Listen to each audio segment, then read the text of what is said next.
eyes were still full of challenge, continuing to provoke Iris. *TCH. Iris couldn't take it anymore. She gouged Fan Luo's eyes out and broke her jaw with a bat. Only then was a sense of satisfaction could be seen on her expression. She turned to the Shadow Winds and ordered them.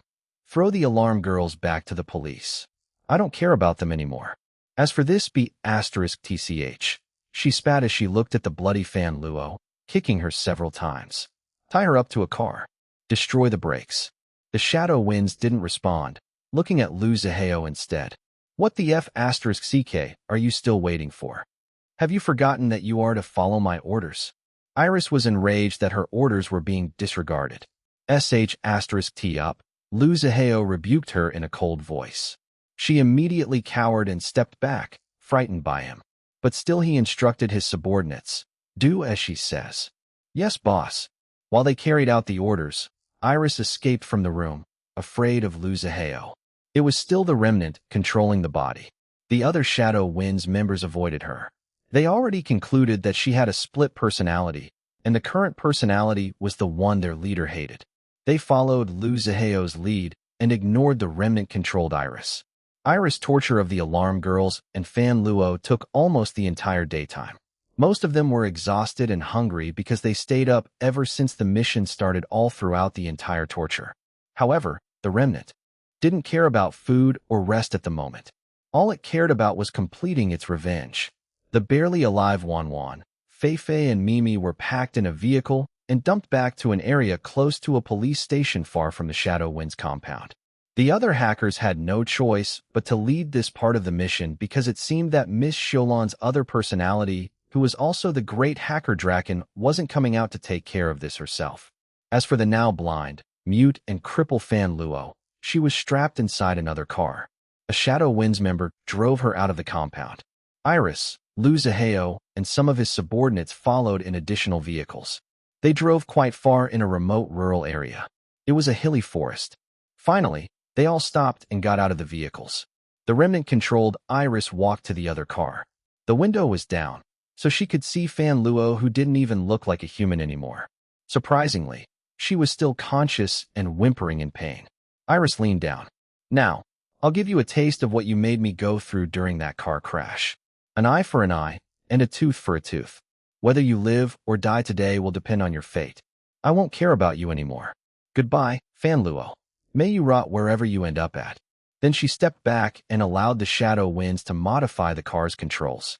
Moments later, the car sped along the dirt road. Fan Luo was inside by herself. Boom. The car crashed against a rocky cliffside. A smile lifted Iris' lips, her eyes glinting in satisfaction. Then her expression changed. Tears began to roll down her face. Her knees buckled, but Lu Zihao caught her before she fell to the ground. Big brother. Iris buried her face against his chest. I'm here. You're all right now. It's not you who did all these things, he told her, rubbing his hand on her back, soothing her. Don't cry. They're not worth your tears. Iris cried hard, her whole body shaking. She felt tainted by all the experience, especially since she retained all the memories during the torture.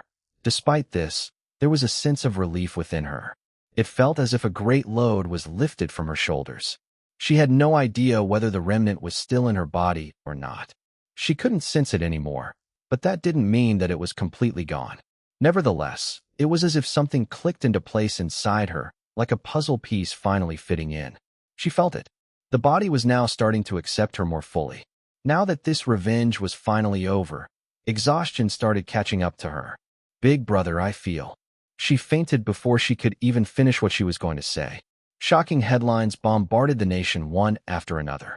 The media outlets were having a field day pumping out articles, broadcasting news reports and interviews almost without any break. The police were also very busy. 3 days had passed since Fan Luo and the alarm girls were discovered. After 2 separate police stations were tipped by anonymous callers. The police still didn't have any leads as to who might be the perpetrators who kidnapped and tortured the 4 women. All useful clues were wiped away. It seemed that the perpetrators had a formidable hacker erasing their tracks. Even the crashed car in which Fan Luo was strapped in was untraceable. It was an amazing work of engineering, pieced together from different auto parts. Some of the parts were even self-made. Any serial numbers or other identifying codes in the car were erased. At the moment, the 4 women were in the hospital. The alarm girls had serious injuries, but they would recover in time. However, the severity of their torture traumatized them to the point that their psychological states were permanently damaged. Even if they recovered physically, they were no longer well enough to face their pending court trials. They would most likely be sent to a mental institution for the rest of their lives instead. As for Fan Luo, her condition was much worse than the alarm girls. She suffered serious brain damage and fell into coma. Even if a miracle happened and she woke up, her life would only be a living hell. She was not only disfigured but also blinded, muted, and crippled. She wouldn't be able to function normally anymore.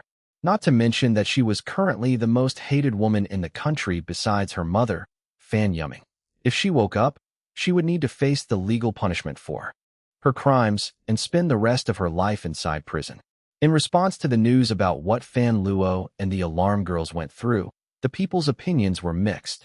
Fan Luo and the alarm girls deserve it. They're evil. This is retribution for their crimes. This is justice. Although I agree that Fan Luo deserves it, I don't think that the alarm girls' crimes justify the torture they experienced.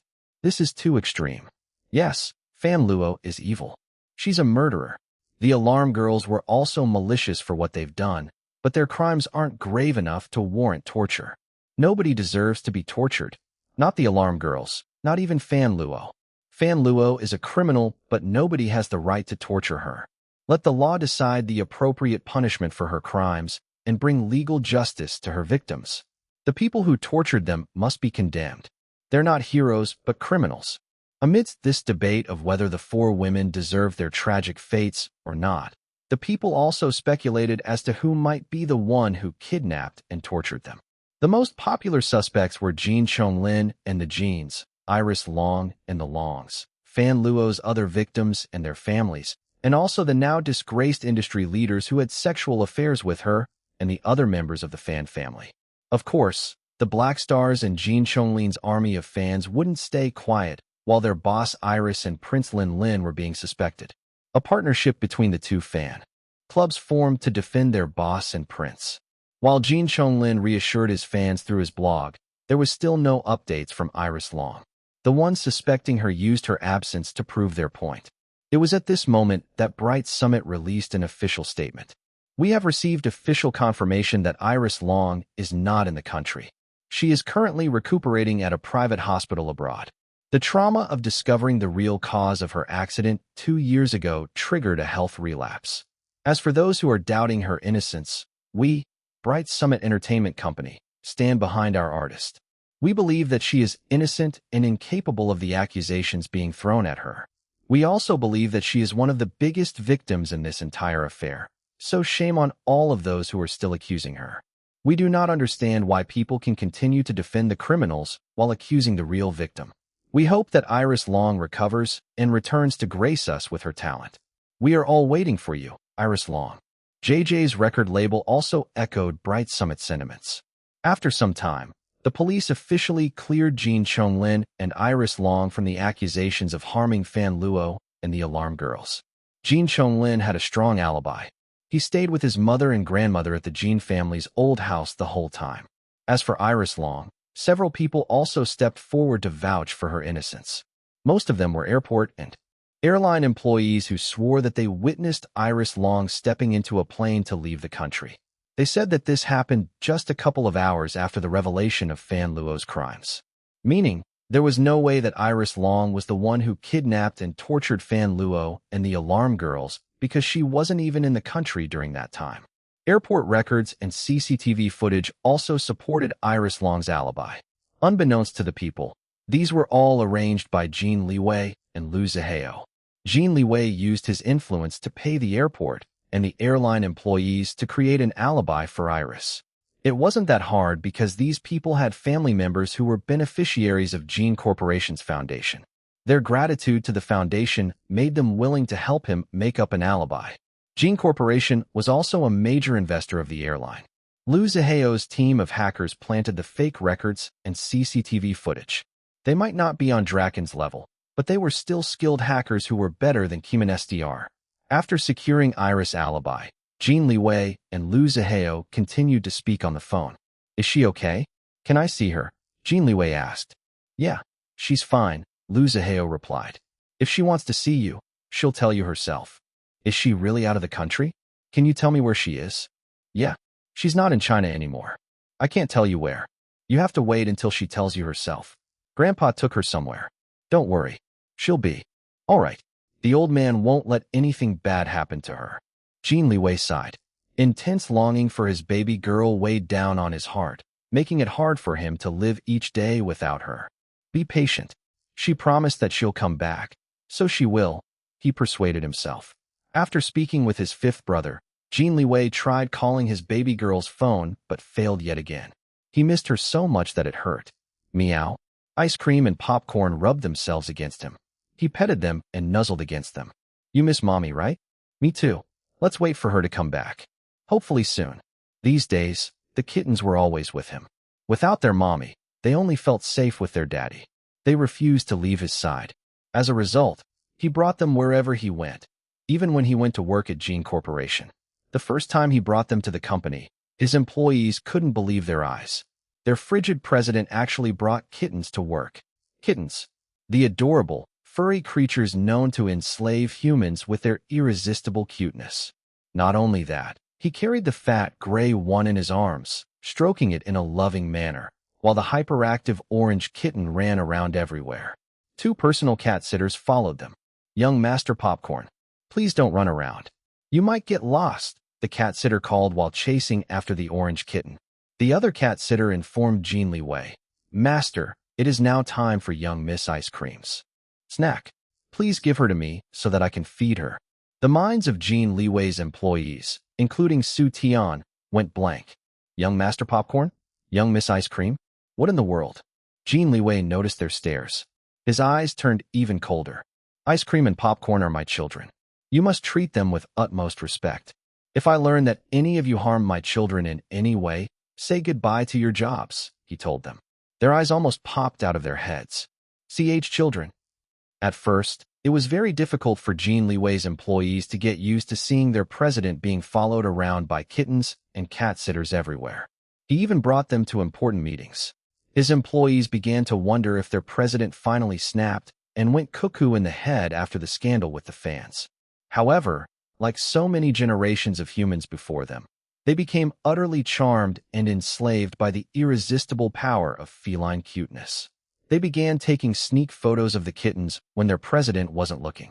Some even ran outside to buy some treats to try tempting the kittens and earn brownie points from them. They also started calling the kittens Young Miss Ice Cream and Young Master Popcorn. They thought it was hilarious at first, but they began to feel like it was just right. Of course, the kittens of someone like their president Jin Liwei needed to be treated in a special way. Popcorn ran around everywhere, curious at everything. His poor cat sitter huffed and puffed chasing after him all day. On the other hand, Ice Cream just stayed with her daddy, either laying on his lap or on his desk while he worked. She was very well behaved, except when female employees tried to go near Jin Liwei. Then she would transform into a little tigress, hissing and baring her claws in a threatening manner, warning the female pests to stay away from her daddy. Daddy only belonged to Mommy. She and Popcorn were given permission by their mommy to scratch the faces off of anyone who dared steal away their daddy. Until Mommy returned, she would safeguard Daddy. Spending time with the kittens somewhat helped ease Jin Liwei's heartache as he continued longing for his baby girl. He still wasn't able to contact her. He had no idea where she was, but he trusted Grandpa Lu to keep her safe. Besides running Gene Corporation, Jin Liwei partnered with Long Tingfei to help the other victims of Fan Luo and also the families of those unfortunate ones who lost their lives from her schemes. Based on the timeline, Iris was the 8th among the 14 women harmed by Fan Luo. Most of the women who survived Fan Luo's evil machinations became disabled because of their injuries. As a result, they couldn't find decent jobs, becoming burdens to their families instead. The ones who recovered well from their injuries only discovered now that the reason why they were blacklisted from their previous work was because of Fan Luo. Learning about the truth of who caused their suffering ignited the hatred within their hearts. I hope that evil B***tch Fan Luo dies. I'm very thankful for the one who kidnapped and tortured that evil woman. However, I wish he killed her instead of letting her go alive. I'm lucky that I only became paraplegic, but what about the other women who died because of her? She deserves death. It wasn't widely reported in the news, but it was briefly included in the expos about Fan Luo that she ordered a hit on the people she paid to harm the 14 women. So it wasn't only the families of the dead women who hated Fan Luo, but also the families of the ones she hired to harm the women. Yes, technically, they were also criminals, but it didn't change the fact that they were still killed on the orders of Fan Luo after she used them. Her evil knew no bounds. These families stormed the hospital where Fan Luo was lying in coma and attempted to kill her themselves. However, her room was surrounded by police officers, so they couldn't accomplish their objective. Jin Liwei and Long Tingfei's offer of help somewhat mollified their desire for revenge. Both Jin Liwei and Long Tingfei gave the women and the families financial aid in the name of their fellow victim, Iris Long. They helped them secure good jobs based on their skill levels. They also paid the tuition fees of those who wanted to go back to school or get a certificate from a training institution with a promise of good jobs waiting for them after they finished their studies. All of these were arranged in secret, but the information was still leaked to the media by the women and the families themselves. Iris Long helps fellow victims to start a new life. Generous act of musician Iris Long earns gratitude from the other survivors and the families of the deceased victims of Fan Luo. Where is Iris Long? Everyone's still waiting to hear from her. There was still no word from Iris Long herself. Her social media accounts weren't updated for many days now. The Black Stars were reassured by Bright Summit's official statement that she was all right and recuperating at a hospital in another country. However, they still worried about her and wanted to know how she was doing from her own words. Unlike her silence, Jin Chonglin released an official statement through a video played in all media outlets. He looked hot as usual, but there was an unmistakable weariness on his expression. I, Jin Chonglin, would like to officially announce that I will be taking a hiatus for an indefinite period of time. This wasn't originally in my plans. I didn't want to take a break. I wanted to continue working. But because of the shocking revelations regarding that evil woman, Fan Luo, who used to be my fiancée, I decided that I need some time to digest everything and to deal with the emotional shock. He paused for a few moments. There was an obvious disgust when he said Fan Luo's name.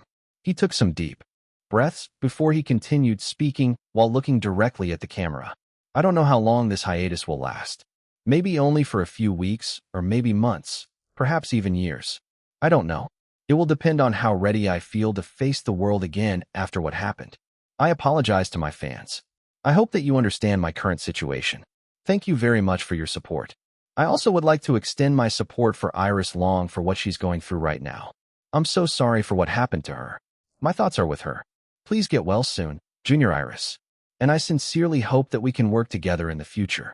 An outpouring of support flooded Jin Chonglin, not only from his army of fans, but also from the Black Stars. It was at this moment that the two fan clubs became closer to each other and treated each other as allies. There were even some of them who started shipping Jin Chonglin and Iris Long, referring to them as Linris.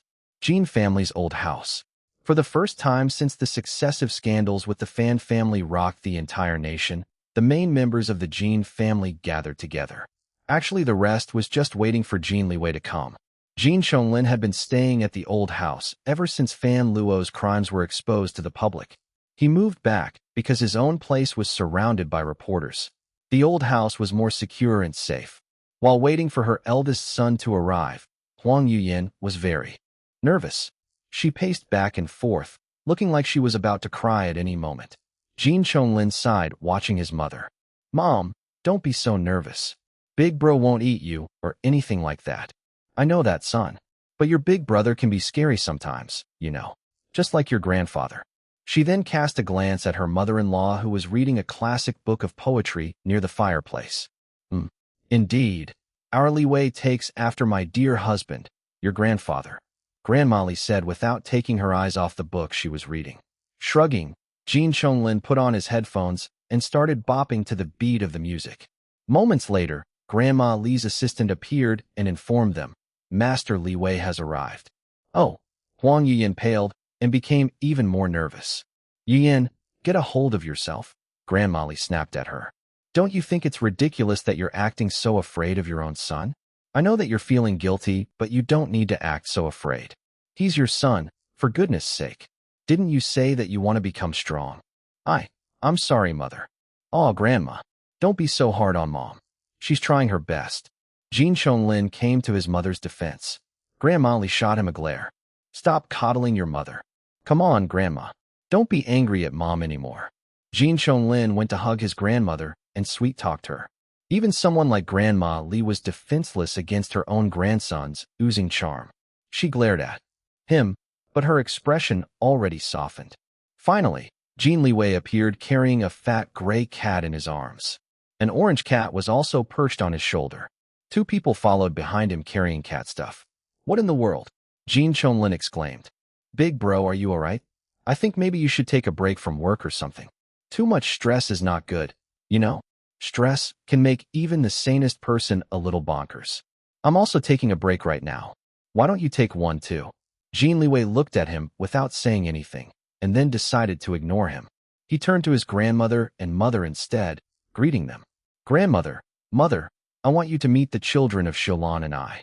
The gray one is ice cream and the the ginger one is popcorn. He introduced the kittens with a straight face.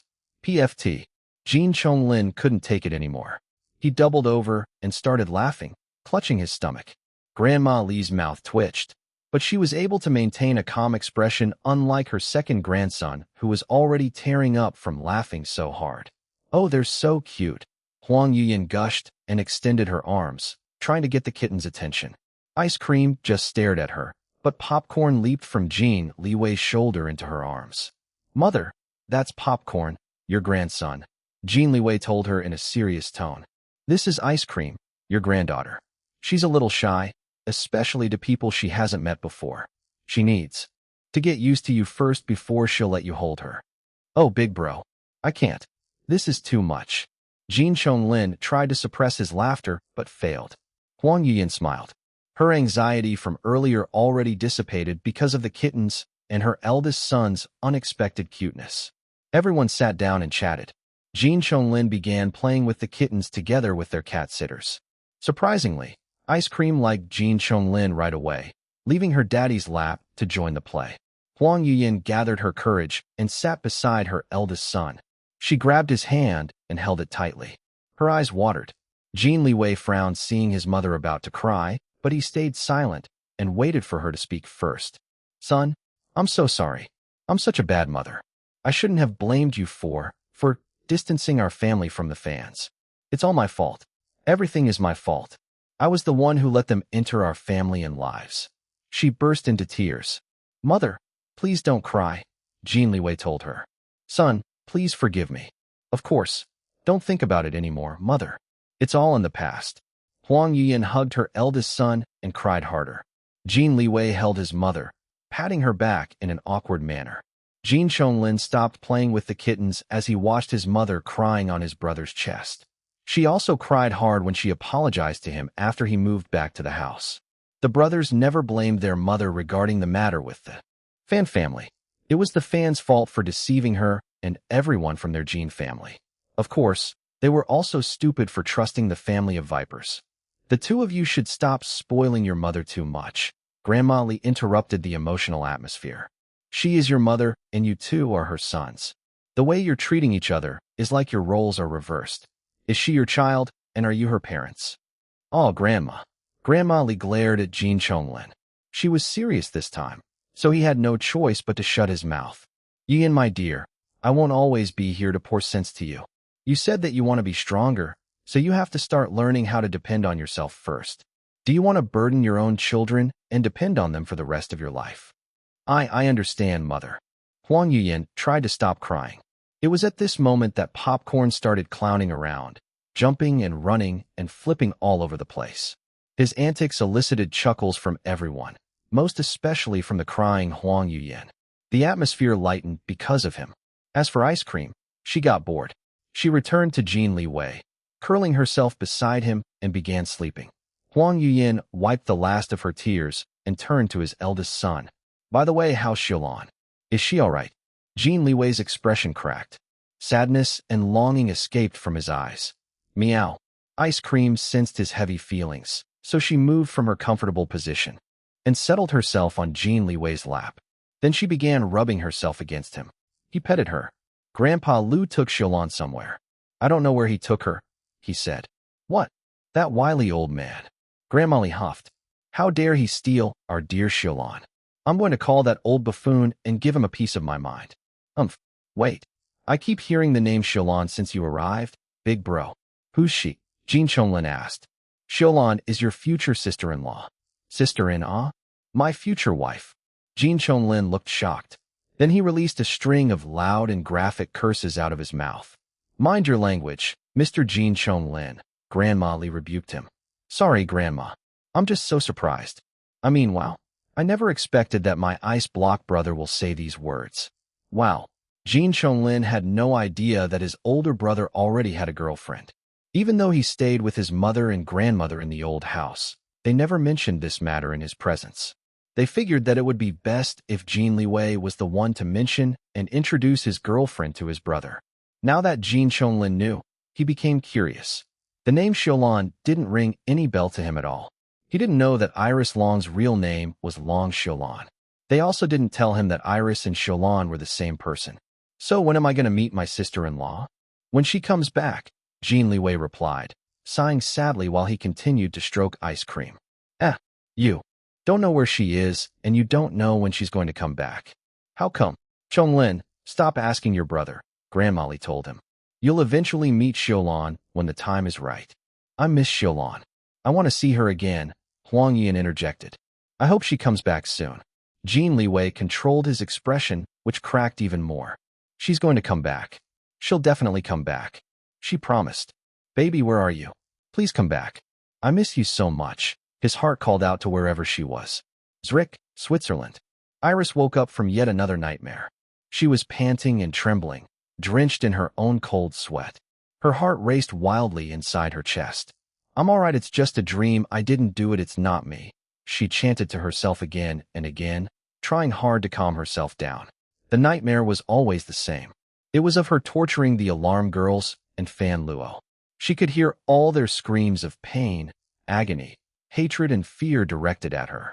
She cried for her body to stop, but it wouldn't listen. She couldn't control it. Her body kept on torturing the women in bloodthirsty ecstasy. The blood staining her hands felt like permanent marks, slowly blackening her soul. No matter how hard she tried to clean off all the blood, it felt like she would never feel truly clean again. Ever since she woke up from fainting after the remnant punished Fan Luo and the alarm girls, she had been having these nightmares almost every time she fell asleep. It came to a point that she didn't want to sleep anymore. After a few days of severe insomnia, she knew that she couldn't live like this. She had to do something to deal with it herself. Getting psychological help from a professional was out of question because they might wrongfully diagnose her as having dissociative identity disorder. Nobody except her brother Lu Zihao would believe that she transmigrated anyway. That was why she decided to leave the country.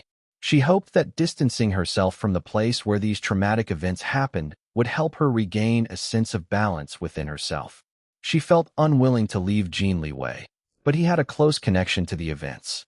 He was one of the reasons, alongside Fan Luo and the alarm girls, why the remnant within her went berserk.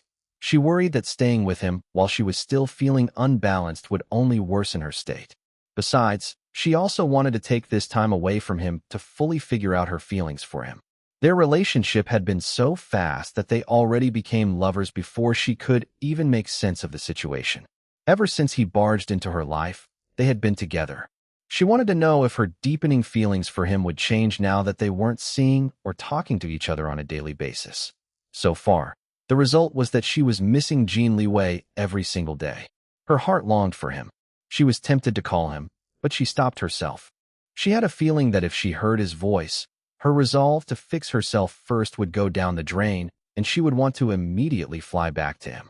She grabbed a pillow and hugged it, imagining that it was Jin Liwei. His image in her mind comforted her until she finally calmed down. I miss you so much, Liwei, she murmured, tightening her arms around the pillow.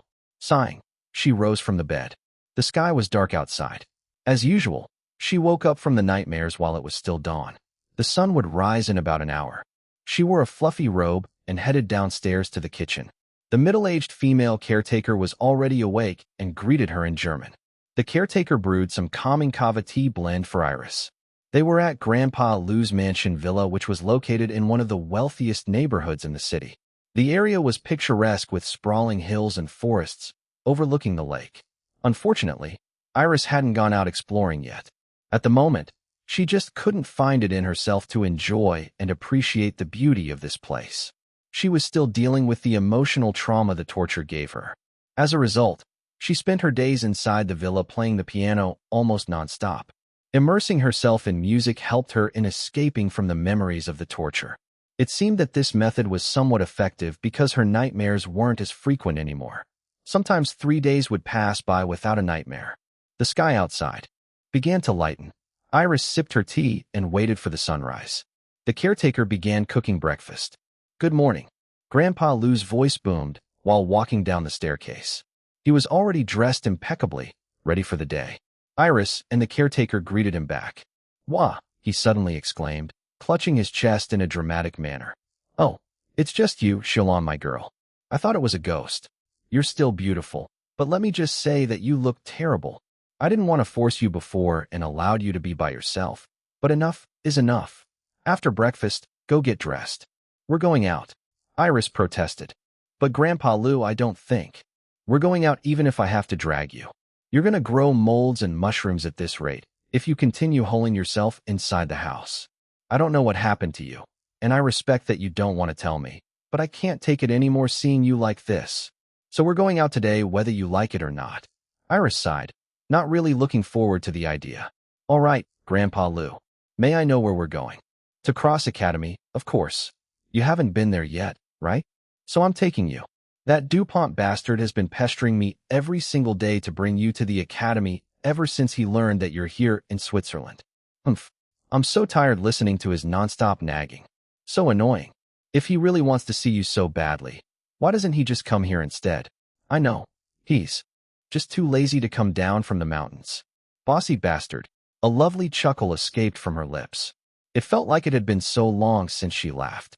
Grandpa Lu's expression looked satisfied after seeing her laugh. He nodded. After breakfast and a shower, Iris boarded a helicopter with Grandpa Lu. They wore thick coats because it was winter cold in the Swiss Alps. Iris' earlier reluctance to go out was now replaced by excitement. She visited the academy as Evelina in the past, but it wasn't a very enjoyable experience because her small army of entourage severely restricted her.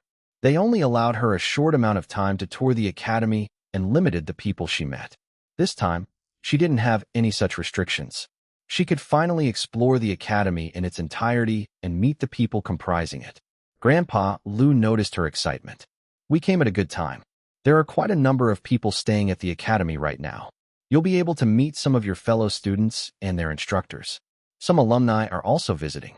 Oh, your instructors will also be there. Kalisha and Akio decided to drop by the academy when I told them that I brought you to Switzerland. I can't wait to meet all of them," she said with a smile. The helicopter flew for more than an hour before they reached a remote part of the Alps. This part of the mountain range was off-limits to outsiders. Cross Academy basically owned several whole mountains as private property. Moments later, a great sprawling fortress became visible. It spanned several mountains, a marvel of architecture and engineering. Most of the man-made structures were built below the permanent snow line, where there were forests and even pastures further below. However, the entirety of Cross Academy reached up to the glacial region on top. This was where the observatories, research facilities, and focus training grounds were located. The helicopter landed on a designated helipad within a retractable dome. It opened for them and then closed again after they landed. There were several other helicopters parked inside. On another side of the mountain was a runway and a massive interconnected hangar for the airplanes. Cross Academy owned several helicopter and airplanes, but most of its alumni had their own private aircraft. After all, they were some of the most successful and wealthiest figures in the world. After landing, Iris and Grandpa Lu rode a minibus to reach the main castle, which was also the academy's administrative building. The The castle was the first structure built when the great founder Professor Galaxian Aria von Cross established the academy. The fortress and the other buildings were added much later by her successors. The journey from the helipad to the main castle took about 30 minutes. They passed through several districts along the way. Since the entire campus spanned several mountains, Cross Academy was like a small country in itself. The helipad and the hangar were considered as the airports. The campus also had its own private bank with several exclusive branches in other countries to serve its students and alumni. It had its own hospital, public transportation, gas station, restaurants, mall, cinema, parks, and many more.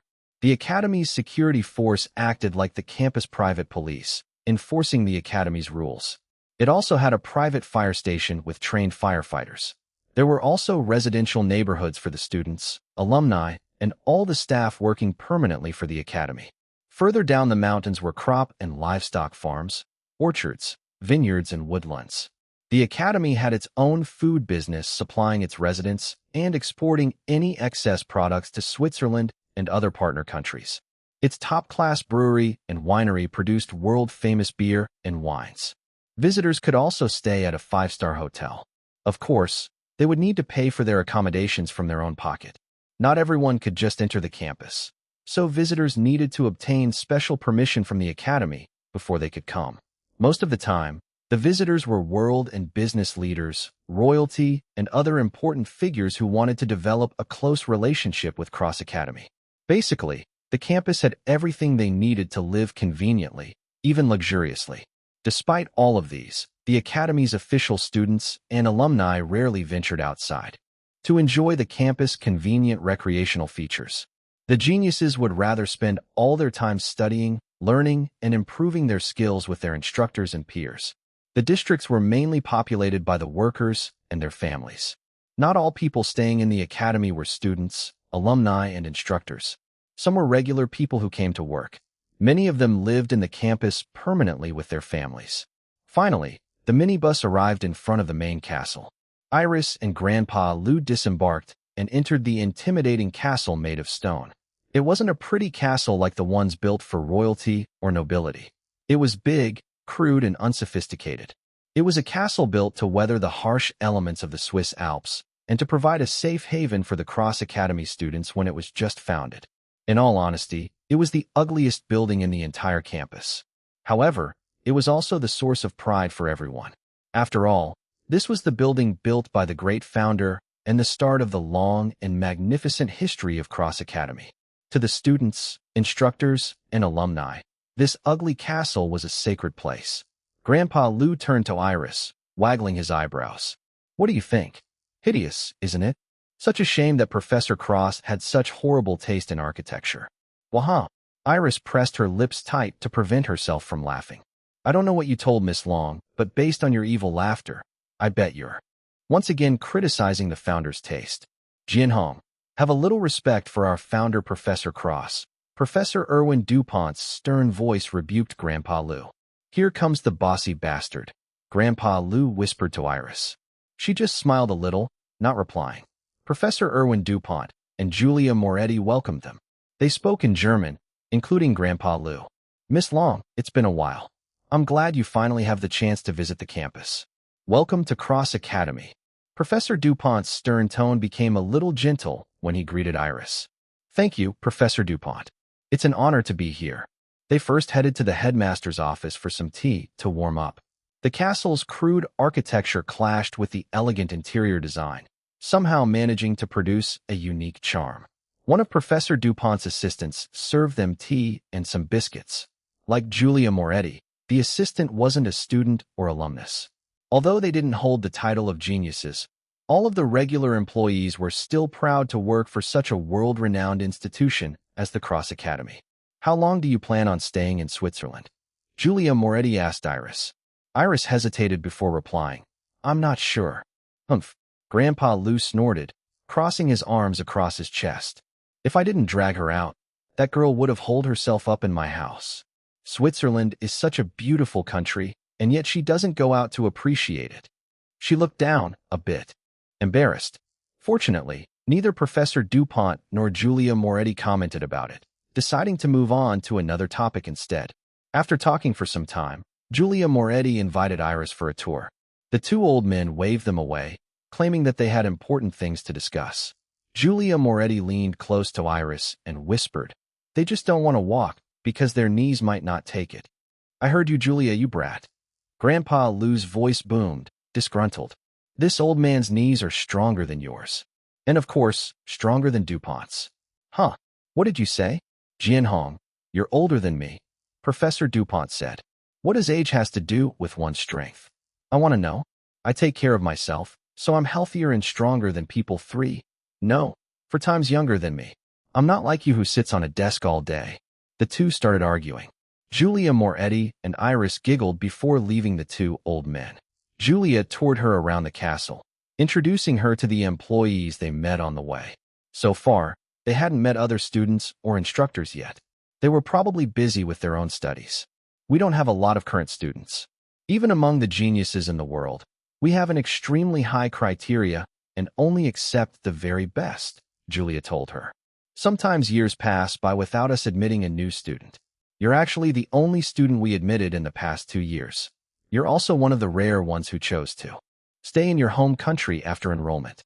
Most students choose to move here at the campus and directly study here." Iris nodded. "The education system here is a combination of self-directed and one-on-one with instructors. There really isn't a classroom setting, except for when a notable expert comes and gives a lecture. Then the students attend the lecture on their own accord.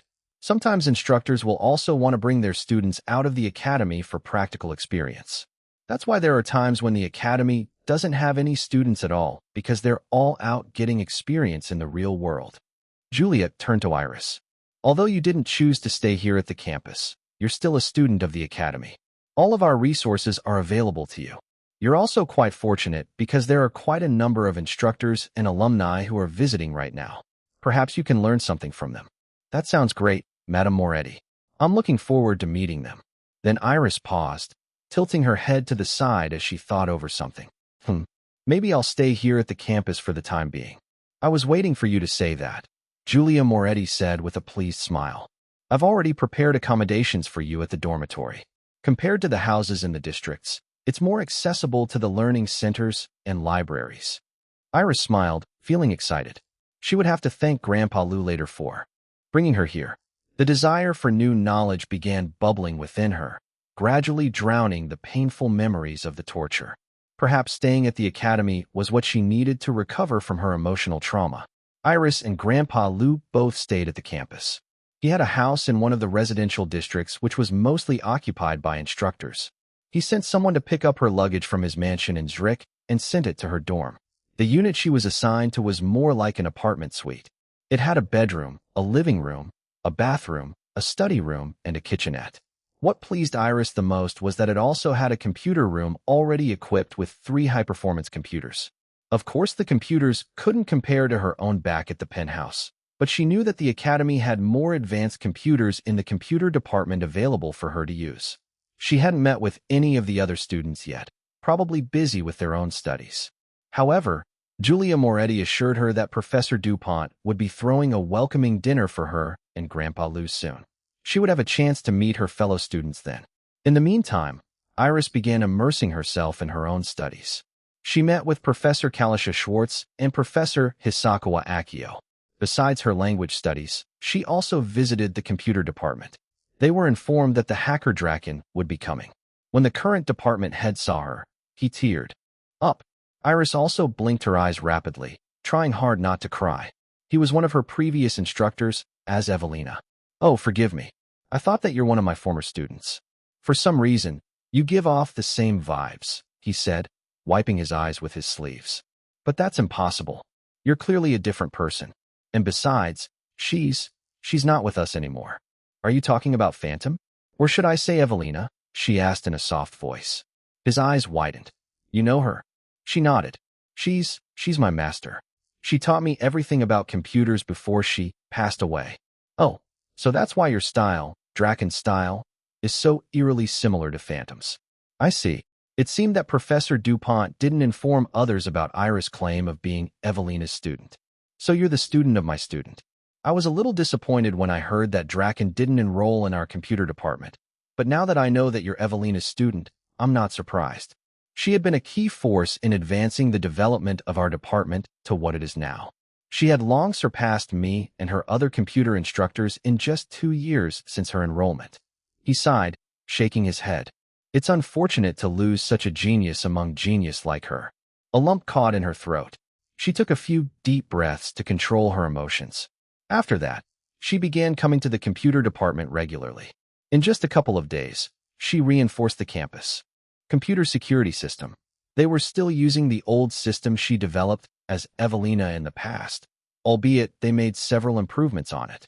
However, she developed a newer, sleeker, and more secure version. It was also more aggressive against attackers. The department head and the other instructors verified the security of her version. In the end, Professor Dupont approved it, and it became the Academy's new security system. When they finished installing it, the department head teared up again. I must be getting old," he said, giving a sheepish laugh as he wiped his tears. "You just remind me of Evelina so much. I'm sure that she's proud of you as her student. I wish she's here with us to see your achievements." "I'm here. I can see everything," she replied and sighed, her eyes shining with unshed tears. Finally, it was the night of the welcoming dinner. All the students, instructors, and alumni gathered at the main castle's dining hall. The walls, windows, ceiling, and the floor were ugly as always, but the elegant furniture and decorations made up for the architecture's ugliness. Grandpa Liu chatted with his fellow alumni, their loud conversations and boisterous laughter livening up the atmosphere. Iris also finally met her fellow students. All of them were older and enrolled years before her. Thus, they were her seniors. But if she was still Evelina, they would be her juniors instead. At the moment, there were 8 current students staying at the campus in addition to Iris. The first one was Login Wistian, an attractive man. He was a brilliant student specializing in genetic engineering. His research involved evolution and bloodlines. His work was very controversial. The Academy kept a close watch on him, so he wouldn't go too far when it came to morals and ethics in the science community. Second was AJ Zaniers, an economist. She was a small and bubbly woman, but her gaze was sharp. Although she was still technically a student, she already started working for the Academy. Her instructors swore that she had a frighteningly accurate intuition, bordering on psychic, when it came to predicting market trends. This innate talent was so valuable that the Academy didn't think twice to recruit her. It was rumored that the Academy's business profits tripled because of her. Third was Amampio Koletsky, an inventor. He was an attractive guy in a nerdy way. He was charming, but sometimes would speak utter nonsense. His inventions were also a mixed bag. Some of them were simply useless. But his best inventions were so ingenious that he already received world recognition, possessing several patents under his name. He could invent anything from the simplest daily tools to the most complicated mechanisms used by space agencies. Another inventor was Florence O'Seven, a pretty woman. Unlike Amampio, who invented random things, her inventions focused on environmental sustainability. So besides being an inventor, she was also a sustainability specialist. She was one of the students who rarely stayed in the campus. She preferred traveling to different places around the world with her instructor, mostly helping poor villages to live more comfortable lives with her inventions without relying too much on wasteful technology. Fifth was the gorgeous Ashandra Nightsun. While Iris' beauty was ethereal, Ashandra's beauty was almost demonic. She looked like a vampire goddess. Despite her dangerous beauty that could destroy nations, she was actually very nice, sweet, and quite shy. She was an artist, specializing in paintings, but she also liked making sculptures and fashion designing. Her works always sold well in auctions. The sixth was Truman Seekerton, an aerospace engineer. All the major space agencies already tried recruiting him, but he declined. He preferred exploiting the Academy's generous resources to fund his forward-thinking ideas, instead of being restricted by the budget limitations of space agencies. His ambition was to establish the Academy's own private space agency. Next was the lovely Teresa Blipsberg, a biomedical engineer. Together with her instructors, they already developed innovative state-of-the-art medical instruments that were gradually becoming available in some of the best hospitals in the world. She also minored in chemical engineering with focus on synthesizing new medications. Her research was still in the early stages, but if she succeeded, she would save a lot of lives. Last was the serious Michael X. Lorson. He was a taciturn man who had an intimidating gaze. His hands were large and calloused, but those hands created marvels of advanced technology. He was a mechatronics engineer. Of course, he specialized in robotics and automation, but his ingenious designs were already making waves in the automotive, manufacturing, and even the medical industries. Iris had never met other Cross Academy students in person before as Evelina because her small army of entourage didn't allow her. That was why she was excited and curious meeting other students in this lifetime. Comparing herself to their numerous achievements, she realized that she still had a long way to go. These people were, without a doubt, geniuses. Although their fields of expertise were different from each other, they were still able to find interesting topics of conversation, especially the ladies. They all spoke in English because only Iris could speak German among them. Amampio sidled close to her. "Hey, can I get your number? I also want to invite you for lunch or something. I know a good restaurant near the mall. And, do you have a boyfriend?" Iris gave him a polite smile. "I can give you my email address. If the others are willing to join us, we can have lunch together. And yes, I do have a boyfriend." "Oh dang. TSK. Oh well, I tried. By the way, you're my type." He winked at her, only leaving her side when she gave him her email address. She didn't really think much about it. He didn't look serious. Besides, they were fellow students. Forging close connections with anyone from Cross Academy was always a good idea. After dinner, the group dispersed. The males returned to their own respective research while the ladies made a promise to meet the next day for a girls' day out. They planned to watch a movie, go shopping, and eat dinner together. "I'm so glad I decided to stay here at the campus," she thought. "But I miss Liwei. I wonder if he's all right and taking care of ice cream and popcorn. I miss them so much." Her heart longed for him, for home. But she must regain her inner balance first before returning to him. The next day, the ladies met at the dorm and went together for their girls' day out. However, Amampio Koletsky invited himself and joined them, so it wasn't really a girls' day out anymore. "Oh, look at me. It's like I have my own harem. Dreams do come true," he said. "Harem, my asterisk asterisk." AJ Zanir snorted. "It seems that inventors really are delusional." "Hey." The other inventor Florence O'Seven protested. Then she glared at Amampio. "This is a girl's day out. You're not a girl, so shoo-shoo." "Oh, come on. I was just joking." Amampio batted his charming eyes and flashed his best smile. "Just treat me like a girl today, okay? We Cross Academy students shouldn't discriminate based on gender." Teresa Blipsberg grabbed Iris and Ashandra Knightson's hands and dragged them away, ignoring Amampio. "Let's go. We don't want to be late for the movie." They began walking to the nearest bus shuttle stop. The weather was quite nice. The sun shined brightly. Some of the wispy clouds floated below them because of the elevation. It was cold, but not biting. Their winter attires protected them from the wind chill. Amampio caught Iris' eyes and winked at her. She just blinked, not feeling anything. She thought that her Liwei was still more handsome than Amampio or any of the other men she met in the academy. Thinking about Jin Liwei, she felt a little depressed. The longing in her heart intensified. She was tempted to drop everything and fly back to him. Not yet, she reminded herself. Staying at the academy was doing wonders for her psyche. She would be so mentally exhausted from all the studying that the nightmares were becoming less frequent. She also had less time to think about the memories of the torture because she was too busy. She was now in a better state of mind, but the memories of the torture continued to linger and affect her.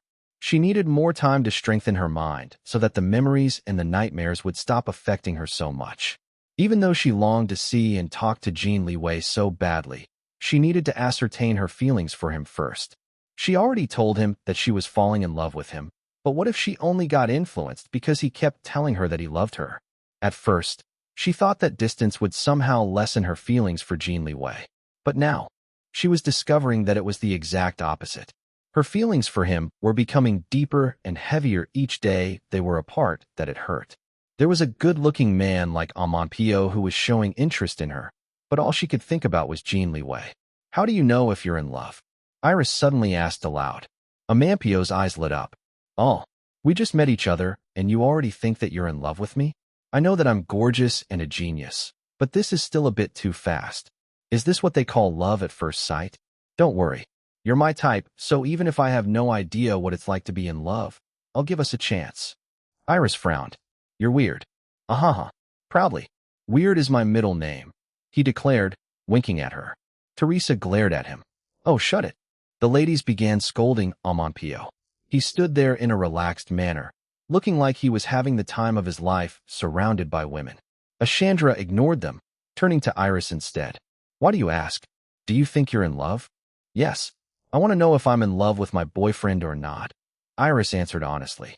Her words caught everyone's attention. They stopped bullying Amampio, throwing him aside to concentrate on Iris instead. Dear, why don't you describe to us how you're feeling about your boyfriend? Maybe we'll be able to help you determine whether you're in love or not, Florence suggested. The others nodded, encouraging Iris. Okay. Iris began a detailed description of how she felt about Jin Liwei. Her expression was serious. The way she was describing her feelings, it sounded like she was presenting a complicated scientific report. As for the others, they also looked serious. They even interrupted her and asked questions for clarification. If an average person listened to their conversation, they would assume that the group was discussing a scientific theory rather than talking about love. Amampio tried interjecting, but he was repeatedly shot down by the ladies. His words were pure nonsense anyway. The shuttle bus finally arrived. They climbed inside and sat together at the very back, continuing their love discussion. Girl, you're definitely in love. AJ was the first one to say. Oh. Iris tilted her head to the side. Really? I am. How do you know? Is there some sort of guide that I can read to determine exactly if I'm in love or not? I tried searching online, but I can't find any reliable sources no matter how hard I try. PFT. AJ and Teresa burst into laughter. Florence chuckled while Ashandra giggled. Amampio looked as confused as Iris. Sorry, we're not making fun of you, Teresa said, the first one to control her laughter. You're just so cute. Listen, Xiaolan. There's no such thing as an ultimate guide to know if you're in love or not. What? No guide. What is humanity doing? No one has developed an algorithm yet to determine whether a person is in love or not. There should already be an instrument to measure the level of one's love. Then Amampio's eyes lit up. Wait, maybe I should build one. Ahaha. I now have an idea for my next experiment. Everyone looked at him like he was of a different species from them. Well, except for Iris. Her eyes also lit up when she heard him. Oh, that's a great idea, she said. Life would be much easier if we have a device like that. The other ladies looked at her in disbelief. Is she serious? They thought to themselves. I know, right? Amampio was delighted to hear her interest in his idea. Don't worry. I'll surely build a love thermometer. Then he suddenly stood up and yelled, Madam Driver, please turn the bus back to the academy. I must return to my lab. In the end, the driver kicked out Amampio from the shuttle bus. There were also other passengers riding the bus, and the driver couldn't just turn around for the sake of a single person even if he was a student of the academy. The ladies rejoiced that the annoying guy finally left. They once again focused on Iris' matter. AJ, to answer your earlier question on how we know that you're in love, it's because all of us have been in love before. Right, ladies? The others all nodded their heads in agreement. I was even married once when I was only 19, Ashandra revealed. But that son of TCH is a womanizer, so I divorced him. I still love him a little even now, but I respect myself more. My fiancé moved here just for me, Teresa said, showing her engagement ring. He's working as a nurse at the hospital. I often stay at the dorm because of my research, but I go home to our apartment in the districts during the weekends. Iris turned to Florence, an expectant look on her face. Florence sighed. Several boyfriends. All led to heartache. They can't handle my lifestyle of always traveling around in the world.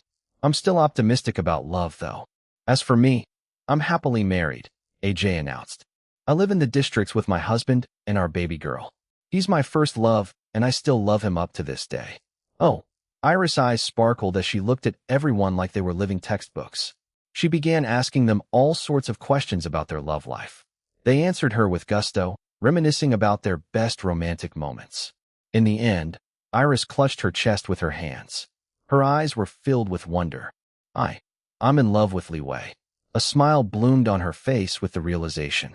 So this is what being in love feels like, Iris thought, giggling to herself. There were still a lot of things that she was unsure of, but her new friends advised her not to rush or force things, but just to let everything happen naturally.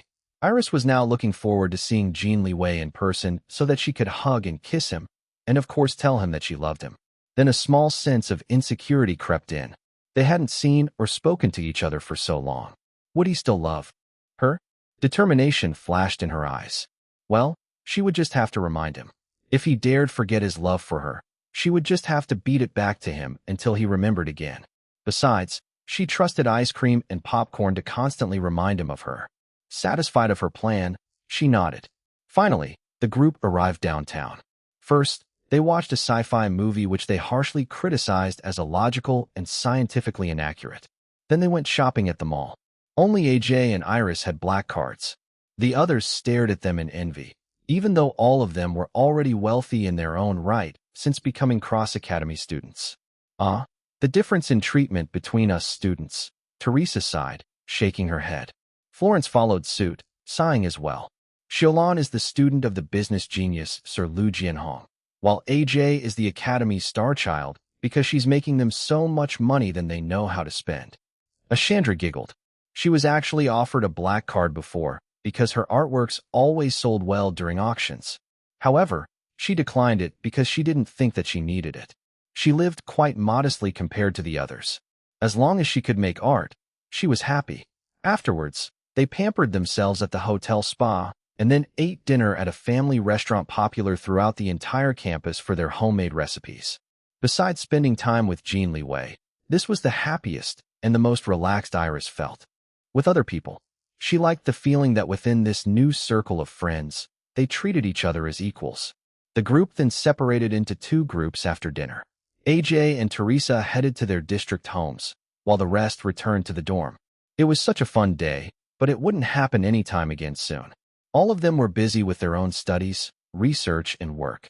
However, they promised to keep in touch with each other. With that, the day drew to a close. Iris slept well without experiencing any nightmare. The next day, Iris had an appointment to meet two of the current most famous musicians in the world. She felt extremely nervous because both had such huge influence in her own music. The truth was that they were two of her main music instructors in the past, when she was still Evelina.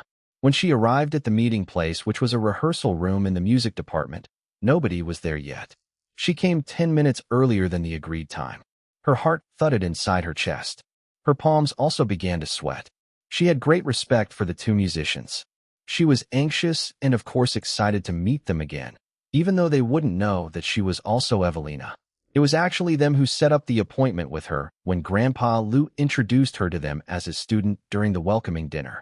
They recognized her as Iris Long, the composer and pianist behind the album Rebirth Melodies, which was still performing well in the European market. To distract and calm herself, she sat in front of the grand piano in the room. Then she began playing Liszt's La Campanella. The highly technical piece immediately sucked her into a flow state with its swift and energetic tempo. Her surroundings disappeared as she immersed herself within the light, airy, and charming music. The nervousness she felt earlier was forgotten as her hands skipped over the keyboard. It was a short piece, but a fulfilling one. When she finished playing, she smiled, looking relaxed. Then she was interrupted by the sound of a lone applause. She turned and saw two older men standing by the doorway. The one clapping was Maestro Ludovico de Luca, a world-renowned classical composer and musical director who was also known for his piano scores. His graying hair was bald on top of his head. At first, he looked intimidating, but he was passionate, kind, and helpful to those he found worthy or deemed to have potential as musicians. Standing a little behind him was the legendary hitmaker Enrique Valdez, whose music had won an unprecedented number of awards. He started as the vocalist and lead guitarist of one of the most famous rock bands in the world. When it disbanded, he pursued a solo career and then started writing music in many genres for other artists, films, musicals, and many more. He was also called as the #1 southpaw guitarist in the world. He was actually ambidextrous and could also play the regular right-handed guitar, but he favored his left hand more as it was what he used to write with. Although he was almost in his 60s, he still looked ageless with his chiseled facial features, mesmerizing hazel eyes, gorgeous olive skin and toned body. He could pass as someone in his 30s. He was a taciturn man who preferred to let his music talk than opening his mouth to explain himself. Both musicians were skilled in playing many different instruments. They were the ones who encouraged Evelina to learn other instruments besides the piano. Nevertheless, her favorite instrument would always be the piano. Iris immediately stood up and greeted them respectfully. Excellent technique, great control of tempo. Very detailed, refined, and graceful. Most importantly, I can feel your joy while playing the piece. Overall, a delightful La Campanella. Maestro De Luca praised as he walked closer. She thanked him modestly. The silent Enrique Valdez spoke. Sit. Play the entire Rebirth melodies. Iris wasn't surprised. The hitmaker always went straight to the point. She obeyed. Soon, the soulful piano melodies of Rebirth, Phantom of Your Love, Black Star, and the 10 other songs in the album filled the entire music room. She played nonstop for almost an hour. When she was done, she needed a few minutes to stabilize her emotions. Then she remembered that there were other people in the room. She stood up in haste and looked at them, a little embarrassed and nervous. Maestro De Luca's eyes shined with unshed tears, while Enrique Valdez looked even more brooding than usual. They looked at each other and then at Iris. You really play and sound like her, Maestro De Luca murmured, sighing. He didn't elaborate, but Iris immediately knew that he was talking about her past life as Evelina. Be my student. Yes or no? Enrique Valdez suddenly asked. Yes. She didn't hesitate. Maestro De Luca scowled at his colleague. I was going to offer first, he mumbled under his breath. Then he faced Iris with a gentle expression. I can tell that you have a deep classical music background. So how about becoming my student as well? Yes, Maestro. She looked at both of them. It's my great honor to become a student of such great teachers. I'll be in your care. Although technically she already graduated from their tutelage in her past life, music was something that could never be perfected. She knew that she still had a lot to learn from these two music legends. If she could improve her own music even further by becoming their student again, she would gladly do so. Just like that, Iris became an official student of Maestro Ludovico De Luca and the hitmaker Enrique Valdez. Her busy schedule was about to become even busier. That night in her dorm suite, Iris stared at her newly charged phone that she hadn't used in a long time. She looked at the time. It was already past midnight there. He must be sleeping now, so she shouldn't disturb him. She put down the phone and tried working on some translation exercises her instructors assigned for her. However, she couldn't concentrate. Sighing, she grabbed her phone again. There were hundreds of messages and voicemails from Jin Liwei. Her heart fluttered, also feeling a little guilty for not contacting him since she left. However, she needed the time and distance away from him in order to regain her inner balance. Taking a deep breath, she dialed and waited. If he didn't answer, she would leave a voicemail and a text message. Ring, ring, ring. Hello, baby, a familiar male voice answered. A beautiful smile lit up her face when she heard his voice. Then her eyes suddenly filled up with tears flowing down her cheeks. Dragon Palace Home Number 10. It was already past 1:30 a.m., but Jin Liwei still couldn't sleep. Ever since his baby girl left, he barely had any decent night of sleep. He only slept when his body couldn't take it anymore and shut down by itself. He missed his baby girl so much. It felt like she took a big part of him with her when she left. He felt incomplete without her. Even though she never replied, he sent her multiple messages and voicemails every single day. He woke up every morning after a couple hours of sleep, if he was lucky, hoping that she would at least send him a message or call him. And every day, he hurt when she didn't. It felt like he was going crazy with every passing day that she was gone. He looked terrible. He looked thinner with dark circles around his sunken eyes. If it wasn't for his assistant Su Tian who sent a barber to his mansion, his hair, beard and mustache would have already grown wildly like that of a caveman. Dominic also pestered him to eat his meals. He was sprawled on the chaise longue by the glass windows in his bedroom. The night sky was dark, almost pitch black because thick clouds covered the moon and the stars. Depressed, he downed brandy directly from the bottle while staring at the darkness outside the windows. His other hand stroked Ice Cream, who was curled beside him, her head resting on his thigh. Popcorn was sleeping belly up in the middle of the enormous bed, as if he owned the entire thing. Baby, when are you coming back? Please come back, he pleaded. hoping his feelings could somehow reach her wherever she was. He almost broke down. So he took another swig of the brandy, trying to numb the pain of missing her. Then his phone, which he always kept beside him, lit up. He glanced at it and froze when he saw the caller on the display. His heart jumped, almost as if he couldn't believe it was real. The piano melody of Phantom of Your Love began playing. It was his special ringtone for his baby girl's number. "Hello, baby?" His voice shook when he answered the phone, gripping it tightly in his hand. "Are you all right? Please be okay. I've been so worried about you. Where are you? Can I see you? Are you ready to come back? I want to see you so badly. I miss you so much." Jin Liwei's words rushed out of his mouth in quick succession. He almost didn't breathe as he spoke. His heart hammered inside his chest. When he didn't hear anything from the other side of the line, he looked at the phone's display again to check if the call was still connected. It was. He returned the phone to his ear. "Hello? Baby, are you there?" Silence. His expression fell, and he slumped back to the couch. Ice cream muled, complaining from the sudden movement before returning to sleep. Liwei. At last, he heard the voice that he had been waiting to hear for so long. His eyes watered, his grip on the phone tightening once again. "Baby." Then he heard sniffing noises. "Are you crying? Are you hurt? Please don't cry," he told her, even when he wanted to cry as well. But he didn't let the tears spill from his eyes. "I miss you," she said. Her voice was a whisper, almost inaudible, but he heard every single word and his heart soared. "I miss you too, baby. So much. I'm sorry I didn't contact you. I needed some time alone to figure things out." No. Don't apologize to me," he said in a hurried tone. "I'm the one who wronged you." "Oh, Liwei." They stopped speaking for a few moments, but the silence wasn't awkward at all. They listened to each other's breathing, feeling the connection between them. No words were necessary to convey how much they missed each other. They just knew. It was Iris who broke the silence first. "I have something that I want to tell you," she said. "What is it?" "I want to tell you in person. I want to see you, Liwei. I want to see you too, baby. So much. When are you coming back?" She hesitated and then sighed. "I can't right now. I still have some matters that I want to finish here." The anticipation he was feeling crashed down, replaced by disappointment. He took a few deep breaths to control his emotions. "All right," he forced himself to say. Then cautiously he asked her, "Then can I come see you instead? Is that okay with you?" "Really?"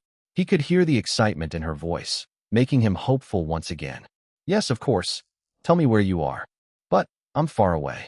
You have Gene Corporation to run. Baby, you're more important to me than the company. Please just tell me where you are." She hesitated once again. He waited patiently for her to answer. "I'm at Cross Academy in Switzerland," she finally said. "I'm coming right away, baby. Wait for me." He stood up, headed for the bathroom to quickly wash up and change into clean clothes. He was already making plans in his head to arrange his flight at the shortest amount of time as possible. He would need to rouse people from their sleep, but he honestly couldn't care about them right now. His baby girl was more important than them. "I know that it's already late there. Why don't you sleep first and fly in the morning instead?" she suggested. "I want to see you. I need to see you as quickly as possible. Besides, I won't be able to sleep anyway. I'll just sleep on the plane." "What about ice cream and popcorn?" "They don't have the necessary travel papers. I'll leave them to Dominic. He's still staying here at the mansion." "Okay," she said. He could hear the smile in her voice, making him smile as well. "I'll inform Grandpa Lou that you're coming then. I'm sure he can do something so that the Academy can grant you permission to enter even in such short notice. Keep your phone on. He'll most likely call you after I tell him." And he was now smiling with joy, almost grinning. Finally, he could see his baby girl and hug her and kiss her. "I can't wait to see you, Liwei." Then she whispered, "I'll be waiting for you, darling. I'll be there soon, baby. I love you." Zurich, Switzerland. After what felt like forever, Jin Liwei finally arrived at Grandpa Lou's mansion villa where a helicopter was waiting for him. The property was beautiful and the view stunning, but he didn't notice any of it at all. He didn't even accept the caretaker's invitation to go inside the mansion for some refreshments because he felt too excited and impatient. He couldn't wait to see his baby girl again. His mind was only filled with thoughts of her. Exhaustion made his body feel heavy and sluggish. His bloodshot eyes were dry and even painful. He also felt a nagging headache in his temples. He didn't sleep at all during the 12-hour flight. Despite all of these, happiness and anticipation filled his heart. He wished he could just teleport to Cross Academy so that he could see, hug, and kiss his baby girl sooner. The helicopter flight took more than an hour. Jin Liwei forced himself to be patient. He was indifferent to the breathtaking view of the Swiss Alps at first, but when the Academy's sprawling fortress came into view, he couldn't help but gasp at its sheer majesty. He already had some idea of what to expect, but seeing the unbelievable expanse of Cross Academy with his own eyes was still very shocking. It felt like he was entering another world isolated from the regular outside world he came from. And in a sense, he was. He might as well be an alien visiting a new mysterious planet. So this is Cross Academy, he murmured. The school for geniuses. This was where Grandpa Liu and his own grandfather studied, known as the business genius duo, before building what was now the #1 company in their country, Jin Corporation. And now his baby girl was enrolled in such a legendary academy. It only really hit him now that she was a genius recognized by other geniuses. He leaned his head back and closed his eyes, sighing. The corner of his mouth lifted into a smile. Instead of feeling insecure, he felt proud of her. Finally, the helicopter landed. A guide sent by Grandpa Liu welcomed him at the helipad. They rode a minibus to Grandpa Liu's district house. Compared to his grand mansion villa in Zurich, Grandpa Liu's house in the campus was a quaint 2-story chalet. It was very modest, unlike his other luxurious properties all around the world. The guide led him inside the house without knocking. The front door was unlocked. Immediately after entering, they heard the beautiful, flowing piano melody of Fours Pavane in F-sharp minor, Op. 5. Jin Liwei's heart skipped. He immediately knew that it was his baby girl playing. "Liwei, my boy, there you are? I've been waiting for, hey."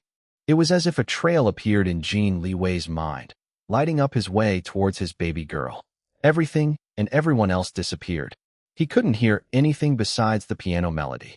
It spellbound him like a siren, luring him to a point of no return. He didn't even notice Grandpa Liu, who was now scowling at him, as he rushed past the grumpy old man. "Oomph. Look at the kids these days. Is it that difficult to greet your elders first? I want to know." Grandpa Liu complained at the young man he sent to fetch Jin Liwei. The young man only smiled, not saying anything.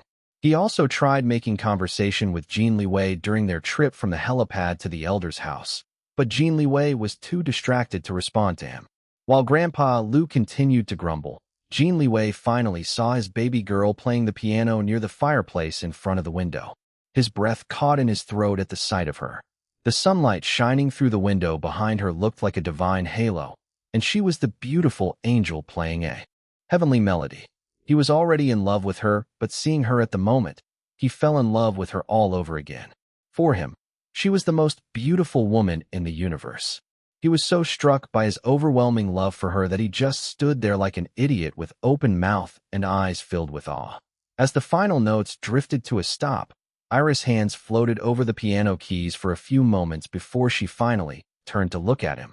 When their eyes met, it was as if electricity zapped both of them. They ran, practically flying to each other.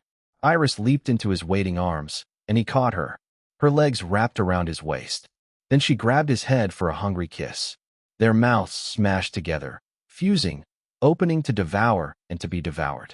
Their moans only fueled their feelings and desire, intensifying an already scorching kiss. They didn't care anymore if they couldn't breathe, as long as they got their fill of each other. No words were needed for now. They wanted to convey how much they missed each other through the kiss. "Oi, oi, you know that this is my house, right?" Grandpa Liu's voice boomed, interrupting their fiery kiss. "Although I want to have great-grandbabies as soon as possible, it doesn't mean that I want to see you making them in front of me. Liwei, you spermy-headed rascal. How dare you ignore and not greet your grandpa? Don't you know the strings I pulled just so you can enter the academy on such short notice? When did you become so ungrateful? I want to know." Iris was the first one to regain her senses. Her neck and face turned crimson after hearing Grandpa Liu's words. "Liwei." She tapped his back, trying to get his attention. Jin Liwei's eyes were still trained at her luscious lips. He looked like he still wanted to kiss her. Well, she also wanted to kiss him, but Grandpa Liu deserved respect from the two of them. He had done so much for them. "Liwei, darling, put me down." Finally, Jin Liwei's desire-filled eyes cleared a bit. He blinked several times, looking confused as to what was happening in his surroundings. Hi. This is what happens when sperm fills a man's brain. He can't even think properly anymore. Grandpa Lu continued to complain. Fine. This old man won't interrupt you young lusty kids anymore. But if you really want to make babies, go upstairs and do it in a room. Iris gave an embarrassed smile. Sorry, Grand. Hello, Grandpa Lu. Thank you very much for everything. You're the best. Jin Liwei told Grandpa Lu in a hurry, and then continued to carry Iris as he headed upstairs into one of the guest bedrooms. Don't take too long. It's almost lunchtime. Iris hid her burning face against Jin Liwei's neck. But despite her embarrassment, excitement and desire roared to life within her. She started sucking his neck, leaving her marks on his skin. Mine, she whispered. Jin Liwei groaned, and then replied in a husky voice. Always. He caught her lips once again. He reluctantly stopped kissing her when they reached the second floor. He opened a door in random, but it turned out to be a bathroom. He tried another one. Success. It looked like an unoccupied bedroom. They entered and closed the door, once again kissing each other hungrily. He walked to the bed, and they fell down together, her on her back and him on top of her. The desperate kiss slowed into a sensual, yet gentle one. They opened their eyes and just gazed at each other, pressing their lips together every few seconds. I missed you so much, baby, he told her, stroking her face. I missed you too. They continued gazing at each other's eyes. Thank you, he said, her head tilted to the side. For what? For letting me see you. For staying with me. I know you said that you're coming back, but I was still afraid that you'll hate me and leave me. Liwei. He laid the side of his head above her chest, near the crook of her neck. She wrapped her arms around him, rubbing his back with one hand while her other hand ran its fingers through his hair. They stayed in that position, not speaking, just basking in each other's embrace. Their earlier hungry desire transformed into tender comfort, simply thankful that they were together once again.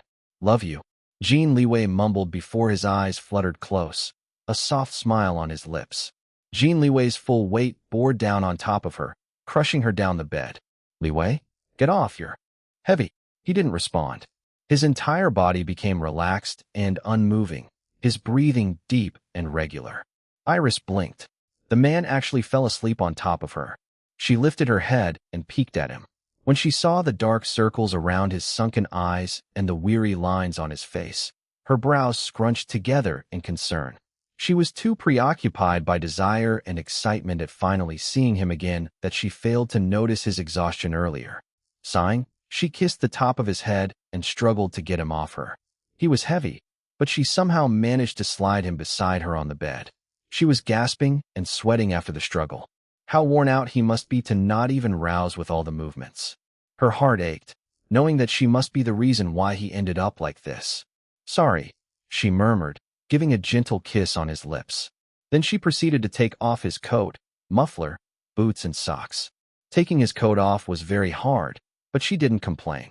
The man just flew thousands of kilometers in the shortest time possible just to see her. How could she complain? Although she wanted to spend time with him, he needed to sleep first. She stroked his face. I love you, Jin Liwei.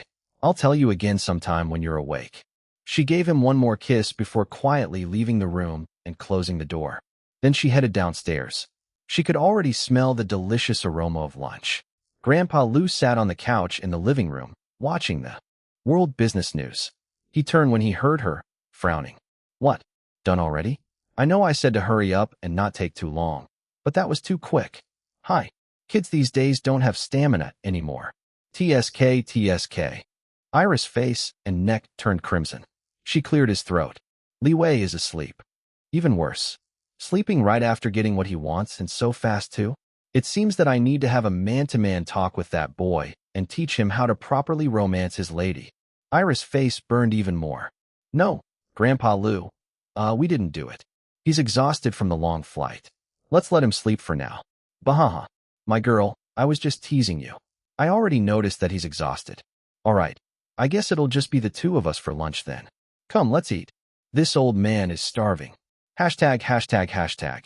Within the restful haze of nothingness, he heard a familiar voice from far away, the most beautiful voice that he had ever heard in his entire life. I love you, Jin Liwei.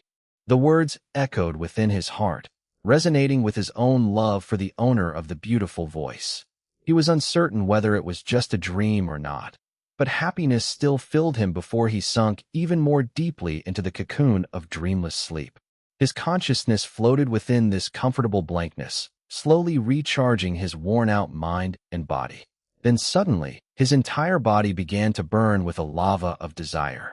The haze of nothingness transformed into a fiery passion of two glistening, hot, tangled bodies. He was vaguely aware that this was just a dream, but he didn't care. He often had these erotic dreams ever since getting to know his baby girl. However, this dream in particular felt more realistic than usual.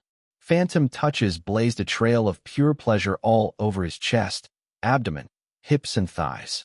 And most importantly, a delicious wet heat stroked his rock-hard length, sending his nerve endings into frenzy. A moan escaped from his throat as a wet sucking force squeezed him. His hips unconsciously thrust hard into the wet heat. He heard a yelp from far away, but he disregarded it, thrusting deeper. He wanted more, craved more of that pleasurable wet heat. Then a sharp pain made him gasp. His eyes snapped open. Disoriented at being startled awake, he didn't immediately recognize where he was. However, the highly sensitive condition of his body and the pain in his hard length made him disregard his current surroundings. His vision zeroed in on his flushed baby girl sitting beside him. She was glaring down at him while massaging her jaw. His mind started to clear, piecing together what might have been happening while he was asleep. Then he looked at his hard little brother who was standing strong and proud, but was now decorated by faint teeth marks. "You, baby, did you bite me?" he asked, his voice husky from sleep. She pursed her lips, continuing to glare at him. "Well, it's because you startled me. You were sleeping but suddenly slammed inside my mouth.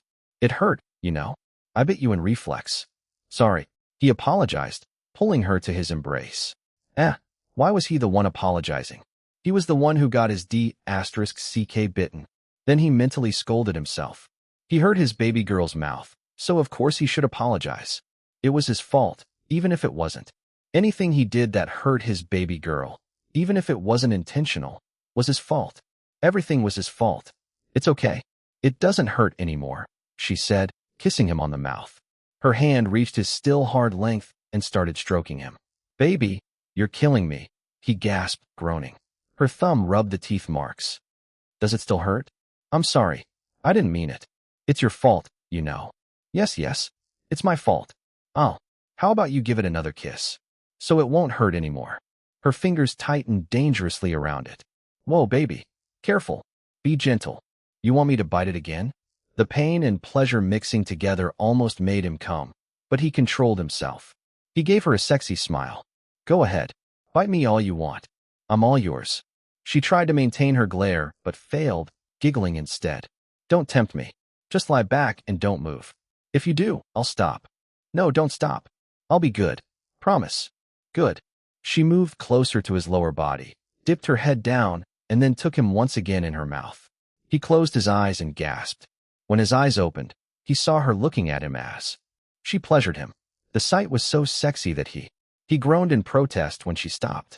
"Baby, please. I was so close." "I know. That's why I stopped." Huh. His baby girl was becoming more and more wicked, and he loved it. Then she started removing her pajamas. His hands moved to help, but she slapped them. He just chuckled and laid there, enjoying the view of her stripping in front of him. "Take off your shirt," she ordered. Of course, he immediately obeyed his queen. He also removed his pants, which was already lowered to his thighs. When she was completely naked, she climbed on top of him. His eyes widened. "Baby, wait. I didn't bring condoms." "It's okay." He frowned. "Are you on the pill?" "No." "Then, SSSHH. She pressed a finger on his lips, shutting him up. Afterwards, she pressed his erection down until it was flat against his stomach, and then sat directly against his length. They both closed their eyes and moaned at the contact. Her wet heat against his hot hardness. He gripped her hips when she started grinding herself on top of him, helping her set a firm rhythm. He wasn't inside her yet, but he was already going crazy. It was taking all of his effort not to go wild and just stab himself inside her. If he was already like this, what would he be like if they went all the way? He would probably lose his mind. The louder her moans, the harsher his breathing. He pulled her down and kissed her, devouring her cries of pleasure. She pulled away from the kiss when she couldn't breathe anymore. His mouth caught her nipple instead, sucking hard. Of course, he made sure to give equal attention to her other nipple so it wouldn't feel left out. Liwei, her nails scraped against his chest, leaving glaring red marks. Her hips became wilder, grinding on him faster and harder. He gritted his teeth, his body taut as a bowstring, as he matched her frenzied rhythm with his hips. He tried delaying his climax to let her come first, but when he looked up and saw her beautiful and flushed self moving in ecstasy on top of him, his control snapped. A roar escaped from his throat when he reached the peak of his pleasure. His mind exploded in bright white lights, and he felt his warm release spurting onto his own abdomen between them. She continued grinding against him even when he finished, chasing for her own orgasm. When she started stiffening, he made it more intense for her by gripping her hips and increasing her pace. Liwei, oh Liwei, yes baby. Her body pressed hard on top of him as she screamed her climax. It was the most glorious sound he had ever heard from her. Her screams gradually became whimpers, her body trembling. He rubbed her back, soothing her after her most intense orgasm yet. When they both calmed down afterwards, she lifted her head and looked at him with a satisfied smile. Good morning. He also smiled. Good morning, beautiful. Best morning ever. Looking like a cat who ate. The canary, Iris gave Jin Liwei a sloppy kiss on the mouth before sliding off from on top of him to lie beside him on the bed. Stretching her body in a lazy manner, she pulled the duvet over them and curled into a comfortable position. That felt amazing. Going back to sleep, still early. And with that, she closed her eyes and slept with a pleased smile on her face. Jin Liwei blinked, not knowing whether to laugh or cry. She finished using his body, so now that she was satisfied, she was going to sleep. Also, the way she curled herself to sleep after getting what she wanted was so much like ice cream. They were becoming more and more alike as time went by. Just like a real mother and daughter, he thought, chuckling. The thought made him pause. An image of her pregnant with his child appeared in his mind. He smiled, feeling warm at the beautiful image. He was looking forward to building a family with her. Someday. He showered kisses all over her face. Of course, she didn't wake up as she was already in deep sleep. The sky outside was still dark. He looked at the time. 5:47 a.m. It seemed that he slept the whole time since yesterday. He felt recharged and refreshed. He hadn't felt this well-rested since his baby girl left him. Now he was brimming with energy and happiness, especially after such an amazing wake-up surprise. His lips lifted into a smug smile remembering what just happened. His baby girl was wearing pajamas before removing them, so she must have been sleeping beside him. But then she woke up at dawn and began taking advantage of him while he slept. Not that he was complaining. In fact, he loved it. He wished it would become a regular thing. He chuckled at the thought. After such a highly stimulating morning activity, he was now fully awake.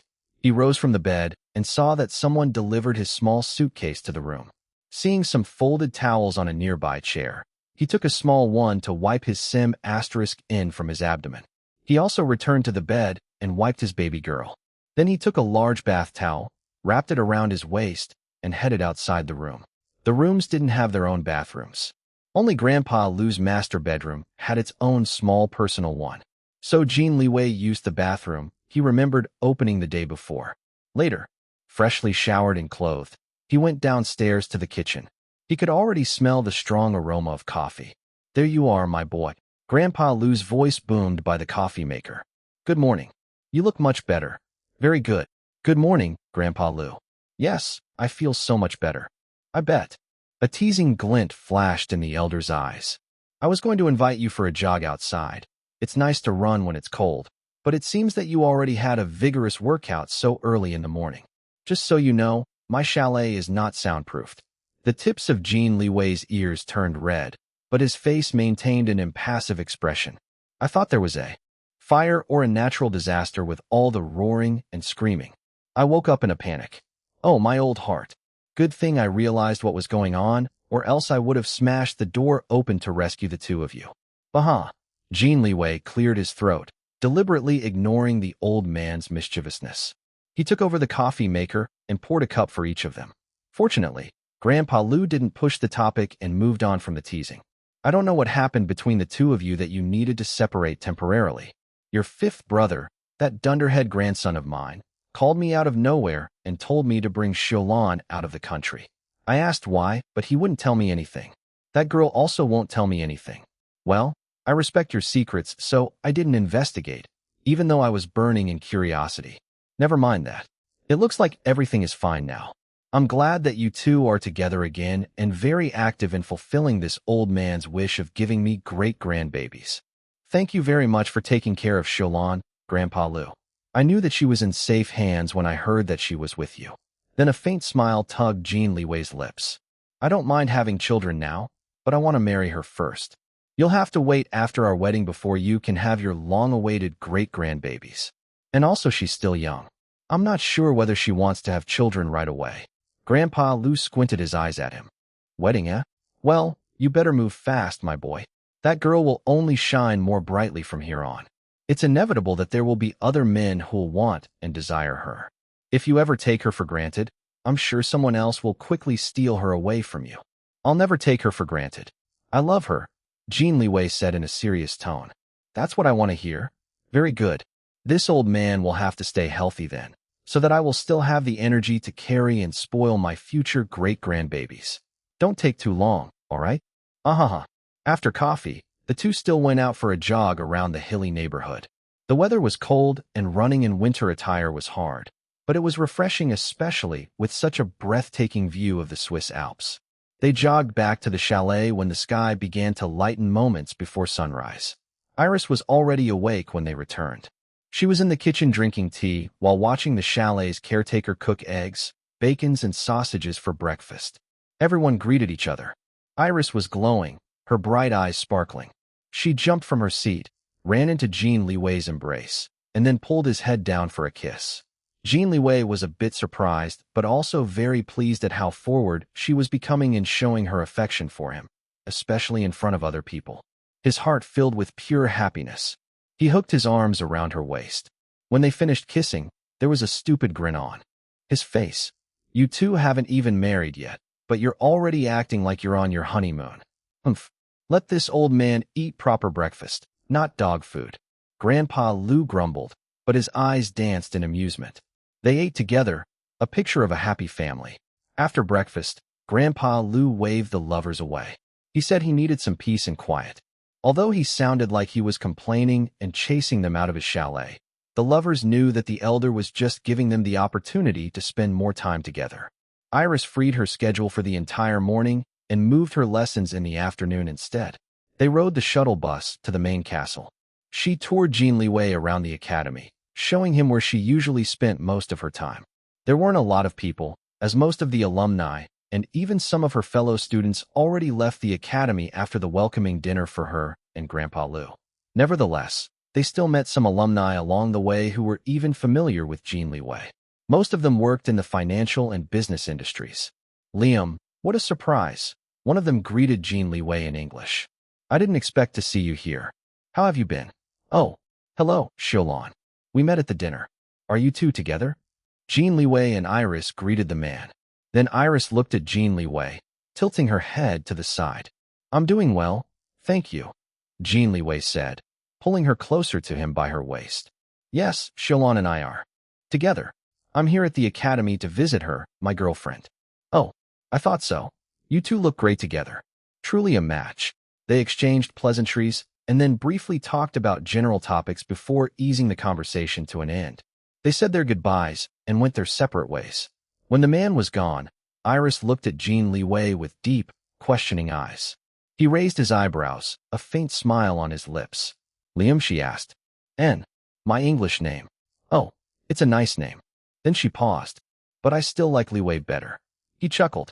Of course. I'll always be Liwei. Liam is just a name I use for convenience whenever I travel overseas. MMN. She nodded and then pulled his hand. Come, let's go downtown and go on a date instead. Okay, baby. Excitement bubbled within her. She planned on confessing her love for him at a good spot she found downtown. They were about to leave when Xiaolan. Amampio chased after them. There you are. I've been looking for you all over the place. I miss you so much. Jin Liwei frowned. Who was this punk, and how dare he tell his baby girl I miss you so much? Also, the guy kept his eyes on his baby girl, not acknowledging his presence even for a bit. Pio, why were you looking for me? She asked, feeling a bit annoyed at being interrupted during her time with her man. She disregarded his "I miss you so much" as part of his usual nonsense. I gave you my email address, remember? If you need something, just send me an email, and I'll see if I'll be able to help you during my free time. Oh, that. I lost the strip of paper with your email address on it. Pio shrugged, waving a dismissive hand. Anyway, I was looking for you because I wanted to ask for your opinion about the love thermometer prototype that I'm building. It's because of you that I got the idea, anyway. So will you come to my lab and check it out? Sorry, Pio. I can't. I'm with my boyfriend right now. He just arrived, and I want to spend more time with him. Maybe you can ask some of the academy staff if they want to volunteer as your test subjects. And by the way, this is Liwei, my boyfriend. Liwei, this is Pio, an inventor. He's a fellow student. Pio finally looked at Jin Liwei, sweeping his narrowed eyes at Jin Liwei's head to toe and then back up again. Huh. So this is the boyfriend you've been talking about? What's so special about him? I'm more gorgeous than him, and most importantly, I'm a genius. You're better off with someone like me who's on the same level as you. He continued to babble such offending words in a careless manner. Jin Liwei scowled, his hands tightening into fists.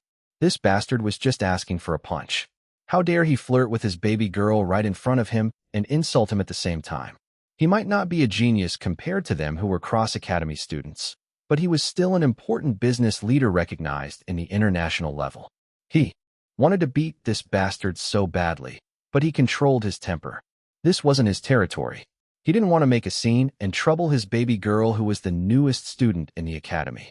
Calm down, he told himself. Just ignore. UA***. Iris pounced. Before the two men could react, she already smacked Pio's face with a powerful open palm strike. Pio was tall, but was thin. Not to mention that he was unprepared. He fell sideways and even rolled a few times on the stone floor. Iris was still raging and was about to attack the already fallen inventor again when Jin Liwei recovered from his surprise. He caught his baby girl, wrapping his arms tightly around her flailing body. Calm down, baby. That's enough, okay? He told her even as a wide grin broke upon his face. The sight of her smacking the bastard was just too satisfying, but he didn't want to get her into trouble. He already saw some people making their way towards their direction. He continued to calm her down. F***CK. My handsome face. You actually hit my handsome face. Pio touched his nose and mouth, checking if there was any bleeding. What's going on here? A deep, stern voice barked at them. It was Professor Erwin DuPont, followed by Julia Moretti. The two were on their way to their offices to start another working day when they heard the commotion.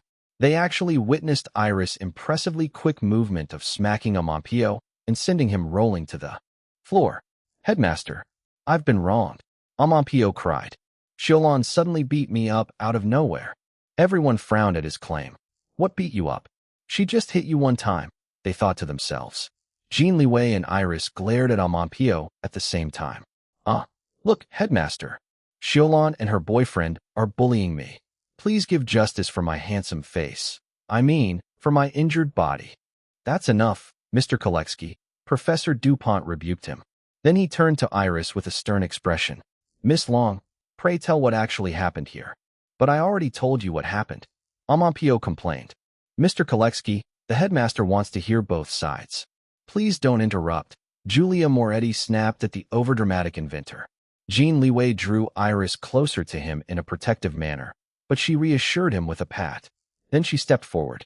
Professor DuPont, I apologize for causing a ruckus within the academy grounds, she said in a sincere tone. I know that I violated the rules, so I'll accept whatever punishment you deem fit to give me. Then her expression hardened. However, I'm not sorry for hitting Pio. Listen to her.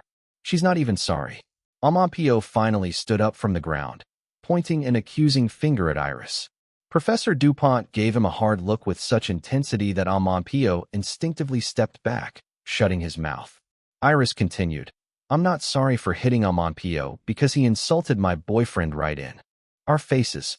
For me, that's unforgivable. He deserves the smack on his face. You Amampio was about to argue with Iris, but one look from Professor DuPont, and he shut his mouth again. Jin Liwei's heart filled with warmth hearing his baby girl's words. She defended him. Ah, what a wonderful feeling. However, he hoped that she wouldn't get into too much trouble. So he spoke up. Headmaster, it's not Xiaolon's fault. This wouldn't have happened if I weren't here. I'm sorry that my presence has caused this much trouble. I'll leave the academy immediately. Just please don't punish Xiaolon too harshly. No, don't leave, Iris protested. You just arrived. Go leave. Who needs you here? Amampio grumbled, massaging his now throbbing face. It was already swelling. Mr. Koletsky, mind your words. Say anything more, and I'll take it as a challenge of my authority as the headmaster. Professor DuPont scolded, effectively shutting up the inventor for real this time. Amampio could piss anyone in the academy and suffer, but he wouldn't care too much. But if he pissed off the headmaster, it was a different story. The headmaster had the power to kick him out of the academy. Getting kicked out of Cross Academy would be the biggest shame of his life. Professor DuPont turned to Jin Liwei. Mr. Jin, there's no need to leave. You're a guest of my good friend, Lu Jianhong, who's not only an important alumnus, but also a registered instructor, albeit a semi-retired one. He only has Miss Long as his current student now. So, of course, you're welcome to Cross Academy. Thank you very much, Headmaster, Jin Liwei replied in a sincere tone. He was about to speak up on behalf of his baby girl again when a couple of cleaners stepped forward. They were husband and wife. The husband was pushing a cleaning cart. His wife had a slightly intimidated expression on her face seeing the headmaster himself. Earlier, they were passing by on their way to the next area they were going to clean when they saw and heard what happened between Iris, Jin Liwei, and Amampio. The couple explained everything to Professor DuPont. The headmaster's expression turned uglier as he listened to the story. After hearing everything, he glared at Amampio, causing the inventor to quail and look down to the floor. Guilt flashed in his eyes. Mr. Koletsky, one of our most important values is that we never, I repeat, we never discriminate or look down on people who aren't enrolled or didn't graduate from our Cross Academy. Yes, this is a school of geniuses. And by being enrolled here, you automatically bear the label of genius. However, genius is only a label given to you by other people. You won't be a genius anymore if others stopped recognizing you as one. Even if you really are a genius and you know it yourself, if others don't call you as such, they'll only think you're a fool who's only too full of yourself. Professor DuPont's tone was grave yet biting. He didn't raise his voice, but every word he said held weight. He continued, remember, the label of genius you're currently enjoying is a privilege, not a right. If you're not careful and take it for granted, it can be stripped away from you. Do you understand, Mr. Koletsky? Amampio's body shook a little. Why yes, Headmaster. I understand. I apologize. I became too full of myself. I'll make sure to reflect on my mistake. It's not me who you should be apologizing to.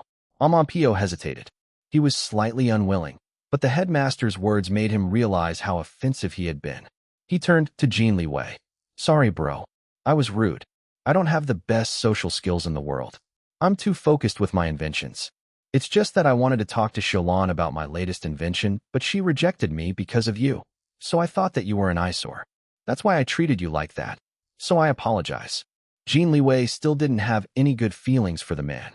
Even if he ignored the way the man insulted him, he couldn't ignore how he flirted with his baby girl. However, he could sense that Amampio was sincere enough. Besides, the academy's own headmaster was intervening in person. He didn't want to become the difficult and petty person who refused a person's sincerity. So with a cold expression, he stiffly nodded his head as an acceptance of Amampio's apology. Thanks, bro. Then Amampio turned to Iris next. Sorry to you as well, Xiaolon. I hope that we can still be friends. After this, I don't really have many friends. There aren't many people who like being with me. Well, that's because you tend to be too full of yourself and your attitude can rub others the wrong way. Julia Moretti thought to herself, but didn't say out loud. Iris harumphed softly, still feeling angry on behalf of Jin Liwei. However, she could relate with Amampio when he said that he didn't have many friends. It was only now in this second life of hers that she had the opportunity to make friends. She understood very clearly how lonely it could be without any close friends. That was why even when she was still a little mad at him, She also accepted his apology like Jin Liwei. Besides, she already smacked and sent him rolling to the floor. That was very satisfying. Everyone released sighs of relief that the conflict between them had been resolved in a peaceful manner. But Xiaolan, your punch really hurt, you know? Amampio complained. She scoffed. It wasn't a punch. It was only a slap. A slap? I rolled on the floor a few times, you know? How can that be a mere slap? Fine. It was a smack, not a slap. Happy. How can I be happy? You just smacked my face and made me roll on the floor. I'm not a masochist. Jin Liwei narrowed his eyes and stepped in front of his baby girl when the two began arguing again. Enough. Professor DuPont barked at them. It was still early in the morning, but he was already having a headache. He felt like a daycare teacher, trying to discipline two naughty kids during a petty and childish fight. Fortunately, the two respected the headmaster and stopped. The atmosphere also wasn't tense anymore. The argument was more like a friendly banter, rather than a heated one. Let's put this matter in the past now that it's settled, he said. Yes, Professor. Yes, Headmaster. However, both of you still violated Academy rules. And for that, I have to give each of you appropriate punishments. Amampio groaned, while Iris already expected it. Jin Liwei stiffened and was about to speak up, but Iris stopped him with a tug in the arm. Mr. Koletsky, you will only receive 1/4 of your regular funds for an entire month starting today. No. What about my research and inventions? I won't be able to finish what I have planned without funds. Amampio looked like the world just ended for him. Professor DuPont ignored him and turned to Iris. As for you, Miss Long, you will perform exactly 10 requests of the Academy free of charge. That is your punishment. I understand, Professor. Iris accepted without any complaints. What does that mean? Amampio didn't understand. Jin Liwei was also confused but didn't ask for clarification. His baby girl didn't look troubled, so it shouldn't be too harsh. Iris immediately understood what the headmaster meant. It simply meant that she needed to do whatever 10 hacking jobs the Academy requested without paying her. Amampio thought that he got a worse punishment compared to her, but he was wrong. Professor DuPont decided to punish them in a financial sense. Although Amampio was receiving substantial monthly funds from the Academy to finance his inventions, Iris was a world-class hacker. She could command the highest fees with just one job. And now, she had to perform 10 requests for the Academy free of charge. This was an enormous bargain for the Academy. Professor DuPont showed his hidden shrewdness in meting out their punishments. When everything was settled, the group went their separate ways. Amampio was almost crying because of his punishment. On the other hand, Iris looked unfazed. With the education she received and continued to receive from the Academy, she would gladly hack 10 times for them. Iris led Jin Liwei out of the main castle. They headed downtown. Her heart began thumping wildly in excitement and nervousness. She was going to confess her love for him. Very soon. It was a beautiful, bright day in the Swiss Alps. Delicate snow flurries began drifting down, adding more to the mountain's natural beauty. Fortunately, it wasn't too windy, so the temperature was bearable with the proper winter attire. Iris and Jin Liwei's date consisted of walking around downtown, appreciating nature, and taking photos together in such a breathtaking place. However, they didn't stay outdoors for too long because Iris needed to protect her throat and vocal cords from the cold. They headed inside the mall to warm up. They didn't do any shopping, but just continued walking around while holding hands. Iris was very distracted because she kept thinking about how she was going to confess to Jin Liwei. She didn't know why she felt so nervous. Just say I love you. What's so hard about it? She challenged herself, but she still couldn't stop herself from feeling jittery. What's wrong, baby? Jin Liwei asked, noticing her restlessness. She shook her head and asked him instead, Are you warm now? I want to bring you somewhere else. I always feel warm with you. Hot, actually, he said with a sexy smile. Her eyes darkened with desire. Unlike when they just first met, she could now understand some sexual innuendos. She grabbed his head for a hard kiss in the middle of the mall. The people just glanced at them in amusement before returning to mind their own business. When the kiss ended, they were both panting. How about now? Do you feel hotter? She whispered. Boiling. She giggled and then pulled his arm. The flurries have stopped. Let's go before it starts snowing again. Okay, baby. Lead the way. They rode another shuttle bus to their next destination. It was a natural park just outside the downtown area. When the two disembarked, there was a roaring sound from a distance. It was also colder in this place. There were other people besides the two of them, mostly hikers. Some of them would probably climb all the way up to the glacial region of the mountains. Iris dragged Jin Liwei, almost bouncing in her nervous excitement. The roaring sound grew louder as they followed a footpath deeper into the woods. Finally, they reached a clearing and a stunning multi-tiered waterfall appeared before them. The rushing glacier waters sparkled under the bright sunlight like pristine liquid crystals. It wasn't a large waterfall, but was enough to impress people with its beauty, emphasized by its unspoiled surroundings. "It's beautiful," Jin Liwei breathed, but she still heard him despite the roaring waters. She smiled, pleased that he liked the place. Then he looked at her. "But you're more beautiful." Her smile widened and her heart beat faster. "Liwei." "Yes, baby. Come closer. I need to tell you something." He leaned to her. "Closer," she urged. Bending his head, he leaned closer until his face was only inches from hers. She used her hands to gently turn his head to the side so that his ear was directly in front of her mouth. Then she whispered, "I love you, Jin Liwei." He froze. His head snapped to look at her, his eyes widening in shock. He couldn't tell anymore if the roaring in his head was from the waterfall or from his own jumbled thoughts. She began to feel nervous. Why wasn't he saying anything? Uncertainty tightened her chest, squeezing her wildly beating heart. "Oh, let's go? It's getting cold," she said, forcing a smile. She felt disappointed by his reaction, or lack thereof. Her chest hurt. She turned and began to walk away, leaving him frozen on the spot. She only walked 5 steps before a tight embrace stopped her from behind. "Say it again." His tone was urgent. Her uncertainty disappeared, replaced by a warm feeling. A soft smile tugged the corner of her lips. She turned around in his embrace until she was facing him. Framing his face with her gloved hands, she repeated her confession. "Jin Liwei, I love you." His eyes shook as a myriad of emotions flashed within them. "Again, I love you." "Again." She giggled. Then she said, "I love you," to him in different languages. When she was on the 8th language, he crushed her lips with his mouth. She opened up for him, accepting his tongue's invasion. Of course, she invaded inside his mouth as well. It was freezing cold, especially near the waterfall, but their bodies felt burning hot. They devoured each other, barely breathing in their passionate hunger. When their mouths separated, they were dazed for a few moments. Jin Liwei kissed her a few more times, gazing at her in between kisses. He couldn't believe that she just told him that she loved him. His heart felt like it was going to burst from love and happiness. "I love you too, baby.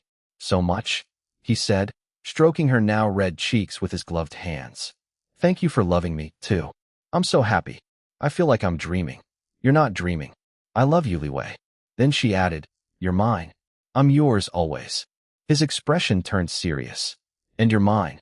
"Yes, I'm yours." Surprisingly, Iris wasn't so against this kind of claiming, unlike before. Now she understood what it felt like to desire someone so much to make a claim on that person. It wasn't a matter of possession or ownership, like so many others were complaining about. Not at all. They weren't slaves or masters of each other. Rather, they were lovers.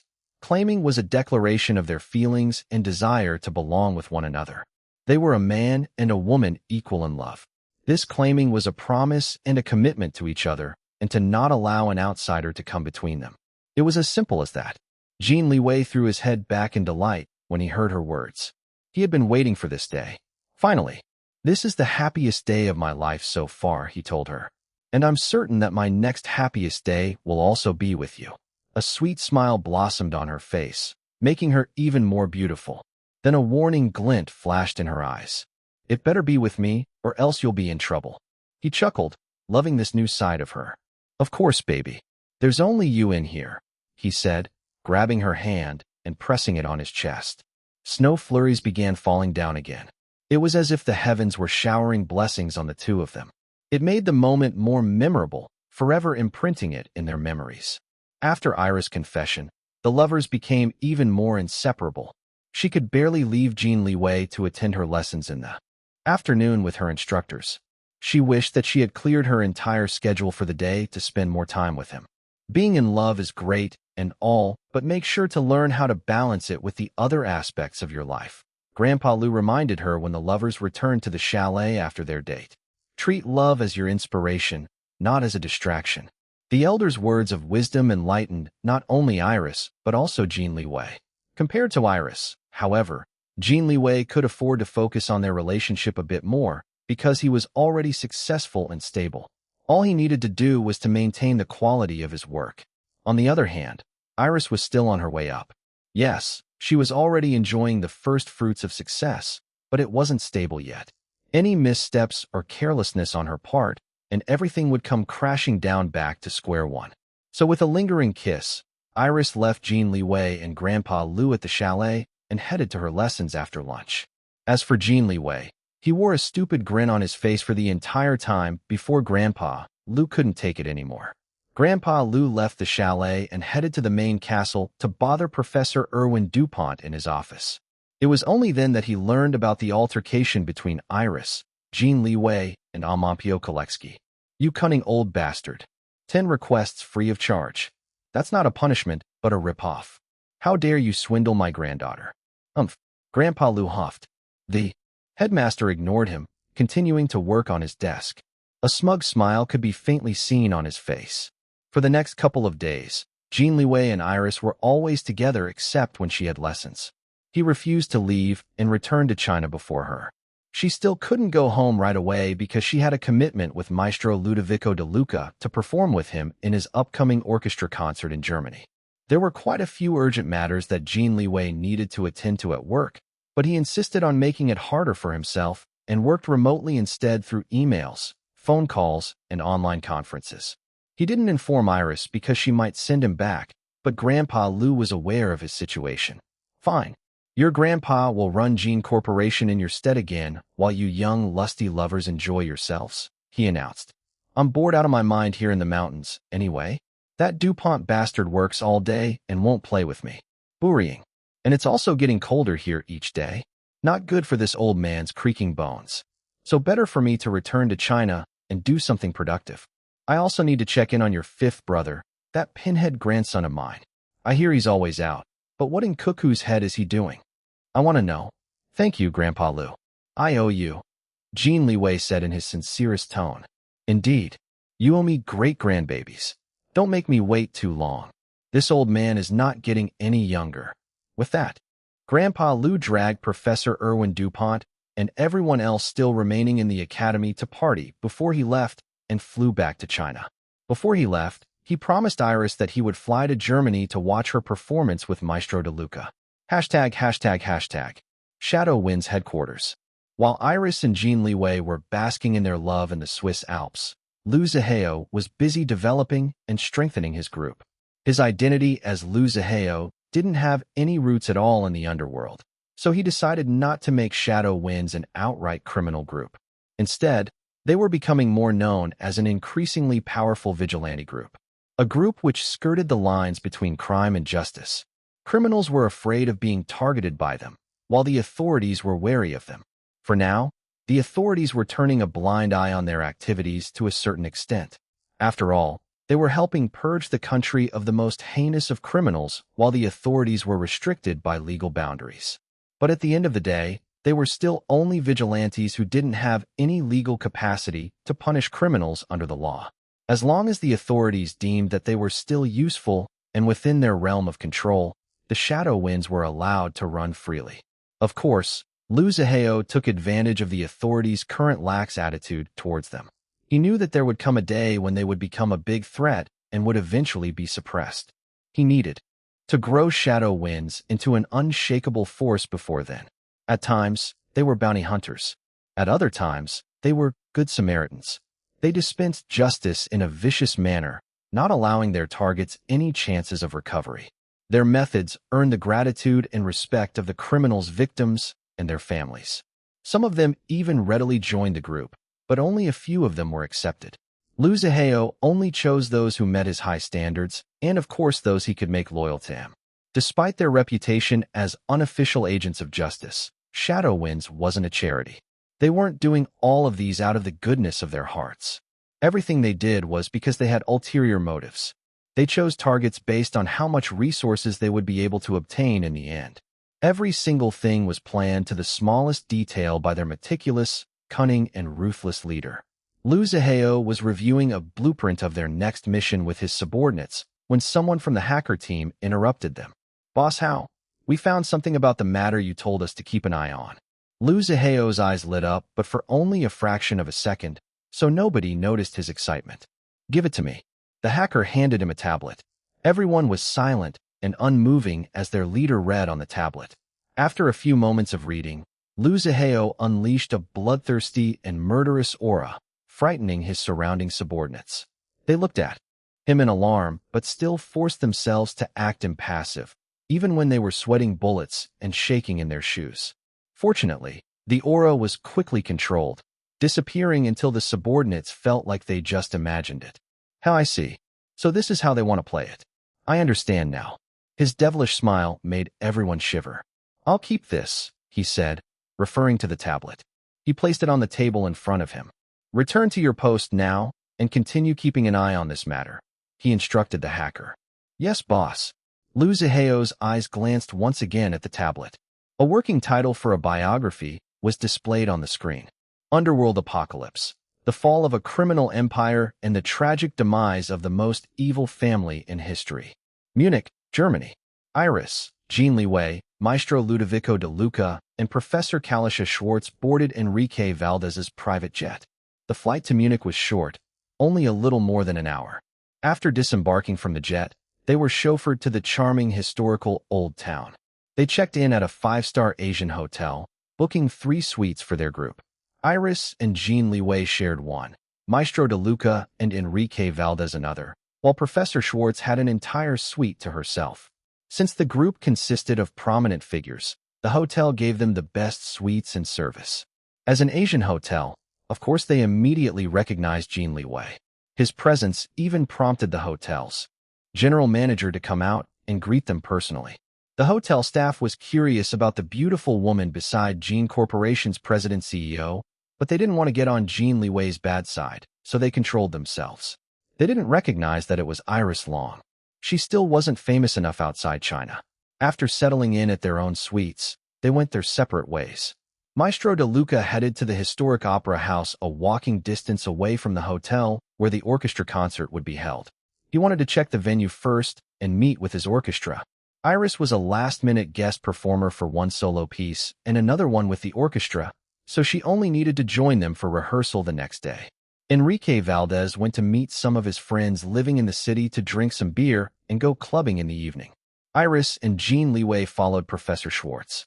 This was her home country before she moved to England. The professor toured the lovers around the beautiful town where the medieval and the modern melded together. After walking around and taking pictures, they went to a bustling street market. Jin Liwei kept Iris close to him, protecting her from the crowd bumping against them.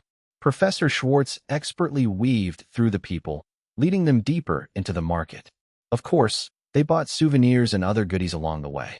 While Jin Liwei was paying for an impressive ship in a bottle, Iris' attention was caught by a stall across them. She tilted her to the side, observing first, before giving in to her curiosity and walking towards it. "Baby, where are you going?" "Wait for me," Jin Liwei called out, but she didn't hear him because of the place's noise.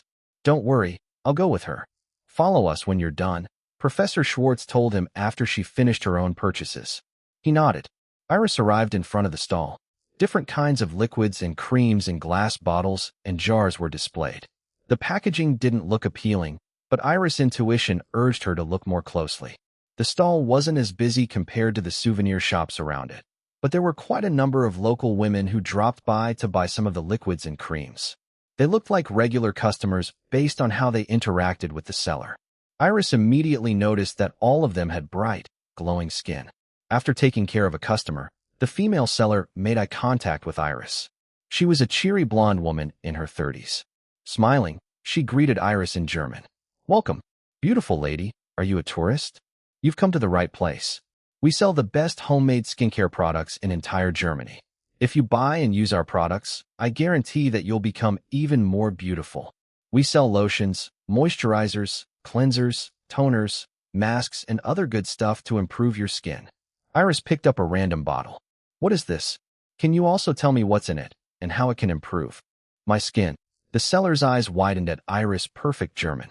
It was even more perfect and formal than her own German, which was tinged by her native tongue, a local dialect.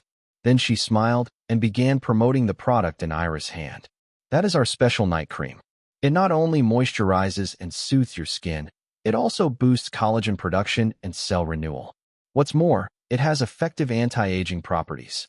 She then proceeded to explain that all the ingredients used in their products were 100% natural and pure, which underwent chemical changes through naturally occurring biological processes, not synthetic ones.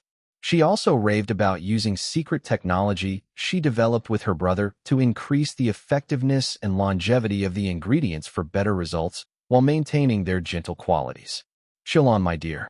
Don't believe everything she says, Professor Schwartz said when she arrived beside Iris. These people will say anything to sell their products. Just look at these shabby bottles. You might ruin your skin if you try them. Let's go, my dear. Madam, I'm not lying. Everything I said is true. The seller defended her products, but still maintained a friendly tone, though there was an insulted look in her eyes. Iris just smiled. Give me one of everything. The seller blinked, while Professor Schwartz frowned. What? The seller thought that she must be hearing things. There were at least 30 kinds of different products in her stall. Right now? Iris tilted her head to the side. You don't want to sell? I want. Of course. Right away, miss. I'll wrap everything nicely for you. I'll even give you discount. The seller moved fast, her hands flashing as she packed one of everything. She wanted to finalize the sale before the customer changed her mind. My dear, tell me why you're doing this. Professor Schwartz didn't understand her. I just feel curious, Professor. The professor only sighed, shaking her head. She thought that her student was wasting her money on such garbage products. Jin Liwei also arrived by their side and asked what was happening. The professor told him. He didn't say anything. He wouldn't say anything even if his baby girl decided that she wanted to buy the entire street market. He would even buy it for her if she let him. When everything was packed, the seller gave Iris not only a discount, but some extra products as well. She was nervous because the total price was considerable. She was worried that the customer would balk after seeing the price. However, she didn't need to worry because the people in front of her didn't even bat their eyes. Let me pay this, Jin Liwei offered. Iris shook her head, handing him her wallet instead. It would be faster if he was the one who counted the banknotes. She wasn't really used to handling physical money, especially in a foreign country. With a small sigh at her rejection, he paid the purchases with her money. Then he carried the bags, only allowing his baby girl to carry the lightest ones. Before they left, Iris asked the seller, Are you here every day? What time do you usually open your stall? No, I'm not here every day, and the time varies. However, if you need more products, you can order from me directly. If you want, I can have it delivered to you, or you can pick it up here. Oh, here's my business card. Feel free to contact me anytime. Okay. Iris tucked the card inside her bag. That night at their hotel suite, Jin Liwei was busy working on his laptop. Although Grandpa Liu stepped in as acting president CEO, there were still some matters that needed Jin Liwei to personally inspect. Iris took a shower by herself and used some of the skincare products she bought earlier. Her eyes lit up because they smelled good, like actual fruits and flowers. She didn't really notice any improvements on her skin right after using them. She knew she was taking a gamble because they might ruin her skin, but she had a good feeling about them. It was in the next morning when she noticed a difference. Her skin felt softer and suppler. She couldn't stop touching her face. She took the seller's business card and studied it. Jin Liwei woke up when he felt her move. The first thing he saw was his baby girl thinking deeply. She looked so cute. Morning, baby. What are you doing? She smiled at him. Good morning. Oh, I was just thinking about a business idea. If everything goes well, I might soon have my own company. Jin Liwei didn't question his baby girl. He already had an idea of what she was planning. Whatever his wife, girlfriend, for now, wanted to do, all he needed was to support her with everything he got. Even if she wanted to take over the world, he would readily provide her with the resources she needed to achieve her goals. Her happiness was his happiness. They cuddled on the bed for a few moments before they forced themselves to rise. Iris would be very busy today rehearsing for her performances at Maestro De Luca's orchestra concert. She wasn't worried for her solo performance because she already mastered the piece in her past life. It was her performance with the orchestra that she felt nervous about. But at the same time, she was also feeling excited. This would be the first time in both of her lives that she would be performing purely classical music with a live world-class symphony orchestra in front of a large audience. For her, this was a dream come true. After eating breakfast, they ordered through room service. Iris and Jin Liwei headed down to the hotel lobby to wait for Maestro DeLuca. While waiting, Iris updated Dom by video calling him. "Whoa, I miss you so much, boss." Dom wailed. "I returned to the penthouse with ice cream and popcorn because Sir Boss is gone from the mansion. It's too lonely there without the two of you." "We're fine, boss. Don't worry. Would you like to talk to ice cream and popcorn?" "Oh, little June is also here. Come here, cutie patootie pies. Look, it's mommy. Junie boy, say hi to mama." Iris chuckled as she watched the kittens rush towards Dom's phone, meowing loudly. She pulled Jin Liwei close beside her so that they could be seen together on the screen. They saw little June squeezing in between the kittens and calling out to them. "Meow, meow, mama, papa, meow, meow." For more than a minute, all they heard were the sounds of the kittens meowing, little June's babbling, and Dom's sobbing. "We'll be back soon, maybe in a couple of weeks," Iris promised before ending the video call. Next, she called her manager, Tang Yi. It was not a video call this time, but only a voice call. "Oh, Iris, thank goodness you finally called me. I've been so worried. Are you still in the hospital? How are you feeling? Are you all right?" Iris felt guilty. It was Liu Zihao who made up the excuse of her recuperating at a hospital abroad. Although she indeed spent time to recover from her emotional trauma, she wasn't really in a hospital. She mentally apologized to her manager and to her fans for lying, but it was necessary. After all, she couldn't just tell them that a remnant within her tortured fan Luo and the alarm girls, making her suffer from trauma as a result. They would most likely think that she went crazy or throw her in prison. "I'm sorry for worrying you, elder sister E. I feel much better now.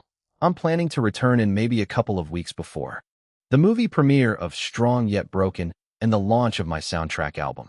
Sorry for not doing my job of promoting." "What are you saying? Don't apologize.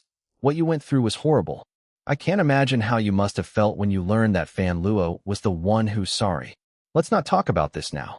Anyway, what I'm trying to say is that we understand why you had to disappear so suddenly. If this album isn't connected to a movie, we could delay its launch until you're 100% well, even if it's a year later or however much time you need. Unfortunately, we have to launch it at the same time as the movie because it's part of the contract terms." "I understand. Don't worry, elder sister E. I'll do my part of promoting when I return." "Good. Your promotion time will be tight, but we'll make it work. Mr. JJ is determined to make this album another success." Then Tang Yi sighed. "But it's true that the interest for the movie and your album has waned a lot after your disappearance, and even more so when the scandals about you and Fan Luo started dying down. Mr. JJ is still heavily promoting your album despite your absence, but as for Bright Summit, well, since you and Jin Chonglin are on hiatus, they decided to focus on other artists instead. They're still a business, after all." I see." They spoke a bit more before ending the call. "Are you okay?" Jin Liwei asked, seeing the furrow between her brows. She nodded, giving him a reassuring smile. Her mind was already organizing what she needed to finish here in Europe so that she could return to China soon. She was already missing working on her own music and performing for her fans.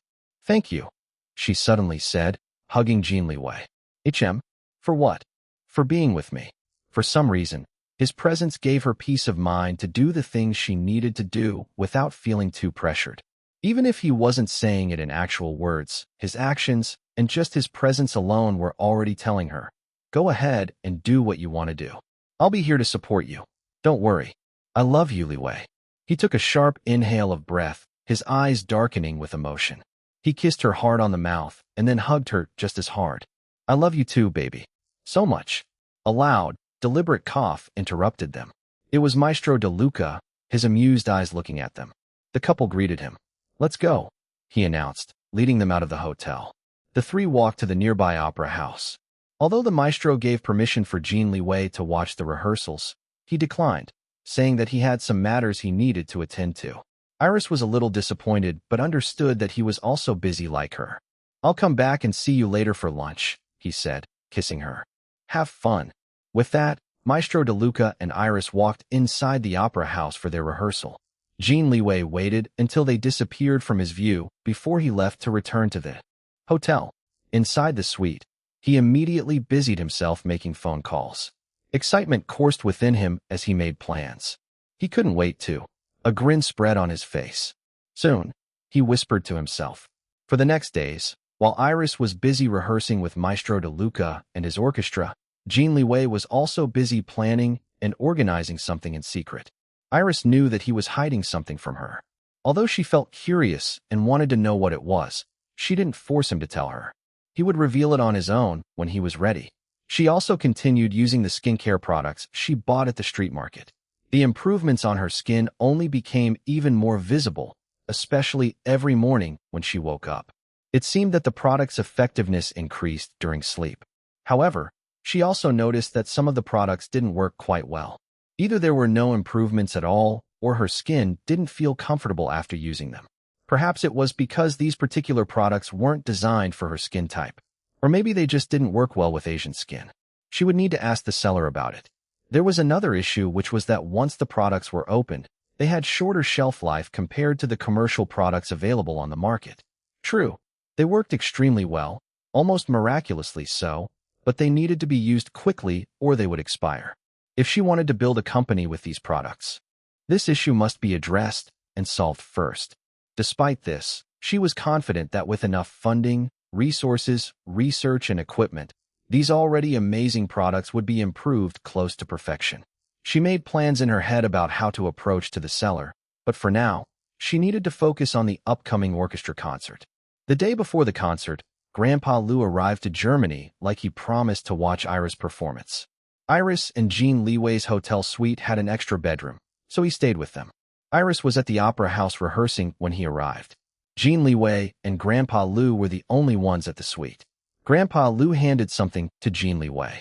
"Here's what your assistant gave me to pass to you," he said, waggling his eyebrows. Then he thumped Jin Liwei on the back. "Good luck, my boy." "Ah-ha-ha." Jin Liwei smiled, looking at the small package he received. His hand tightened around it, as if infusing it with his feelings. ####. The day of the concert at the historic opera house finally arrived. It would feature music by the great classical composers Wolfgang Amadeus Mozart and Robert Schumann. The concert itself would start at 5 p.m. sharp, but people already started flocking in front of the opera house hours before, especially spontaneous visitors. Usually, there were individual ticket sellers loitering outside in addition to the theater's official box office, but it wasn't like that today. Everything was sold out, even the tickets for the listening and standing-only areas. This was a concert held by the celebrated Maestro Ludovico De Luca and his world-class symphony orchestra. The more than 2,000 tickets for this concert were all sold out months ago. What was more, the ticket holders were not only from Germany, but from all over the world. They traveled from other countries and continents just to watch this concert. Not just any concert, but the Maestro Ludovico De Luca's concert. There were even famous celebrities and socialites among the audience. An hour before the performance, the theater opened its doors. This opera house was usually lax in its dress code, but all the ticket holders this time opted to wear formal black tie attire to show their respect for Maestro De Luca. Because most of the performers and the audience were comprised of famous celebrities and influential people, the media was present, turning the hour before the concert into a red carpet event. Iris went inside with Maestro De Luca and the orchestra musicians ahead of everyone else to warm up and make sure that everything was functioning as they should be. As for Jin Liwei, Grandpa Lu, Enrique Valdez, and Professor Kalisha Schwartz, they walked the red carpet together, posed for the cameras, and even answered some questions from the reporters. Among them, the legendary hitmaker Enrique Valdez was the most recognizable. Everyone almost went crazy when they saw him. A few recognized the business leaders Lu Jianhong and Jin Liwei, while only a couple knew who Professor Schwartz was. The group found their seats near the stage, not too far, but not too close either. Just the right distance for optimal viewing. They chatted and exchanged pleasantries with the other attendees that they were acquainted with. 5 minutes before the concert, Iris appeared and took her seat between Jin Liwei and Grandpa Lu. Many heads turned when they saw her. They were wondering who this beautiful woman was. Most of the people here, especially the famous ones, recognized each other, but this was the first time they saw her. They were especially curious because she was in such an impressive group. Tongues began wagging when they saw that she seemed to be close to Enrique Valdez. The legendary hitmaker who was usually taciturn actually spent a few moments conversing with her. Iris didn't notice all the people whispering about her. Even if she did, she wouldn't care anyway. Her mind was focused on the concert. At first glance, Iris looked like she was wearing a simple, long black dress. However, it was actually a long black sweater over her real dress. She planned to remove the sweater and show her dress when it was time for her performance after the intermission. In addition, she was also wearing long gloves to protect and warm her hands so they would remain nice and flexible when she played the piano later. Jin Liwei leaned close to her and asked, "Excited, baby?" She nodded, her eyes sparkling. "Nervous. A bit. You'll be amazing, I'm sure." She smiled, clasping their hands together. "Thank you. I'll do my best. I can't wait to watch you perform." Finally, the concert started. The concertmaster stood up. He was a skilled African-American violinist who gradually made a name for himself after joining the maestro's orchestra. He stood up, leading the musicians to welcome Maestro Ludovico De Luca as he made his way to the conductor's podium amidst everyone's applause. Moments later, Maestro De Luca and his orchestra's interpretation of Mozart's symphonies captivated the audience. Nobody fell asleep as they felt the music vibrate inside their bodies, resonating with their emotions and deepest desires. Of course, the performance was met with a thunderous standing ovation after it ended. Most of the audience left their seats for the intermission. Iris also excused herself, tipping her head up to silently ask for a kiss from her man before she left. 20 minutes later, the intermission ended and everyone returned to their seats, except for the beautiful lady in black who sat between the former and current president's OS of Gene Corporation.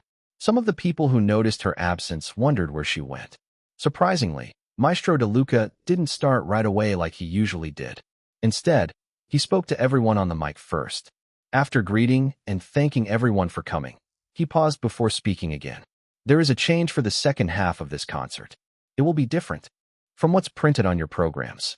Tonight, we have a special guest who traveled all the way from China to perform with us.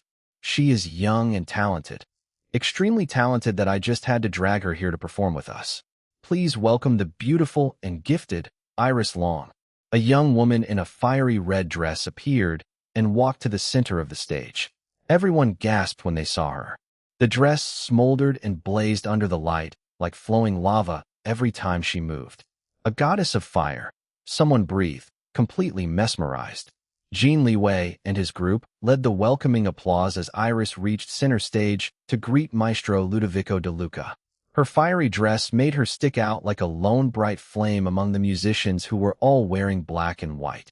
She looked radiant with just the right combination of modest and fierceness. She faced the audience after greeting the maestro. Her eyes swept across the more than 2,000 people before zeroing in on Jin Liwei. The corners of her lips lifted into a slow smile, giving her man a deep look. She didn't realize that her expression made her look extremely seductive, especially while wearing such an eye-catching red dress. Right then and there, a number of men and even women fell in love with her. Maintaining eye contact with her man, she gave the audience an elegant curtsy bow. Then she took a seat in front of the grand piano. Her eyes closed, waiting a few moments for the applause to die down. Pin drop silence. Her eyes opened, and she raised her delicate-looking hands over the keys. The modest part of her aura disappeared, completely engulfed by fierceness. She moved, and the first chords of Schumann's Toccata in C major, Op. 7, began playing. Everyone sat up straighter in their seats as they recognized the showpiece famous for its legendary difficulty. It felt like every note was jumping, skipping, and grabbing hold of the audience's full attention, never letting them go until the end. With her fiery red dress smoldering and blazing under the light and her fierce aura to match it, Iris looked like a sorceress spellbinding them with her manic music. Her fluid movements made the difficult piece look easy and effortless. Her interpretation was energetic and charming, fierce and slightly crazed. The music didn't drag, engaging the audience throughout the entire performance. It was like she was telling everyone through her playing, "Look at me. This is what I can do. Remember this. Remember me. This is me." Perhaps it was a trick of the mind, but as the music became more feverish, Iris' red dress seemed to blaze even more brightly under the light. She must have sold her soul to the devil. How can someone play like that? This isn't normal, was the thought of several of the audience members. Iris threw her head back and her hands up when she finished playing the piece. It was such a perfect and beautiful exclamation of a powerful performance that people wished they had cameras to capture the moment. They already couldn't wait to order the full recording of the concert just so they could watch and relive this moment again. There was a beat of silence before thunderous applause and whistles reverberated throughout the entire concert hall. Everyone stood up, including Maestro De Luca and the orchestra musicians, to give her a well-deserved standing ovation. Standing up and facing the audience, Iris smiled and gestured her thanks. She gave a deep curtsy bow. Schumann's Toccata was a short piece, but in the short period of time playing it, Iris managed to showcase her prowess on the piano, gaining the acknowledgement of the musicians, music critics, and the audience. Maestro De Luca nodded in satisfaction. He intentionally didn't introduce her as his student because he wanted the people to acknowledge her own talents, skills, and capabilities, and not her connection to him. It was the correct decision. Now everyone wanted to know more about her. Bravo! Genius! Best toccata I've heard in a long time.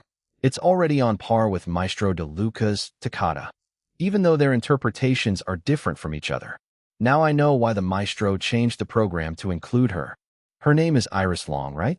Why do I think that her name sounds familiar? Wait, I bought this album called Rebirth Melodies. If I remember correctly, the pianist and composer is called Iris Long. Oh, you're right. I think they're the same person. I love that album. Makes me cry every time I listen to it. Some people already started recognizing her name from her piano album, Rebirth Melodies. It did well on the German music charts, peaking at number 6. Germany was one of the countries who sent a request to JJ's record label to invite Iris to perform. The applause and chatter died down when Maestro De Luca motioned for the audience to settle down. It was now time for the next performance. He looked at Iris and then at his musicians, checking to see if they were all ready. He waved his baton and the powerful opening of Schumann's Piano Concerto in a minor, Op. 54 resounded. Then the melodious duet of the clarinet and the piano transported the audience into a romantic fantasy. This time, Iris' aura of playing was slightly different from when she played Toccata earlier. She still made the piano concerto look easy and electrifying, but her movements were more graceful, more romantic. The blazing energy she had earlier in Toccata became sweeter and passionate without being too melodramatic. She harmonized perfectly with the orchestra, touching and captivating everyone. It was like she was serenading her lover with her sensual playing. And indeed, she was. Jin Liwei's eyes never left her. It was as if everyone else disappeared, leaving only the two of them in that moment. The music was like an invisible bridge connecting the two of them. Half an hour to finish all movements of the piano concerto, yet nobody felt bored. They savored everything from the music itself to the impressive musicians and the emotions evoked from within them. Maestro De Luca gave a final wave of his baton while Iris held the notes down before releasing them, signaling the end of the performance. There was no hesitation this time. The audience rose from their seats and gave a roaring standing ovation. Many of them even had tears in their eyes, still feeling the music even after it ended. Iris stood up with a big smile. She and the maestro walked hand in hand together to the front of the stage. They raised their held hands high up in the air. She gave a curtsy bow while he bowed like a gentleman to the audience. Then they turned around and acknowledged the orchestra musicians. Well done. You were magnificent, Maestro De Luca told Iris. Thank you very much, Maestro, for giving me this opportunity. We'll have more opportunities to perform together. I know that what you showed tonight is nowhere near your limit. A staff member from backstage appeared and gave a bouquet of flowers to Iris. She thanked everyone again before heading down the stage. She became the center of everyone's attention as she walked back to her seat. To everyone, this beautiful woman in a fiery red dress was without a doubt the highlight of the evening. She wasn't only a talented and skilled pianist, but was also beautiful and alluring. Back in her seat beside Jin Liwei, she received congratulations and compliments from the people around her, including Grandpa Liu, the teary-eyed Professor Schwartz, and her other music instructor Enrique Valdez. Next will be my turn. Our collaboration will be grander than this, Enrique Valdez told her. I'm looking forward to it, teacher. Afterwards, she rested her head on Jin Liwei's shoulder, feeling him kiss the top of her head. She wanted to relax and enjoy the rest of the concert with her man now that her own performance was over. You were amazing, baby. I'm so proud of you, he whispered. I was playing for you during my second performance. I know. I felt it. Shush. Stop flirting. The concert hasn't ended yet. Hi. Kids these days don't know how to control themselves, Grandpa Lou grumbled in a low voice, complaining, yet the playful glint in his eyes made it obvious that he was teasing them. Finally, the entire concert ended. It was a huge success. Iris, Jin Liwei, and the others attended the after-party. Maestro De Luca took this opportunity to introduce Iris to some of the influential figures in the world of classical music.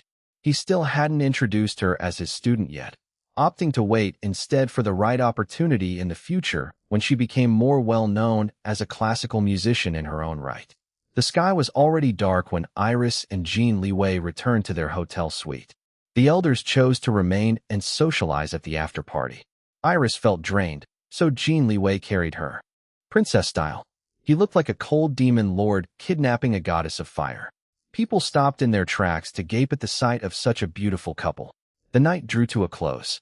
Iris slept peacefully that night in the arms of Jin Liwei, not knowing that when she woke up the next day, her face would be splashed all over the European news. The next day, Iris Long's name and photos of her in a fiery red dress were all over the newspapers, TV, and several websites. For now, they still didn't know much about her. All they knew was that she was a popular musician in China. Most of the music critics praised her interpretation of the two pieces she performed last night. There were a couple who didn't like her playing, but these particular critics were anti-fans of Maestro De Luca in the first place. Because Iris performed at the Maestro's concert, they were already biased against her. Overall, people raved about her performances, even going as far as to call her a rising star in the world of classical music. In addition to her prowess on the piano, everyone was also talking about her red dress. Her photos wearing it topped several best-dressed lists. Many fashionistas, celebrities, and socialites wanted to know who designed it, hoping that they could also wear the same dress. Then an art collector posted a photo of a painting on his blog. It was an oil painting of a fierce woman rising from the mouth of a volcano, lava covering her body. The image looked extremely similar to Iris' red dress. The painting was titled Forged in Fire by the artist Ashandra Nightsun. Some people, especially Ashandra's fans, started accusing Iris of plagiarism. But before the situation escalated, the art collector made another post. Ash and I are good friends, the art collector wrote on his blog. So I called her and spoke to her about this issue.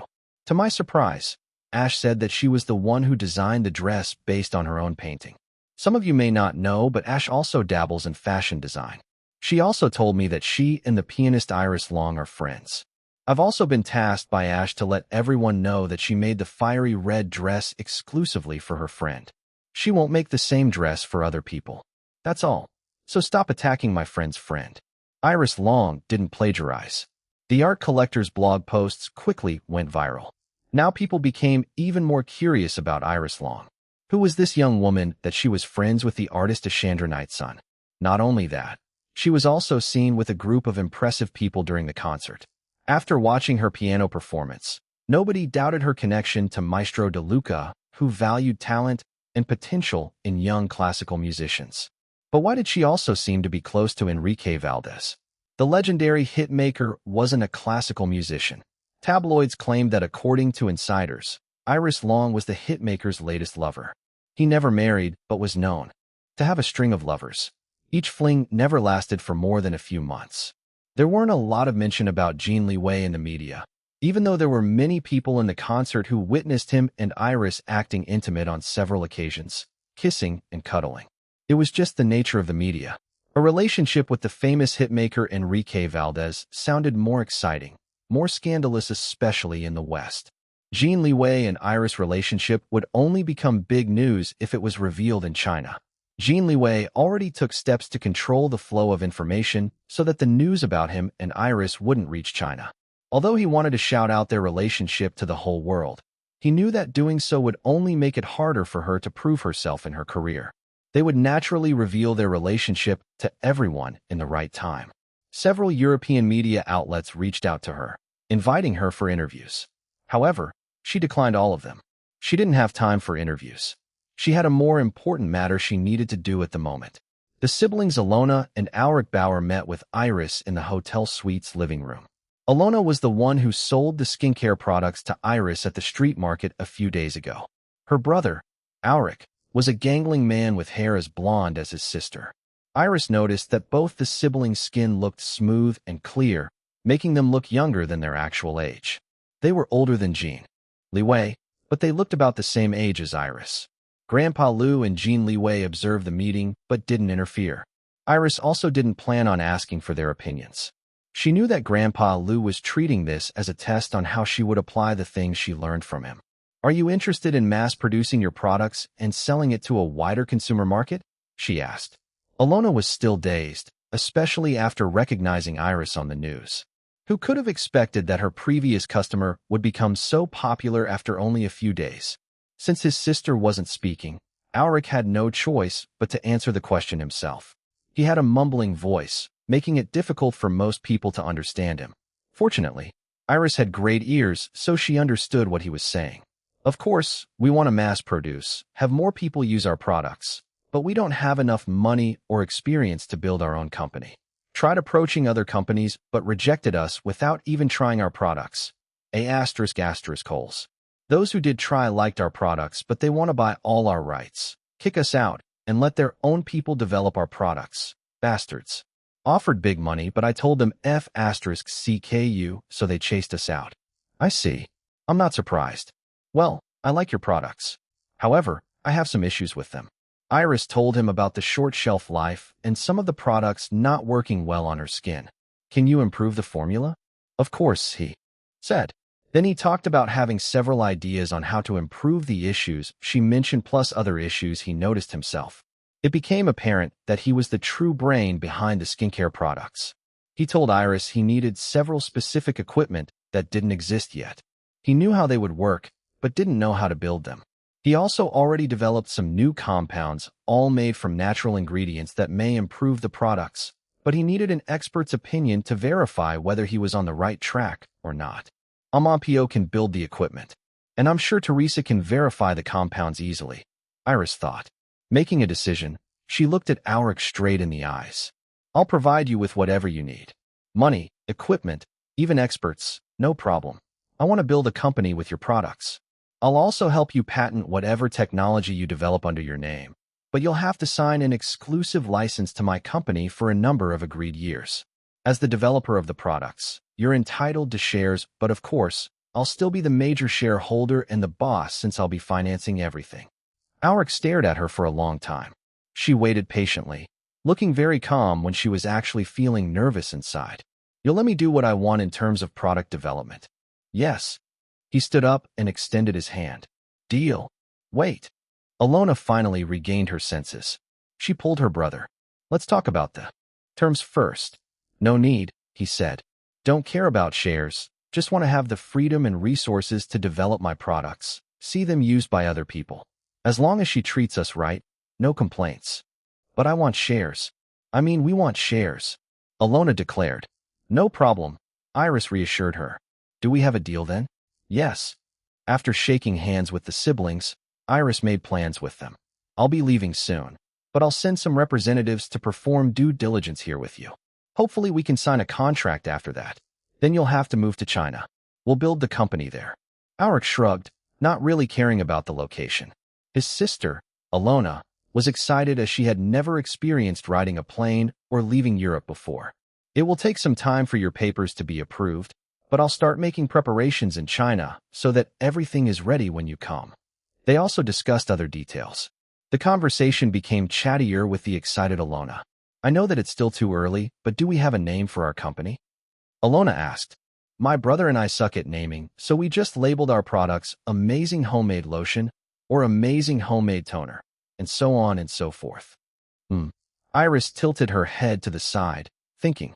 Then her eyes lit up. "Our company will be called Orchidia Beauty." In the next days, Iris finished all matters concerning her tentative deal with the Bauer siblings. They needed to wait until everything was ironed out before signing a contract to build the company, Orchidia Beauty. She also connected them with Amampio Koletsky and Teresa Blipsberg to help build the equipment Auric needed and to verify the new compounds he developed. Fortunately, Teresa was kind enough to spare some time despite her busy schedule. As for Amampio, he was unwilling at first, but when he heard what kind of equipment were needed, his curiosity won out and he accepted the project. Fine, but you'll have to pay for everything. My monthly funding from the academy is for my own projects. Not to mention that 3/4 of my funds is cut off for a whole month as punishment because you smacked my handsome face. Of course, I'll fund the development of the equipment. It's for my company after all, she replied. Good. I need this change of pace because building the love thermometer is not going well. I don't have enough funds. Then he complained about how his punishment was so unfair compared to her lighter punishment. Iris had no time to listen to his nonsense, so she quickly said goodbye and hung up. So far, she had already completed 2 out of 10 requests from the academy. They were moderately challenging, but nothing too difficult for her skill level, at least for now. She wanted to complete her punishment as soon as possible, but could only wait for the academy to send requests. Finally, Iris didn't have a reason to stay in Munich any longer. She was ready to go home. To China. The others already left, leaving only her and Jin Liwei behind. Grandpa Liu returned ahead of them to run Jin Corporation in Jin Liwei's stead. Professor Kalisha Schwartz went to Berlin to visit her relatives. Enrique Valdez flew to America to record an album with a famous diva. Maestro Ludovico de Luca flew to Austria next for another concert. Before the maestro left, he spoke a lot in secret with Jin Liwei. They didn't let her hear what they were talking about, making her very curious. She tried asking Jin Liwei, but he just gave her a mysterious smile. You'll know soon, baby. She was unsatisfied but didn't force him to tell her. Let's go home then, she said. Not yet. She tilted her head to the side, confused. Why? Do you still have something to do here? Not here, but somewhere else. We're leaving tomorrow. He wouldn't tell her anything more. Of course, she could just search it up and try to discover what he was hiding from her. But her love for him was greater than her curiosity. She just had to trust him to reveal it to her when he was ready. The next morning, Jin Liwei's private jet picked them up at the airport. Iris didn't know where they were going. Surprisingly, the flight was quick. It only took a little more than an hour. When they disembarked, her eyes widened as she recognized the language. She looked at Jin Liwei with a mixture of confusion and excitement. He gave her a light kiss on the lips. You've been working so hard. Let's relax here for 5 days or so. You're going to be very busy once we return to China. Okay. ####. Stresa, Italy. They spent the first day enjoying Milan before traveling by car to Stresa. They arrived at a beautiful palatial villa standing on a hill overlooking a great lake. The Alps could be seen from a distance. Iris discovered that the villa belonged to Maestro de Luca. It seemed that this was the reason why the two had been talking a lot behind her back. Jin Liwei borrowed the property from the maestro. However, she still didn't understand why they had to act so secretive. The town was very quiet at this time of year. There weren't a lot of tourists. Jin Liwei wasn't kidding when he said that he wanted them to relax for a few days. Many of the attractions in the place were closed down because it was low season, but there were still good places they visited like family diners and the local market. For the most part, the two just stayed in the villa enjoying each other's company. It was on the 3rd day of their stay that Iris felt something weird. The household staff looked busy. She also caught a glimpse of delivery trucks outside. It looked like they were preparing something. What's going on? She asked. You'll see later. It's a surprise. Come, baby. Let's work out at the gym. He pulled her from the window. It was obvious that he was distracting her. She had the strongest urge to pinch his cheeks for acting so mysterious and not telling her anything. Feeling a bit annoyed, she went ahead and pinched both of his cheeks hard. He just grunted but didn't make any move to stop her. He even bent down a little to give her easier access. He just stood there like a good boy and let her hurt him until his cheeks turned red. Her annoyance was quickly replaced by guilt. He released his poor cheeks and wrapped her arms around his waist instead, hugging him. Sorry, she said against his chest. It's okay, baby, he said, stroking her hair with his fingers. She lifted her head and touched his cheeks. Painful. He was about to say no, but changed his mind. He deliberately put on a sad expression. Yes, they hurt so much. Really? I'm sorry, Liwei.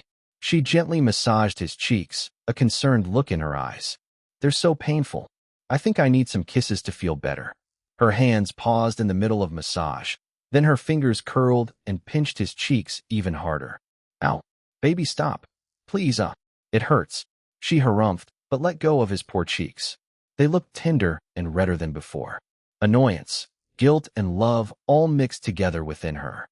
"You're a bad boy," she said, wrapping her hands around his neck and pulling him down so that their faces were only inches away from each other. "Yes, I'm a bad boy. I deserve to be punished. Are you going to punish me?" His eyes began darkening with desire. He held her waist and pulled her against his body. A giggle escaped from her lips. "I already did. You want me to pinch your cheeks again, if it makes you happy." "Oh, Liwei." Then she kissed him, thoroughly exploring his mouth. She lightly bit his lip when he tried taking over the kiss. "Be good boy," she murmured while fighting against him for control of the kiss. A low growl sounded deep within his throat, but he held back and allowed her to lead the slow, torturous kiss, even though all he wanted was to devour her mouth. His hands slid down her hips to her plump butt and squeezed them hard, earning a moan from her. Iris could feel his erection against her stomach. It only intensified her desire for him. Her hands crawled down from around his neck to his chest, down his abs, lower and lower. "Baby, wait. Not now." Jin Liwei caught her naughty hands. He was panting.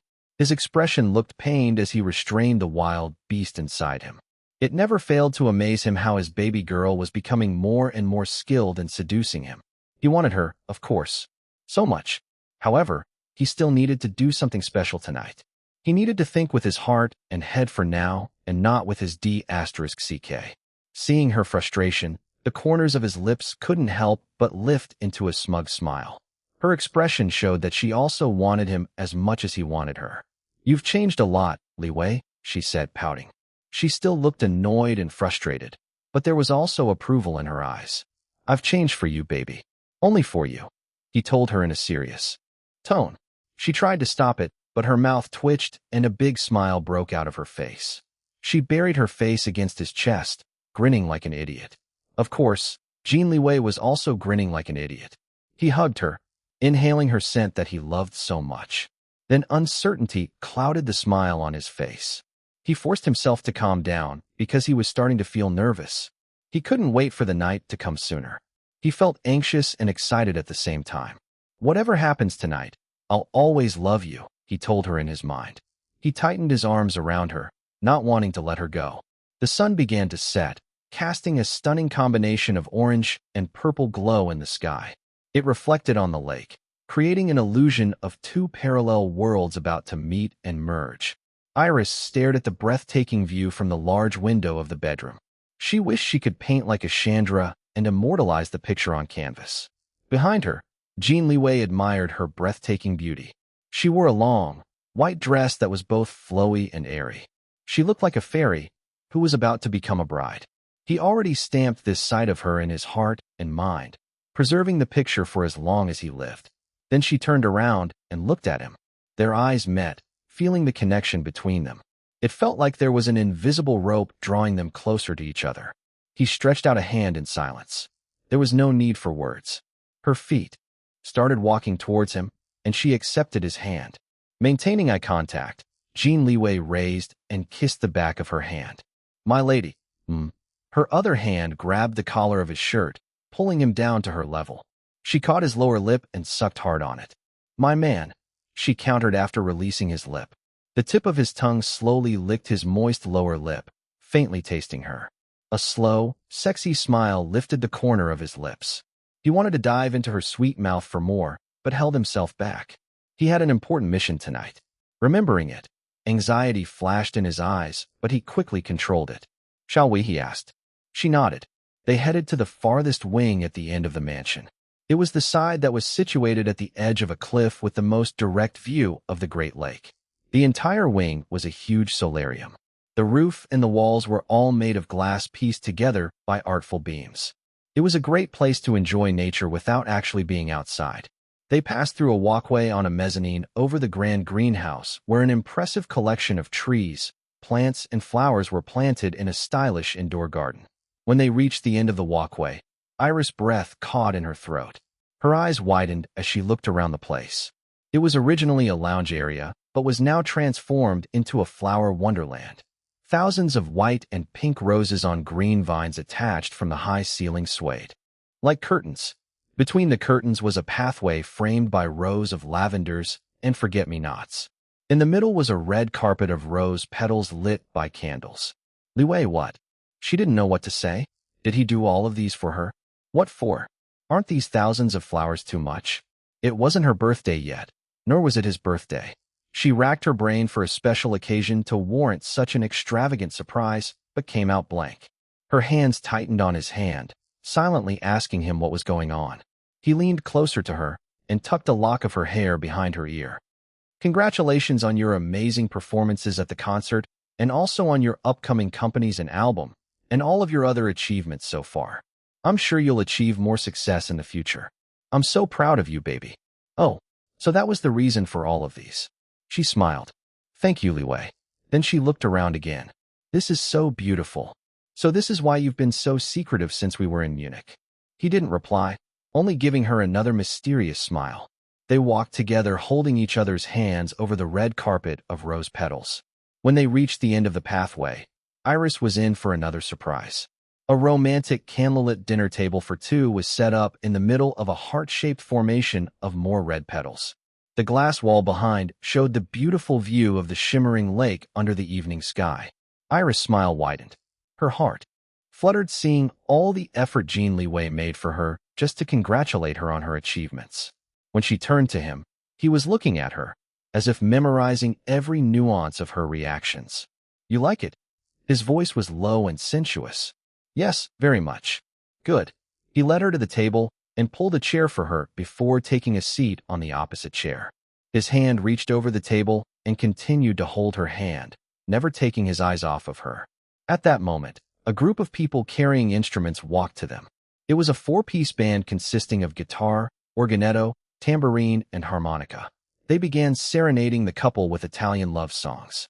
Iris' eyes lit up, enjoying the folk-style melody and the saccharine lyrics. Although she was just starting to understand and appreciate romance, she now knew why many people would say that Italian was a romantic language. When the first song ended, she wanted to clap, but Jin Liwei was holding one of her hands. She raised an eyebrow at him, but his gaze on her never wavered. It made her heart skip a beat. Clearing her throat, she looked at the musicians again. Bravo! Because she couldn't clap, she praised them instead. They bowed in thanks and started playing another song. A waiter in crisp black tuxedo appeared carrying a pitcher of non-alcoholic sangria. Jin Liwei took into account that his baby girl didn't drink alcohol. The couple enjoyed a full-course Italian dinner. All of the dishes were delicious and artfully presented. They weren't only a feast for the taste buds, but also for the eyes. They were all cooked and prepared by a famous Italian chef who flew all the way from Venice. Iris didn't know, but Jin Liwei spent a big amount of time, effort, and of course money to persuade the chef. Despite this, the chef was still hesitant. It was only when he used his connection with Maestro De Luca that the chef finally accepted his offer. After the delightful dinner, the couple chatted for a bit. Jin Liwei kept his tone light, but inside he was barely keeping everything together.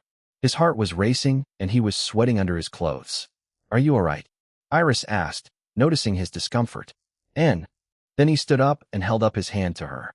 Come, baby. There's something I want to show you. She tilted her head to the side. There was more? Okay, she said and accepted his hand. She raised an eyebrow when she felt his damp hand. She opened her mouth, about to ask what was wrong with him, but stopped when she saw his serious expression. So she allowed him to lead her to the other end of the hall. Amazement struck her when she discovered that the entire mezzanine was decorated with the seemingly endless roses and other flowers. Finally, they stopped a few steps away from the railing. Iris became confused. When she looked at Jin Liwei again, she grew concerned because huge drops of sweat were now flowing down his face. Liwei, are you okay? Baby, he interrupted her. I'm going to show you something. She hesitated before nodding. He led her to the railing. Look down. She did. What she saw down there shocked her, making her gasp. Her eyes widened and her mouth opened. Then she felt Jin Liwei move beside her. She turned, becoming even more shocked. Her heart almost jumped out of her throat because of his next actions. Jin Liwei fell down on one knee in front of her. On the floor below the mezzanine, hundreds of lit candles spelled out the words, "Marry me," encircled by a heart-shaped formation of more candles. The sight dumbfounded Iris. She knew what the words meant, but they didn't seem to make sense in her head.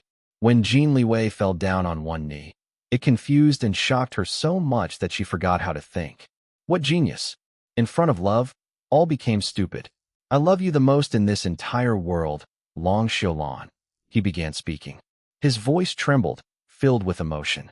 "I never imagined that I would ever feel this way or love another person this much in my life.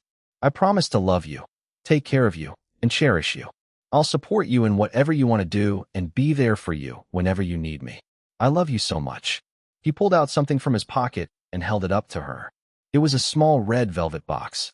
He opened it, and a diamond ring sparkled inside. "Baby, will you marry me?" Iris froze, her mind going completely blank. Jin Liwei held his breath, waiting in anxiety for her reaction and response. The chef, the waiter, the musicians, and all the household staff also held their breaths, anticipation in their eyes. The clock ticked, heightening the tension. He began to sweat even more. The hand holding the box started shaking, but he controlled it. A full minute passed, but still she didn't move or say anything. Jin Liwei's heart became heavier and heavier as more seconds ticked by. His face fell. It hurt. The other people witnessing the scene looked at each other in dismay, shaking their heads in pity at the poor man. They sighed and began to silently withdraw from the depressing atmosphere. "Baby," his voice broke. He was unable to say anything more. Gulping air to control his turbulent emotions, he began to lower the box. Suddenly, Iris pounced on him. He was knocked down, and he fell on his back to the floor, making him groan. He hurriedly snapped the box closed because the ring almost fell out. He felt her squeeze herself close to him, as if trying to bury herself inside him. "Baby." He had no idea what was happening. Was she mad at him? It didn't feel like it. Then what was she doing? He was perplexed. She finally lifted her head and looked down at him. Her eyes glistened before tears fell down, splashing onto his face. His heart stopped for a beat. Then he panicked. "Baby, what's wrong? Why are you crying? Please don't cry. I'm sorry." He clumsily wiped her tears with his fingers. She framed his face with her hands. Tears continued to fall down from her eyes, but she didn't look upset. In fact, there was a soft smile on her face. "I love you too, Liwei," she told him. His heart stopped for a beat again before racing wildly inside his chest. Hope filled him once more, but he restrained it and acted cautious instead. "So, will you marry me?" he asked again. She nodded. Now it was his turn to have his mind go blank. "Well, what?" Lowering her head, Iris gave him a sweet kiss on his slightly open mouth. Then she breathed her reply into his mouth. "Yes, I'll marry you, Jin Liwei." He inhaled sharply. Was this really happening? Did she really say yes? Please someone tell him that this was really happening. It felt like his soul flew out of his body and then slammed back inside. After the initial shock, a wave of pure happiness flooded him. "Really? Baby, say it again." His tone was intense and urgent. He was afraid that he heard her wrongly earlier. "I said I'll marry you," she repeated. "Oh." His eyes widened in wonder. "Oh," he repeated and then began to laugh. "Oh, baby." Grabbing her head, he kissed her hungrily and happily on the mouth. He continued to laugh. Delighted, he felt like he was floating in the air. He pressed their foreheads together, looking deep into each other's eyes. Then he remembered something important. The ring. He turned his head and reached for the velvet box which was now lying carelessly beside them on the floor. He asked her, "Can I put the ring on you now?" "Okay." They sat up while still staying close to each other. Iris sat between his legs. She rested her head on his shoulder, watching him fumble with the box before managing to open it. The diamond ring seemed to gleam even more brightly than the first time he opened the box. Jin Liwei took the ring out. Finally, he slid it on Iris' finger. It fit perfectly. Seeing the ring he chose on his baby girl's finger made him choke up with emotion. Love and happiness overflowed from within him. He couldn't help but grab her head again, kissing her more deeply and more passionately. The other people watching didn't understand Chinese, so they were caught off guard by this development. They thought that all was lost when Iris failed to respond earlier. But seeing Jin Liwei grinning so widely that his face might split and putting the ring on his lady's finger, the others knew that the proposal was a success. They cheered, whistled, clapped their hands, and expressed their congratulations to the newly engaged couple. The musicians took their instruments and began playing a congratulatory tune. Iris' tears of happiness stopped.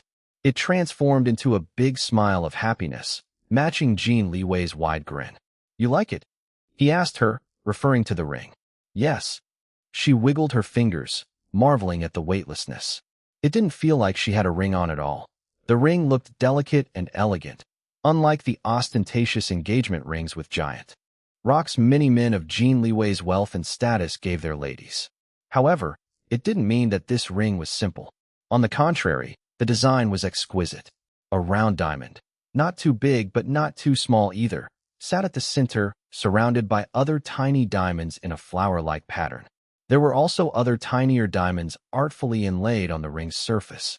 Despite its appearance, it was surprisingly light. "I had it specially designed and made from a super lightweight material," he told her. "You're a pianist, and I know that heavy rings will interfere with your playing. That's why I got you this. I want you to wear your engagement ring even when you're playing. I hope that you won't have to take it off." Iris was touched by his thoughtfulness. "Thank you." "No, baby. Thank you for accepting my proposal. You've made me the happiest man in the world." The musicians changed up the lively, celebratory tune to a slow, romantic music. "Would my lady grant me a dance?" She giggled. "Yes, of course." They stood up. She wrapped her arms around his neck while he encircled her waist with his hands, pressing their bodies close together. They started swaying with the music, looking deeply at each other's eyes. They kissed each other, sometimes gentle, sometimes intense. "I love you, baby. I love you too, darling." The two basked in their love and happiness, savoring the moment like they were the only two people in the world. Happily ever after? Not yet. This wasn't an ending, but a new beginning. ####. Chapter title, Will You Marry Me? Jin Liwei carried Iris in his arms like a princess. No, like his queen. He carried her like she was his most precious treasure. The distance from the solarium wing to their bedroom was far, but he insisted on carrying her all the way. It didn't help that she was kissing and caressing him all over. He felt like he was burning in a delicious fire the entire time he was walking while carrying her. He needed her water to douse his fire, but not yet. Finally, they reached the bedroom. The lights were turned off, but the moonlight cast a soft, dreamy glow inside. Long shadows danced as dark clouds moved to obstruct and reveal the moon in mysterious undulations. He set her down on her feet. For a few moments, they just stared at each other. "You're so beautiful," he whispered.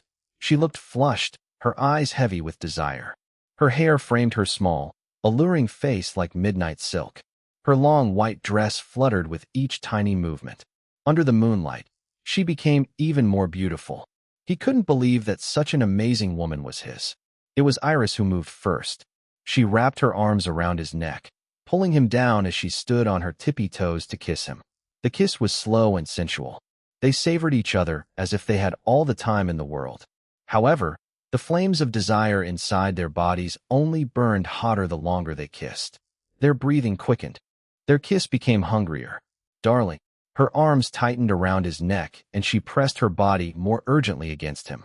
Her eyes silently asked him, demanded him. Desire raged in full force when he saw her expression. He knew what she wanted. He wanted it too, of course. So much. But, "Baby, we're not married yet." Oh, the self-control he needed to say these words. She pursed her lips at him, displeased. "We're engaged," she countered. Inside his mind, a fierce battle was being fought between Liwei the angel and Liwei the devil. Angel Liwei, wait until you're married. It will make the moment more special. Devil Liwei, she wants it, you want it. Why wait? You're already engaged. Go for it. Angel Liwei, waiting for the right moment, your wedding night, will increase the anticipation you have for each other. In turn, it will make it more pleasurable for both of you when you finally do it. Devil Liwei, are you stupid? The right moment is right now. If you continue to wait any longer, instead of increasing anticipation, you'll both die of frustration instead. Jin Liwei continued to debate inside his mind. Should they wait? Or should they do it now? In the end, it was Iris who decided for both of them. She lost patience waiting for his response. While he stood there in a daze like a stupid idiot, her hands went to work unbuttoning his shirt. He finally regained his senses. He caught her hands. Baby, wait. Shut up. His mouth clammed shut, a bit. Surprised by her aggressiveness, he allowed her to take his shirt off. She tossed it away. Then she looked up at him with a serious expression. Liwei, I want you. Do you want me? Yes, of course. I not only want you, I also love you. So much. She hooked her fingers on the waistband of his trousers, pulling him closer to her. I said it earlier today. You've really changed. If this was before, you'd have already pushed me down the bed and had your way with me. You were so shameless, even though you claim that you've never touched other women before. You're the only one, he said, frowning at the mention of other women. You're the first and only woman to awaken my desire, that I always found myself on the verge of losing control around you back then. And you're also the only woman that I'll love so much like this. He stroked her cheek. Long Xiaolan, I want to marry you. I want to make love with you. I want you to become the mother of my children. I want us to build a family together. Jin Liwei, we'll do all those things together. But first, I need you tonight. His breath sped up. He looked at her deep in the eyes. Are you sure? Yes. If we do this, there's no going back. Darling, when you first barged into my life, there was already no going back. These words of hers unleashed the raging desire he was controlling so hard. His hands slid down her back to her, but squeezing her plump behind before lifting her up. She wrapped her legs around his waist. They kissed each other hungrily, desperately. He carried her to the bed and lowered her on it. He looked down at her, admiring her sensual appearance contrasted by her demure white dress. The sight made his already hard little brother down below become even harder. Leaning forward over her, he supported his weight with one hand on the bed while his other hand trailed a scorching caress up her leg. His hand went up, up, up under her dress, trailing further until it reached her hip. Liwei, patience, my love. A whine escaped from her lips, but she stayed still and tried to be patient. He gave her a soft kiss before proceeding to remove her dress. He gently gathered it and pulled it up over her head, tossing it to the floor. Her hands reached his pants. She unzipped him, but before she could free his erection, he caught her hands and kissed each of them. Then he lowered his head and kissed her on the mouth. Their tongues dueled against each other, which only made their desire more desperate. He unclasped her bra, and it followed her dress on the floor. He continued to kiss her mouth while his hands became busy kneading her soft breasts, making her moan. Then he released her mouth and trailed wet kisses down her neck, chest, licking a path towards one of her breasts. His mouth closed in on a nipple and sucked hard. She gasped and held his head in place. Her back arched, pushing her breasts even more towards him. Of course, he made sure not to neglect her. Other nipple, sucking it as hard as he sucked the first one. While his mouth was preoccupied with her breasts, his hand crawled down to her hips. He tugged her panties off. It soon followed her dress and bra on the floor. Finally, she was completely naked. He looked down at her, admiring her. The moonlight streaming from the windows made her look all the more tantalizing in his eyes. The wild beast inside him roared to life, hungry for her. He opened her legs wide, exposing everything of her for him to see. She turned her head to the side, feeling a bit shy. However, she didn't close her legs. She was also hungry for him. So cute, he whispered, smiling at her shyness. His hands reached down at the apex of her thighs, inhaling sharply when he felt her wetness. He rubbed her soft and wet folds, making her twitch and moan. He watched her expression as he pleasured her with his hands. But he wanted more. He wanted to taste her. She whined when he removed his hand. Chuckling, he sucked his fingers dripping with her juices before lowering his head between her thighs. Her scent made him leak a little inside his pants. He licked her wet slit and felt her shiver. Then he began to lap and suck her. His arms circled around her thighs to keep her jerking hips in place. He ate her until she thrashed on the bed sheets and cried out again and again. Liwei, oh Liwei, ah. She stiffened and then trembled violently as she reached her orgasm. He continued to eat her without mercy, intensifying her climax. He didn't care that she was pulling his hair, almost yanking them out from his scalp. When she was done, she lay weakly on the bed. We're not done yet, baby. MMN. He climbed off the bed and headed to the connecting walk-in wardrobe. Moments later, he returned with a box of condoms. He discovered a few boxes at the bottom of his suitcase while they were still in Munich. It seemed that his butler remembered to pack them without being instructed. He should give the good man a raise when they returned. After placing the box on the bedside table, he removed his pants. His erection sprang free. He stroked himself first, catching Iris licking her lips while watching him pleasure himself. His lips curved into a smug smile. He took one foil of condom from the box and climbed on the bed. "Are you sure about this?" He had to ask again when he reached her. "Yes, I'm sure. Darling, don't worry." Her answer was all he needed to hear. He placed himself between her legs. Then he tore the foil open and covered himself with the condom. Lowering his hips, he positioned his erection at her wet entrance.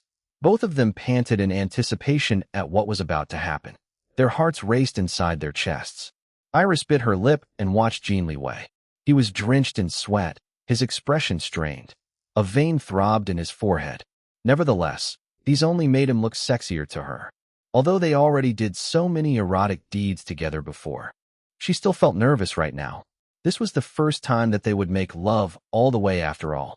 Holding his erection, he didn't enter her right away. He rubbed his tip all over her wet entrance first. Her eyes closed. She touched her own breasts, kneading them, as she enjoyed the pleasure he was giving her. She was vaguely aware of her hips moving in a restless manner. She opened her heavy-lidded eyes when she felt his hard, sweaty body press on top of her. They kissed with open mouths. She ran her hands all over his hair and muscled back. He continued to kiss her while beginning to push inside her.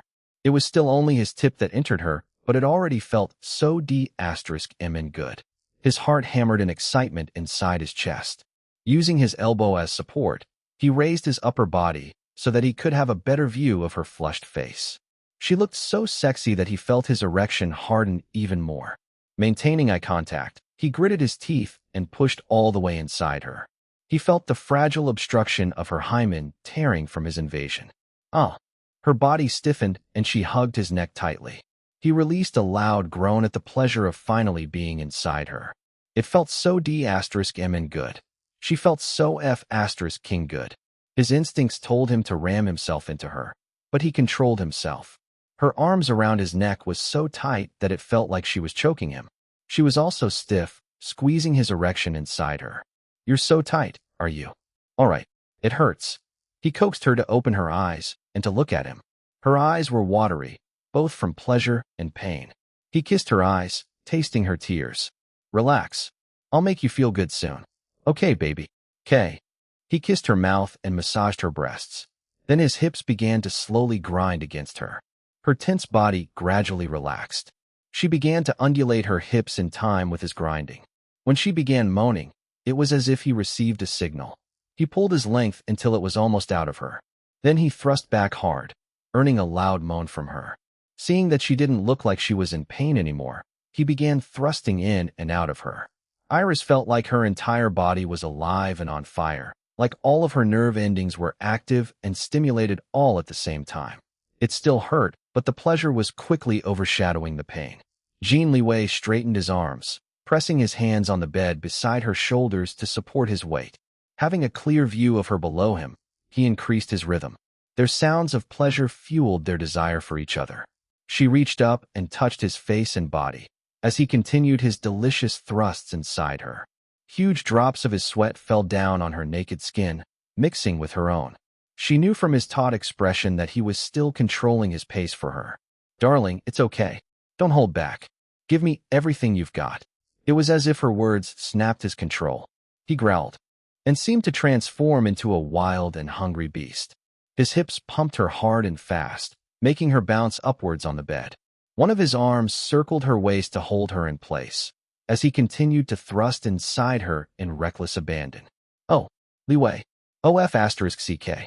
Iris couldn't stop her uncharacteristic cursing because it felt like she was drowning in pleasure. But this wasn't enough for Jin Liwei. He sat up, grabbed her legs, and placed them over his shoulders. Then he pushed forward, folding her in half until her own legs touched her shoulders between the two of them. The position made her feel him deeper inside her, making her cry out in pleasure. "Baby, look at me." Her eyes snapped open and saw his savage expression. He looked like he was about to devour her. And in a sense, he was already devouring her. His next actions made her feel like she was losing her mind. He slammed his hips from above her again and again. They could hear the loud, wet, slapping sounds of their flesh. The sounds only served to turn them on even more. Tears flowed down Iris' eyes from the sheer pleasure. She couldn't really move in this position. All she could do was to hold on to him for dear life and take everything he was giving her. The ball of intense pleasure was building up quickly inside her until she couldn't hold it anymore. It exploded, making her scream so loud the entire mansion must have heard her. He followed her soon after with a roar as loud as her scream. He stiffened and twitched as he spurted his release while inside her. Catching her mouth, he kissed her hard and swallowed her whimpers. She groaned when he slid out of her. He quickly tied up the used condom, which was stained a little with blood, and discarded it. Both of them were breathing hard, but their eyes were bright. They almost couldn't believe how amazing it felt. So this was making love. What they did before was just scratching the tip of an iceberg. The real thing felt many times better. Liwei, that was so amazing. And let's do it again. His mouth lifted into a sexy smile. As my lady commands. They kissed, more relaxed this time. His hand crawled down to her wet folds, rubbing and stroking. Then a long finger slid inside her, imitating what his D*CK did earlier. When her hips started gyrating, he added another finger and increased the pace. Very soon, she was panting and moaning. His little brother down below awakened in no time. It stood up hard in excitement, ready for another round of action. She reached for his erection, wrapped it around her fingers, and began stroking him. They pleasured each other with their hands like this. When he removed his fingers, she released a sound of complaint. He reassured her with a kiss before getting another condom. He tore the foil and sheathed himself again. Turn over, baby. She turned to lie on her stomach. He pulled her hips so that her butt was sticking up in the air while her upper body remained pressed down on the bed. He separated her legs wide apart and positioned himself behind her. They both moaned in pleasure when he slid smoothly inside her. Holding her hips, he began pumping. So good, baby. Yes, more. Their flesh slapped against each other. He pulled her up until she was sitting in front of him with her back against his chest. They moved together in a sensual rhythm. She threw her head back, resting it beside his head. One of his hands played with her breasts while his other hand rubbed her down there, making her cry out. She turned her head towards him for a kiss. When the pleasure became too much for her, she returned her upper body to the bed. She clutched the bed sheets as he increased his pace behind her. Her toes curled as pleasure built up inside her again. She bit on a pillow with a muffled scream upon reaching another climax. As for Jin Liwei, he continued to pound into her. He was nowhere near his own orgasm yet. He continued his relentless rhythm until she experienced another building up within her. She was helpless, almost sobbing from the pure pleasure. Her entire mind at the moment was completely filled with him and the sensations he was making her feel. He pushed her down the bed with his body, going into hyperdrive, sending both of them to another triumphant climax. ####. For the rest of the night, the newly engaged couple continued to make love. The two of them had matching libidos. They couldn't get enough of each other. At first, Iris could still keep up with Jin Liwei, but by the fourth round, it was obvious that he had more stamina than her. She was also beginning to feel sore. However, she refused to lose to him. It was after the fifth round that she couldn't hold on any longer. She just passed out after her orgasm. Ready for the sixth round, Jin Liwei found his baby girl already in deep sleep. He chuckled. He was still feeling energetic, but he couldn't do anything because Iris was the type that was difficult to wake up once asleep. He cleaned both of them with a wet towel before lying beside her. He pulled her in his embrace and covered them with the duvet. Happiness flowed within him. Being engaged to Mary felt awesome. He felt like his love for her just grew deeper. "Best night ever, my love," he whispered. He kissed her before sleeping with a smile on his face.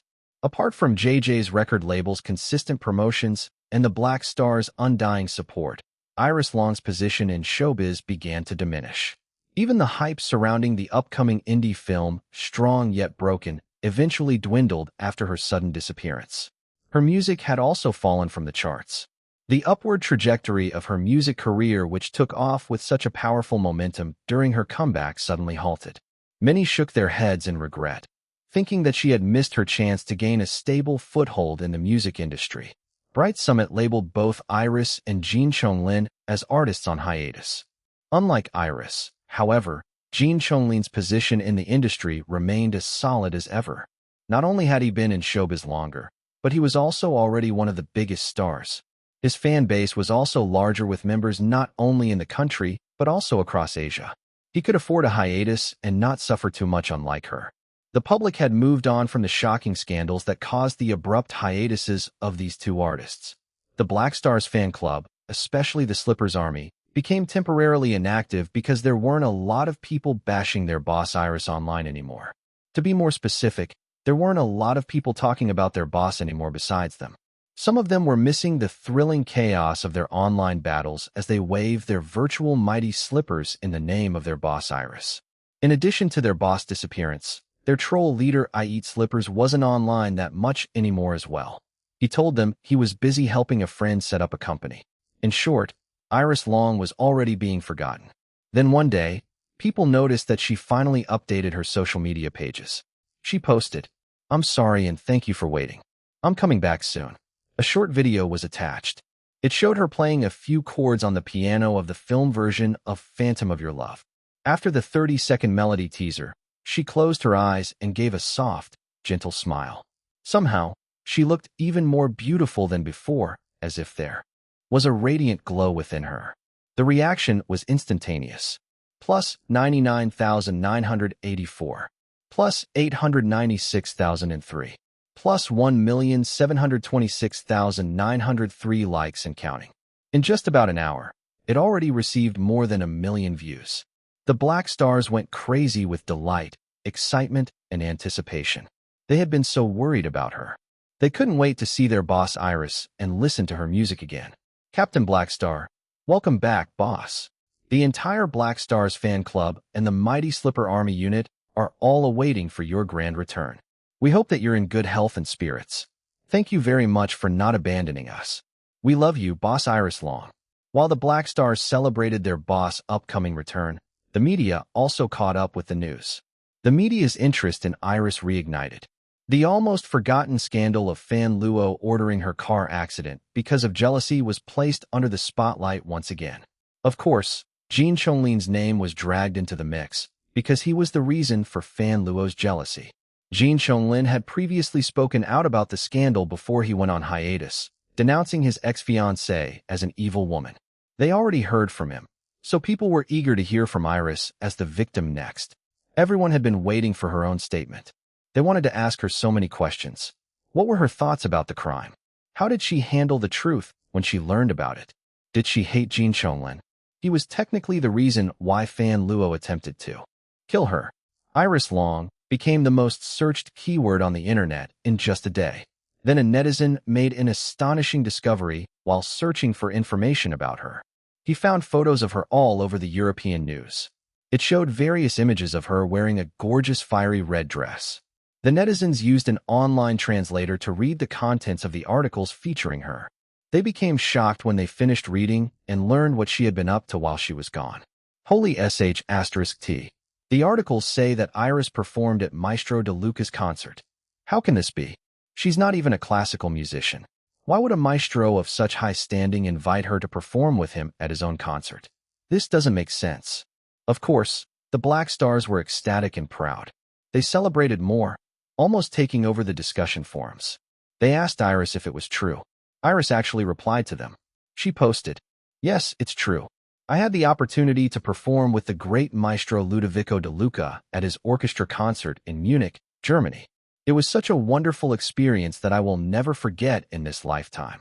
Everyone became even crazier after her confirmation. Most people congratulated her and felt proud as her fellow countrymen. However, there were some who criticized her. "I thought Iris Long was recuperating at a hospital. They said she was traumatized, but look. She was having the time of her life, rubbing shoulders with famous people and even performing at such an important concert. She doesn't look traumatized at all. What a liar." These criticisms angered the Black Stars. The Slippers Army immediately mobilized. This time, they were led by Little Phoenix. They were a little disorganized in the absence of their troll leader I Eat Slippers and strategist Monkey Face. However, They felt energized at being able to freely wave their virtual mighty slippers again and whack all the enemies bashing their boss Iris. While the Slippers army was finally back in action, the discussion in the forums continued. Mrs. Love Phantom, Maestro De Luca is also well respected in our country and has collaborated with some of our own country's musical prides. I remember attending a concert of him and Maestro Liwei a few years ago. Captain Blackstar Liwei, that snob pianist who belittled our boss. When Maestro Liwei's name was brought up, many remembered how he criticized Iris as a mere pop singer pretending to be a classical musician with her simplistic piano transcription. He couldn't accept that Iris' successful piano album, Rebirth Melodies, was labeled as classical music. Comments popped up making fun of the maestro. Ha, what a slap in the face. He criticized Iris as someone pretending to be a classical musician, but then another maestro who's more respected and renowned than him invited her to play in a classical concert. The European music critics are even calling Iris as a rising star of classical music. Let's hear what that oh-so-high and mighty maestro has to say. The issue was blown out of proportion that even the media got involved, seeking out the classical pianist. A reporter recorded his response. From which source did you get this information? From the internet? Although I'm not young anymore, even I'm aware of the proliferation of fake news online, Maestro Liwei said. I won't believe this claim until I watch the actual video recording of her playing at Maestro De Luca's concert. Claiming to perform with a world-renowned classical musician without proof is so shameless. It's sacrilege. Maybe she just attended the concert as part of the audience. Supporters of the maestro voiced out their agreement with him. They demanded for Iris to show a video of her performance at Maestro De Luca's concert. Unfortunately, the recorded version of the Munich concert hadn't been released yet. It would take some time before they would be made available. The audience weren't allowed to record the concert with their own devices. Without this evidence, the classical musicians siding with Maestro Liwei called Iris an attention seeker and a liar. As for Maestro Liwei, he was holding a grudge against Iris ever since he noticed that someone was suppressing him from the shadows. Many wealthy and influential people started snubbing him, not inviting him to important social events anymore. He also noticed that his attempts to book the best concert halls in the country were being denied. He didn't know what was happening at first until someone gave him a hint. You offended someone powerful. All the maestro could think about was that it started after he criticized Iris Long. She must have used the Long family's influence to suppress him. He began to hate her. Who does she think she is? Just because she's born into a prominent family, she thinks she owns the world and can control the lives of other people? And now she's even claiming to perform with Maestro De Luca? Preposterous. Even though high society began ostracizing him, Maestro Liwei still held great influence in the country's world of classical music. So with just a few words from him, several classical musicians began discrediting Iris even before making her second comeback. While the commotion online and on the media about Iris continued to escalate in the next days, the newly engaged couple finally returned to the country. Su Tian and Jin Liwei's other subordinates picked them up from the airport. Welcome back, President and Miss Long, Su Tian greeted them. His eyes immediately zeroed in on the engagement ring on Iris' finger. He inwardly released a sigh of relief. The president barely functioned like a human being when she left him. Su Tian didn't want to imagine what would become of the president if she rejected his proposal. After all the luggage were loaded, they drove away from the airport. Iris and Jin Liwei sat together at the back seat. Su Tian sat on the front passenger seat beside the driver. Another vehicle with Jin Liwei's other subordinates followed close behind carrying the rest of the luggage. Su Tian informed the couple that the condominium building and the Long ancestral residence were once again surrounded by reporters after Iris announced her return. So even when Iris wanted to go home to the penthouse, it wasn't safe to do so at the moment. They headed straight to Jin Liwei's mansion at Dragon Palace Home Number 10 instead. Seeing his baby girl's disappointment, he felt determined to make her feel at home in the mansion. He already began making plans in his head on how to accomplish this. When they arrived at the mansion, they were welcomed by familiar faces. Two streaks of gray and orange shot towards Iris and Jin Liwei. Meow, meow, meow, meow. Ice cream and popcorn both leaped up to Iris' arms. Jin Liwei moved fast and caught popcorn first, while Iris caught the slower and heavier ice cream. Popcorn whined a bit because he intended to be hugged by his mommy first. But he also missed his daddy, so he rubbed himself against Jin Liwei, begging to be petted. While the two petted their excited kittens who were meowing and purring nonstop, a toddler also made his way towards them. Mama, Papa. Little June had his little arms extended towards them as he toddled with a big smile on his cute face. Still carrying ice cream in her arms, Iris walked with long strides to her godson. Then she shifted ice cream to one arm and squatted to hug little June with her other arm. The boy wrapped his little arms around her neck and gave her a wet kiss on the cheek. Whoa, boss, I missed you so much. I'm so happy you're back. Whoa, Dom sobbed. Jiang Yingyu stood beside him with a welcoming expression. Little June missed you so much. He wouldn't let go of his Uncle Dom's leg when he heard him say your name before leaving the penthouse earlier. So we ended up tagging along. I hope we're not a bother. Not at all. I'm glad that you're all here to welcome us back. I also missed my godson. Jin Liwei was still in his original position, carrying Popcorn a few steps behind Iris and the others. Popcorn jumped out of his arms to join them. While the group was talking, Jin Liwei turned to Su Tian beside him. By the condominium, he instructed. His assistant wasn't surprised, immediately going into business mode. Are we buying Miss Long's building by itself from Gold Heights? Or are we buying Gold Heights? The company has several condominium buildings scattered in 3 major cities in the country. Make an offer to buy the entire Gold Heights company. If they agree, go for it. If not, just buy the condo building by itself. We can always set up a new real estate company to manage it. Either way, put the purchase under my fiancé's name. Understood, President. I'll start working on it right away. Jin Liwei nodded. A faint smile was obvious on his face. He felt pleased referring to Iris as his fiancée. He couldn't wait until he could openly refer to her as his wife. Once the purchase is finalized, improve the building's security, especially in the penthouse and my godson's unit. After giving instructions concerning the penthouse, he also gave renovation and redecoration orders for the mansion. He wanted his baby girl to treat this place as home like the penthouse.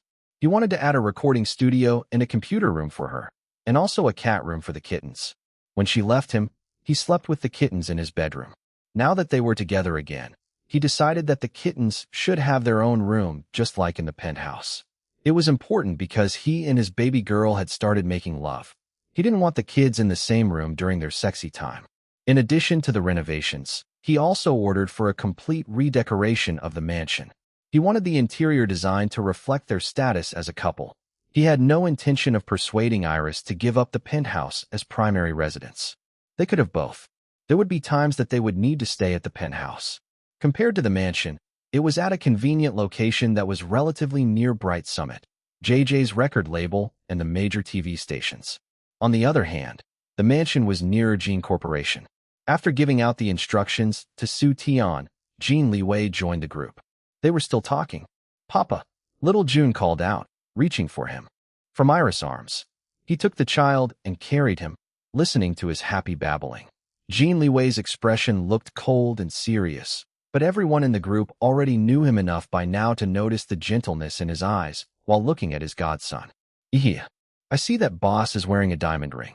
Since Boss is a pianist, I know that she only wears rings on rare occasions.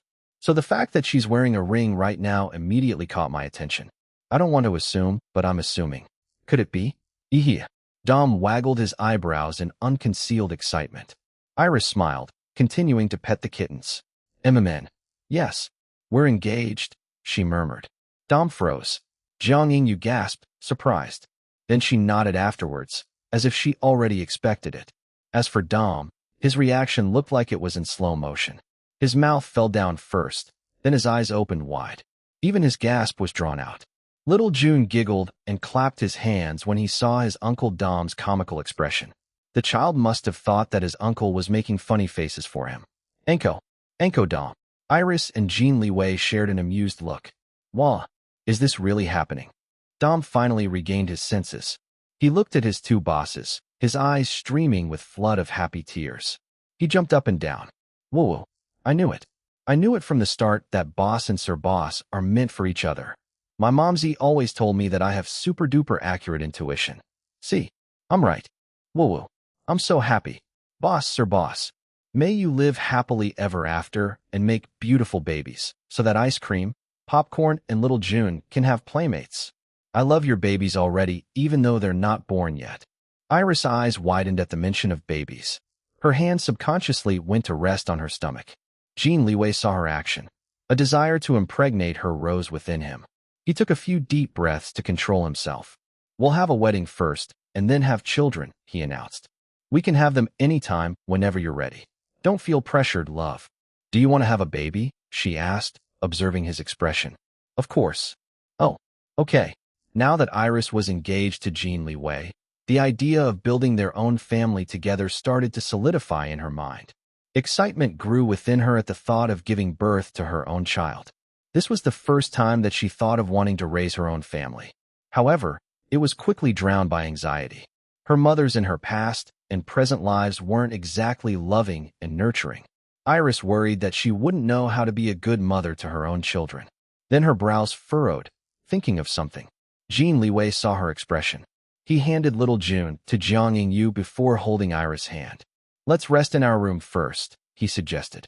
We had a long flight, and we're both tired. We'll join the others again for dinner later. Okay, love. She hesitated before nodding. Ice, cream, and popcorn attempted to follow them, but Dom stopped the kittens and carried them away. Inside the bedroom suite, the couple changed into more comfortable clothes and lay down on the bed. They cuddled, too exhausted from their long travel to do anything else. Iris felt sleepy, but her earlier thoughts continued to bother her. What's on your mind? Jin Liwei asked, noticing her troubled expression. She didn't answer right away. I love you, Liwei, and I'm happy that we're engaged, but, all of these talks of marriage and children, well, I want them too, but She looked directly at his eyes. I still have lots of things that I want to do. There are so many goals that I have yet to accomplish. I feel like if I marry you now and have children, I won't be able to achieve any of my dreams. Liwei, am I being selfish? Yes, you are. Her eyes widened. She blinked a few times. Then her face fell. He brushed away a lock of hair from her face and stroked her cheek. But what's wrong with that? I love you, so go ahead and act selfish with me. Like I told you earlier, we'll marry and have children only when you're ready. And I promise that even when we're married or have children, I won't hinder you from achieving your dreams. I'll support you all the way. Your happiness is my happiness. Fly freely during the day, but always come back to me at night. Okay, love. Warmth and love filled Iris' heart until she felt like it was going to burst. She hugged and kissed him. Thank you, darling. I'll also support you whenever you need me. And, feeling relieved by his assurance, Iris changed the subject. I think we should let our families know about our engagement. Of course, I'll arrange a dinner for our two families. Okay. Hesitating for a few moments, he asked carefully, when do you want to get married? She went quiet. I'm not rushing or pressuring you, he said hurriedly. I just want to have an idea. It's all right if you can't answer right now. We just got engaged after all. I don't mind registering our marriage now, but I figured that if we're going to marry, I want to be proud and tell everyone. I usually don't give a whit about what others think of me, but there's you now. Despite my little triumphs, I still don't have the best reputation nor my status the same level as yours at the moment. He frowned. You don't have to worry about any of that. Who cares what they say? I know, but listen. I want to stand beside you proudly. So can you wait for me? I want to achieve more with my own effort and abilities. Then we can marry without any worries. As you wish, love, he replied, kissing the tip of her nose. Your man will wait for you. A sweet smile blossomed on her face. With that, the lovers succumbed to their exhaustion and slept together while embracing. Their hearts grew a little closer and their love a little stronger. ####. Hours later, they woke up and ate dinner with the others. After dinner, Jin Liwei received an urgent business call. While he was gone taking the call, Iris left Dom and the others at a lounge area to walk in the hallway. She sat on a windowsill and made a phone call. Hello. An alluring male voice answered. Big brother, it's me. I know, Lu Zihao replied. I heard from the old man that you're back. Why weren't you here to welcome us back? I want to see you. She heard him sigh. I'm quite busy at the moment. Don't worry. I'll come see my little sister soon. Iris paced in the hallway. She opened her mouth, but then closed it again. Spit it out. What is it? He was indeed her brother. He knew exactly that she wanted to tell him something. even when they weren't face to face. She took a deep breath. Big brother, I'm now engaged to Liwei. Silence. When more a long time passed of not hearing anything from him, her anxiety increased. Big brother? Please say something. How I see. So you're engaged now. There was a dangerous edge in his tone. I love him. More silence, then several deep sighs. I know. Well, as long as he loves you, treats you right, protects you, and doesn't hurt you, I won't kill. Ugh. Hello? Big brother? Are you okay?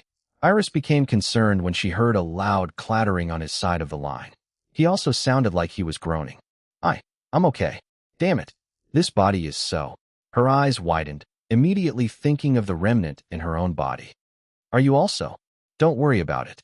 I'm fine. He returned to the topic of her engagement. Before you marry him, make sure to sign a prenuptial agreement. What belongs to you will always belong to you. What belongs to him will also belong to you. You also have to get full custody of your children, including your cats. Your current wealth and status may not compare to him right now, but I know that you'll rise higher in the future. But that's too. Little sister, I know that you want to trust him. This is just a precaution. If you don't divorce later on, great. No problem. But if you do, at least you're protected and won't be at a disadvantage. She remained quiet. Don't marry without a prenup, understand? If you don't want to raise the subject to him yourself, don't worry. I'll get the old man to facilitate it. You're the old man's new favorite now. Liwei won't dare say no.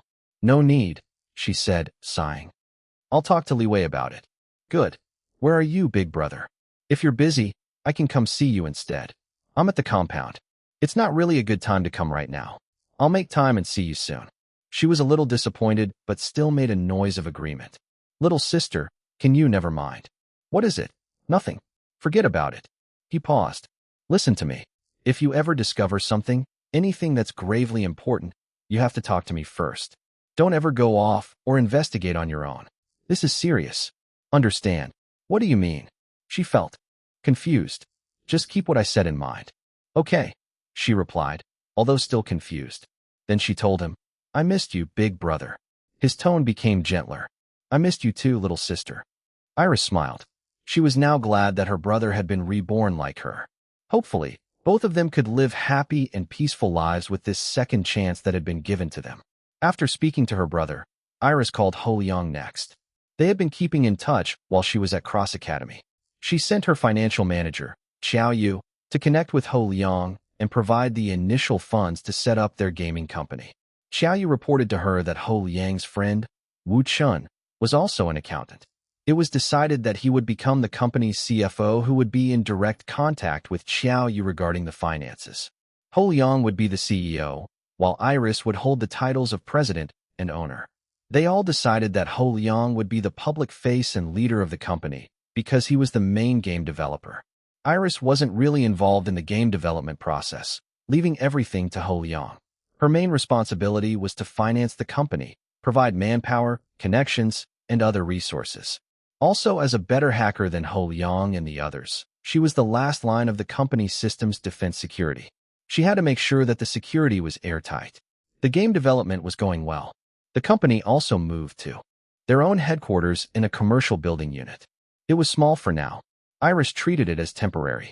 She was already on the lookout for a property that their company could wholly own. She would meet with Ho Liang and Wu Chun in a few days to finally register their gaming company together. So have you thought of our company name yet? Iris asked Ho Liang. Are you sure you don't want to name it yourself? It's not that I don't want to, but I prefer if you're the one to name it. It's your game, after all. Yes, I have thought of a name. What is it? He hesitated and took a few deep breaths. Then he said, I decided that our company name will be Planet Monkey. Oh, her eyebrows rose, but she nodded. Not bad. What do you mean, not bad? She heard another male voice interrupt on the phone. It was Wu Chun. I have a much better suggestion, but this guy refused. I want to whack him with my mighty slippers. So unimaginative. What's your suggestion? She asked, curious. I want to name the company I Eat Monkeys. It's so much better than plain Planet Monkey, don't you think? Right, boss? Iris blinked. All right, it's finalized. Our company name will be Planet Monkey. I'll call you again in a few days so that we can register the company. Understood, Ho Liang replied. Hey, boss. What about I Eat Monkeys? She hung up. Then she made another series of phone calls to make arrangements for the establishment of her other future company, Orchidia Beauty. It would take some time before everything was set up, but Iris was pleased with the current progress. ####. Bright Summit Entertainment Company. Ever since Iris announced her return on her social media pages, some fans and members of the media camped outside the management company, hoping to be the first ones to see and talk to her after her abrupt disappearance. Iris, together with Dom, Jiang Yingyu, and her other bodyguards sneaked inside Bright Summit. All of them were in disguise, as some could already recognize Dom and the others as Iris people, especially Dom, who was always with her. Fortunately, nobody recognized the usually elegant and stylish Iris in baggy sweats and a hoodie. The group was able to safely meet with Tang Yi inside her office. "Oh, Iris, I'm so glad to see you again," Tang Yi exclaimed. "I've been so worried. Let me look at you. Good. You look healthy. Thank goodness. Come and sit down." Tang Yi, Iris, and Dom sat down. Jiang Yingyu found a seat at a corner while her male colleague guarded outside the door. After catching up, they discussed Iris' work schedule. Her main priority was to promote her upcoming soundtrack album immediately. This coming Friday, she would be performing at Music Fest tonight. While they were talking, they heard a commotion outside the door. Jiang Yingyu stood up and cautiously peeked outside. Her male colleague was trying to stop a group of young men from entering the office. Tang Yi frowned. Recognizing the voices, she marched and opened the door wide with a displeased expression. "Why did you come here so early? There's still 1 hour before our meeting. Big sissy, you always tell us not to be late. Now that we're early, you're scolding us. It's so hard to please you," a charming male voice replied. Then a group of 4 attractive young men entered the office. Jiang Yingyu and her male colleague attempted to stop them, but Iris gestured to her bodyguards that it was all right. "Holy **T. Is that Iris Long?" "It's Iris Long.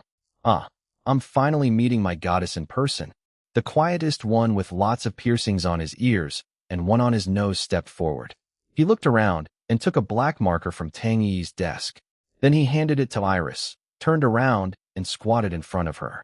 "I'm a fan. Please sign." "Of course," Iris replied, looking unfazed by the situation. She signed the young man's white shirt. "No fair. Us too." The others took turns getting autographs from her. One also wanted his shirt signed, but the other 2 grabbed sheets of paper from Tang Yi's desk and had Iris sign them instead. "Sorry about this, Iris. This group of rowdy hellions are the newest artists the company has assigned to me. They're your juniors," Tang Yi explained to her, sighing while massaging her temples. "Please take care of us, Senior Iris. Wow, you're even more beautiful in person. You're so hot. Behave, or I'll kick you out," Tang Yi threatened. Then she finally introduced them to Iris. The 4 were members of a rock band called Pandemonium. All of them were good-looking and had undeniable individual charisma that many girls and young women found attractive. The first one was Blaze, the vocalist. He was a former child actor who retired when he hit puberty. He was very expressive, from his voice to his face and his gestures.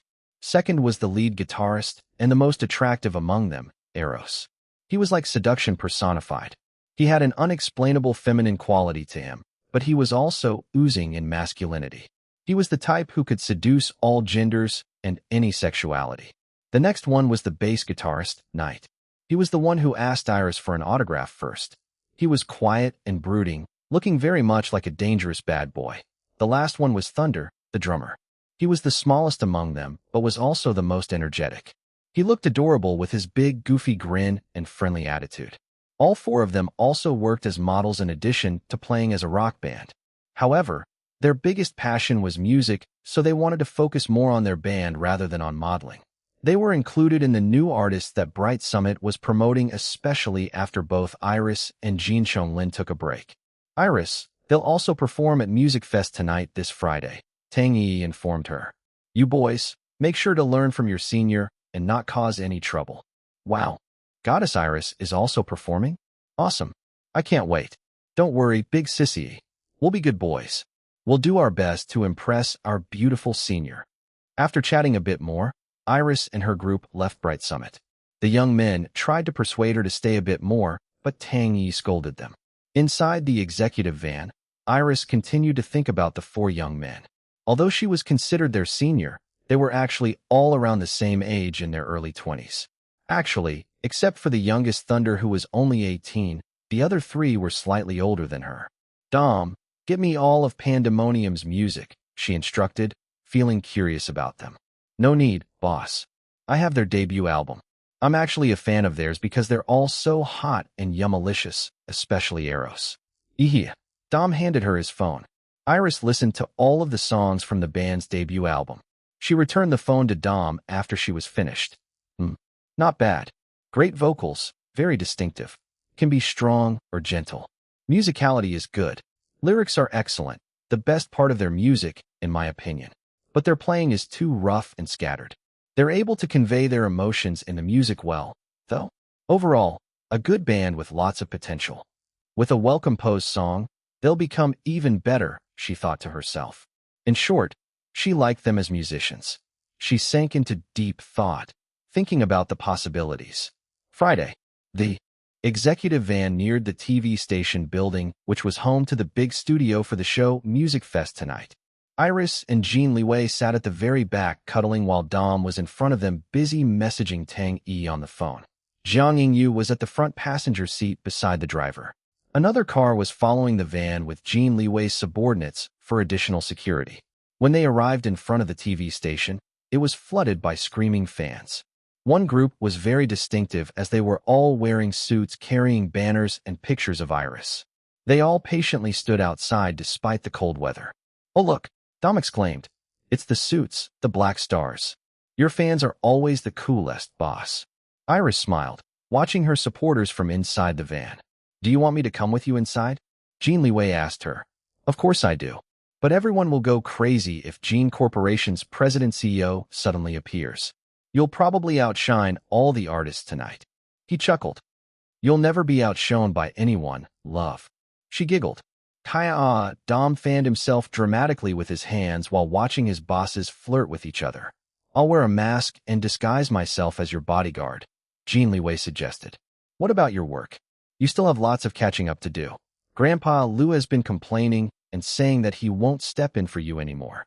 I already told you that you're more important than anyone and anything, including Jin Corporation. I want to come with you." Okay. She smiled and turned her head towards him, silently asking for a kiss. Of course, he obliged her, giving her a sensual kiss. Dom covered his eyes, but still peeked through the wide gaps between his fingers. Ehe. Jin Liwei's subordinates climbed out of the other car and formed a protective barrier outside the executive van's door. Jiang Yingyu and Dom got off first. The Black Stars immediately recognized the two. It's Boss. Boss Iris is here." A masked and shades-wearing Jin Liwei got off after them, turned around and held out his hand. A delicately gloved hand appeared and accepted his offered hand. The fans went crazy when Iris climbed out of the van. They released loud screams. Some of them even started crying. "Boss Iris, we missed you so much. Welcome back, Boss Iris. Wow. Boss Iris, you look even more beautiful now. You're so wow. Just wow." Jin Liwei's subordinates encircled Iris and the others. Jin Liwei and Jiang Yingyu sandwiched Iris between them while Dom positioned himself at the front, leading them towards the building's entrance. Iris greeted her fans with a big smile, waving at them. She thanked them and even chatted with some of the Black Stars she recognized from her previous performances. While she signed autographs and took photos with her fans, the paparazzi threw questions at her. "Iris, where have you been? Is it true that you went insane and had to check in at a mental institution abroad? Are you really okay now? Are you taking any medication? How did you react when you learned that Fan Luo was the one behind the car crash that almost killed you a couple of years ago? Is it true that you're lovers with the hitmaker Enrique Valdez? Or is your lover Maestro De Luca? That's why he allowed you to perform at his concert? Or maybe you're lovers with both of them at the same time?" Jin Liwei stiffened and was about to punch the mother Kerr who asked such an immoral question, but Iris stopped him by grabbing his arm. She gave him a meaningful look and shook her head. He was furious but controlled himself, reminding himself not to cause any scene that would land his baby girl in trouble. For now, he would behave. That paparazzo better prepare himself after this day, though. The questions continued. "Iris, were you the one who kidnapped and tortured Fan Luo and the alarm girls?" The question made Iris blanch and shudder. Fortunately, she had been improving on not letting her emotions and thoughts show on her expression as per her brother Liu Ziheo's advice, especially when she was meeting other people. She tamped the memories of the torture down, trying hard not to let them affect her again. Nobody noticed her reaction, except for Jin Liwei, who was in tune with any changes in her. He wrapped his arms around her in a protective manner.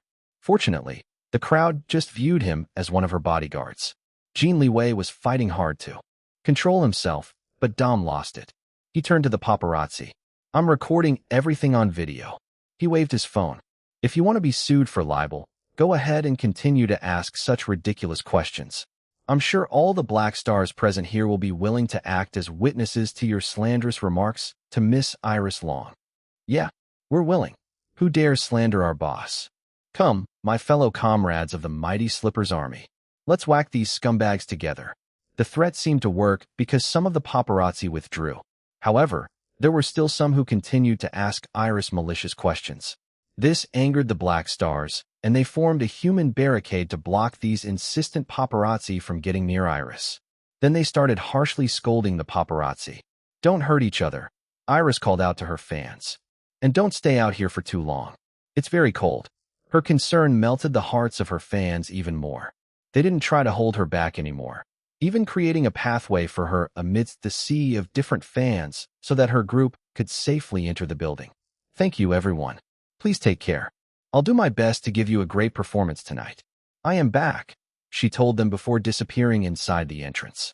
Once inside, a staff member welcomed and led them to her own dressing room. A makeup artist and hairstylist were already waiting for her inside. They immediately started working on her as soon as she came in. Tang Yi was in another dressing room, taking care of her other artists, the young men of the rock band Pandemonium. She promised that she would check on Iris later. Iris didn't mind. She already performed in the show before and knew how things worked. While Iris was having her face painted and her hair styled, Jin Liwei was busy taking photos of her from every angle. He didn't remove his mask and shades, earning weird looks from the makeup artist and hairstylist. They were surprised that Iris and the others weren't reprimanding the audacious bodyguard. When her hair and makeup were almost done, Dom, who was still messaging with Tang Yi on his phone, gasped. "What is it?" Iris asked. "Oh, there's trouble. Big Sissy is panicking." "Why?" Seems like Eros scalded his hands with boiled water in their dressing room. Apparently, he's making tea, but his hand slipped. Big Sissy says that he might not be able to play.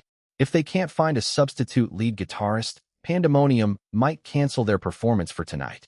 Iris stood up. "Let's go to their dressing room."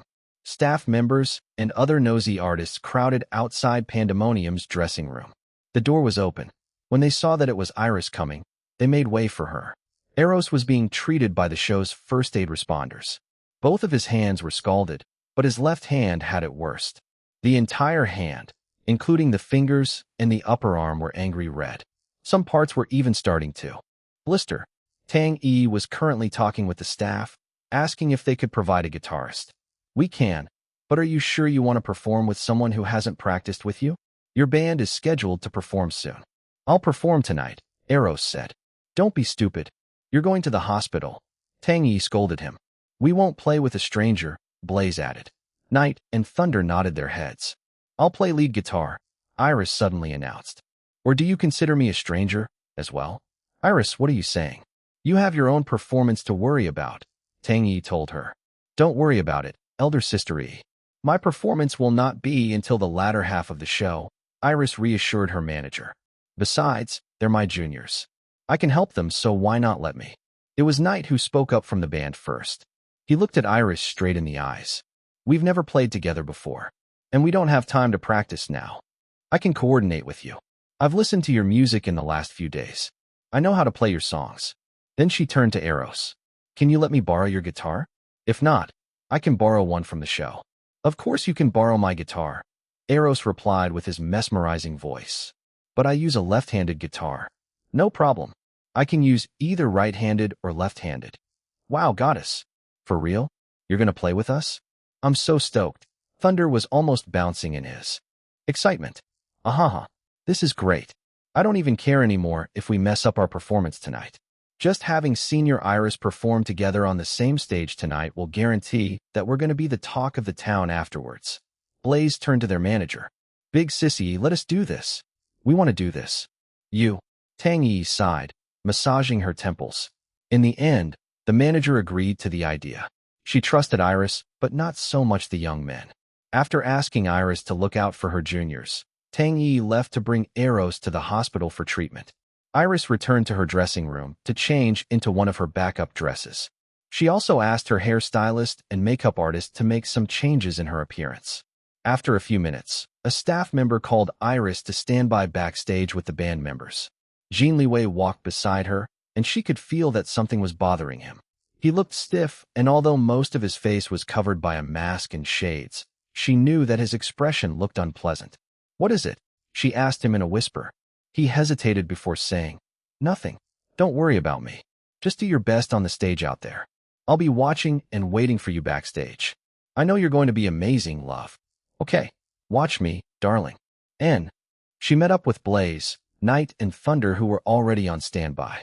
The young men's eyes lit up when they saw her, looking at her up and down with appreciation. But when they tried to stand closer to her, they felt a cold and dangerous aura from the tall bodyguard beside her. They instinctively stepped back. The three young men chatted with each other instead, but as their performance drew nearer by the second, they began to feel nervous. Fortunately, seeing Iris looking unfazed, they were somewhat able to force themselves to calm down. ####. On the stage, the male and female hosts smiled at the camera in front of them when they received the signal from the director that the commercials just ended. "Welcome back to Music Fest tonight," they said together. "Are you ready for the next performance?" The male host asked the audience. Audience, yes. Our next performers are a rock band that is gaining attention because all of their members are very good-looking. The female host couldn't finish her introduction because a group of teenage girls and young women began screaming. "Yua, is it pandemonium? Finally, it's the turn of my 4 husbands. Eros, my love, I can't wait to see you. Blaze, I love you. I offer myself to you, Knight. You can do whatever you want to me. Thunder, come to mama." The male and female hosts looked at each other and smiled wryly. Fortunately, they were able to calm the overexcited fangirls to a certain degree. "Yes, you got it right. Our next performance will be by the rock band Pandemonium," the female host continued, excited screaming once again. However, there seems to be some sort of trouble. Backstage, the male host informed them. The lead guitarist, Eros, got injured earlier and had to be taken to the hospital for treatment. "What? My Eros is injured. What happened?" The fangirls started freaking out. Even the male fans of the rock band expressed their concern. The host didn't give any additional details about Eros' injury as the show was in a tight time schedule. They hurried to finish the introduction. Female host, despite the accident, Pandemonium still showed their desire to perform tonight. "How admirable. Very professional." Male host, indeed. Fortunately, the band managed to get a lead guitarist to substitute for Eros. "Who cares about the substitute? We only want Eros." "Yeah, Eros is the only lead guitarist that we'll accept for Pandemonium." The fans were starting to get unruly, expressing their dissatisfaction at the current situation. They wanted to know more about what happened to Eros. They also couldn't accept that the band decided to perform with another person. The host pretended not to hear the complaints and continued. Female host, "I think that all of you will be so shocked once you see who the band got to substitute for Eros." Male host, "I agree. When I saw the name, I thought that it was a misprint at first. To be honest, I'm excited myself to see this person play lead guitar in a rock band. I just can't imagine it." Female host, "Exactly. So without further ado, please welcome our next performers, the rock band Pandemonium." Male host, "And the one and only Iris Long." "Ah."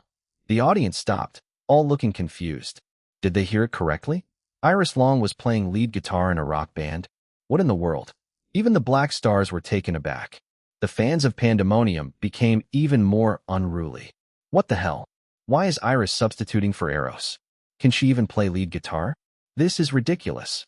Damn, is she using our boys to gain publicity for her comeback? I object. She should just mind her own business. Maybe the lead guitar part is already pre-recorded and she'll just stand there pretending to play. Hearing the insults to their boss, the Black Stars felt offended. They started quarreling with the Pandemonium fans. The lights dimmed for a few seconds before the spotlight hit the center of the stage. Blaze stood at the very front, looking very dashing in front of the mic stand. Knight looked as dangerously handsome as ever with his bass guitar. The ever-smiling Thunder looked cute, as always, as he bounced on his seat in excitement behind the drums. Then everyone saw Iris. Her elegant off-shoulder long black dress with thigh-high slit on one side contrasted with the band members' leather, spikes, metal, and biker outfits. She should have looked out of place with her sophisticated outfit, but her high and sleek ponytail, bold cat eyeliner, and blood-red lipstick successfully made her look as if she belonged. That was until the fans recognized the guitar in her arms. What the F*** CK? That's Eros' guitar. I can't accept this. What is she thinking? Does she think that everyone can play left-handed guitars just like that? She must be dreaming. Iris swept her eyes across the rowdy fans. Raising an eyebrow at them, her hands moved. Her fingers were quick like lightning, yet smooth like fluid, as she produced an eruptive tune made up of a complicated chord progression. It was swift, sharp, heavy, and electrically awesome. Then she stopped. 1 second, 2 seconds, 3 seconds. Loud applause and screaming. The Black Stars went crazy with delight. The Pandemonium fans went crazy with shock. The rest of the audience was captivated. Everyone asked for more. Iris looked at the 3 band members and nodded. Even the 3 looked shocked but quickly recovered. Excitement glittered in their eyes as they looked at Iris in a new light. Blaze spoke to the mic in a low voice. My fellow souls, both living and lost, are you ready to experience a nightmare? The drummer, Thunder, tapped his sticks. 3, 2, 1. And the song began. Iris started off the song, playing a dark opening melody with the lead guitar. The Pandemonium fans got excited because it sounded exactly the same as how Eros usually played it. The bass guitar added texture a few sequences later, followed by the slow yet penetrating rhythm of the drums. Then Blaze began singing in a whispering voice. Pandemonium fans thought it was very sexy. His voice gradually sounded solid as the melody and rhythm became thicker and heavier. Here it comes. The nightmare starts. Once we close our eyes, in the dead of the night, the ghosts come out, the demons prowl. If you're not careful, they're gonna get you, pull you, drag you, until your soul is all swallowed up. The beat changed. It became faster and heavier, making the audience jump up and down, pumping their hands up and banging their heads in the air. This was also the time that Iris began to slightly change the way she played the guitar. The expert guitarists watching the live performance narrowed their eyes and began to observe her more closely. However, the other band members didn't seem to notice anything different. Blaze's singing became stronger, almost shouting out the lyrics, but still remained captivating to the ears. The haunting starts. Get ready now. Don't lose your way, or you'll never see the light of day. Just hold my hand and follow me. Together we'll jump down the dark abyss. Iris began to provide the second voice. Unlike the usual seductive singing of Eros, Iris sang in a haunting manner that the audience couldn't help but feel chills down their spines while listening. They shivered, feeling as if a goddess of death was singing close to their ears. But still they felt thrilled by the eerie yet exhilarating experience. Let the ghosts come out. Let the demons prowl. I'm not afraid 'cause you're here with me. Let's run, run, run. Don't ever stop. Don't look back, or you'll get all swallowed up. The melody and the rhythm went into overdrive. The expert guitarists watching the live performance in the audience, backstage and at home, finally noticed what sounded different in Iris playing. At the beginning, she was just playing like how Eros usually played the guitar. She followed and coordinated with the rest of the members. But somewhere along the way, she began to take over the lead until the other band members were following her pace instead. A true lead guitarist, they thought, becoming more and more impressed the longer they listened. Blaze was already sweating as he sang with all his might. He held the mic and used his natural stage presence to make the screaming fans go even crazier. Let the blood-red moon be our guide. Blend in the shadows. Avoid the traps. Who's a friend? Who's a foe? We don't know. Oh no, we don't. The sky can fall. The world can end. I don't care as long as you're with me. You're all I need. So just follow me. Together we'll jump down the dark abyss. Iris walked forward to the front of the stage beside the euphoric Blaze. Then her guitar solo began. She stepped one of her foot forward, letting her long, smooth leg out of her dress thigh-high slit. Her high heels were like cold and shining daggers, matching the dangerous yet bewitching aura she was currently emitting. The electrifying solo guitar riff instantly made the fans go wild. They shrieked like they were going insane. Both the Black Stars and the Pandemonium fans screamed Iris' name over and over again. Blaze, Night, and Thunder finally noticed the difference in quality between Iris and their bandmate Eros playing. Their eyes widened in amazement, especially after discovering that they were also playing better together with her. She used her advanced techniques to control the band's chaos, elevating the song's overall musicality to another level. To show the extent of his amazement and to add excitement to the performance, Blaze fell down on one knee facing Iris while holding his chest. Backstage, a certain man wearing a mask and shades unleashed a malevolent aura as he stood watching the performance live on the monitor. Jiang Yingyu paled and moved a few steps away from the man, while Dom squawked, turned tail, and ran far away. The masked man was able to control himself quickly, focusing instead on his amazing baby girl, completely erasing from his mind the existence of the three pests performing on the stage with her. On the stage, Iris' hands and fingers began to blur as they moved swiftly on the guitar strings. She changed up the melody, adding more punch and dimension to it than the original. Her version was cleaner, crisper, more complicated and intense. She was rocking it, but still managed to look elegant. Her movements were very fluid. Then she ended the guitar solo with a flourish, bending her back low and kicking her exposed leg. Some audience members passed out from too much excitement. Blaze sang with even more gusto after such an electrifying guitar solo. Sweat spritzed out from him as he jumped up and down and rocked all around while singing the last parts of the song. It's almost here. The dawn is near. I know you're tired, but stay with me. Just keep on running. Don't look back. Or else this nightmare will never stop. We'll soon see the light of day. Just hold my hand and follow me. Let's run, run, run, until our breaths run out. Open your eyes. Look wide and see. Now we're out of the nightmare. Oh yes, we're out. Oh yeah. All the band members, including Iris, jumped to end the song in a jarring last beat. As soon as their feet touched the floor again, the entire studio was filled with a deafening noise. The audience all stood up. Their thunderous applause and roaring cheers drowned the host's voice, who were now trying to talk to Pandemonium and Iris. Iris. No, Boss Iris. You're so cool. Please stay with Pandemonium forever and ever. I'll become a Black Star just for you. *T. Is it just me, or she's way cooler than Eros? Sorry, Eros my love. I love you, but Iris is just on another level. Oh damn. I'm straight and have dedicated myself to my 4 Pandemonium husbands, but I think Iris just bent me to swing the other way. Huh. Look at how awesome our boss Iris is. You were all insulting her earlier, but now look at you. Come, new comrades. The Black Stars welcome new people. I'm a Black Star, but I think Pandemonium is cool too. Pandemonium fans welcome the Black Stars. Many Pandemonium fans became Black Stars, and some Black Stars also became Pandemonium fans at the same time. This development wasn't just a mere alliance, but a sort of merging between the two fandoms. Finally, the audience started to settle down. The interview began. Male host, wow, that was so amazing. Impressive. My heart is still beating so fast. Female host, exactly. Look, I'm sweating. The band members and Iris thanked them. The hosts asked most of the questions to Iris at first. However, she redirected the focus back to Pandemonium. I'm just a substitute for Eros tonight, and this is Pandemonium's performance, she said. I played this performance as part of Pandemonium. Fortunately, the hosts understood her intention and began asking the other band members. Because of Iris' presence and their awesome performance, their interview went on longer than what was usually done with new acts.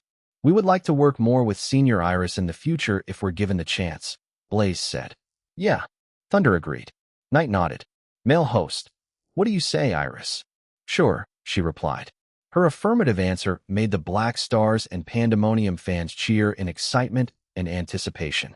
The hosts finished the interview and announced a short break for the commercials.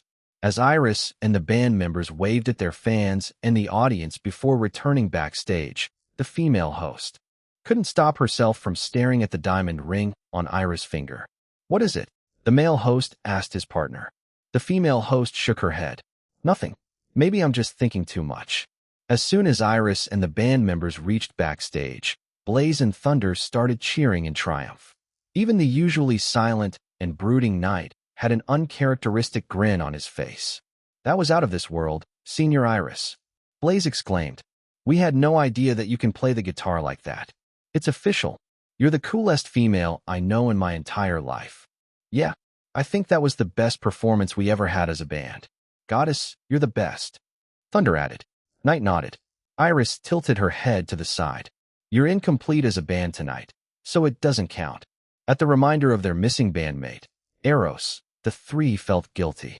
They were still happy about their performance, but now they realized that the feeling was incomplete because they weren't sharing it with their brother. She smiled, seeing their expressions. "Don't worry. We'll perform again when Eros is healed from his injuries. Then we'll aim to really have your best performance as a complete band." "Really, Senior? You want to perform with us again? That's not just lip service, right?" Blaze asked. "Yes, I want to work with you again after this," she replied. "I'm so stoked." Thunder pumped his fists in the air and moved to pounce on Iris for a friendly hug, but someone grabbed the back of his collar and pulled him forcefully away. "What the hell, man? What are you do?" Although the face was covered, poor Thunder could still feel the ferocious glare behind the mask and shades. Sorry, man, chill out, okay?" Iris gently removed the hand gripping Thunder's collar. Then she rubbed the hand and smiled at the masked man. The dangerous aura coming from the tall man disappeared. The three band members heaved sighs of big relief. However, they soon watched Iris and her bodyguard more carefully.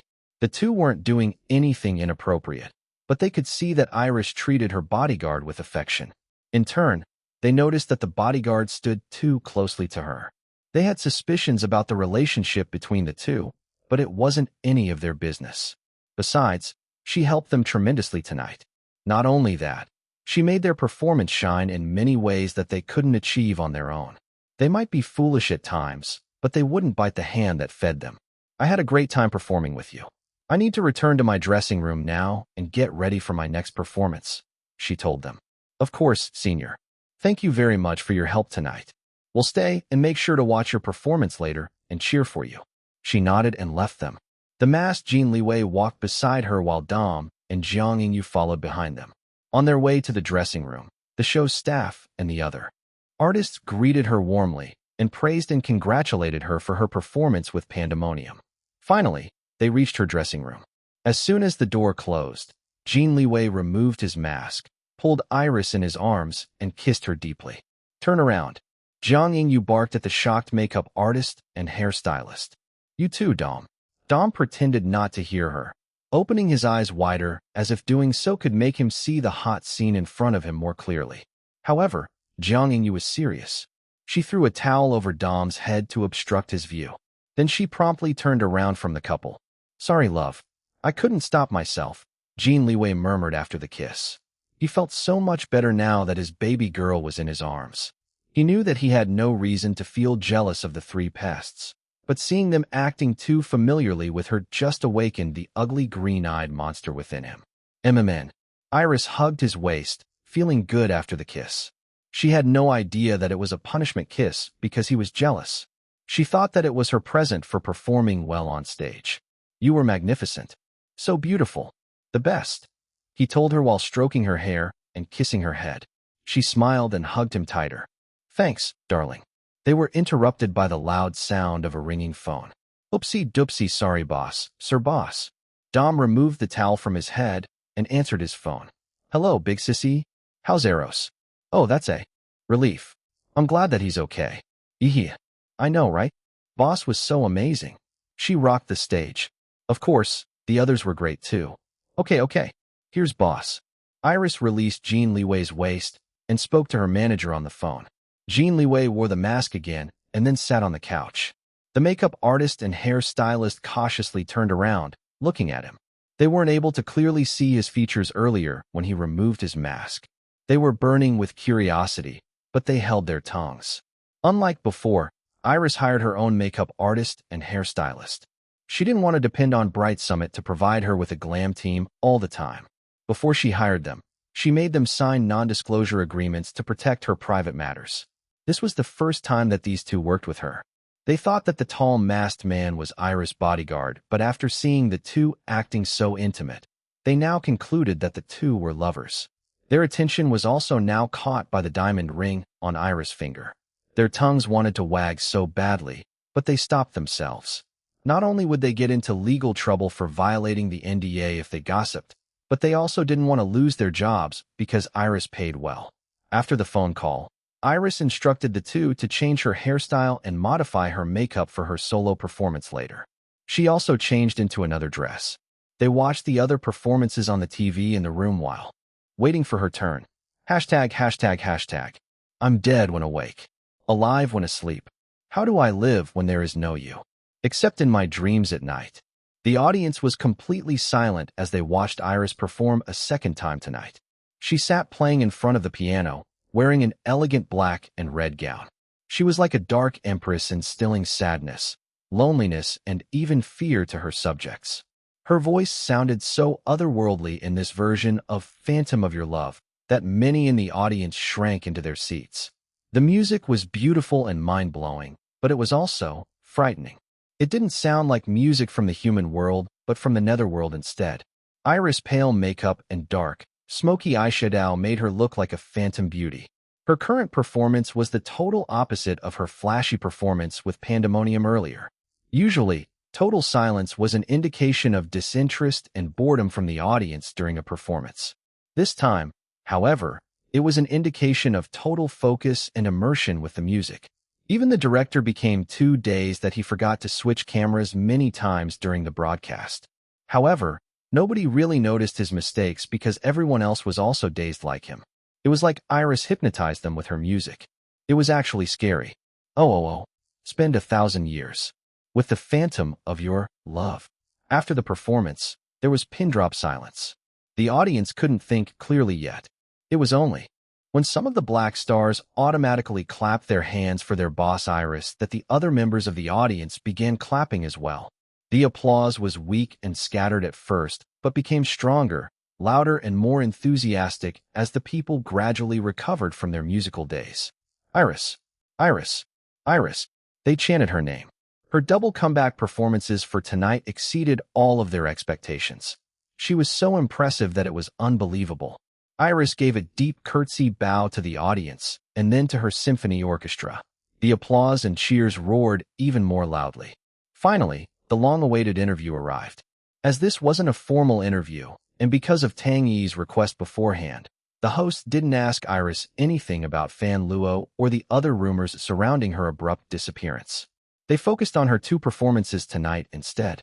After Iris promoted her upcoming soundtrack album and the soon-to-be-released film Strong Yet Broken, the host received signal from their earpieces that they should end the interview. The male host was about to end it, but the female host couldn't hold herself back anymore. Iris, I can't take my eyes off your diamond ring, she said. It's so beautiful. A soft expression appeared on Iris' face. Thank you. Can you tell us more about it? I really like it and would like to buy one for myself. What are you doing? Director He's voice rebuked the female host through her earpiece. However, the host ignored the director. Something was telling her that she should pursue this line of questioning. If nothing came out of it, she would just apologize to the director later. But if she was onto something, the show would surely thank her. I didn't buy it, Iris replied. Oh, then where did you get it? Was it given to you as a gift? Yes, something like that. Some of the people finally understood the host's purpose for asking these questions. The camera zoomed in on Iris' diamond ring. It sparkled under the lights. The design fit Iris extremely well. The people, be it the audience, the staff, the other performers, and the viewers at home, stopped talking and listened intently to the interview, not wanting to miss even a single word. How nice. Who gave it to you? The female host continued to ask.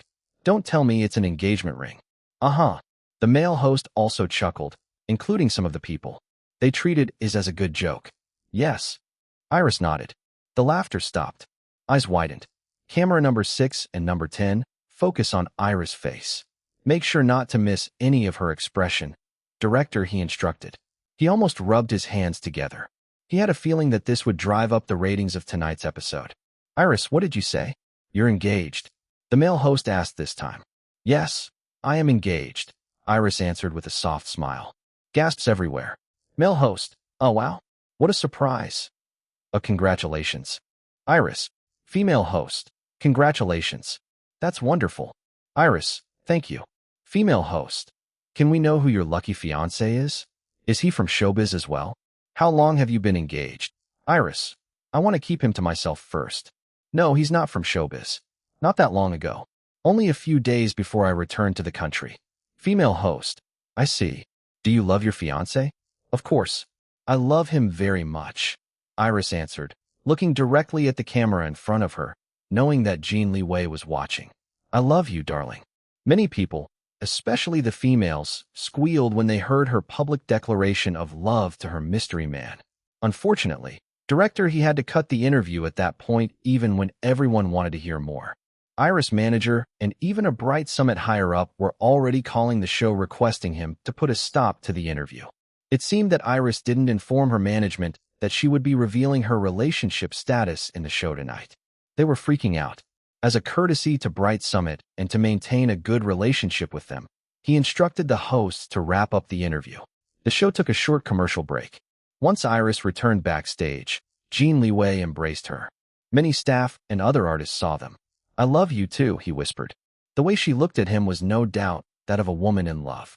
Seeing that some people were taking photos and recording them on video with their phones, Jin Liwei was about to threaten them, but Iris stopped him. Don't worry. I'll take care of them. No photo or video of us will be leaked to the public before we reveal it ourselves. When we reveal you and our relationship, it will be on our own terms, she assured him. Then she took her phone from Dom and messaged Ho Liang to hack into all the devices in the place right now, from the people's mobile phones to the show's cameras and the building's CCTVs. He was to delete any photos or videos showing her and Jin Liwei. She would have done it herself, but the situation called for urgency because some people might upload the images or videos to the internet immediately after taking them. Dom's phone was ringing nonstop. It was Tang Yi, but he didn't answer it in front of other people. Jiang Yingyu and her male colleague went into protective mode, preventing others from getting near Iris' group as they made their way back to her dressing room. Jin Liwei made a quick call to his subordinates waiting outside the building to quickly gather, pick them up, and escort them safely out of the building. He also called for additional backup security from his mansion just in case the media started following them. Once the group entered the dressing room, they locked the door. The makeup artist and hairstylist were watching the broadcast on TV. They were able to put two and two together. So the masked man must be Iris' fiancé. They hoped that he would uncover his face so that they could see what he looked like. However, they also knew that the two of them hadn't earned their new employer's trust yet to have that privilege. Dom's phone started ringing again. He answered it. Hello, Big Sissy. My ear. Please calm down, Big Sissy. Please don't yell. Everyone in the room could hear the manager yelling even when the phone wasn't on speaker. Give me the phone, Iris said. When she answered the phone, Tang Yi scolded her seriously for the first time since they started working together. Iris, I can't believe this. I thought that the Pandemonium boys already gave me a big headache tonight, but I didn't expect that you'll give me an even bigger headache. Why didn't you tell me you're engaged? Elder sister E, you haven't seen my ring? I was wearing it the entire time. Of course I did, but I thought that it was just an accessory. There are many celebrities who wear diamond rings even though they're not engaged. You're still very young, so I never expected that you're already planning on marrying. Next time, tell me these things first so that I and Bright Summit can make plans on how to handle the press. I knew something like this will happen one day. You're too straightforward. Iris listened to her manager calmly. She sat beside Jin Liwei, feeling comforted when he wrapped his arm around her. She rested her head on the crook between his neck and shoulder. The short gist of Tang Yi's complaint was that it wasn't the right time to reveal her engagement to the public yet, especially since she just returned to the limelight. This was a critical time for her to re-establish her foothold in showbiz. However, this kind of news might become a setback to her career instead. Some Bright Summit higher-ups are suggesting that I persuade you to retract your words. Iris' eyes turned cold. Elder sister E, May I remind you that the no relationship clause in my contract was removed when I signed it? If the company pressures me about my relationship with my fiancé, I'll terminate my contract with Bright Summit. I can afford any penalty fees. Not only that, I can even sue the company for violating our contract. If I do that and I win, perhaps I won't even have to pay any penalty at all. As for retracting my words, I will never do that. I am engaged, and that is final. Jin Liwei's arm tightened around her, showing his support. He also felt warm inside as his baby girl defended him and their relationship. If Bright Summit dared to suppress his baby girl, they needed to be ready to face his wrath. Bright Summit Entertainment Company might be one of the juggernauts in showbiz, but to Jin Corporation, it was just a mere ant. Jin Liwei could squash such an ant and build another management company for the sake of his baby girl. Oh right, and for his brother too. Poor Jin Chonglin became just an afterthought to his brother because of Iris. If Bright Summit knew what was right for them, they wouldn't dare to suppress his baby girl. No. Iris, what are you saying? I said that some of them are just suggesting. It's just a suggestion, okay? Nobody's pressuring anyone. Tang Yi reassured Iris in a hurry. We're just worried of the backlash you might face from the fans. I already explained to you before that some fans don't take kindly to their favorite celebrities dating. They become vindictive and turn into instant haters. There were some celebrities whose careers have been destroyed because of fan backlash. I don't want something like that to happen to you. I see. Iris' cold eyes eased a bit. Thank you for your concern, elder sister E. But I also told you before that I don't need fans who'll turn their backs on me just because I'm in a relationship. And I don't give a whit about haters. I'll always have haters. It's part of my life, not only as a celebrity, but also as a person. Also, don't worry too much about haters destroying my career. If I let them destroy my career, then that just means that I'm not strong enough to face them. This is my career, my life, and I won't let anyone block my way in reaching my dreams. Jin Liwei kissed her temple, fighting the urge to give the manager a piece of his mind. He controlled himself knowing that his amazing baby girl had everything in control. As if he would let anyone block his future wife's way. He would bulldoze them out of the way and then roll the red carpet for his baby girl afterwards. Iris and Tang Yi talked. Some more. Iris knew that her manager was just genuinely concerned about her, and for that, she was grateful. Based on what Tang Yi had been hinting through her words, Iris could sense that she wasn't really a priority for Bright Summit anymore. They were busy promoting other artists during her disappearance. I can only depend on my own abilities, she thought. As long as the company doesn't suppress me, I don't need their full support. I can grab and create opportunities for myself with my own hands. If they see me succeeding, they'll naturally start supporting me again. The call ended with Tang Yi warning Iris to be careful of the media. They would surely start hounding her and start investigating about her unknown fiancé. The manager also assured that she would fight for resources for Iris within the company. Afterwards, Iris said goodbye to the show's staff. They persuaded her to stay until the show ended, but she declined. Jin Liwei's subordinates arrived, and they escorted the group out of the TV station building. And indeed, a crowd of reporters, paparazzi, fans and rumor-mongers flocked outside for Iris. Fortunately, they were duped by Dom and Jiang Yingyu disguised as Iris, while the real Iris escaped with Jin Liwei in another vehicle. ####. At a high-end nightclub frequented by celebrities and socialites.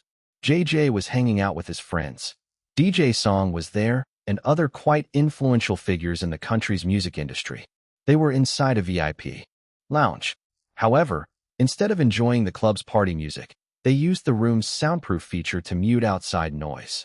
Instead, they all focused on the huge flat-screen TV hanging on the wall. It was playing Music Fest tonight.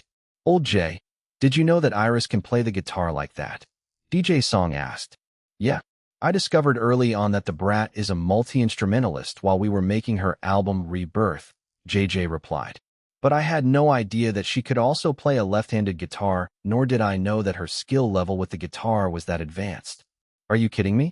That level isn't merely advanced. It's expert level. No, I think it's beyond that. It's just that the skill levels of those Pandemonium kids aren't high enough to match her. So she's the one who has to lower her level a bit to match them. A famous songwriter observed. That's what I think, too, a well-respected studio musician said. My main instrument is the guitar, so I know what I'm saying. I can say that what she showed tonight is just the tip of the iceberg. Old Jay, you say that you didn't know that she can play a left-handed guitar. Does that mean that she can play the regular right-handed guitar as well? Yeah. Is she right-handed or left-handed? As far as I know, she writes with her right hand. The studio musician swirled tequila as he thought deeply about something.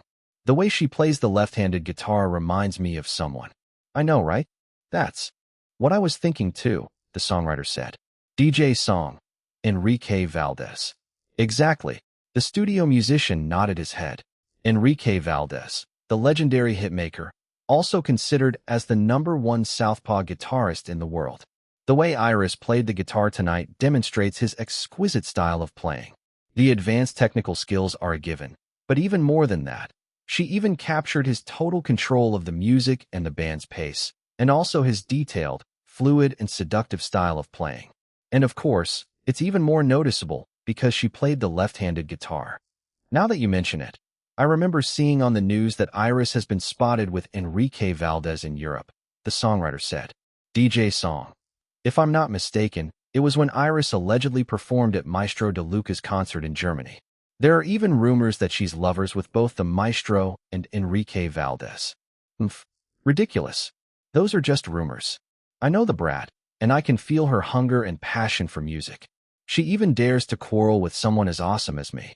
The brat is not a stupid idiot to ruin her future by entering a relationship with Maestro De Luca. He's married and has grandchildren.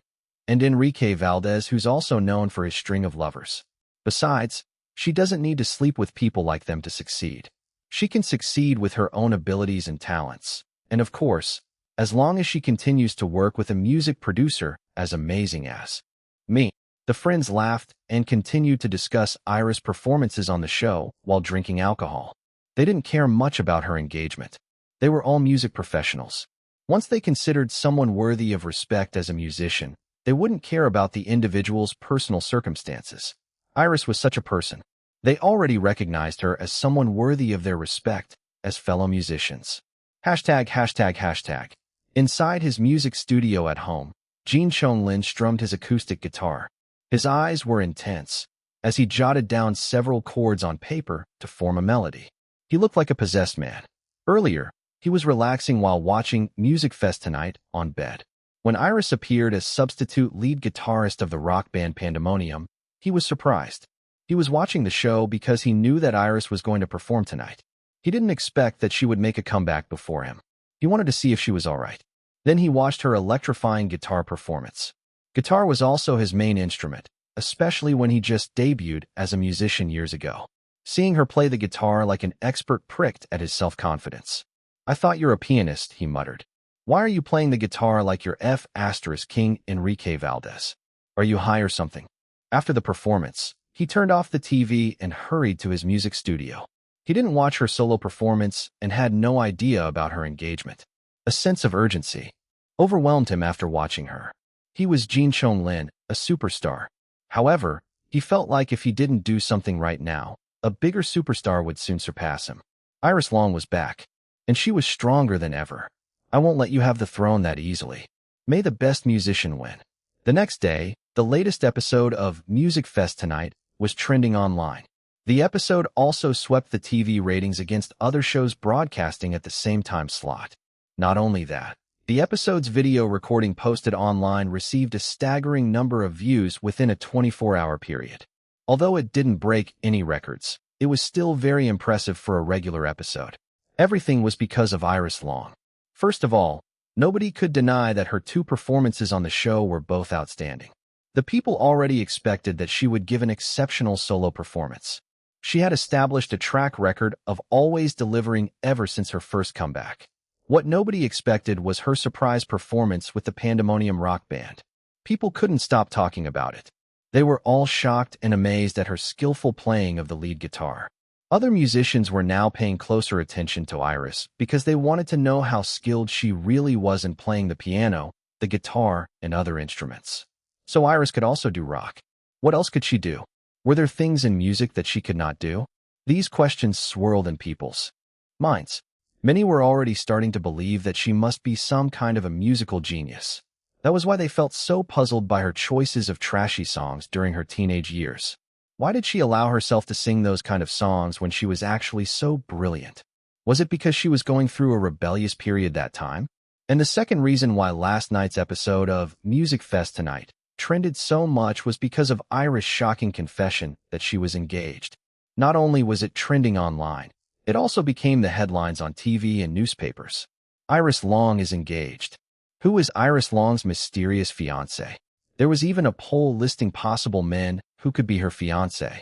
Leading the poll was Jean Chonglin. Second was Eros. Third, Enrique Valdez. Fourth, Maestro Ludovico de Luca, if he would divorce his beloved wife. Fifth, and onward were the other members of Pandemonium. Even further down the list were other male idols, models, and actors. The poll completely ignored Iris' statement saying that her fiancé didn't work in showbiz. Most of the Black Stars, and even Pandemonium fans, were supportive of Iris' engagement. They congratulated her and begged for her to reveal her fiancé's identity soon, or even just give some hints so that they could figure it out for themselves. Unfortunately, there were also some who didn't like the fact that she got engaged. They expressed their dismay and the feeling of betrayal online. I can't bear this. I spent so much money buying the digital and hard copies of all her albums, merchandise, and the travel expenses just to watch her guesting and live performances. She's just an idol who depends on us fans for her livelihood. How dare she publicly announce that she's engaged? It's us fans who got her where she is today. She's nothing without us. We spent so much money on her, and now she's going to use our money to pay for her wedding? Unacceptable. She's a product, and we fans are customers. I don't want to spend my money anymore on a product that I find unsatisfactory. She doesn't care about us. No gratitude at all. She doesn't even know that she needs to be responsible for fans' expectations of her. They posted photos and videos online of themselves burning Iris images, albums, and other merchandise. Of course, the Black Stars wouldn't allow these former fans turned haters to continue bashing their boss Iris. They immediately came in droves to defend their boss name. Another online war involved the Black Stars and the infamous troll unit, the Slippers Army. Surprisingly, some Pandemonium fans joined the online battle in the name of Iris Long. Captain Blackstar, all of you are ****Coles. How dare you call Boss Iris an idol? She's not an idol. She's a full-fledged musician. Learn the difference first, you morons. I even doubt that you were her fans to begin with. True fans will never turn their backs. Besides, I find your reasons for suddenly hating her utterly delusional and psychotic. So you think you own her just because you spent money? She sells music, not her body and soul. You're all twisted sons of B***cheese. You don't own her, and never will. Little Phoenix, yeah. Although I'm still young and not an adult yet, I know that you're all sick in the head. Eat my slippers. I eat slippers. I disappear for some time, and I come back to find traitors within our Black Stars, and even in my beloved Slippers Army. Unforgivable. I'll whack all turncoats with my mighty slippers. Little Phoenix, Yua, welcome back, big brother. All the Black Stars, especially the Slippers Army, were delighted that I Eat Slippers was finally back. Their blood boiled in anticipation for what would surely become a spectacular online battle. I Eat Slippers, listen up, all of you toxic vermin. Boss Iris is already wealthy even without your money. Go take your stinking money elsewhere. Boss doesn't need you. The Black Stars don't need you. And squeeze this in those pea-sized brains of yours that Boss got to where she's now because of her own talent, abilities, and hard work. Those who say otherwise are delusional ingrates who deserve some serious whacking. Come, Slippers Army. Prepare your mighty slippers, and let's get whacking. All hail our mighty slippers of justice. Captain Blackstar, comrades, attack. Monkey Face also appeared and directed the divisions to several online battlefields. The Pandemonium fans were dumbfounded by the might and organization of the Black Stars. Some of them already heard about the fan club's reputation on the web before, especially the notoriety of the Slippers Army, who were some of the worst trolls on the internet. But of course, they only trolled when their boss Iris was attacked in any way. This experience only pumped the Pandemonium fans and fought just as fiercely as the Black Stars against the anti-Iris Long haters. While all of these were happening online, Maestro Liwei and his followers continued to discredit Iris Long to the media. They taunted her, challenging her to show evidence that she really performed with Maestro Ludovico de Luca in his orchestra concert in Germany. See? She can't show any evidence because there are none, a reporter recorded him saying. I bet that she's just banking on the fact that Maestro DeLuca will ignore her and therefore won't refute her claim of performing with him. She's a liar, that's what she is. I don't understand why people are following her, becoming her brain-dead fans. I constantly worry about our youths today with bad role models like her. Bright Summit scheduled a major interview for Iris to answer all the questions and rumors surrounding her once and for all. Originally, Bright Summit wanted to hold a press conference for Iris, but Tang Yi fought for a one-to-one interview instead. It would be a safer bet, especially for someone as straightforward as Iris, because at least they could choose the interviewer, unlike a press conference, which was free for all. Before the interview, Iris invited Tang Yi to Dragon Palace Home Number 10. Iris, you bought a new mansion? The manager asked when she arrived. She took off her coat and handed it to the butler. No, this is my fiancé's, but it's our home now, Iris replied while stroking the plump ice cream in her arms. Popcorn was sniffing Tang Yi's feet. They were at the grand foyer.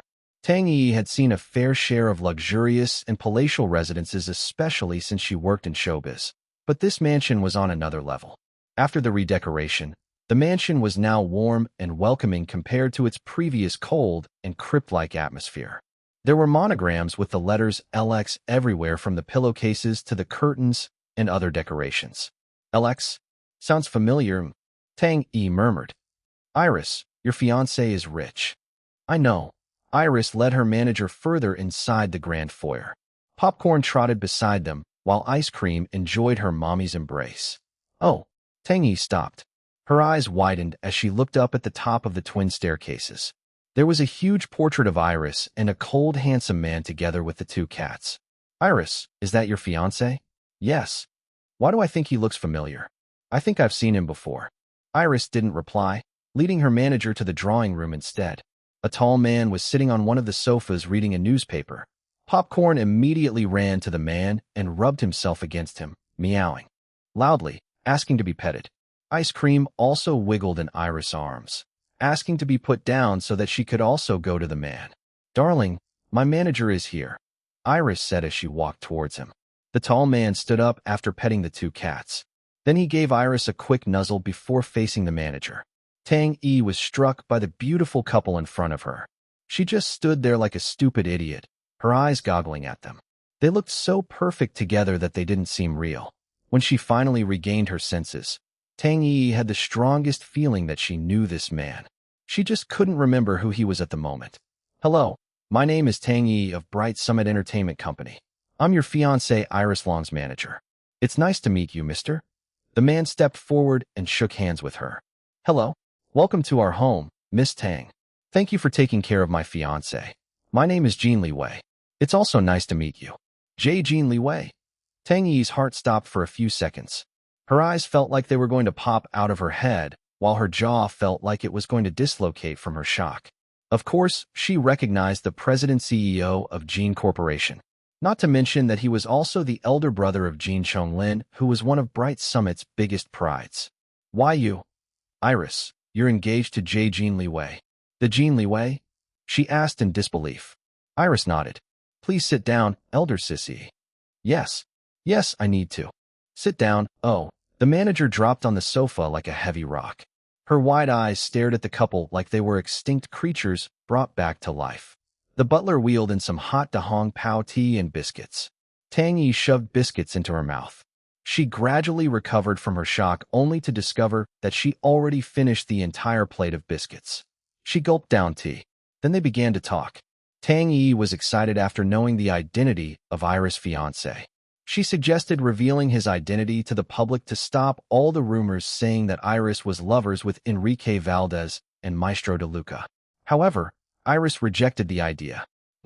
You're right. Now is not a good time to reveal that your fiancé is Jin Liwei. You still haven't stabilized your foothold in the industry yet. People will think that you used him to advance your career.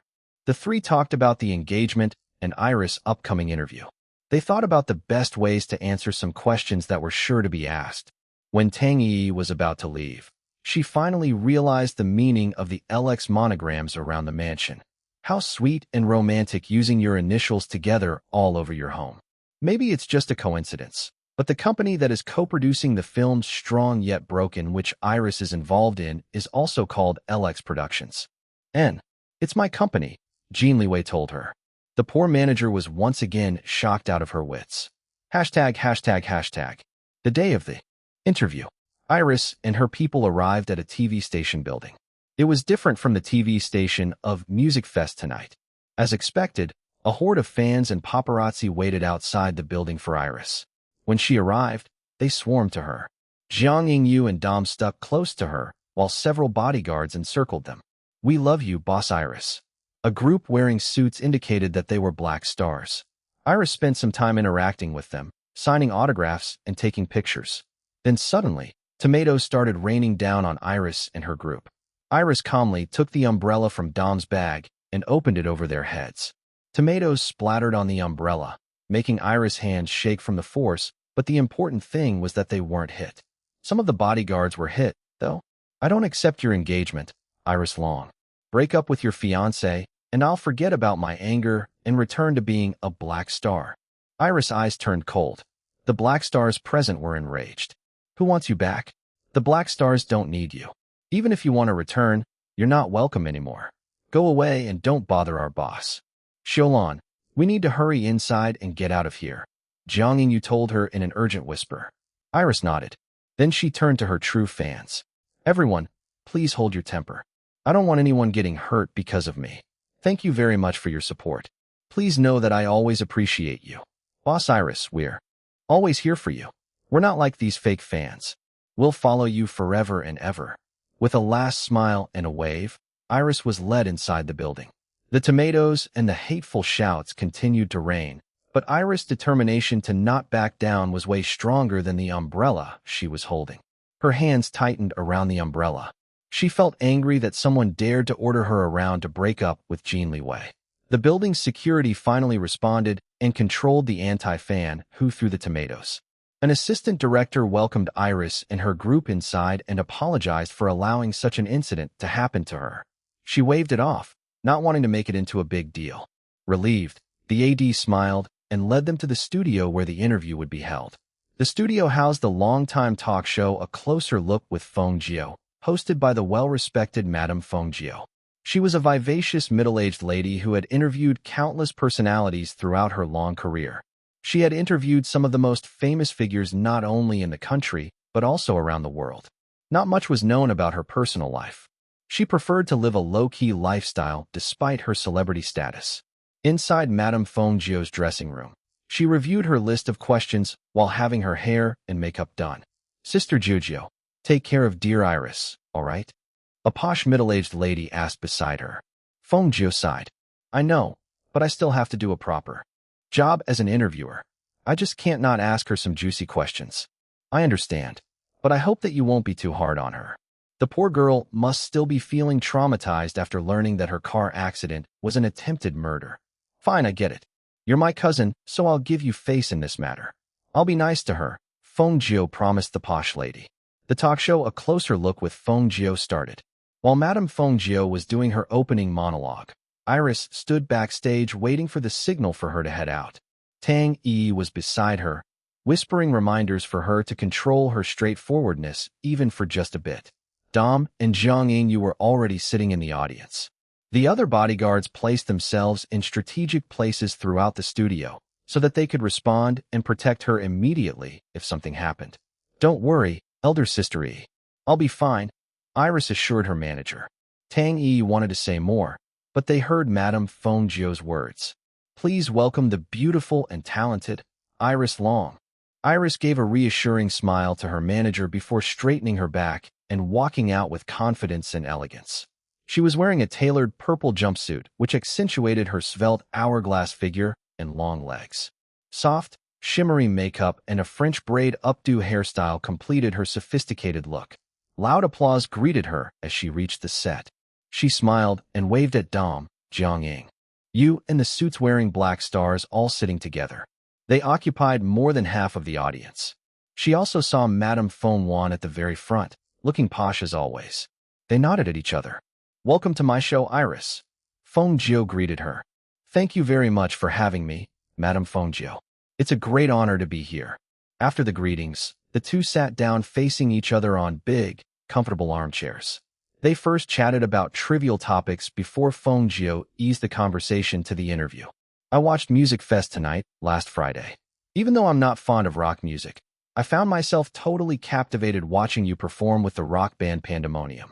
I'm sure that everyone is shocked as I was to see you suddenly playing the electric guitar so skillfully. Can you tell us what happened and how you became a substitute for the band's lead guitarist Eros? Iris recounted the story about how Eros got injured before their performance. We have the same manager, so I think that it's only natural that we help each other out. We're like family. We're the siblings, and our manager is our parent, she said. It was the first time that we played together, so we sounded quite rough. Fortunately, we didn't make any big mistakes during our performance. What rough? I couldn't tell at all. All I know was that you were amazing while rocking that lead guitar. You looked so natural that it was as if you've been playing with them for a long time. Then, they talked about her solo performance, which Feng Jiu praised even more. I have a cousin who loves Phantom of Your Love so much, Feng Jiu shared. After talking about Phantom of Your Love, Iris promoted her upcoming soundtrack album and the soon-to-be released film Strong Yet Broken. All right, let's move back a bit in time and talk about the reason why you suddenly disappeared again from the limelight for a second time, Feng Jiu said. Her tone sounded more serious. And it's safe to say that both times you disappeared were caused by the same person. Iris, can you tell us how you felt when you learned that it was Fan Luo who ordered your car accident 2 years ago? We all know that it almost killed you and that you were comatose for a whole year as a result. Most of the audience, especially Dom and the Black Stars, all hissed when they heard Fan Luo's name. They cursed her, but soon became quiet again because they also wanted to hear Iris' answer to the question. Iris paused and tried to remember how the remnant inside her reacted. She couldn't help but shudder at the memory of the intense bloodthirst and desire for revenge overwhelming her that time. Feng Jiu caught her reaction, and her heart softened for the girl. She thought that Iris must still be feeling traumatized by what Fan Luo did to her. At first, Feng Jiu was just acting extra warm to Iris because of her cousin Feng Wan's request. But now she really felt sympathetic to Iris' traumatic experience. Although she couldn't avoid asking these probing questions, as a skilled interviewer, she could choose the manner on how to ask them. I was angry, furious. I lost control of myself. Immense anger. It's all I felt, Iris finally answered. Did you ever think about revenge? Of course, Iris said with honesty. Feng Jiu nodded in understanding, not the least bit judgmental. We can't blame you. If I was in your shoes, I would also feel the same way. The audience murmured their agreement. Feng Jiu. Now on to a more sensitive topic. Despite the evidence gathered by the police and your strong alibi, there are still rumors saying that you were the one who kidnapped and tortured Fan Luo and the Alarm Girls. What do you say about that? Dom and the Black Stars expressed their dismay at the question. Some staff members requested them to calm down. Iris already expected and prepared herself for this question, but it didn't mean that she wasn't affected. Her outward expression showed no visible reaction, but deep inside she felt panicked. Fortunately, she was able to tamp it down. She mentally reminded herself that it wasn't her who did it, that she had to allow the remnant to do it because if she didn't, she would die a second time after the connection between her soul and body was severed. This calmed her down, but still left a bad taste in her mouth. It would forever be a stain on her that she could never wash away. The evidence is already available for everyone to see. Those who are still choosing to ignore the evidence are just creating an issue where there is none, she answered. The deflection pricked at her, but it was necessary. All right. Feng Jiu accepted her answer. She didn't ask for additional details, choosing to move on to the next question instead. Iris, where have you been while you were gone? We know that you were in Germany. Did you stay there the entire time? Iris. No. I recuperated at a private place in Switzerland. It's where I met Maestro Ludovico De Luca. Sometime afterwards, he invited me to perform with him at his concert, so we all flew to Germany together. Feng Jiu. Good thing that you mentioned Maestro De Luca. My next question is actually about him. I admire him greatly, and he's one of my favorite living classical musicians. How did you meet the maestro? Knowing that Maestro De Luca hadn't introduced her as his student yet, Iris didn't want to be the one to reveal the fact. We met through a mutual acquaintance. Maestro recognized me through my piano album Rebirth Melodies. It's doing well in Europe, if I may say so myself. Feng Jiu. Ah, how interesting. I'm sure that you're aware that one of our very own maestros have criticized your piano album harshly before. And now you're saying that Maestro De Luca recognized you through that very album and even became the catalyst for him to invite you to perform with him on his concert? Yes. Iris nodded. What a liar. Show us proof that you performed with Maestro De Luca first. Loud, angry voices interrupted the interview. Everyone turned their heads and saw two people, a male and a female, standing up from their seats in the audience. They pointed accusatory fingers at Iris. Their expressions looked ugly and mocking. Who the hell are you two? A black star asked them. We're Maestro Liwei's students. We won't tolerate a mere pop singer making our maestro look bad in front of everyone. Why don't you all open your eyes and see that the person you're following is nothing but a liar? What did you say about our boss? The black stars started quarreling with them. Despite being only two people, Maestro Liwei's students didn't back down and traded insults with Iris fans. Feng Jiu was very displeased watching this scene. She didn't like people interrupting her own show. Iris stood up. Please calm down, everyone. There is no need to get riled up. Her bodyguards all became alert, ready to shield her at any given moment. The black stars reluctantly listened to her. They returned to their seats, but made sure to shoot nasty glares at the two F***ers who continued to insult their boss. You can't show any evidence because you're a liar. You're just someone pretending to be a classical musician. Stay in pop music where you belong. We don't need a lowlife like you in our respectable world of classical music. You're the lowlife. Your whole family consists of lowlife. One black star couldn't stop herself anymore.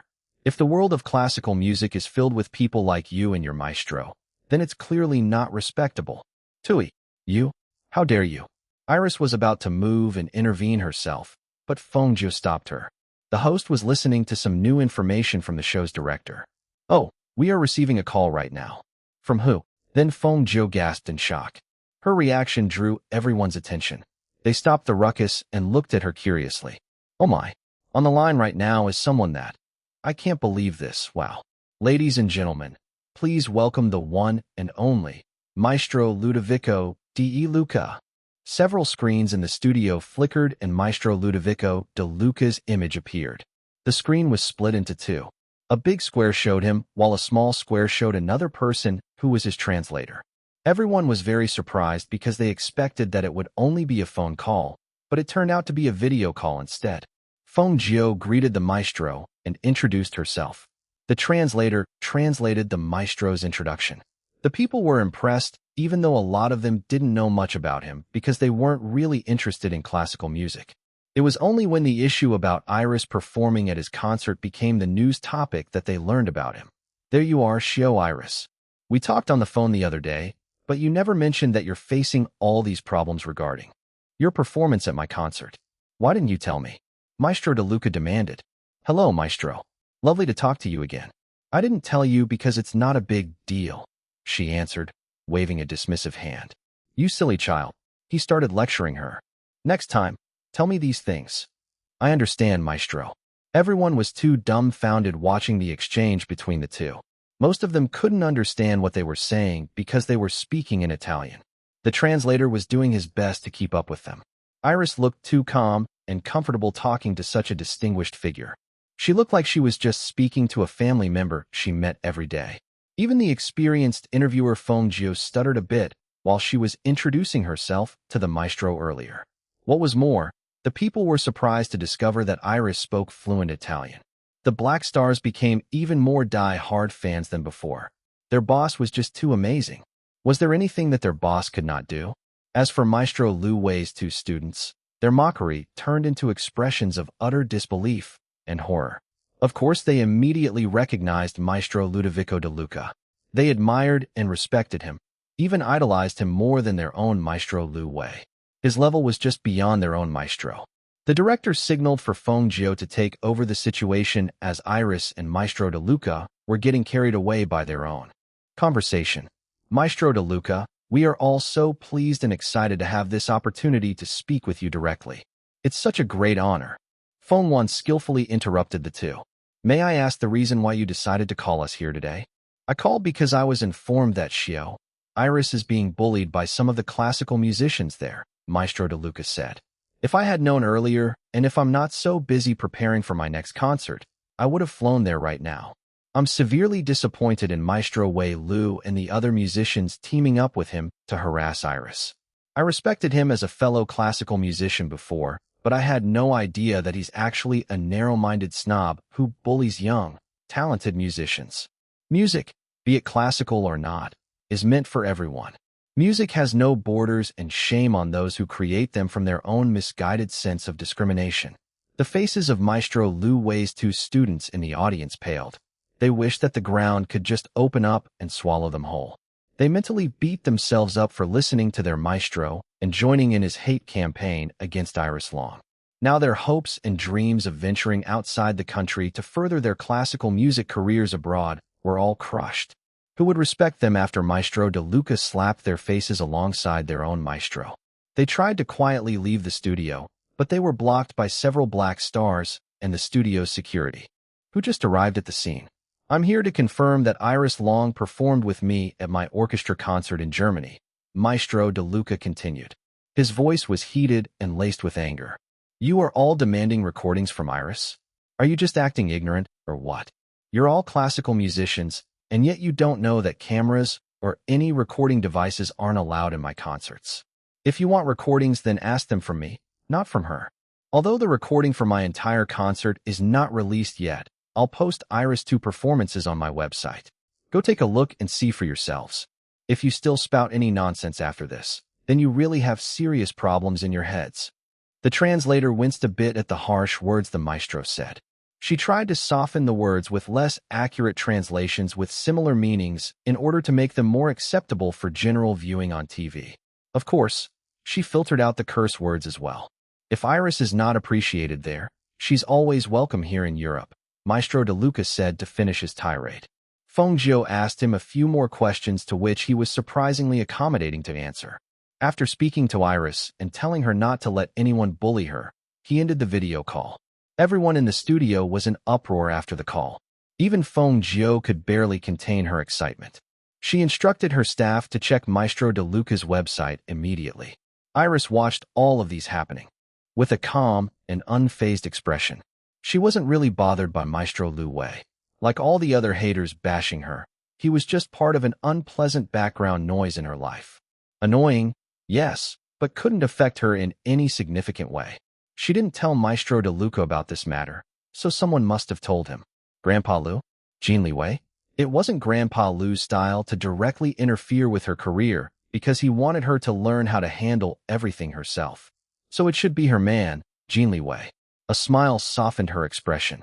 Although she preferred handling things on her own, it felt good that someone was taking care of her even when she didn't ask for help. Her heart warmed up. She couldn't wait for the interview to be over, so that she could go home to her darling. The screens in the studio flickered once again. They began showing a video of Iris in a drop-dead, gorgeous fiery red dress, playing Schumann's Toccata in C major, Op. 7.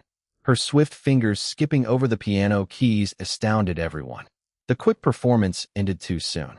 Fortunately, another video played right after. It showed Iris performing Schumann's Piano Concerto in a minor, Op. 54, with Maestro Ludovico DeLuca and his symphony orchestra. Because the original performance was half an hour long, only the highlights were shown in the video. Those who weren't interested in classical music before instantly became converts after watching the 2 videos. They found that they also enjoyed Iris playing classical music as much as when she performed pop and rock. The black stars and the rest of the audience cheered and gave Iris a standing ovation. Even the show's host, Feng Jiu, stood up and clapped her hands. Iris stood up and bowed her thanks to everyone. Boss Iris, you're the best. Cool. Amazing. Beautiful. Nobody can compare to you. Iris. Iris. Iris. Maestro Liu Wei's 2 students felt like outcasts. They were also tempted to clap their hands after watching the videos, but felt that they lost the right to do so after mocking Iris earlier. They just stood there with stiff expressions as they endured the nasty glares and contemptuous looks from the people around them. They wanted to run away, but the security wouldn't allow them. They had to suffer the humiliation that they brought to themselves. Everyone finally settled down and returned to their seats, including Feng Jiu and Iris. Wow, Iris. That was so mind-blowing. Feng Jiu exclaimed. She was truly impressed by the young lady sitting opposite her. I didn't expect that you'll be this skilled in classical music. Is there anything that you cannot do? Iris chuckled. Of course, there are many things that I can't do. But when it comes to music, I love it so much that I constantly desire to improve my skills and abilities. I'm never satisfied because I believe that there will always be room for improvement. Saying all of these, the most important thing for me in music is the freedom to enjoy it and to express my emotions and interpretations through it. Music is such a wonder, and I feel blessed to be able to be a part of its marvelous world. Feng Jiu, you sound very wise for your age. I'm sure that there are many people who'll start seeing you in a new light after this. Feng Jiu asked Iris for more details about her performances at Maestro De Luca's concert. Everyone listened intently, not wanting to miss any details. Wow!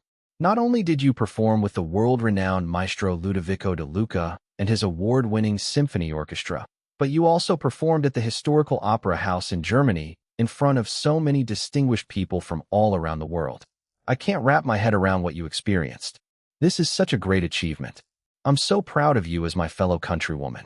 Congratulations, Iris. Feng Jiu led another round of applause for Iris. Iris, thank you, Madam Feng. Thank you, everyone. Feng Jiu. And of course, I also want to thank you because if it weren't for you, I don't think my show and everyone present here today will have the chance to receive a call from Maestro De Luca himself and speak with him directly. Let me tell you that this is a dream come true for me. So thank you, Iris. Before they moved to the next topic of the interview, both Iris and Feng Jiu drank water from the cups beside them. Feng Jiu, my next question is about Enrique Valdez. If my information is correct, you've been seen together with him in Germany. And also some have noticed that your way of playing the electric guitar is very similar to the legendary hitmaker's southpaw style. How did you meet him? What's your relationship with each other? I met Mr. Valdez at the same time I met Maestro De Luca in Switzerland, Iris replied. They were actually together that time. In fact, we all flew together from Switzerland to Germany in his private jet. Of course, there were other people with us who were our mutual acquaintances. As for my playing style being similar to his, that's because he's one of my biggest musical influences alongside Maestro De Luca. I see. Feng Jiu nodded and asked more about what Enrique was like in person. Iris answered all of the questions with ease. She didn't bat her eyes even when Feng Jiu asked her about the rumors saying that she was lovers with Enrique Valdez. I only have one lover, and that is my fiancé, she said. The Black Stars and the other audience members squealed when they heard her words. The camera zoomed in on the diamond ring around her finger. Feng Jiu, before anything else, I want to say congratulations on your engagement, Iris. More congratulations poured out to her from everyone. She thanked them. I can tell that you're in love. You're blooming and you look very happy, Feng Jiu told her. My next question is about your engagement. That is one beautiful ring. Can you show it to us one more time? Iris raised her hand and allowed the camera to have a better view of it. Then she explained how it was the perfect ring for a pianist like her because it was made from a super lightweight material. She also briefly told them how her man proposed to her in Italy, but didn't share anything more. She wanted to keep the special memory of the proposal between her and Jin Liwei. Feng Jiu, I know that my next question is something that many want to ask you. Who is your mysterious fiancé? My fiancé is a businessman, Iris answered with a soft smile. I don't want to reveal who he is yet. I want to enjoy our privacy as a couple first, but someday I'll introduce him to everyone. Feng Jiu, can you tell us more about the love story between the two of you? Iris shared a brief recounting of how she and Jin Liwei met at a hotel lobby after Mr. JJ made her audition at a restaurant. The Black Stars knew this audition story. Madame Feng Wan's eyes also lit up at the memory of meeting Iris for the first time. They were all fascinated how she met her fiancé on the same day. You really look like a woman in love. Your face just lights up whenever you talk about your fiancé, Feng Jiu told her. He's a lucky man. I hope. No, we all hope to meet him soon. Yes, I love him very much.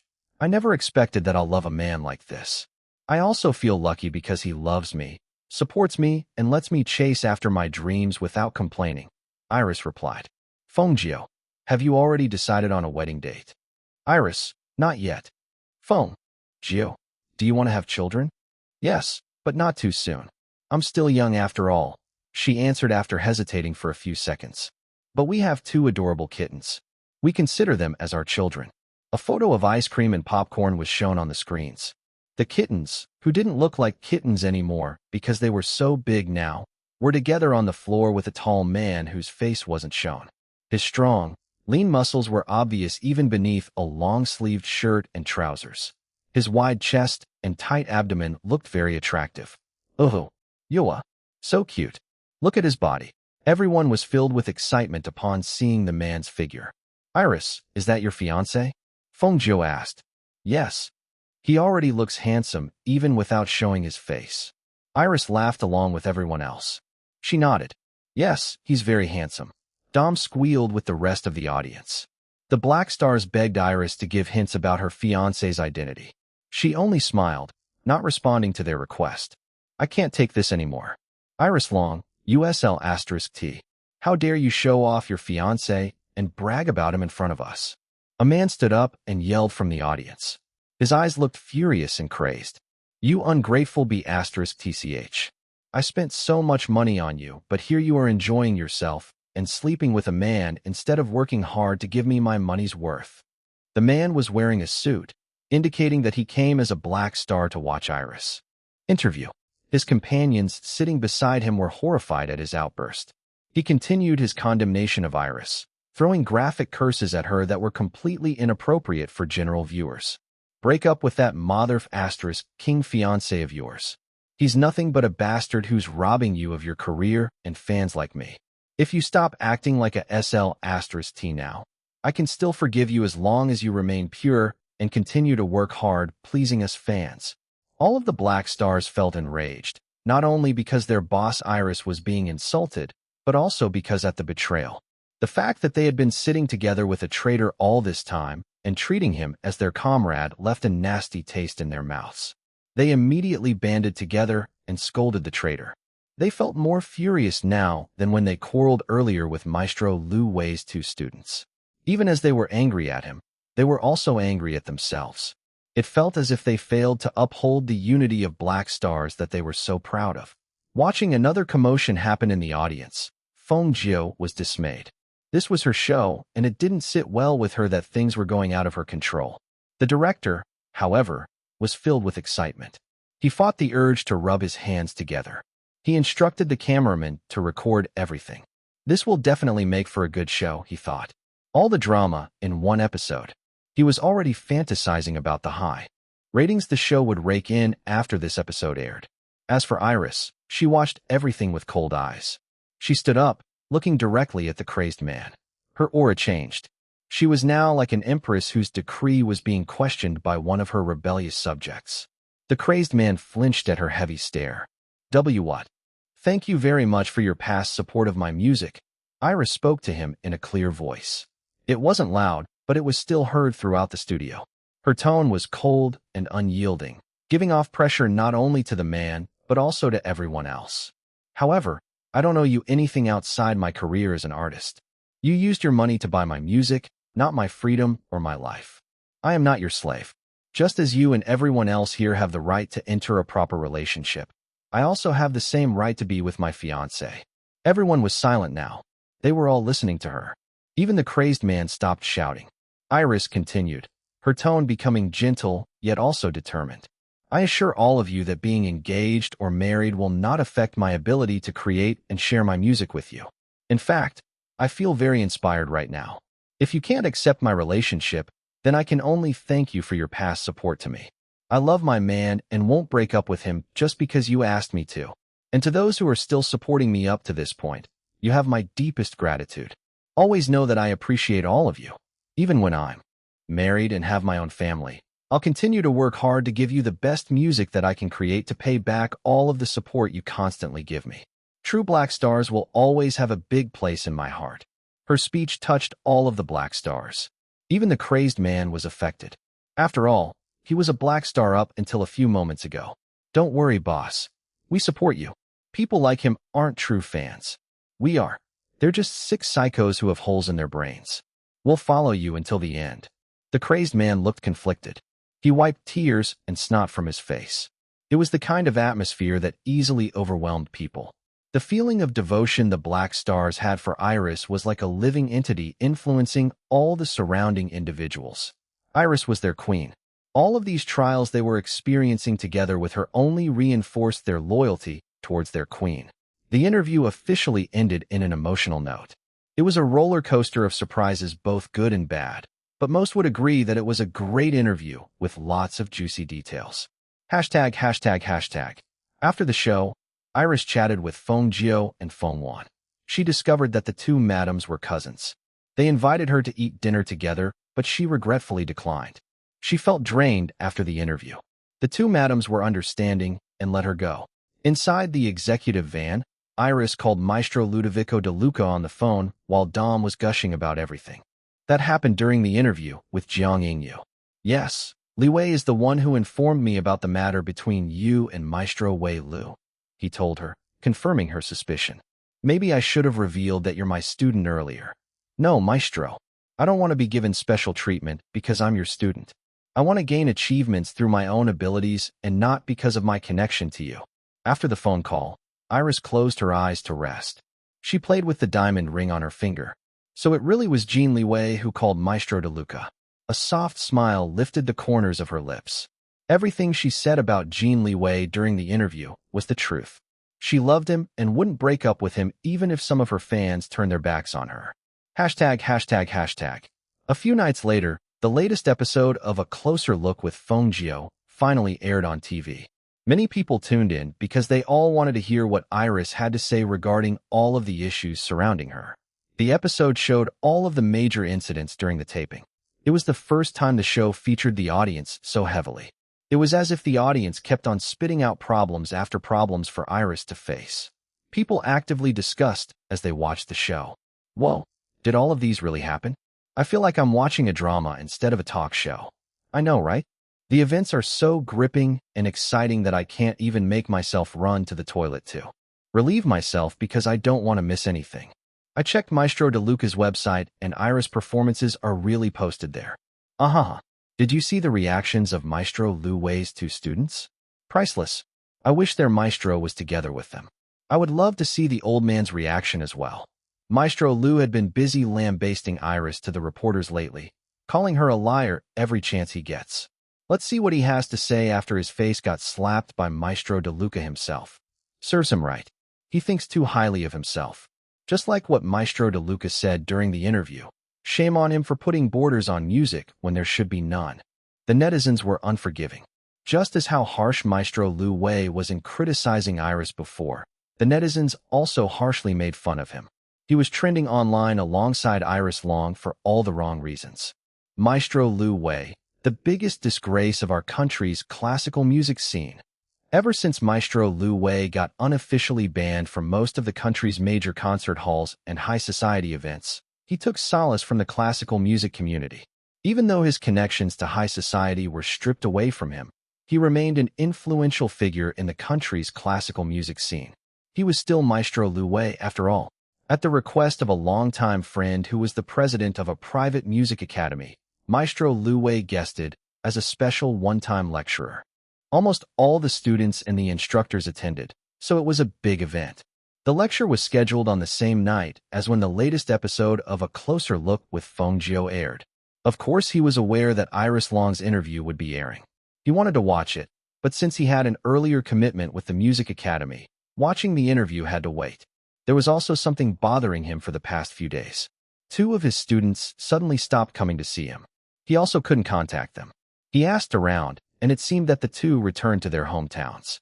He was feeling a bit peeved because the two didn't even inform him. Was it that difficult to send him a text message? Putting the matter of his students aside, Maestro Liwei successfully completed his lecture at the academy.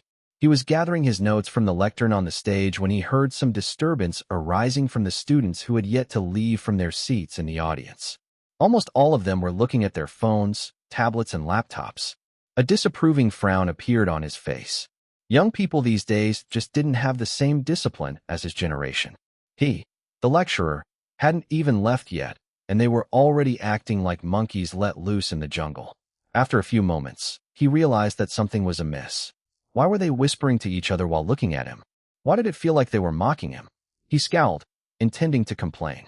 To his longtime friend, as the president, he should discipline the students of his music academy and teach them how to respect their elders. He was about to leave the stage when some of the conversations reached his ears. I really didn't think much of Iris long before, but now I think that she's very impressive. It seems that she has a close relationship with Maestro De Luca based on their conversation during the video call. Even our own maestros in this country can't boast such a level of familiarity with him. I'm also very surprised that she can speak fluent Italian. Exactly. If she didn't perform with Maestro De Luca at his concert in Germany, I don't think we'll even know that she's such a talented classical pianist. That toccata was insane. I think she played it better than my professor. Maestro Liwei's mood plunged down even more. Iris Long was a talented classical pianist? Don't make me laugh, he sneered. Then he heard something that made him stop in his tracks. I agree with what Maestro De Luca said. Music, be it classical or not, shouldn't have any borders. As classical music students or professionals, our training or skills shouldn't be a reason for us to discriminate against others when it comes to music. Yua, this is so embarrassing.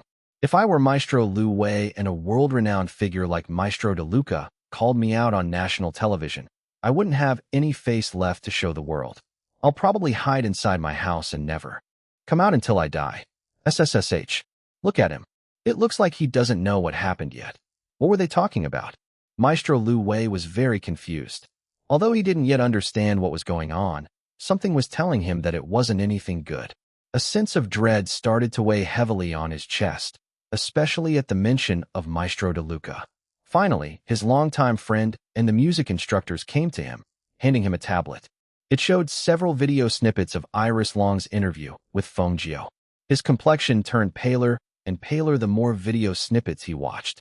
So this was the reason why his two students suddenly disappeared. Those rascals. Their presence in the show only worsened his image to the public, especially since Maestro De Luca appeared in a video call immediately afterwards. Then he watched the videos of Iris' two performances at Maestro De Luca's orchestra concert. His hands tightened on the tablet. So she really performed at his concert. Despite his feelings of animosity towards Iris Long, he was still a classical musician at the end of the day. Her masterful interpretations of Schumann's two pieces impressed him. Based on what he watched, she was definitely on a different league from any of his own students. A group of students sitting in front of the audience walked near the stage. They looked at Maestro Liwei, the academy president, and the instructors. Barely concealed scorn could be seen from their expressions. Maestro Liwei, Iris Long is a great and talented pianist. Why are you so critical of her? As far as we know, she never did anything to you. He was about to defend himself and say that Iris used her family's influence to suppress him, but stopped. He thought about the situation more carefully.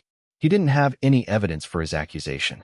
If he continued to badmouth her, he would just project himself to others as a petty and spiteful person. A young female beside the guy who just spoke up stepped forward and curled her lips in disdain. I respect your achievements as a classical musician, but as a person, you suck, Maestro Liwei. So unlike our boss Iris, who's beautiful in and out. Not to mention she's very talented as a musician. And yes, in classical music too. Yeah, boss Iris is the best. Aren't you ashamed that someone you're criticizing has been acknowledged by Maestro De Luca himself? It's disgraceful that Europe appreciates her talents, but her own countrymen do nothing but pull her down. I feel so bad for her. The others in the group nodded their heads in agreement. Shush. The academy president and the instructors are in front of us. Another guy scolded his companions. He looked up at Maestro Liwei's group and bowed apologetically. Then he pulled his companions out of the place while continuing to scold them. Are you all nuts? Do you want to be kicked out? We're just telling the truth. Maestro Liwei suck as a person. Boss Iris is the best. It turned out that this group of classical music students were all black stars. If it wasn't mandatory for them to attend Maestro Liwei's lecture, they wouldn't even bother attending. Not only because they had bad feelings against the maestro for criticizing their boss, but also because they would rather watch the interview with Feng Jiao than listen to the maestro's boring lecture. As for Maestro Liwei, he felt mortified after the scene with the students. He could feel the mocking eyes of the surrounding people stabbing at him. Old Wei, don't worry. I'll make sure to punish those students and discipline them, his friend told him. No need. he said in a stiff tone, shaking his head. I'm tired. If you'll excuse me, I'll head home now. His friend sighed and then patted his shoulder. All right, I'll walk you to your car. An hour later, Maestro Liwei sat in his living room watching the full interview of Iris Long on his laptop. He tried contacting his two students many times, but it seemed that they blocked him. He felt furious and humiliated. He cursed Iris Long, Maestro De Luca, his two students, and all the people mocking him. He began to hate Iris even more now. Many times he watched the part where Maestro De Luca spoke about music. Gradually, his fury and hatred transformed into self-reflection and then shame. Maestro De Luca's words struck a chord in him. His pride of being a celebrated national maestro made him forget the essence of his passion for music. He had been blinded by all the recognition and awards he received earlier in his career. Now he realized that he had become too cocky. There was still a strong part of him urging to retaliate against Iris Long and to avenge his now ruined reputation, but he stopped himself. This was enough. He already fell from grace. He wouldn't allow himself to fall even further because of his pride. His reputation in the classical music world was in tatters now, but no matter what, he was still a maestro. It was a fact that he made a lot of contributions to the country's classical music world throughout the years. Nobody could take that away from him. I guess it's time to retire, he sighed in a sad and regretful tone. Seems like my time is really up. It's time for the next generation to take over. Iris Long, I'll be watching you. Let's see how high you'll ascend, or whether you're really worthy of Maestro De Luca's acknowledgement. Meanwhile, some of the employees of Jin Corporation who were watching Iris Long's interview paused at the photo showing her two cats and the figure of her fiancé. Is it just me, or the cats look like young Miss Ice Cream and young Master Popcorn? And is that man President Jin? A marketing associate asked her colleagues who were also her flatmates. Now that you mention it, they really do look like the president's cats. As for the president, I'm not sure if that's him in the picture. I've never seen him in casual clothing before. No, that's definitely not the president or his cats. Are you both crazy? President Jin and Iris Long are engaged? No way. There is absolutely no way that's true. Look at the picture again. That gray cat is so much fatter than young Miss Ice Cream. And that orange cat. The direction of his stripes is wrong. Young Master Popcorn's stripes go to the left, while the stripes of that cat go to the right. And look, their collars are different. Young Miss and Young Master wear silver collars. Those cats are wearing gold collars. As for the man in the picture, that's clearly not the president. President Jin is taller and more dignified. He'll never sit on the floor like that. Yeah, I think you're right, her friends murmured, even though they knew that her reasoning was completely illogical. But and I'm only saying if the president and Iris Long are really engaged, I actually think that they look good together. I mean, the president is handsome and Iris is beautiful. They're both gorgeous. Yeah, I didn't like Iris Long before when she was still a teenager, but ever since her comeback, I became a fan of hers. She's a very talented musician. I think she'll be a good match for the president. I'd rather have her as our lady boss than some other snobbish heiress who only knows how to throw money away and look pretty. No, I refuse to believe this. Their friend resisted the idea. She always had a crush on President Jin. She worked hard to get into Jin Corporation just because she wanted the opportunity to see President Jin on a regular basis. Whether it's true or not is none of our business. It's best to keep our speculations to ourselves. You know the rumors in the company about those who offended President Jin before. I don't know if they're true or not, but it's better to be safe than sorry. They all nodded. Similar scenes were happening in different places. All of these Jin Corporation employees had the same speculations, but not one of them dared to share their thoughts to others.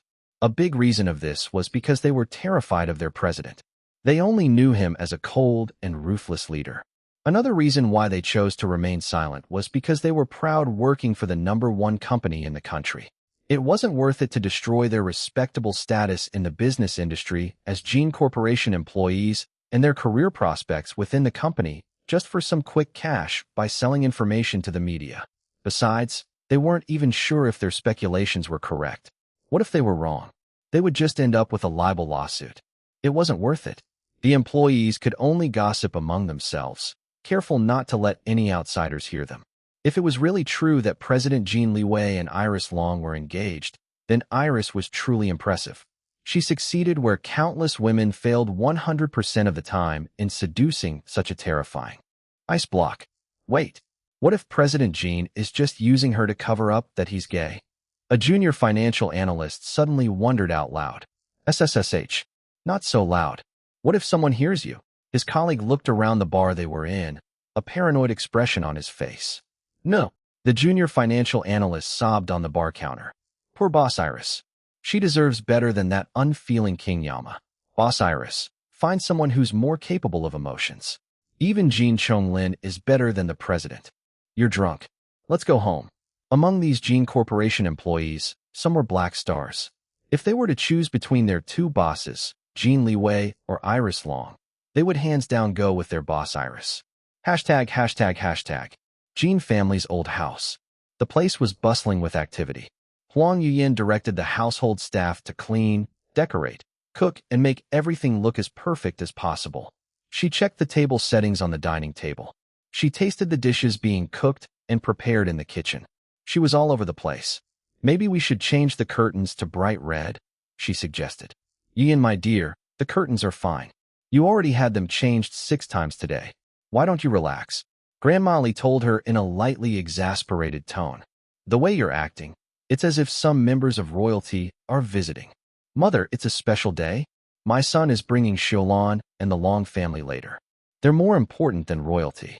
We need to present a good image to the Longs, so that they can feel at ease when Xiaolon marries into our Jin family. Grandma Li chuckled at her daughter-in-law. All right, it looks like you have things under control here. I'll leave everything to you, then.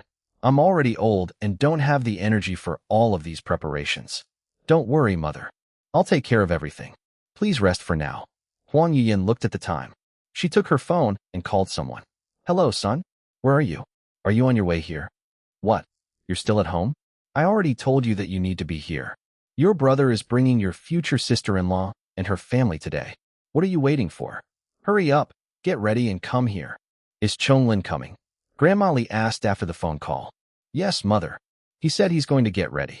Well, if he doesn't arrive in an hour, I'll send my assistant to drag him over here, Grandma Li said like it was nothing. Huang Yuyin gave a sheepish smile and then sighed. I'm glad that he took a break from showbiz. He needs the rest. He worked non-stop while he was engaged too. Her voice shook. She pressed her lips together before continuing to speak. He was doing well when he left here and returned to his house. But lately I've been worrying about that boy. I heard that he's been locking himself inside his music studio for many days now. Sometimes he even forgets to eat. Grandma Li, we'll make sure that he eats his fill at dinner. Later. Yes, Mother. They both turned their heads at the sound of loud, purposeful footsteps. What is this? We're the first ones to arrive.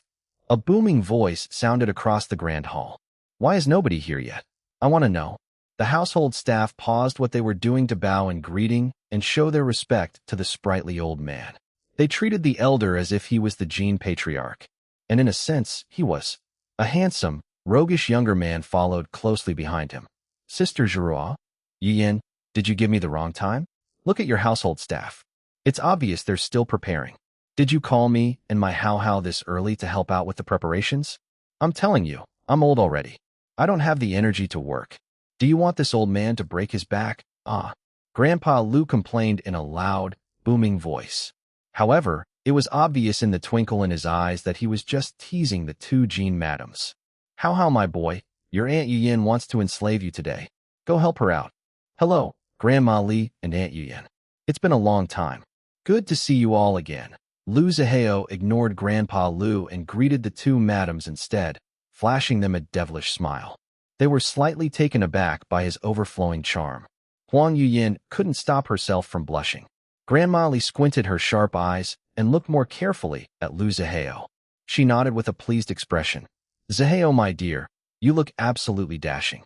You look more mature now than the last time I saw you, Grandma Li told him. Lu Zihao's smile became even more roguish.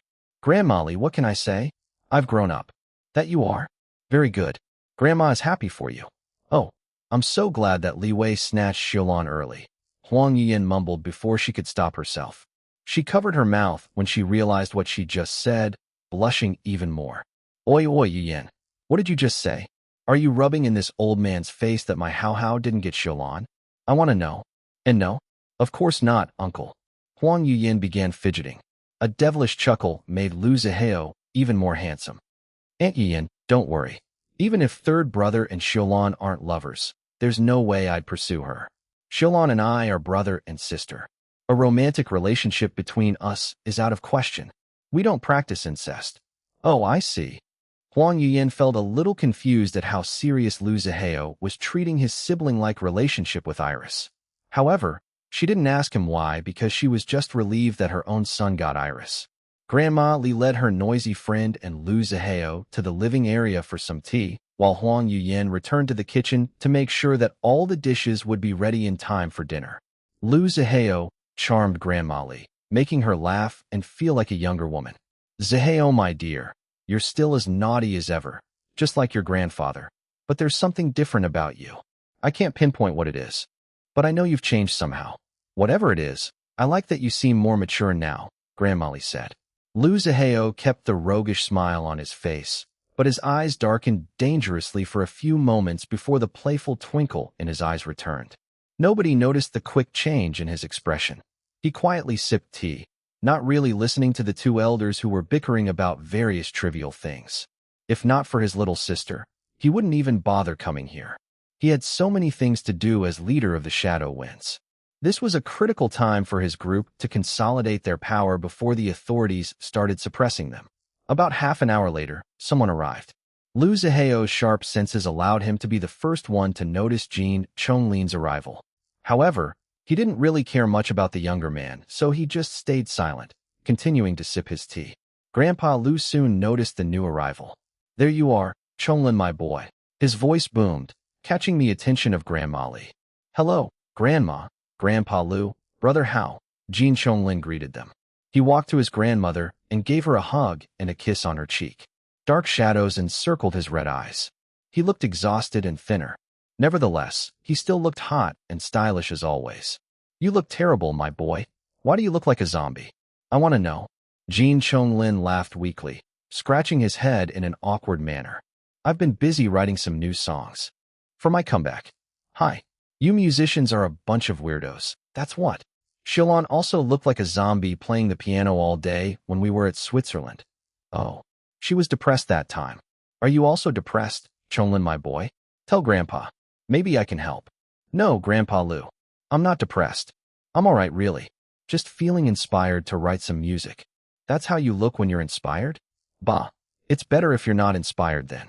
Otherwise, you'll turn uglier the more inspiration hits you. Bah. Oh, be quiet, you old gorilla. Stop bullying my grandson. Grandma Li rebuked her noisy friend. Who are you calling old gorilla, you old hag? And I'm not bullying the boy. I'm just showing him my grandfatherly love and concern. Before the two elders could bicker again, Jin Chonglin interrupted them. Grandpa Lu, you mentioned Xiaolan. Is she the same Xiaolan who's the fiancée of my brother? The one he'll bring today?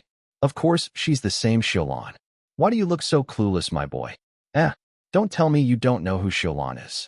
Yeah, I don't really know her. I haven't met my brother's girlfriend. I mean, his fiancée yet. Bahaha. You dunderhead boy. You obviously know who. Never mind. Grandpa Lu gave an evil chuckle. It's better that you meet your future sister-in-law in person later. It's going to be fun. Bahaha. How, my boy? Make sure to take good pictures of your brother Chonglin's reaction later. You wicked old gorilla, Grandma Li muttered while chuckling and sighing at the same time at her friend's antics. However, she didn't tell her grandson the truth either. They all sat down. Jin Chonglin sat beside Lu Zihao while the two elders started squabbling once again. Brother Hao, have you met sister-in-law yet? Yeah. Jin Chonglin didn't notice Lu Zihao's disinterest. He was too curious about his brother's fiancée. It seemed that he was the only one who hadn't met her yet. What is she like? Is she beautiful? How old is she? What does she do? Is she cold and scary like Big Bro? Lu Zihao raised an eyebrow at Jin Chonglin's non-stop questions. You really don't know who she is? If I knew, I wouldn't be asking you all of these questions. The elders won't tell me anything. All I know is that she's named Xiaolan. I don't know anything else. Lu Zihao studied him with intense eyes. Jin Chonglin began to feel uncomfortable under Lu Zihao's probing gaze. Brother How? Is there something on my face? Lu Zihao looked away. Nothing, he said. His tone and expression were light, but there was an unreadable look in his eyes. Then he smirked. She'll never like you. You lack substance compared to your brother, he thought to himself. He turned to Jin Chonglin again. You want to know what Xiaolan is like? Yes, of course. She's my future sister-in-law after all. Well, she's the most beautiful, talented, and intelligent woman I know in the world, Lu Zihao told him. With an affectionate smile. The most important dinner preparations were finally completed. Huang Yiyin joined the group in the living area. She already changed into her dinner outfit, which was a long, elegant dress. It looked a little too formal for the occasion. She was excited and anxious to present a good impression to the Long family. But as soon as she saw her youngest son, she cried out in worry. Son, you look like a skeleton. This can't go on. I'll be sending meals to you starting tomorrow. You'll also take home all of the leftovers tonight. Mom, I'm fine, Jin Chonglin replied. The group continued to chat until late afternoon. Finally, they heard several footsteps. They all turned to look. Jin Liwei was leading several people. There you are, Xiaolan my girl, Liwei my boy. Grandpa Lu's voice boomed as he smacked his thighs with his palms before standing up to greet the new arrivals. What took you so long? I want to know. I have been waiting so long for you that I almost fell asleep. Grandma Li rolled her eyes at her friend's dramatic exaggerations. What almost fell asleep? He chattered nonstop the whole time. Iris and Jin Liwei came with Long Tingfei and Yang Jiahui. Surprisingly, Long Hui also came with them. He was carrying his son. Little Jun Dom and Mimi also tagged along carrying ice cream and popcorn respectively. Popcorn jumped out of Mimi's arms and ran towards Lu Zihao, who he immediately recognized. He leaped into Lu Zihao's arms, rubbed himself all over him and meowed loudly, asking to be petted. The fat ice cream just watched safely in Dom, aka Slave Number One's arms, her expression cautious. She still didn't like Lu Zihao at all.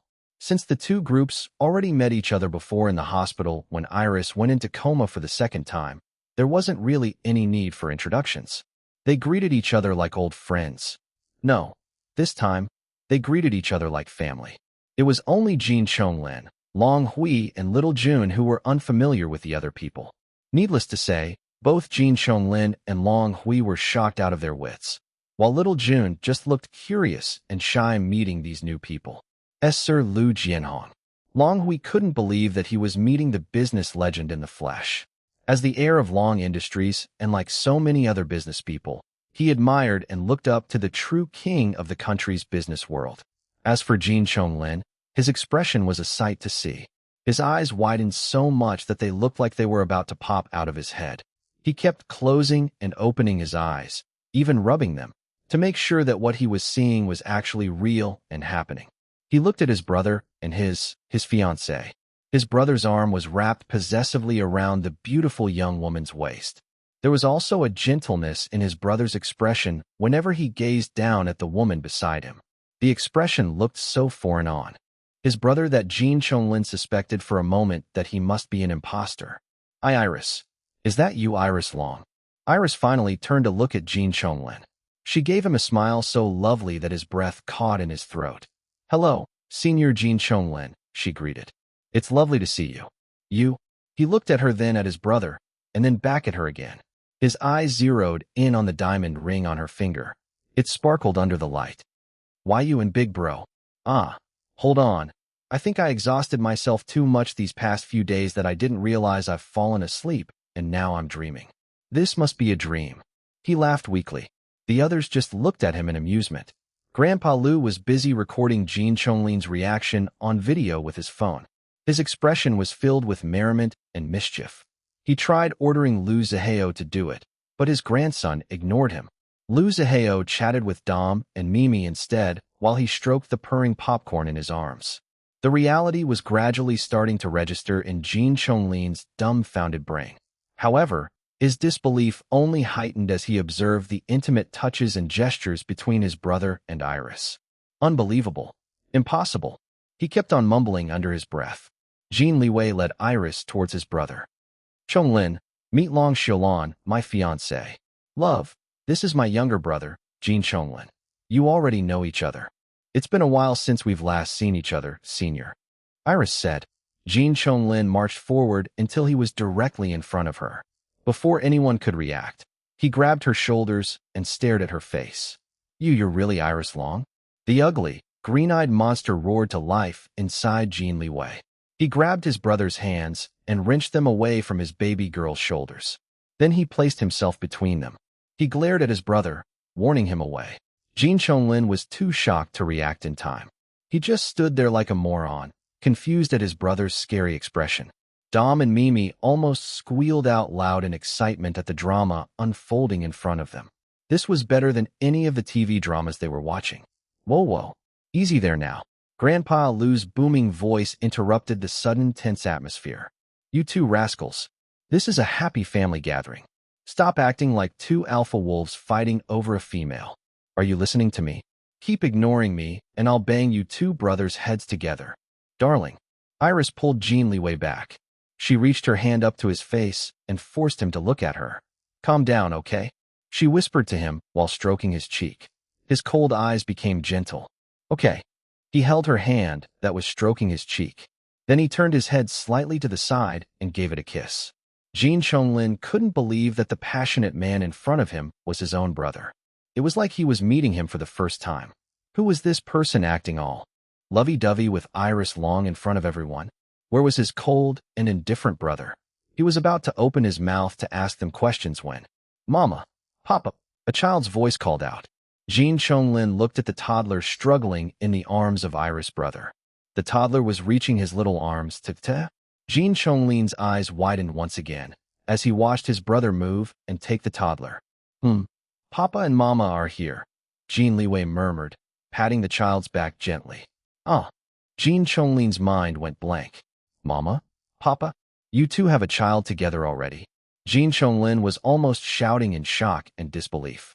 I knew I wasn't the only one who misunderstood, Lu Zihao said, sighing softly.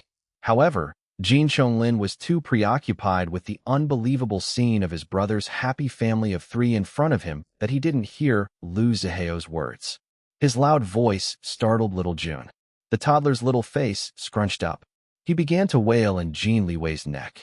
Mama, Mama. Iris immediately took the child from Jin Liwei and started rocking him and murmuring reassurances to him. Jin Liwei swept his frosty eyes at his brother. You made him cry, he said with a tone that could freeze hell.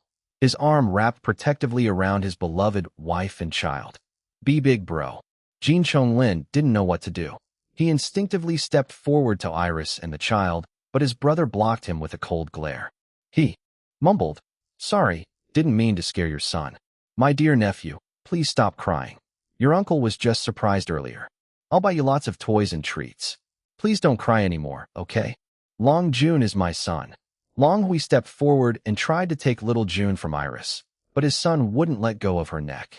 Feeling a bit awkward after being rejected by his own son, he satisfied himself by glaring at the Jin brothers instead. How dare they claim his little June as their son and nephew? Jin Chonglin was very confused. It felt like his brain stopped working properly ever since his brother arrived with Iris Long. Oh, is this the godson you were talking about? Huang Yuyin asked Jin Liwei, breaking the confusing atmosphere with her question. She walked to Iris and peered curiously at the toddler, whose cries were subsiding. Jin Liwei confirmed while ignoring his future brother-in-law's glare. Little June, look. This is Grandmother Huang. Iris tried to coax the child. Little June sniffled and peeked at the unfamiliar lady smiling at him. She looked nice, pretty and friendly, so he smiled shyly at her despite his tearful eyes. Oh, Huang Yuyin clutched her chest, feeling like Cupid shot a love arrow straight to her heart. Oh, how adorable. Hello, little June, I'm your Grandma Yuyin. She started cooing at the child. Next came the two elders. They introduced themselves to the child as Great-Grandpa Lu and Great-Grandma Li. Surprisingly, little June didn't feel scared of his new great-grandfather's loud, booming voice. In fact, he even reached out his cute little arms to the old man, wanting to be carried by him. Bahaha, good boy. Come to Great-Grandpa Lu. What a handsome boy. What a smart boy. Grandpa Lu was over the moon in happiness as he carried the child in his arms. Little June giggled at his great-grandpa Lu, finding him funny. He played with the old man's neatly groomed gray mustache. Grinning in delight, he showed everyone his 3 little milky white teeth. And just like that, everyone fell in love with little June. All the grandparents fought over who was going to hold the child next. They even seemed to forget that this gathering's celebrants were supposed to be the newly engaged couple, Iris and Jin Liwei.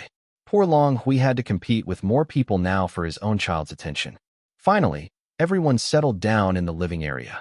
The 2 families exchanged presents to each other. They also gave gifts to the engaged couple. Afterwards, Dom and Mimi played with little June and the 2 cats on the floor, while the rest chatted with each other on the sofas. I'm a little disappointed that we have to learn about your engagement on the news instead of you telling us first, Grandma Li told Iris and Jin Liwei. Sorry, Grandma Li. It's my fault, Iris replied. We wanted to tell you all today, but I just couldn't lie when I was asked during the interview in Music Fest tonight. Jin Liwei nuzzled her hair and tightened his arm around her waist. It's all right, Xiaolon. What's important is that our 2 families are finally gathering together today in celebration of your engagement, Huang Yuyan said with a smile. Huh, I already knew that they're engaged before any of you. I was the one who delivered the ring to Liwei boy. Baha, Grandpa Lu boasted to everyone. Everything is thanks to me. If I didn't drag Xiaolon girl to Cross Academy, she probably wouldn't recover from her depression so quickly. Then Liwei boy wouldn't be able to follow her all the way to Switzerland and have the opportunity to propose to her.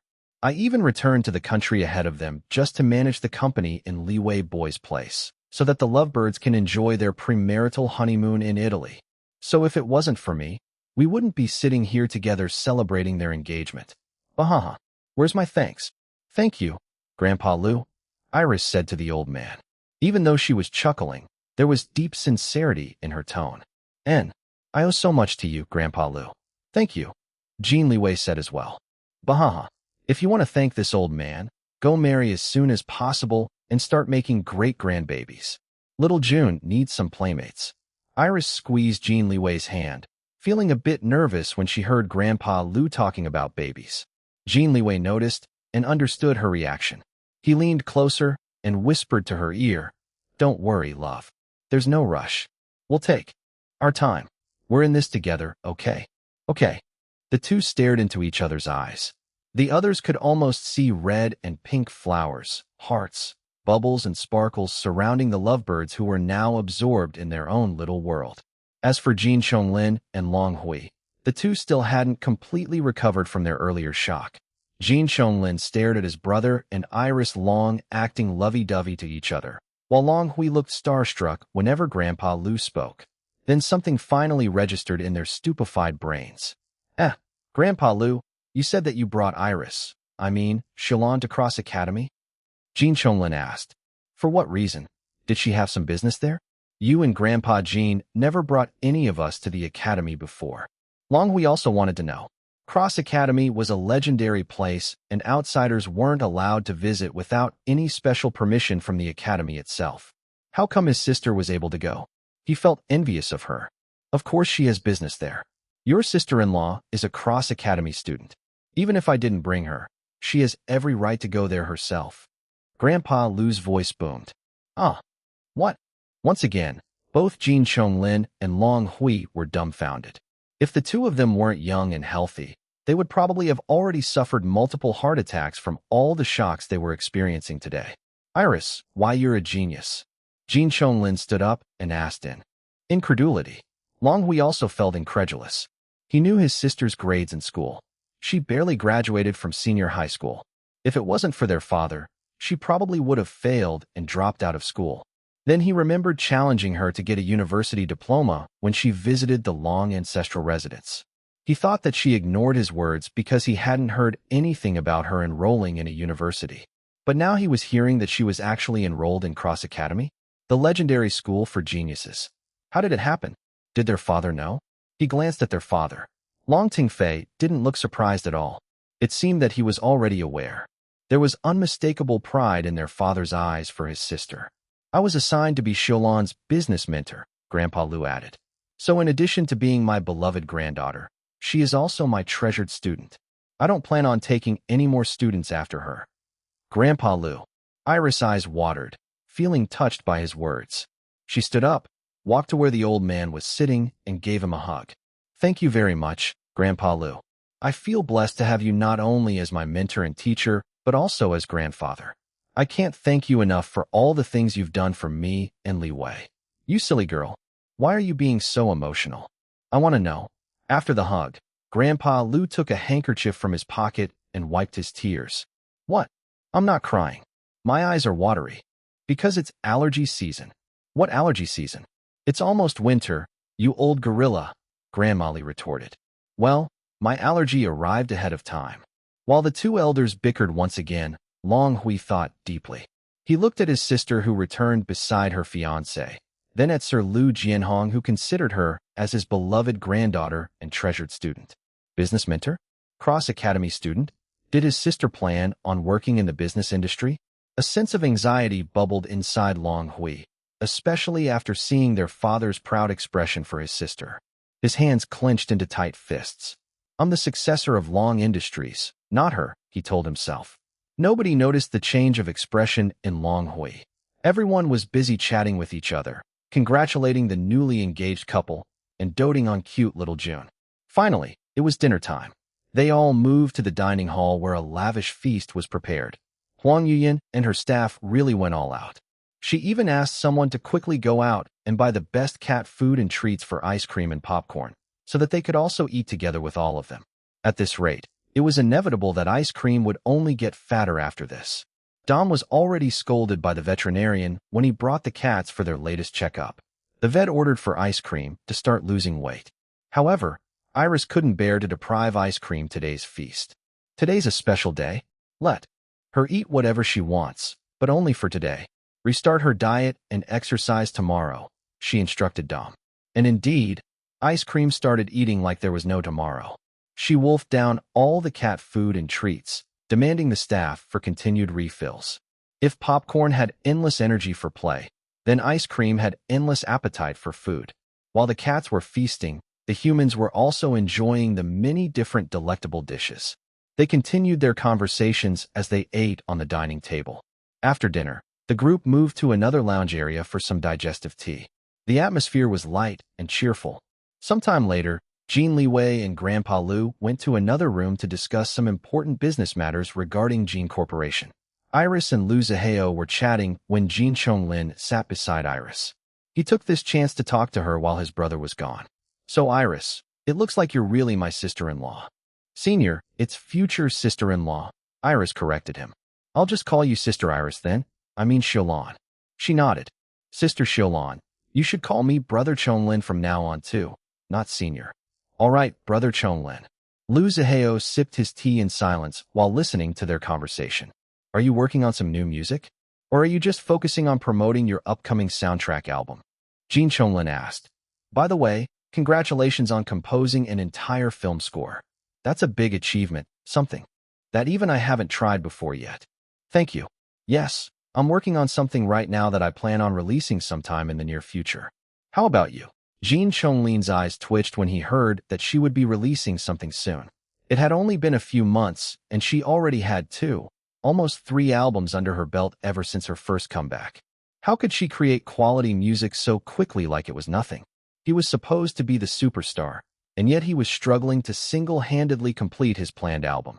Letting others write and compose songs for him over the years had taken a toll on his own creativity.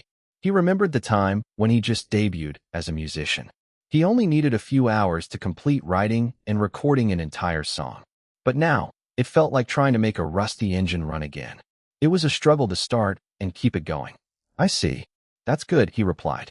I'm also working on something new. Once it's complete, I'll make a comeback and release it. Good luck, Brother Chonglin. Thanks. You too.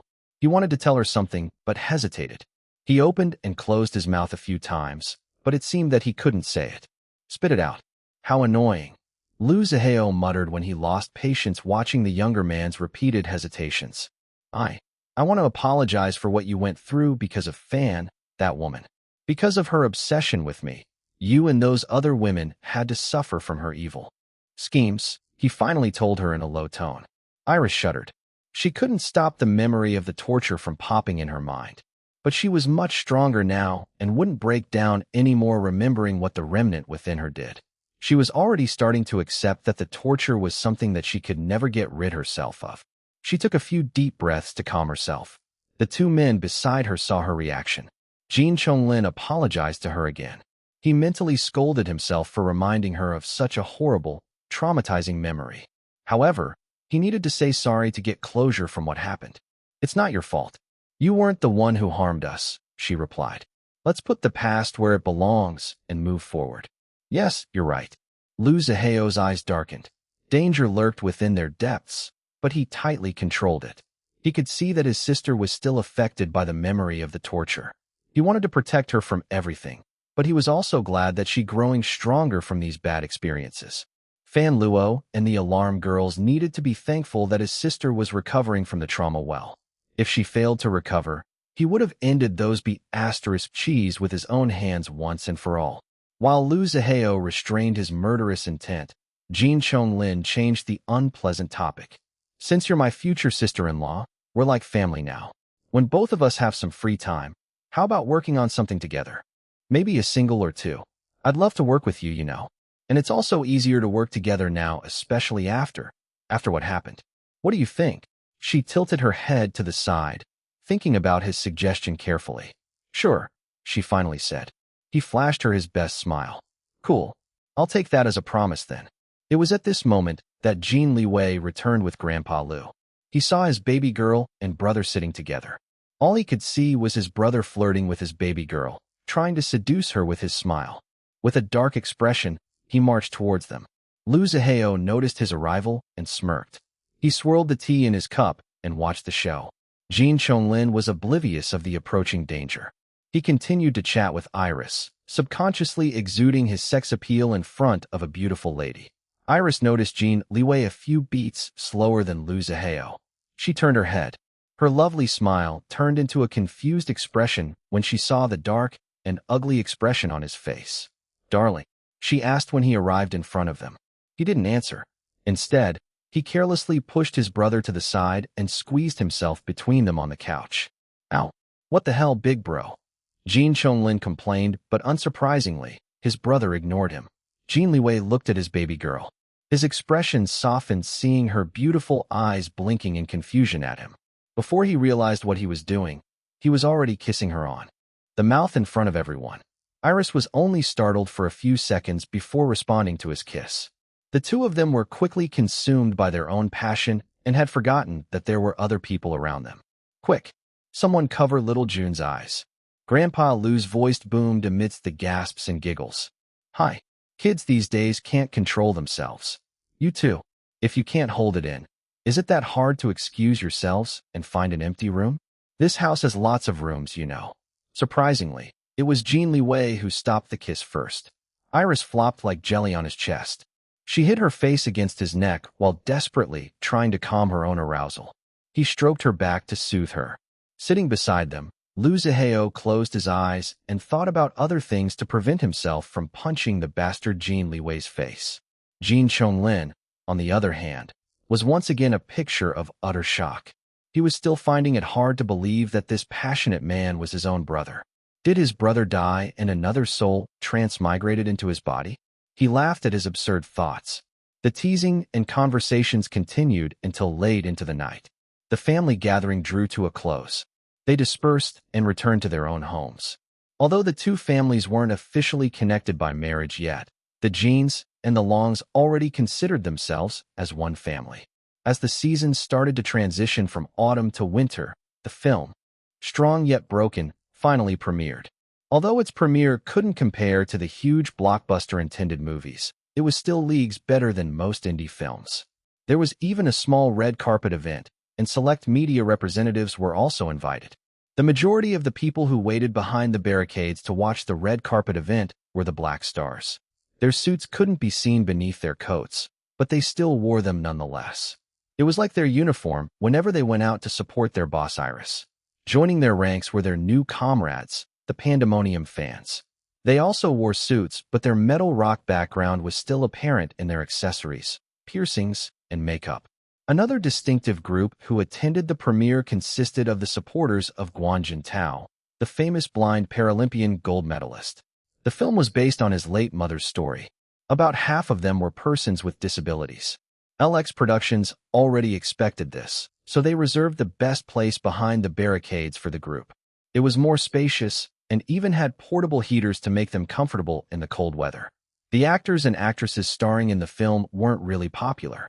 In fact, most of them were total newbies. It was only Iris Long and Guan Jintao's connections to the film that garnered interest for it. The anticipation for the film waned after Iris' abrupt disappearance. Then the interest reignited once again when she returned and began promoting it. Finally, the film's production team and the stars began arriving. The crowd began to chatter in excitement. The media also started snapping photos. First to arrive were the director, the executive producers, including the person Jin Liwei appointed to run LX Productions, and all the other members of the production team. Then Paralympian Guan Jintao also arrived accompanied by his beloved wife. His fans cheered when they saw him. His wife led him to them. He took some time signing autographs and posing for photos with his fans. As a famous figure in the sports world, he learned to sign his name despite his blindness. After interacting with his fans, he answered some questions from the media. Moments later, deafening screams and shrieks arose from the crowd. They saw JJ arriving together with a beautiful woman. The woman looked familiar. People gasped when they realized who it was. It was Iris Long. She looked so gorgeous that everyone had to take a closer look to make sure that it was really her. Her hair was styled in flawless waves behind her. Her makeup was striking and more dramatic than usual. She was wearing a long, white mermaid dress with colorful embroidered leaves, vines, flowers and birds on the entire upper body and the hem of the dress. Her natural poise and elegance together with the stunning dress only enhanced her beauty. The diamond ring on her finger and the LX bangle around her wrist sparkled under the non-stop camera flashes. "Boss Iris. I love you, Boss Iris.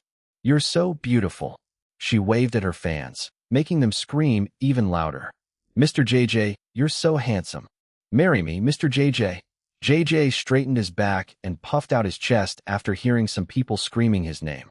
He was pleased that they recognized him, the famous and award-winning music producer, JJ. Haha. Like Guan Jintao, Iris spent some time interacting with her fans. She signed autographs and posed for pictures. She also saw some familiar people among the Black Stars, such as Zhou Mayer, Captain Blackstar, and Ming Li, Little Phoenix. She thanked them for coming and even gave them hugs. Ming Li was so happy that she almost fainted. Afterwards, she posed for the media beside JJ. She granted a couple of short interviews on the red carpet. "Iris, wow. You look so beautiful tonight. That dress is to die for. Who are you wearing?" the interviewer asked her. "Thank you," she replied before saying the name of the designer of her dress. "There are so many reasons to congratulate you tonight. First, and the most obvious of all, is for the premiere of this movie, Strong Yet Broken, which you're actively involved in given that you composed its entire film score. So big congratulations for that. What a great achievement. How do you feel right now?" "This is actually my first time attending a film premiere. There's so much going on, but I'm just enjoying myself and savoring this experience. I'm so excited to watch the film and, of course, to hear the music that I specially composed for it." "What's it like to compose a film score? Was it hard?" "Easy. Both," Iris answered. "There were times that the music just flowed and it was very easy.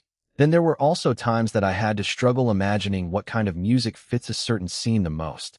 Those were the hard times. But regardless of the difficulties I experienced during the composition process, the excitement and the passion were strong inside me, and they kept me going until I completed everything. This is a dream come true for me, so I was determined to do my best." Impressive. Moving on to the second reason to congratulate you. Today is also the release day of your soundtrack album. This is the third album you released since your first comeback a few months ago. Wow, Iris. You're on a roll. Thank you. After asking Iris a few more questions about her album and other future projects, the interview moved on to more personal topics. Of course, her engagement was the primary subject, but Iris kept mum about her fiancé's identity. The interviewer was unsatisfied by her answers, but he didn't force the issue because the scary Mr. JJ was standing behind Iris.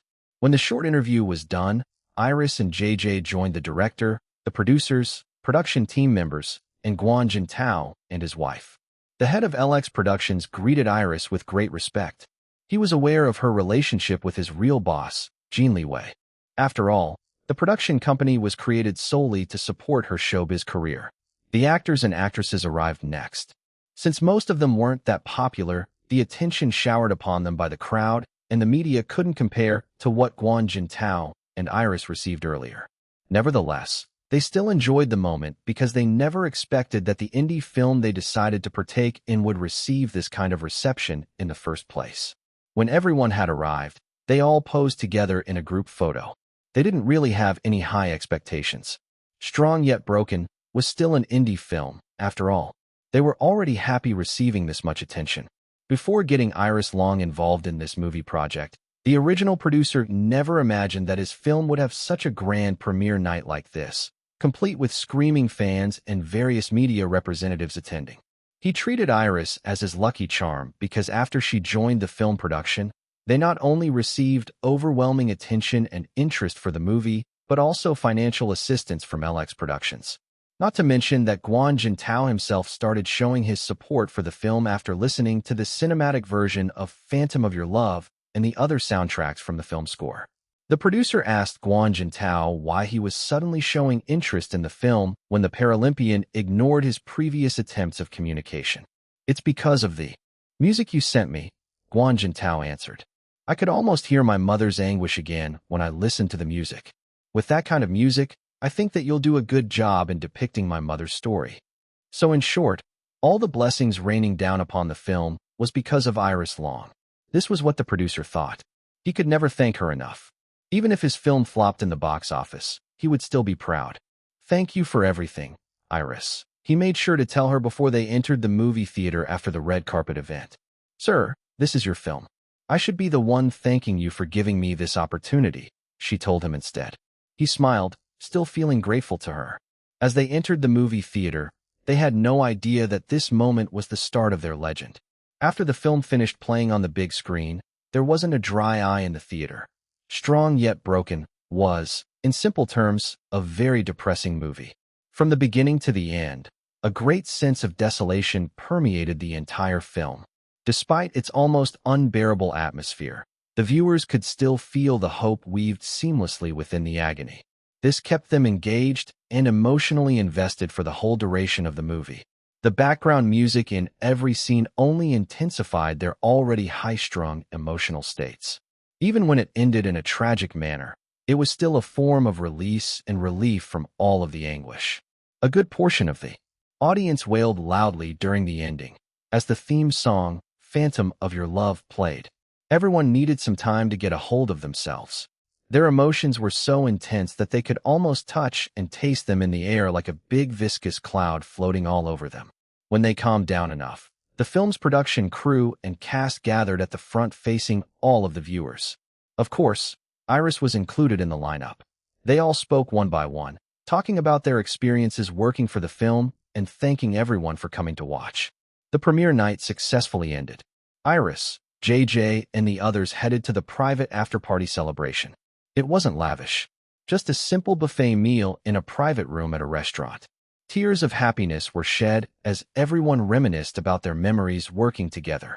During the party, Guan Jintao's wife led him to speak to Iris. Iris greeted the sports legend with great respect. After learning about his life story, she admired him not only for his accomplishments as an athlete, but also as a person.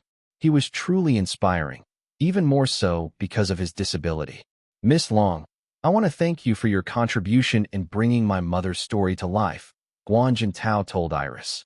"To tell you the truth, I was unhappy at first when I discovered that people wanted to make a film based on my mother's life. I felt that creating this film would only disturb her eternal rest because it would reopen painful memories. However, when the producer sent me the theme song, Phantom of Your Love, and some of the music from the film score, I swear I felt my mother's presence again.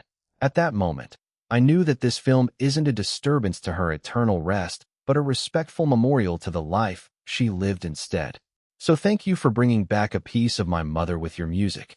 Even though Guan Jintao had his eyes closed as he talked to her, Iris felt like he could see her and everything around him. There was a sharpness and intensity in his invisible gaze. "Sir Guan, please, it's an honor," she replied. "Thank you for giving us your blessings for this film. Your mother was a very strong woman. Despite her tragic fate, I'm sure that she'll inspire a lot of people like me through this film. Indeed, just like the film title, my mother was strong yet broken at the same time. Although the end she chose causes me pain for as long as I live, she's the strongest woman that I know.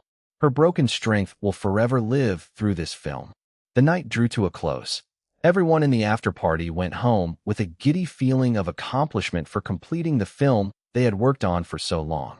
However, they all knew that this wasn't the end. It was just the beginning. #####. Although the films released around this time were fewer than during the summer season, Strong Yet Broken still had plenty of competition. There were other indie and less popular films, not to mention the highly popular big-budget films that drew most of the moviegoers. The competition at the cinemas were extremely fierce. Compared to the big-budget films, the lineups for Strong Yet Broken were pitiful. Their opening day and week was just a drop in the ocean compared to the massive crowds the big films were drawing in. But as word of mouth started spreading and critic reviews were published, more and more people decided to watch Strong Yet Broken. Both the star powers of Iris Long and Guan Jintao were also a big help in promoting the film to the general public. LX Productions were also closely monitoring the growth rate of the film's viewership. As the viewership gradually increased, the production company was able to negotiate with movie theaters to increase showtimes for Strong Yet Broken. This was another unprecedented instance for an indie film. Many film industry insiders began paying close attention to the mysterious LX Productions. How could a newly created production company have such financial resources, connections, and influence? Who was the person behind it? They didn't believe that the CEO running it was actually the person pulling the strings. The Black Stars and their comrades, the Pandemonium fans, watched in droves to support their boss Iris. Even though Iris herself didn't appear in the movie at all, her film score was still the biggest star for them. In all honesty, they didn't have that much expectations for the film at all. They had this misconception that all indie films were boring. They only watched because of their boss Iris. However, when they finally watched the movie, it was as if they were swept away by a tsunami of overwhelming emotions. It was so painful that it felt like they were drowning in their own grief. All of them were sobbing and wailing in the film theaters. It came to a point that the Black Stars allocated part of its funds to buy boxes of facial tissues to distribute to moviegoers watching Strong Yet Broken. Whenever a batch of viewers came out of the movie theater, they were a sight to see with their teary eyes, snotty noses, and red, swollen faces. "What happened to all of you?" a curious passerby asked them. "We watched a movie, and it was so sad." The person who was asked started sobbing again as she remembered what she just watched. "What? A movie? I thought you all came from a funeral. What movie was it that made you look like that?" "It's called Strong Yet Broken." "Woo-woo. Go watch it. You're gonna cry so hard. What's it about?" The movie tells the life story of the mother of Paralympian Guan Jintao. Strong Yet Broken was about a pregnant young woman who was completely in love with her equally young husband. She grew up an orphan. That was why she was very excited to build a loving family with her husband. However, just months after she got pregnant with their child, she lost her husband due to terminal illness. It came so suddenly. Her husband didn't tell her until he was already dying. In the end, he died before she gave birth to their child. Alone and depressed, she wanted to take her own life and follow her husband. However, he made her promise before he died to take care of their child. A few months later, she gave birth to a normal, healthy baby boy she named Guan Jintao. Her depression only worsened after the birth. What she suffered back then was called postpartum depression in today's terms. But back then, nobody diagnosed her. They just told her to deal with it, suck it up, and fulfill her responsibility as a mother. When her son was about 5 years old, he began losing his vision, eventually becoming completely blind within 2 years. Not only was she a single mother, but she also now had to raise a blind child in times when the disabled were ostracized by most of society. Public schools rejected her son, so she had to enroll him to a private school, which catered to children with special needs. It was expensive. She worked multiple jobs while raising her blind son. It didn't help that little Jintao was always being bullied. She did her best to comfort and protect him, even when she couldn't even protect herself. Throughout all of these struggles, she was desperately trying to stay strong and deal with her depression by herself, even though all she wanted was to give up and follow her husband. It was during her son's puberty age that he showed signs of talent in swimming. She supported him with all she had. She would borrow money from her coworkers and neighbors just to support his training and competitions. She didn't really have any big dreams for him. All she wanted was for him to have some respite from all the bullying outside the pool.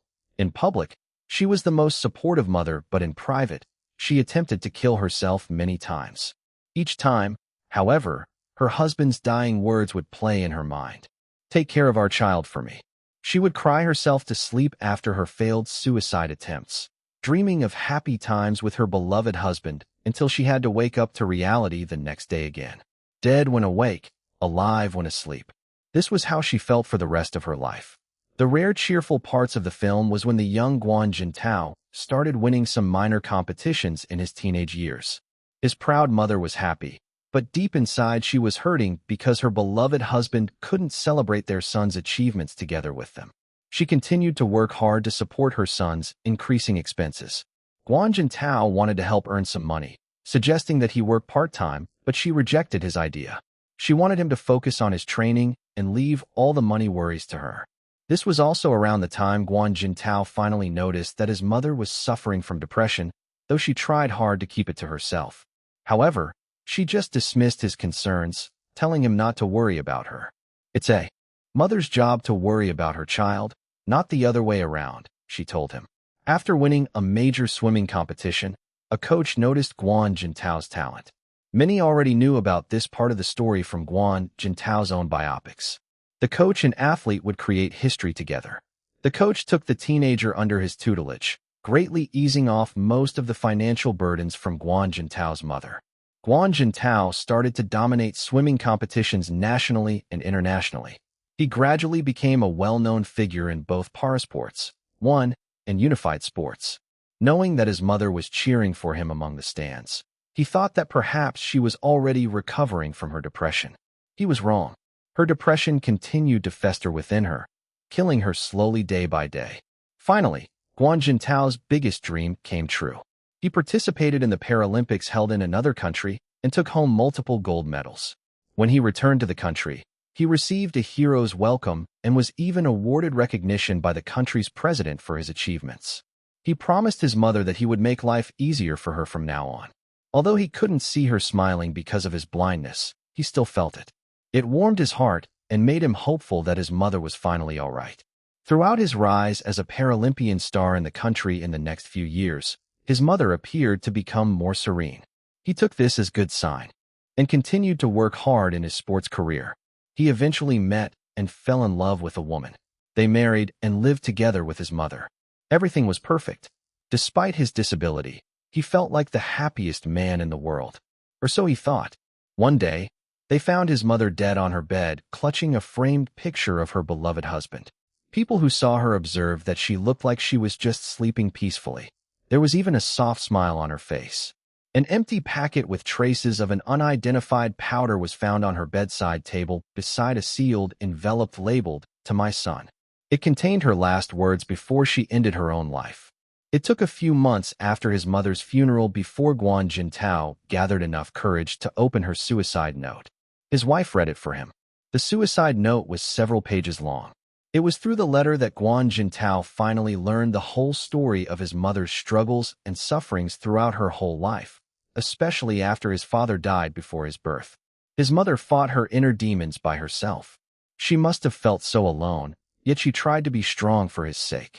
At the end of the letter, she wrote, "I'm tired. I've been tired for a long time, but I couldn't leave you just yet. Now that you have a loving family of your own and a successful career, I've fulfilled my promise to your father. I can finally rest in peace after so many years of yearning for my other half. Never forget that I love you so much and that I'll always be proud of you.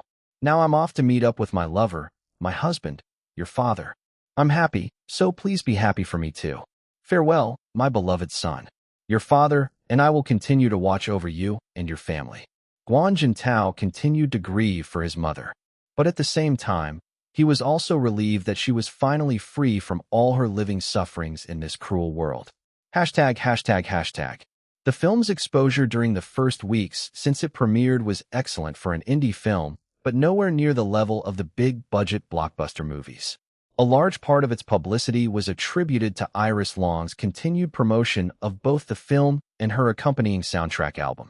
Paralympian Guan Jintao also took a break from his job to help promote the film, guesting in radio and TV shows and granting interviews for newspapers and magazines. After he retired from his sports career, he began traveling around the world as a motivational speaker. He was also serving as an active ambassador for the country's Sports Association for Persons with Disabilities. Despite the effort of these two, they still couldn't compare to the promotional prowess of the blockbuster movie's superstar actors and actresses. Most people in the country preferred to watch these popular superstars over some unknown actors and actresses in an indie film. The viewership growth rate of Strong Yet Broken was slow and mostly depended from word of mouth and the fans of both Iris Long and Guan Jintao. Although the majority of critic reviews being published praised and raved about the film, the general public avoided it because they heard it was a tragedy. They preferred the usual comedy, romance, or action over a serious, true-to-life tragic movie. This continued for almost a month until an unexpected development occurred. A leading non-profit organization advocating for mental health care in the country suddenly started a vocal support for Strong Yet Broken. Some days later, other organizations followed suit. First was a support network of mothers with postpartum depression. Next was an association of parents with children with disabilities. Finally, a women's issues society joined in supporting the film. The support from all of these groups was like putting the movie on a rocket and launching it high up the sky for everyone to see. Suddenly, everyone was talking about it. Using the film as reference, TV programs started featuring serious conversations about motherhood, mental health issues, and parenting children with special needs. A few university professors teaching psychology across the country even began making it mandatory for their students to watch the movie. Before the production crew and cast realized what was happening, Strong Yet Broken suddenly became a catalyst for serious conversations about important issues throughout the country. It wasn't just the film industry that was paying attention to it anymore. Even experts from several other fields such as mental health were lauding its raw and unromanticized depiction of depression. Finally, the general public started to take notice. Groups of mothers started lining up at the theaters because they heard that the film was about the struggles of motherhood. After watching the film, they all came out of the theaters feeling like they were all squeezed dry of their emotions. They went home to their families and used the film as an example to remind their husbands and children to treasure them, the mothers. The film wasn't the only one that benefited from this. A horde of mothers suddenly became freshly minted black stars. With the purchasing power of these mothers, Iris' soundtrack album, which debuted at an underwhelming number 13 in the music charts, suddenly skyrocketed up to sit securely at number 2. The cinematic version of Phantom of Your Love also reached number 2 in the singles ranking. Number 1 was taken by a duet of much-loved veteran singers who finally released a love song together after more than a decade. Kicking them off from their top spot would be very difficult even for Iris.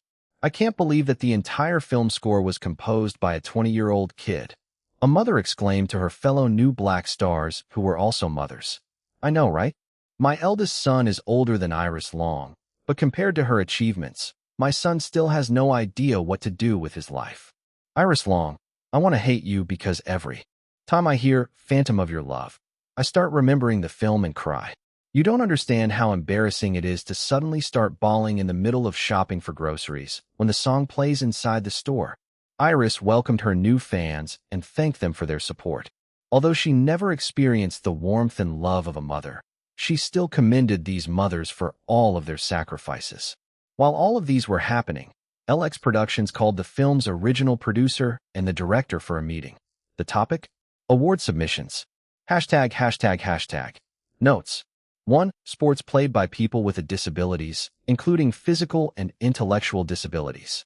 2. Sports involving teams made up of athletes with or without disabilities. Shadow Winds headquarters. While Iris' halted showbiz career started taking off again with the now socially relevant film Strong Yet Broken and her soundtrack album, Luzaheo was busy gathering power and resources for his group. The authorities remained lenient towards the Shadow Winds, still considering them a vigilante group. Although they were already starting to become warier of the group, they hadn't become antagonistic yet. For now, at least. Security in the Shadow Winds compound was tightened. Things inside became more organized, even starting to give off a militaristic feel. Not only was the group growing in power as a whole, but each of the individual members were also growing stronger. Training took up most of their time. Inside the control room, Liu Zihao was currently reviewing a failed mission and reprimanding the assigned team when the leader of his hacker team asked for permission to speak to him. "What is it?" he asked. The hacker looked around, feeling hesitant to speak about the matter in front of other people. Liu Zihao understood. "Leave for now. I'll call you again later to continue our discussion," he instructed his subordinates. When the two of them were the only ones left inside the room, the hacker handed him a tablet. "Boss Hao, we finally found traces of the person writing the biography about the Vetrov family. He was moving from country to country in the Mediterranean. We first tracked him down in Spain, then in Morocco. From there, he moved through North Africa until we lost track of him somewhere in Egypt. It's very hard for us to pinpoint his exact locations. We can only track him down when he's in places where internet is available. Whenever he goes to rural areas, we completely lose track of him. He's being very careful." Liu Zihao's eyes narrowed as he viewed the investigation results of his hacker team on the tablet. His team concluded that the person's identity must be fake. No matter how hard his hacker team tried, they couldn't dig through his fake background and uncover his real identity. "We know that several powers are helping and protecting him," the hacker continued. "Some of them are from governments of different countries while others are from criminal groups. They are also the ones feeding information to him so that he can write the biography. We know that he's writing it under the orders of someone else, but as to who, we have no leads yet at the moment." Liu Zihao tapped the tablet screen. It showed a photo of a middle-aged white male who looked gentle and quite dignified. He didn't recognize the man. He examined the photo carefully, trying to find traces of plastic surgery. If the man really had his looks altered, then his plastic surgeon did an excellent job. However, it might also be that this was the man's real appearance and that Liu Zihao had never met him before. If so, finding the real culprits of the Vetrov's downfall and total annihilation would only become much more difficult. "Boss Hao, it appears that this man is wealthy in his own right even without the assistance of the various powers protecting him. But since we already know that his current identity is fake, we can't determine the origins of his wealth. It also seems that he has other identities that he switches to when it's convenient. One of those identities is that of an American investigative journalist. This identity is probably the one he'll use when he publishes the biography. We're unsure of his true citizenship, as the identity he was using before we lost track of him is that of a Spanish citizen." Liu Zihao wasn't surprised. Fake identities were common in the underworld. Even he had several ones in his past life as well. "You mentioned that he has helpers from several governments. Are they authorized by their respective governments, or are they acting independently?" Helplessness flashed in the hacker's eyes before he was able to smooth out his expression. But of course Liu Zihao caught it. He already knew the answer before the hacker replied. "Sorry, Boss Hao. My team and I are already doing our best, but our current skill levels are still not enough to dig and gather all the information that you need. Not to mention that there are a lot of major powers involved that we have to evade as well, so as not to let them track us back instead. We're not sure whether the helpers from the government are authorized or not." "I see." Liu Zihao sighed. He had the urge to massage his temples, but fought against it. He wouldn't show any signs of weakness in front of his own subordinates. "Anything else?" The hacker hesitated. "Spit it out." "I think that all of these will be so much easier if we have Miss Xiaolan working together with us. Her skill levels are several leagues more superior than any of us in the hacker team combined. So, what I'm saying is that, if Boss Hao can just ask Miss Xiaolan to." "Enough." The hacker immediately shut up. The boss aura was too scary. Fortunately, Liu Zihao was able to control himself. "Good job in gathering all of these information so far. Continue digging and updating me. You may go now." "Yes, Boss Hao." The hacker was relieved to be dismissed. He immediately fled out of the room. As for Liu Zihao, he sank in a contemplative silence alone in the room. He read through the information on the tablet once again, but felt that it was far from enough. The progress of his team's investigations was too slow. Perhaps his hacker subordinate was right. Maybe he should ask his little sister to.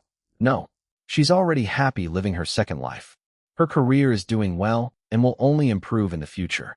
She's also newly engaged and will soon build her own family. I should support her happiness and not involve her in this dangerous business. His hands clenched into tight fists. Yes, it'll be faster if I ask for her help, but I can do this without her. This second chance in life has given me plenty of time. Let's take this one step at a time. Even if it takes years or decades, I swear that I'll have revenge.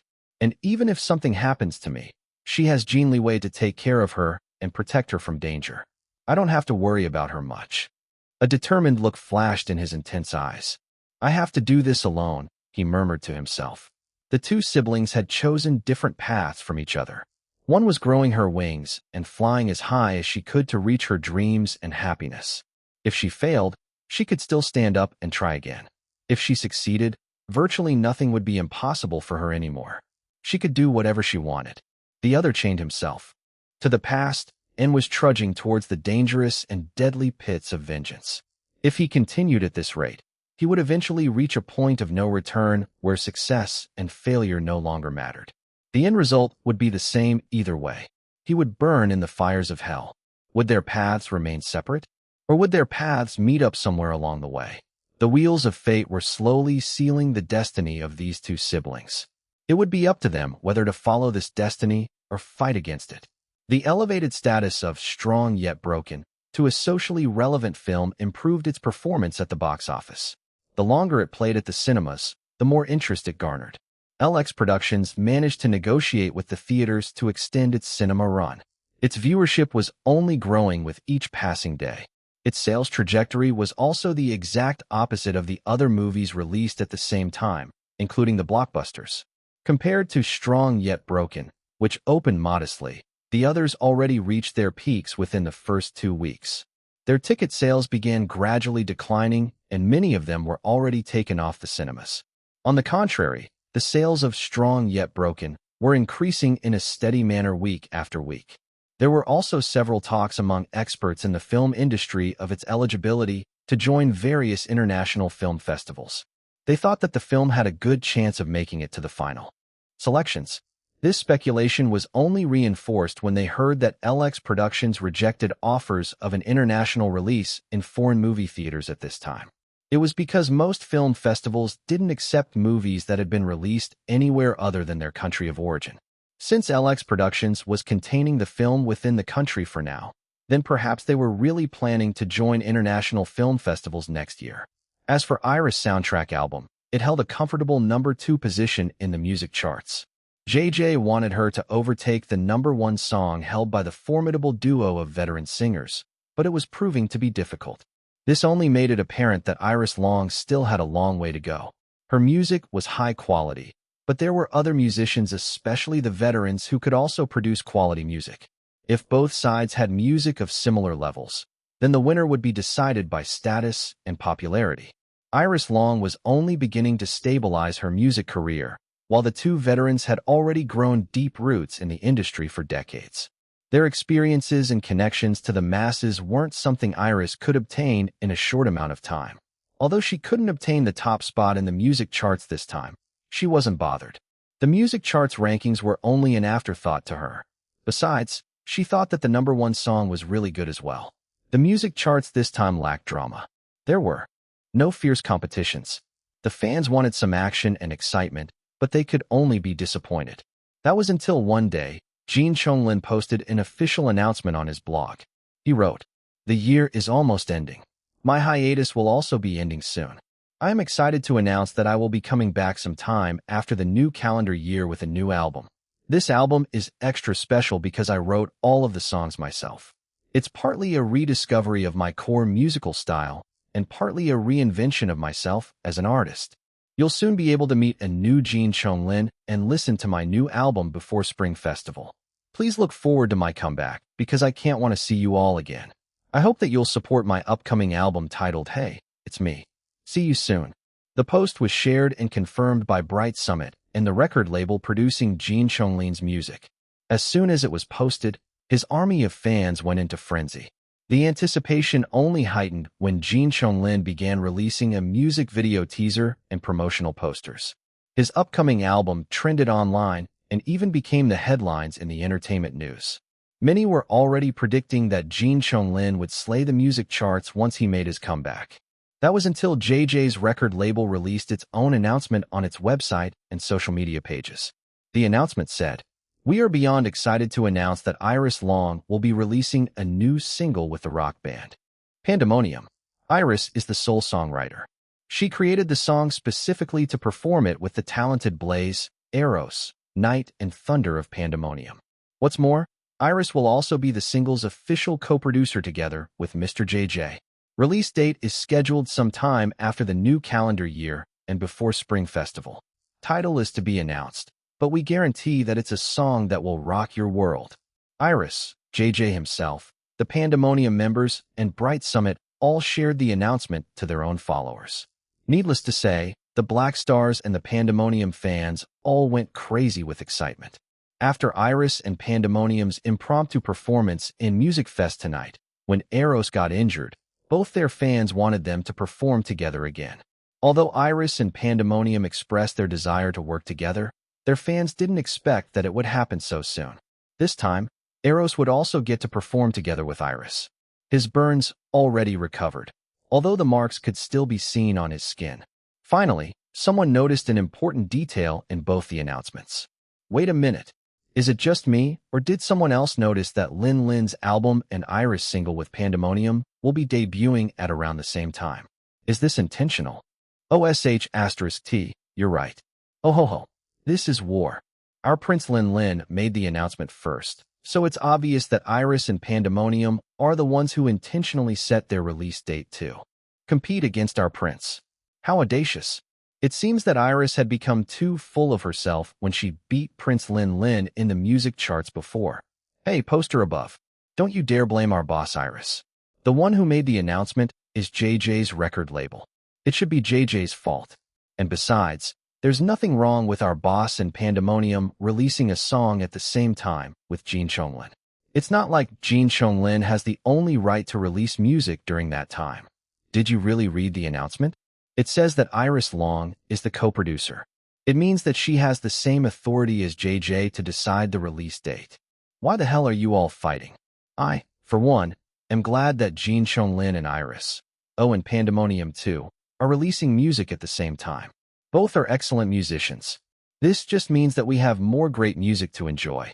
I also can't wait to see another fierce competition between them in the music charts. This is going to be so fun. Jin Liwei versus Iris Long. Who will win? No, please don't fight against each other, Prince Lin and Boss Iris. You two are meant for each other. Perfect together. Hashtag Team Linris, hashtag We Love Linris, hashtag Linris Forever. Before the actual album and single were even released, there was already a fierce rivalry between Jin Liwei's army of fans and the combined forces of the Black Stars and the Pandemonium fans. Fortunately, the competition between the fandoms was quite friendly and respectful. Of course, there were some stray insults being thrown around, but they weren't considered overly offensive compared to the usual fandom wars. This was because the Black Stars and Jin Liwei's army of fans already felt a kinship to each other, especially after going through the difficult time together when Fan Luo's scandals rained down upon their boss Iris and Prince Lin.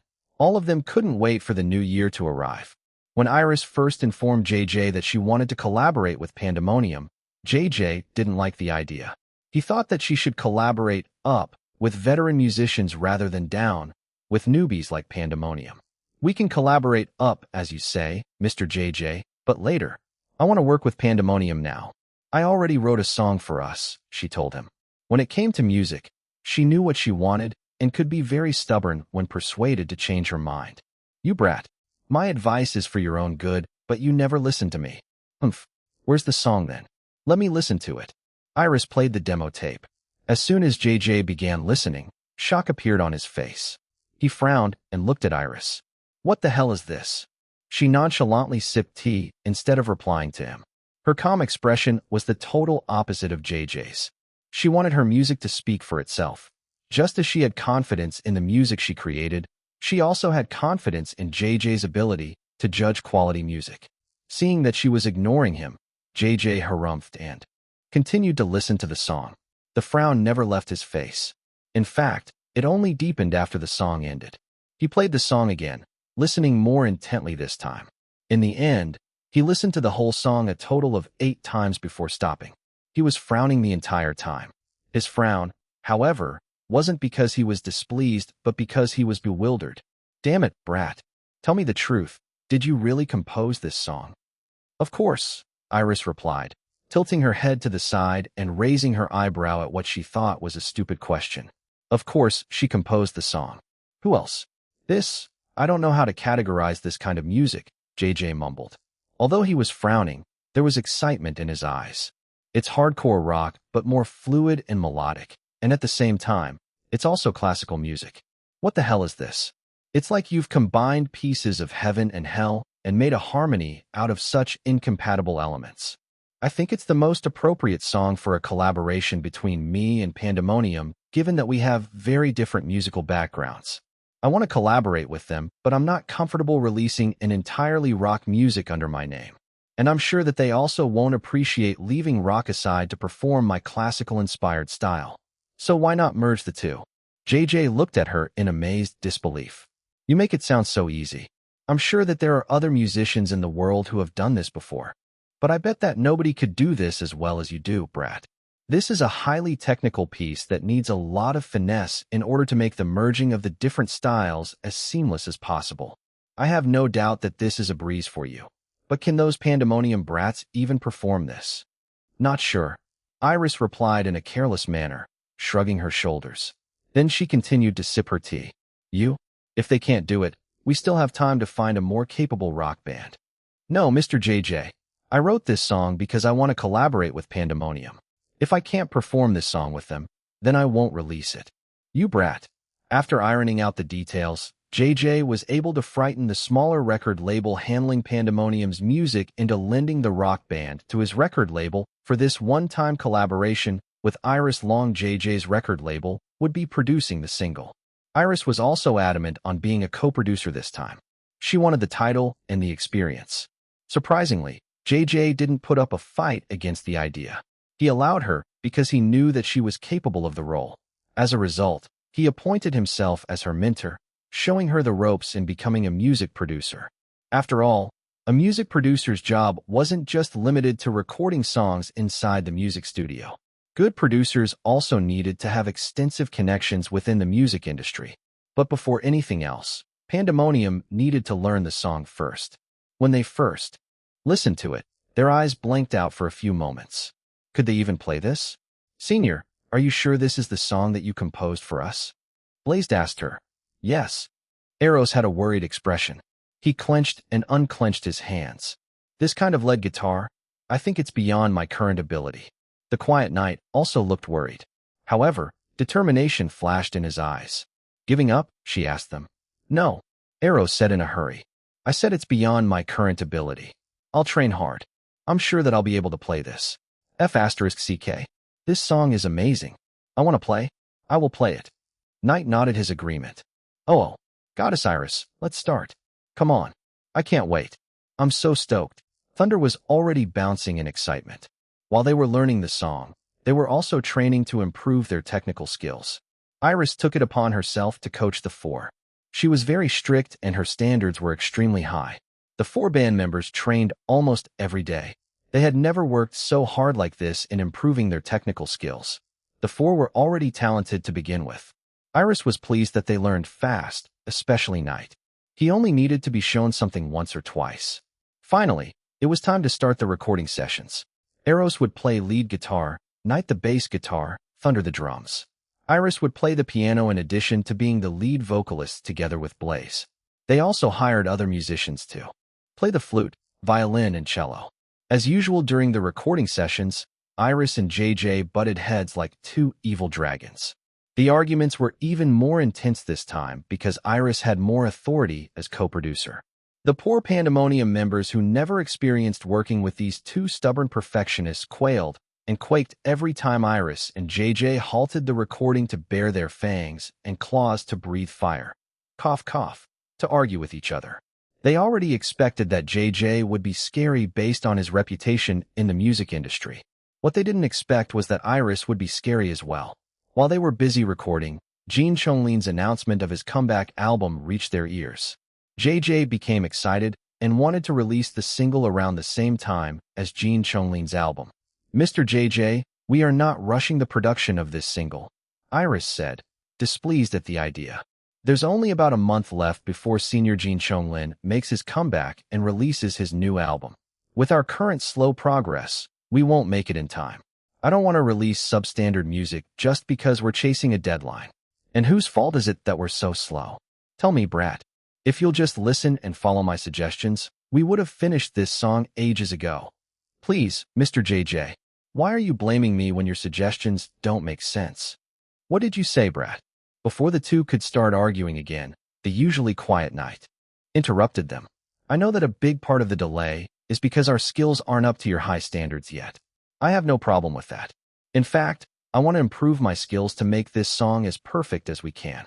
But I'm going to side with Mr. JJ this time. I want to compete against someone like Senior Jin Chonglin. Blaze, I want to compete too. Senior Iris, please make it possible. Eros, competing against Senior Jin Chonglin? Sounds interesting. I'm in.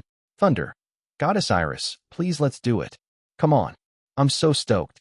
JJ straightened his back and crossed his arms over his puffed-out chest, while looking at Iris with a smug expression on his face. Iris swept her cold eyes across the four band members.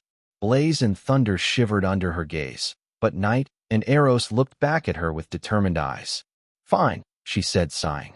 But before they could celebrate, she added, "We'll only release it that time if I'm satisfied with it. If not, even if we have to renege on a promise, we'll have to delay the release until the song meets my standards." Of course we're going to meet the deadline with a high-quality song. Listen to me, you rascals. This brat, your senior, is hard-headed, so put in all of your effort to convince her even if you have to vomit blood to do so. We're going to beat the **T out of Jin Chonglin in the music charts," JJ declared. Yeah, everyone was pumped. Iris May looked disinterested, but her competitive spirit already began burning inside. Light snow started to coat the city as December welcomed another cold winter season. Malls, shops, restaurants, and other commercial places began to have festive Christmas decorations. Shoppers swarmed the malls in droves, attracted by the Christmas-themed sales and limited edition products. Both Iris and Jin Liwei didn't celebrate Christmas. In her past life as Evelina, Christmas was celebrated sometime in January. And even then, it wasn't a joyous family-oriented occasion. Her mother used it as an opportunity to review the organization's yearly performance. Even now as Iris, she didn't think much of Christmas. It wasn't a public holiday in the country, so she planned on working as usual. JJ and the members of Pandemonium wanted to release the single next month, so she needed to whip them harder to finish it in time. In addition to this, she also continued to study with Professor Kalisha Schwartz and Professor Hisakawa Akio, who returned to the country just for her. Not to mention her business lessons with Grandpa Liu. She was also preparing for the launch of her gaming company, Planet Monkey, with Ho Liang sometime next year, and also to finish preparations for when the Bauer siblings arrived from Germany to start working on her other company, Orchidea Beauty. In short, she was very busy this December. However, Dom begged her and Jin Liwei to decorate both the mansion and the penthouse for Christmas. She agreed, feeling a bit guilty of not allowing him to go home to the Philippines to celebrate Christmas and New Year with his family. She needed him because it was a very busy month. Although Dom never complained, she knew that he must be feeling disappointed and missing his family. So she made a win-win decision for both of them. "Dom, why don't you bring over your family here instead? You can celebrate Christmas and New Year here together." For the first time ever, Dom was speechless. After the initial shock, he burst into tears. He continuously thanked Iris while sobbing in happiness. In just a week, Dom's family arrived from the Philippines. Jin Liwei lent one of his private jets after hearing about the matter. Iris also lent her penthouse at Gold Heights condominium to them. Dom was so overwhelmed by both of his boss's kindness and generosity that he swore eternal loyalty to them and their descendants. Dom temporarily moved out of the mansion to spend time with his family at the penthouse. Of course, he traveled back to the mansion every morning to continue his work as Iris' assistant. The ones who arrived were his mother, the undisputed boss of the family, father, older sister, and her husband, and their 2 children, his other older sister and younger sister. It seemed that his aunts, uncles, and numerous cousins also wanted to go, but he and his mother shot them down because they didn't want to be seen as taking advantage of Iris and Jin Liwei's hospitality. His mother told them that if they wanted to go, they should buy their own plane tickets and book their own hotel rooms. When his mother spoke, it was the end of discussion. Nobody dared to face against this terrifying mother dragon. The family visited the mansion the next day to have dinner with Iris and Jin Liwei. They all thanked them, especially Iris, for being good to Dom and for being so generous to them. They also brought a lot of souvenirs from the Philippines. Afterwards, they visited the main branch of the Chow family. The Chua family was the Filipino branch of the Chows. Dom's father was a distant cousin to Chow Guang, Long Tingfei's assistant. Despite all the excitement with the arrival of Dom's family, Iris continued to work hard. Dom's 22-year-old younger sister, named Clover, accompanied Dom and Iris while they worked. Clover's exuberant personality was very similar to her brother. She also started calling Iris boss and Jin Liwei sir boss. The siblings both fangirled over Iris and Jin Liwei. 24th of December. Even though Iris and Jin Liwei wouldn't normally celebrate Christmas, they ordered a Christmas Eve dinner at the mansion for the Chua family. Little June, Jiang Yingyu, Imei, and all the household staff from the penthouse came over to the mansion to celebrate with them. Mimi also came, immediately getting along with Dom's younger sister. The twins Dom and Mimi became triplets with the addition of Clover. Iris invited her big brother Lu Zihao, but he declined, saying that he was busy. She was disappointed but didn't force him to come. The Christmas Eve dinner was prepared in cooperation of Jin Liwei's private chef, Iris' penthouse cook, Dom's mother, and first older sister. The chef and the cook were in charge of the Chinese dishes, while Dom's mother and older sister cooked Filipino food. Before dinner, Dom's father connected a home karaoke system they brought from the Philippines. Iris was very entertained by the family because they all sang with gusto. Even when their singing voices weren't all that pleasing to the ears, it was still fun watching them because of their enthusiasm. They seemed happy all the time. "Boss, please sing. We want to hear you sing live," Clover begged Iris. She spoke in English so that her family members could understand. The only ones in their family who were proficient in Mandarin were Dom, Clover, and their father. That was why both Iris and Jin Liwei also spoke English to communicate with them. All right. Iris wasn't shy. She took the mic and then started singing a classic song in English. Jin Liwei whipped out his phone and started recording his baby girl on video. When everyone heard the opening tune, all the Chuas cheered. They stood up and started sway dancing to the music. Left a good job in the city. Workin' for the man every night and day. The beat started to change. The Chuas' booties also started shaking and their bodies shimmying. Mimi joined them, copying their dance movies. Even little June started bouncing in delight as he danced with her new playmates, Dom's 10-year-old niece and 2-year-old nephew. Big will keep on tinnin'. Proud Mary keep on burnin'. Rollin', rollin', rollin' on the river. Iris winked at her darling who was recording her as she danced and continued to sing the catchy song. Her voice also became stronger and growlier, reaching high notes that sent the Chuas into frenzy. They acted as if they were in a concert. Everyone gave a loud applause when the song ended. Iris gave her small private audience a fancy curtsy bow. "The best version of Proud Mary I've ever heard in my life," Dom's father declared, giving 2 thumbs up to Iris. "Thank you, Uncle Domingo," she replied. After their fun karaoke session, they finally ate a hearty Christmas Eve dinner. It was in buffet style, so everyone enjoyed the food at the same time, including the penthouse and the mansion's household staff. Everything was delicious. Jin Liwei and Mimi ate more than usual, liking the taste of authentic Filipino food. Iris had to watch her figure as a celebrity, so she only ate the same amount as usual. Jin Liwei's butler and other household staff couldn't believe how much the mansion had changed ever since Iris came to live with their master. It was warmer and felt more like a place where a family lived. They also felt more appreciated as employees. Like right now, they never would have imagined that they would be eating and chatting with their master and mistress and their guests like equals. During dinner, Iris asked about Dom's sisters. The youngest, Clover, was going to graduate with a business administration degree in a few months. "Do you already know where you're going to work after you graduate?" Iris asked Clover. Not yet. I'm eyeing a few companies in the Philippines, but the competition among new graduates is fierce. Only a small number of us will get hired. What do you think about working here instead? Or do you want to stay in the Philippines? Clover's eyes lit up. Oh, I would love to work here. That's why I did my best to learn Mandarin. Good. Come work for me then, if you want. I plan on creating a beauty company in the near future. You can help me set it up, Iris told her. Yes. It wasn't only Clover who answered. All of the Chuas answered with a resounding yes, looking very excited. Iris chuckled. All right then. It's decided. Dom, help your sister process her papers so that she can come here immediately after her graduation. Yes, boss. Dom answered right away. Oh, boss. Thank you so much.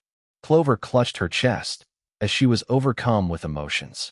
Their mother, Reina Chua, burst into tears. Miss Xiaolan, you're an angel sent from heaven to my family. Thank you so much. Woo-woo. Please continue to be good to my son, huh? I'll also leave my youngest daughter in your care. Woo-woo. Can I hug you? Of course, Annie. Iris smiled at the emotional madam. Reina hugged Iris tightly while sobbing hard because of gratitude and happiness. Her husband, Domingo Chua, also had glistening eyes but didn't cry like his wife. Afterwards, Iris asked about the other sisters. Dom's eldest sister, Marjorie, was a stay-at-home mom to her 2 children. Her husband was a real estate agent. Jin Liwei looked interested after hearing that.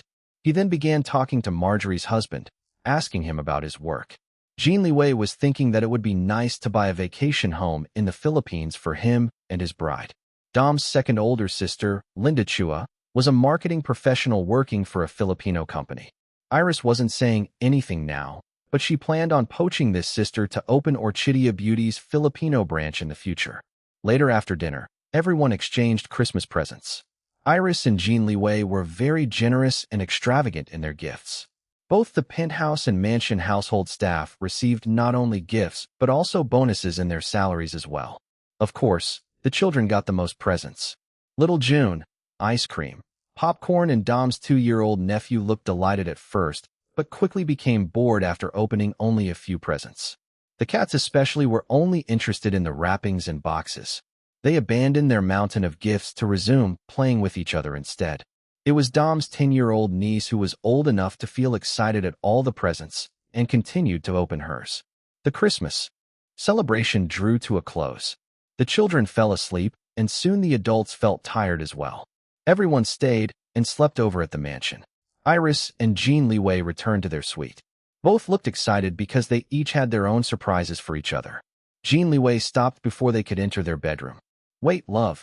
I haven't given my Christmas present for you yet. Jin Liwei opened a drawer at the suite's lounge room and took out a thick envelope. Then he handed it to her. She tilted her head to the side when she felt the weight of the envelope. Open it, he urged her. She did. When she saw what was inside, she frowned, feeling confused. Then as she read on, her eyes widened and she gasped. Darling, is this real? Merry Christmas, love, he said. You like it? This is too much. The envelope contained a purchase of business agreement. Jin Liwei bought the entire company of Gold Heights condominiums and named Iris as its sole owner. Meaning, Iris now owns several buildings and properties across the country. Nothing is too much when it comes to you, Jin Liwei told her. You deserve this and more. But darling, it's yours. His tone was final. Iris tried to negotiate. How about this? Let's be co-owners instead. Okay. Jin Liwei put on a pitiful expression. I'm already busy running the top company in the country. But if you really want to dump more work on my poor exhausted shoulders, then of course I'll do my best to be a co-owner and run this company with you. Alas, Iris didn't catch that her darling was just acting to make her accept his Christmas present for her. Even though her emotional range already widened by a lot in recent months, her naivete would still kick in sometimes. Oh, I'm sorry.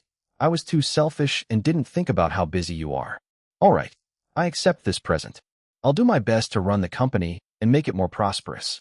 Don't worry, I won't let your purchase go to waste. Thank you, darling, she said, hugging his waist. He hugged her as well and kissed her head. He felt a little guilty for duping her, but it was for a good cause. I'm sure you'll run it well. And you're welcome, love, he murmured. Iris inhaled his masculine scent that she liked so much.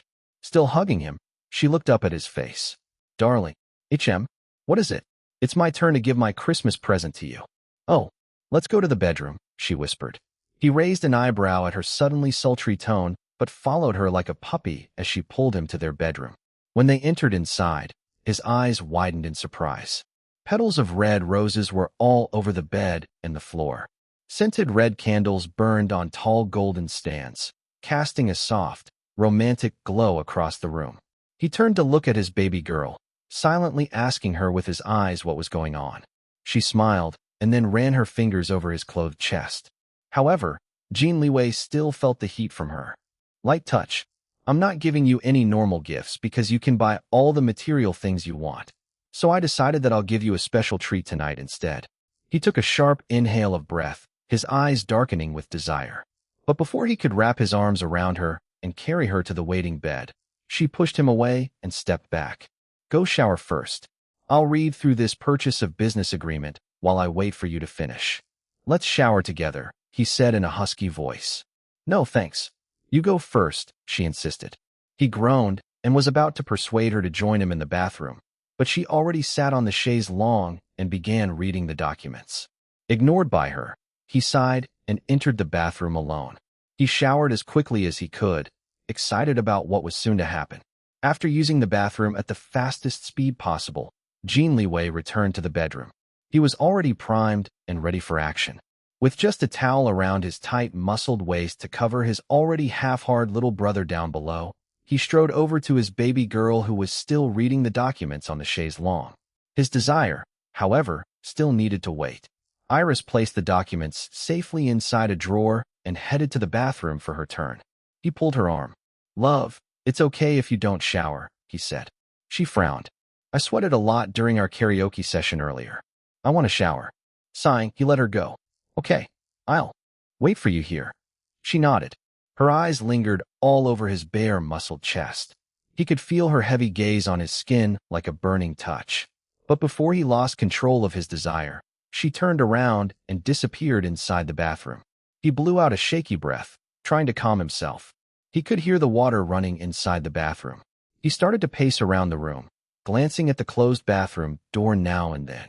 The temptation to open it and join her under the shower was strong, but he controlled himself. This was her Christmas present for him.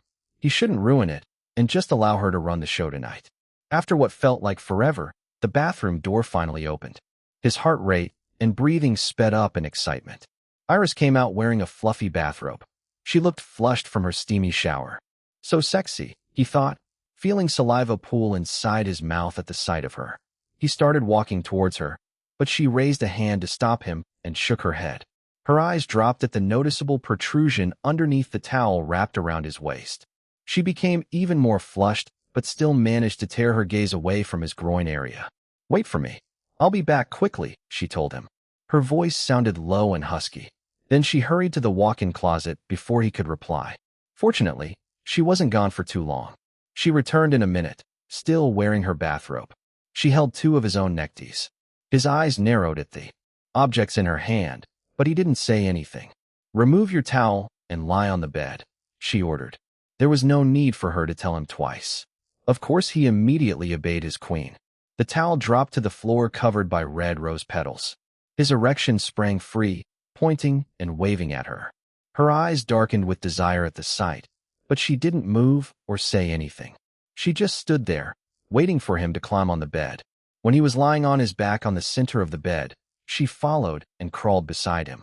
Then she started tying both of his hands with his own neckties to the slits of the headboard. What are you doing? He asked, although he already had an idea of what she was up to. His erection got harder just thinking about it. Preparing my Christmas present to you, she replied. Love, no need to tie me up. I'm already yours. I won't run away. She pouted. That's not it. I'm tying you up to keep you still. Whenever we make love, you're always the one in control. This time, just lie back there, enjoy and let me do all the work. Okay. Oh. The corners of his lips lifted into a sexy smile. He stayed still like a good boy and let her tie him up. He was already panting in anticipation. Iris finished tying both of his hands. They may look loose at first glance, but she was trained to tie excellent knots in her past life. Her darling wouldn't be able to remove the bindings as easily as he thought. She sat back and admired the sight of him. "Ready?" she asked in a whisper. He answered her with a groan. While looking at each other deep in the eyes, she slowly untied her bathrobe and let it fall from her shoulders. Her milky white skin glowed under the soft candlelight. She tossed the bathrobe to the floor. Jin Liwei inhaled sharply at the sight of her nude body. No matter how many times he saw her naked, he only felt more desire for her. She leaned down and started raining light kisses all over his face. He moved his head, trying to catch her lips with his mouth, but she pulled away. A deep growl sounded inside his throat. "Darling, relax." "Okay." His eyes looked wild, and he was gritting his teeth, but still nodded. Iris continued torturing him with her oh-so-light kisses. After his face, she moved down to his neck. Her kisses were still light, but she started sucking his skin. A pleased expression appeared on Jin Liwei's face as he watched his baby girl, leaving several tiny red marks on him. Every time the old hickeys started to fade on his skin, she would make sure to make new ones. He was never without hickeys anymore. Of course, it was the same with her. Although he couldn't leave his marks on visible parts of her body, the undersides of her breasts, her inner thighs, lower back and buttocks were all filled with hickeys. These were the only places that she allowed him to mark. After marking him, Iris pressed her body on top of him and finally gave him an open-mouth kiss. The skin-to-skin contact ignited the already burning fire of desire within him even more. His hands automatically moved to embrace her, but they were stopped by the bindings. He had forgotten that she tied him up. He wanted to touch her so badly. He tugged hard at the bindings, but was surprised that he couldn't escape. He tried again, harder this time, but the bindings were still secured around his wrists. "Be good," she whispered to his ear. "I want to touch you. I told you that this is your Christmas present. Just relax and enjoy." "Okay," he growled loudly, looking like a hungry beast about to lose control. However, Iris looked at him straight in the eyes and stroked his hair and face. "All right." He forced his arms to relax. If he continued to struggle against his bindings, he might pull off their bed's entire headboard instead. She kissed him again. Her hand moved downwards and wrapped around his erection. She started stroking him. His hips started thrusting in time with her strokes. Releasing his mouth, she climbed off him and moved to take him inside her mouth. As soon as the wet heat of her mouth enveloped his hot rod, Jin Liwei closed his eyes and moaned. It felt so good. He opened his eyes once again to watch her pleasuring him. They maintained eye contact while her head bobbed up and down. "Love, I want to taste you too. Later. Let me pleasure you first. We can taste each other at the same time," he told her. Her head tilted to the side, confused. "How? Come. Here. No. The other way," he began instructing her. "Sit on me. Yes. Like this." Iris finally understood. They had never tried this position before. She lowered her hips until her wet core touched his mouth. He immediately started eating her, sucking her wet quivering folds, and thrusting his tongue inside her slit. She moaned, enjoying it for a few moments before leaning down to take his erection inside her mouth once again. And just like this, they pleasured each other with their mouths at the same time. Iris was the first one to reach her climax. She stopped sucking him and started crying out in pleasure. "Liwei." She continued to pump his D**CK with her hand in a clumsy manner, even as she orgasmed on his face. Her eyes were tightly shut, her body stiffening and trembling. Jin Liwei lapped her, savoring her sweet, musky taste. When her body calmed down, she opened her eyes and saw his erection around her hand. She almost forgot.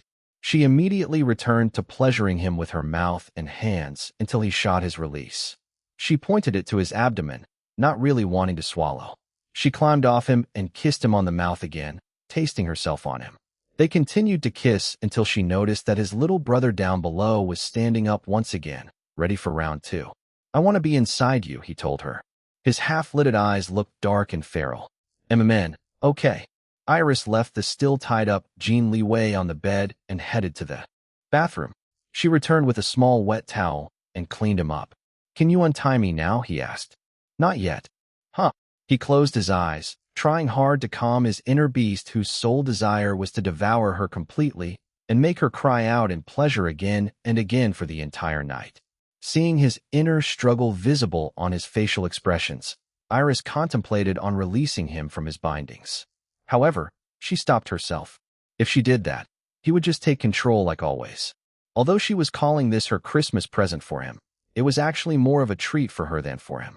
Well, both of them were enjoying it, so no harm done. Besides, she would still allow him to do whatever he wanted with her, but only later. For now, she liked the feeling of being in control of their lovemaking. She intended to savor this experience before she relinquished the reins to him later on. She tossed the towel to the foot of the bed. Then she reached over to the bedside table, taking out a box of condoms from a drawer. The sound of tearing foil made Jin Liwei's erection twitch in anticipation. Iris sheathed him with the condom, and then climbed on top of him. Holding his hot, throbbing rod, she positioned it over her wet entrance. She first rubbed it all over her folds, making them pant. Then she began to lower herself. They both groaned when she slid all the way down, taking his entire length inside of her. She looked at him with half-lidded eyes as she began bouncing up and down on top of him. His hands struggled against the bindings once again. He wanted to hold her hips and set a firm and deep rhythm that he liked. However, she wouldn't untie him. He could only grit his teeth and allow her slow, sensual pace. She leaned over and began kissing him on the mouth as she continued to move. His hips began thrusting up, trying to increase the pace. She didn't complain, even matching the new rhythm with her hips. She sat up once again, throwing her head back and kneading her own breasts. "I want to see you," he said in a low, urgent tone. She didn't understand. Wasn't he seeing her already? "Lean back, love." "Oh, okay." Using her hands to support her from behind, she leaned back. The position gave him a much better view of their connected bodies. "Open your legs wider for me," he said. His eyes were looking straight at their glistening wet connection. "You're such a pervert, Jin Liwei," she told him, but still opened her legs wider as he requested. "Only for you. You're the only one who can make me feel this way, the only one allowed to use me this way." She smiled and bounced harder on top of him. He also thrust his hips up, setting a wild and hungry rhythm together with her. The pleasure began to build and burn hotter within them. Their moans, harsh breathing, and the wet slapping sounds of their flesh only intensified their desire for each other. *T baby. You feel so good." "Yes, love. Don't stop." Iris felt like she was drowning in a lava of pleasure. She reached one hand between her thighs and began rubbing herself, feeling their connected bodies at the same time. The sensations only heightened as Jin Liwei pounded upwards even faster. She reached her climax with a scream. Jin Liwei's roar followed soon after as he also orgasmed while still inside her. Iris flopped over him like a limp doll, releasing sexy cries from her throat. He twitched a couple more times inside her wet, convulsing heat before his length slid out of her. When their breathing and heart rate calmed down, Iris lifted her upper body and looked down at him. A satisfied expression was obvious on her face. "Merry Christmas, darling." He chuckled. "Thanks, love. Best Christmas ever. You liked it?" And a bright smile broke out of her face. His breath caught inside his throat. She looked so beautiful. He was once again reminded how lucky he was to have her as his lover, his fiancée, his future wife. "I love you so much," he told her with such a sincere tone that it went straight to her heart.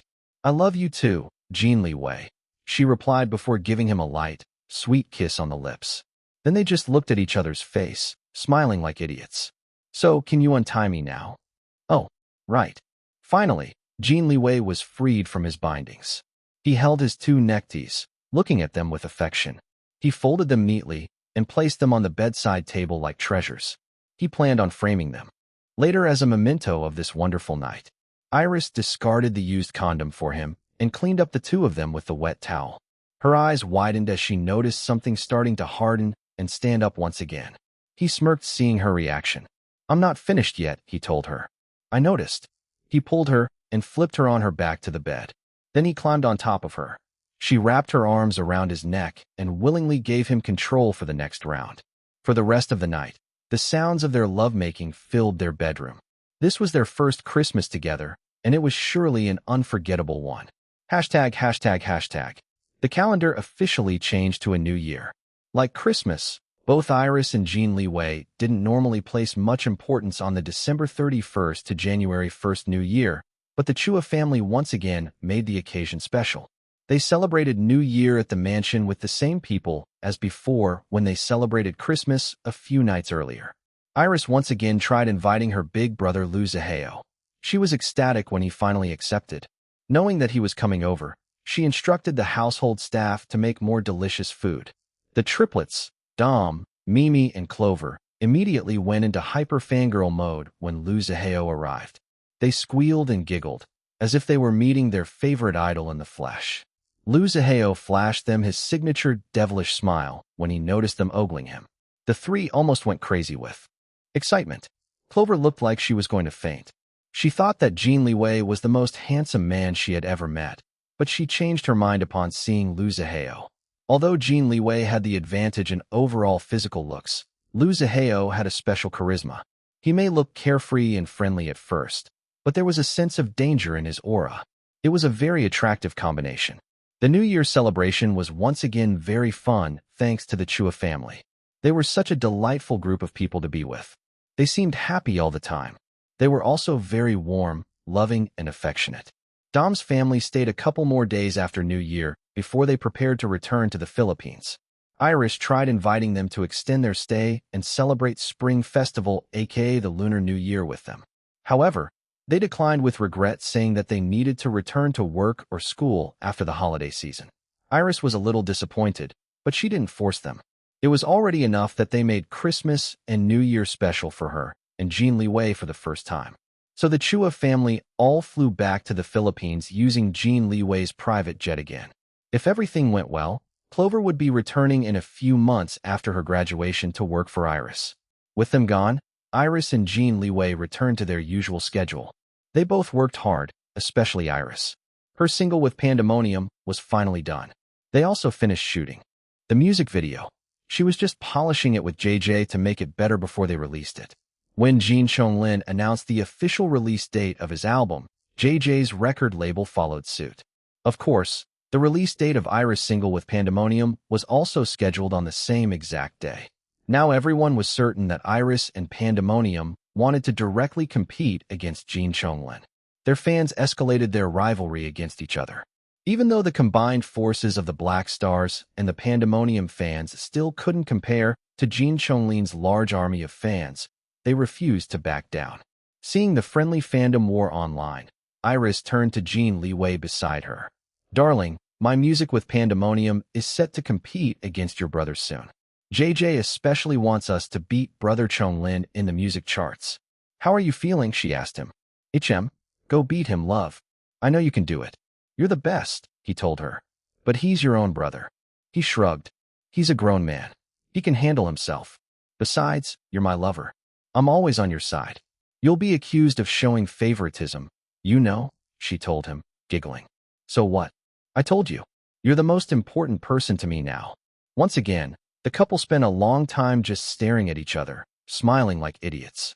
Friday, another episode of Music Fest Tonight was about to be broadcast live in just a few hours.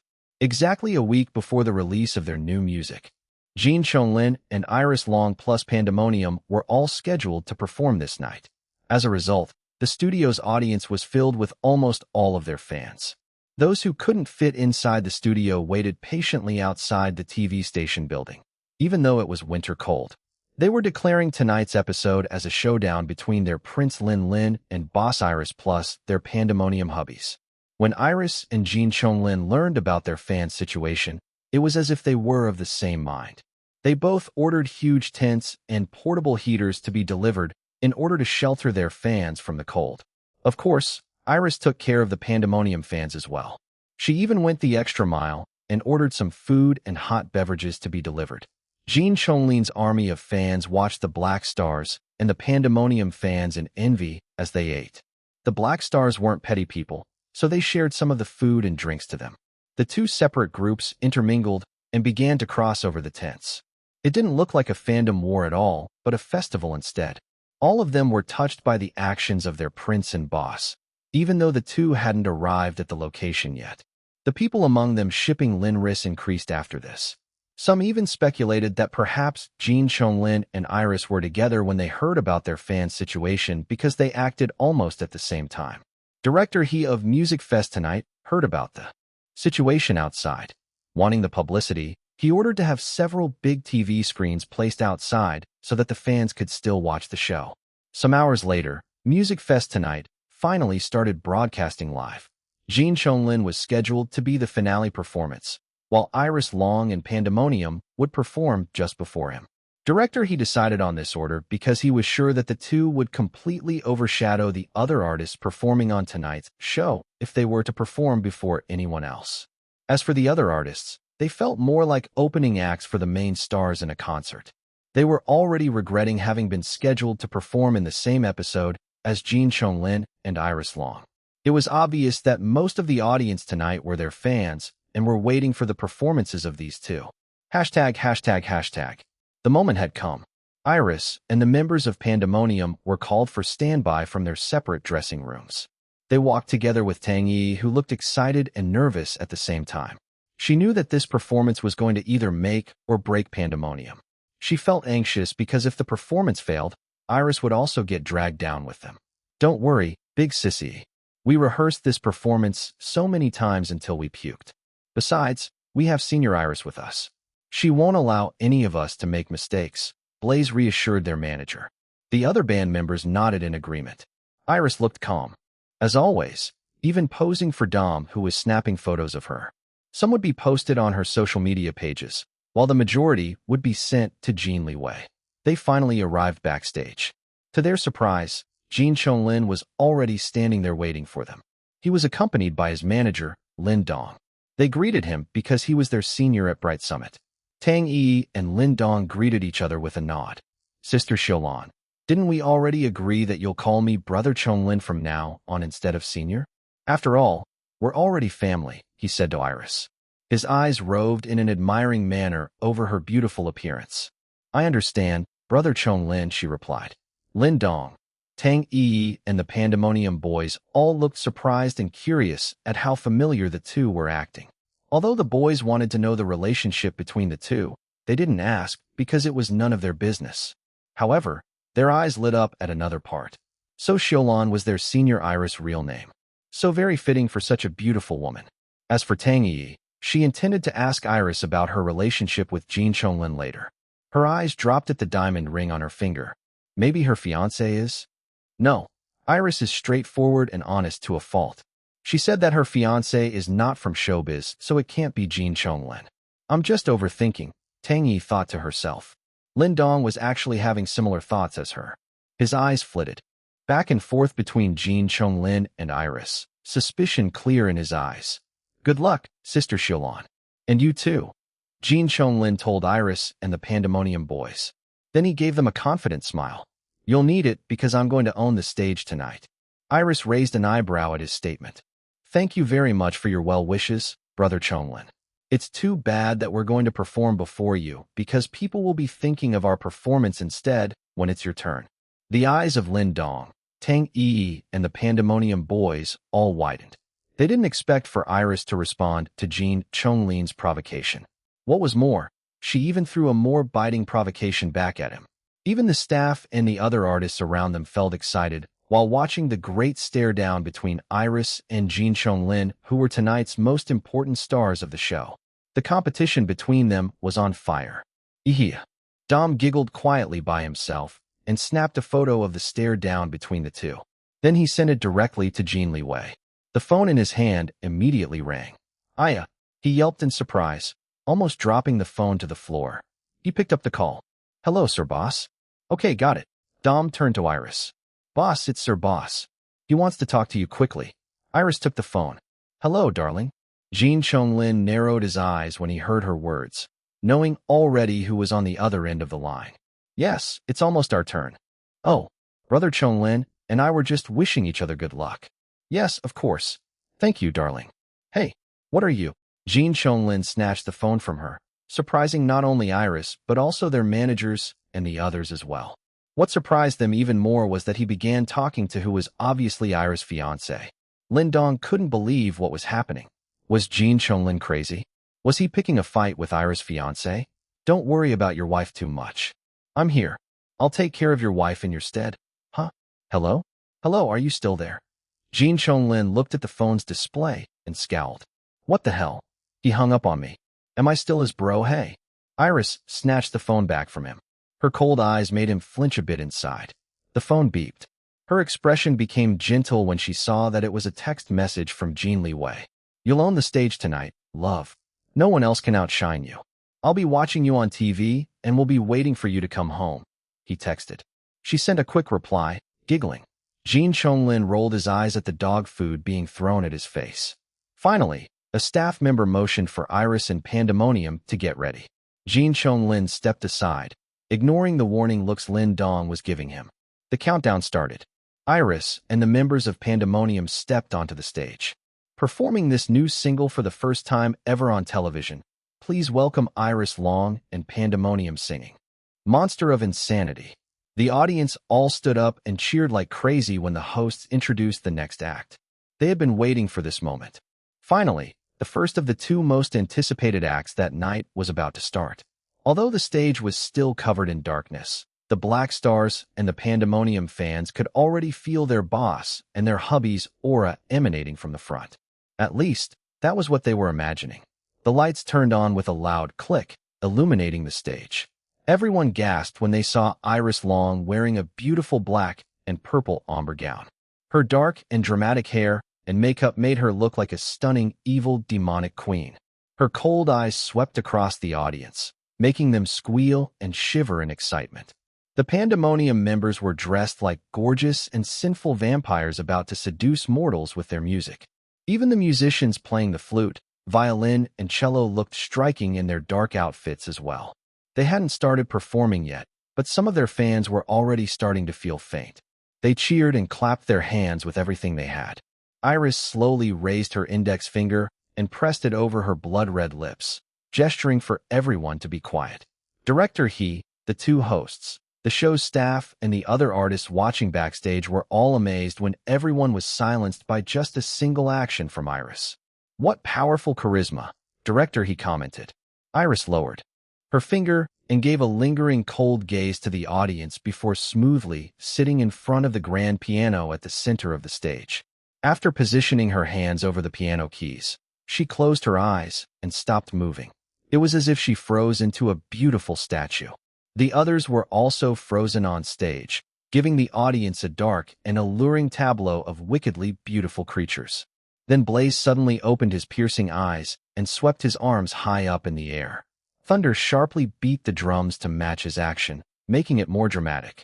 Silence once again. Nervous anticipation and excitement made the audience tremble on their seats. Oh, they couldn't wait. Blaze lowered his hands and wrapped them around the microphone and the mic stand. Then he began to sing in a whispering voice without music. I shout out loud. But nobody can hear my voice. When he began to sing the next lines, Iris opened her eyes and her hands finally moved over the piano keys to play a mysterious melody. My words keep on drowning in this sea of silence. Then the beat changed. The drums suddenly upped the tempo for a short time, followed by a complicated opening riff from the lead guitar with the bass guitar adding texture. It transitioned to a mesmerizing piano melody, showing off Iris' swift fingers on the piano keys. Both the guitars erupted now and then, yet they didn't overpower the piano. In fact, all the instruments harmonized in an unusually pleasing way. The violin and cello added another dimension towards the end of such a powerful opening. The melody and tempo slowed down once again, making the listeners gasp in confusion. However, the thrill of the music boiled in their veins. What kind of music was this? Blaze continued to sing in a stronger voice this time. Iris and the others played their instruments in a contrasting manner. It was light, yet also foreboding at the same time. Demons in my mind, chaos in my heart. I lose control. Oh, I lose control. The world turns crimson. The darkness descends. I'm going insane. Oh, I'm going insane. A haunting flute melody was like the call of the devil. The audience shivered until they were once again jolted by another change of tempo. Iris sang next. Her voice was so sweet that it was the total opposite of the heavy music. Yet everything was oddly harmonizing.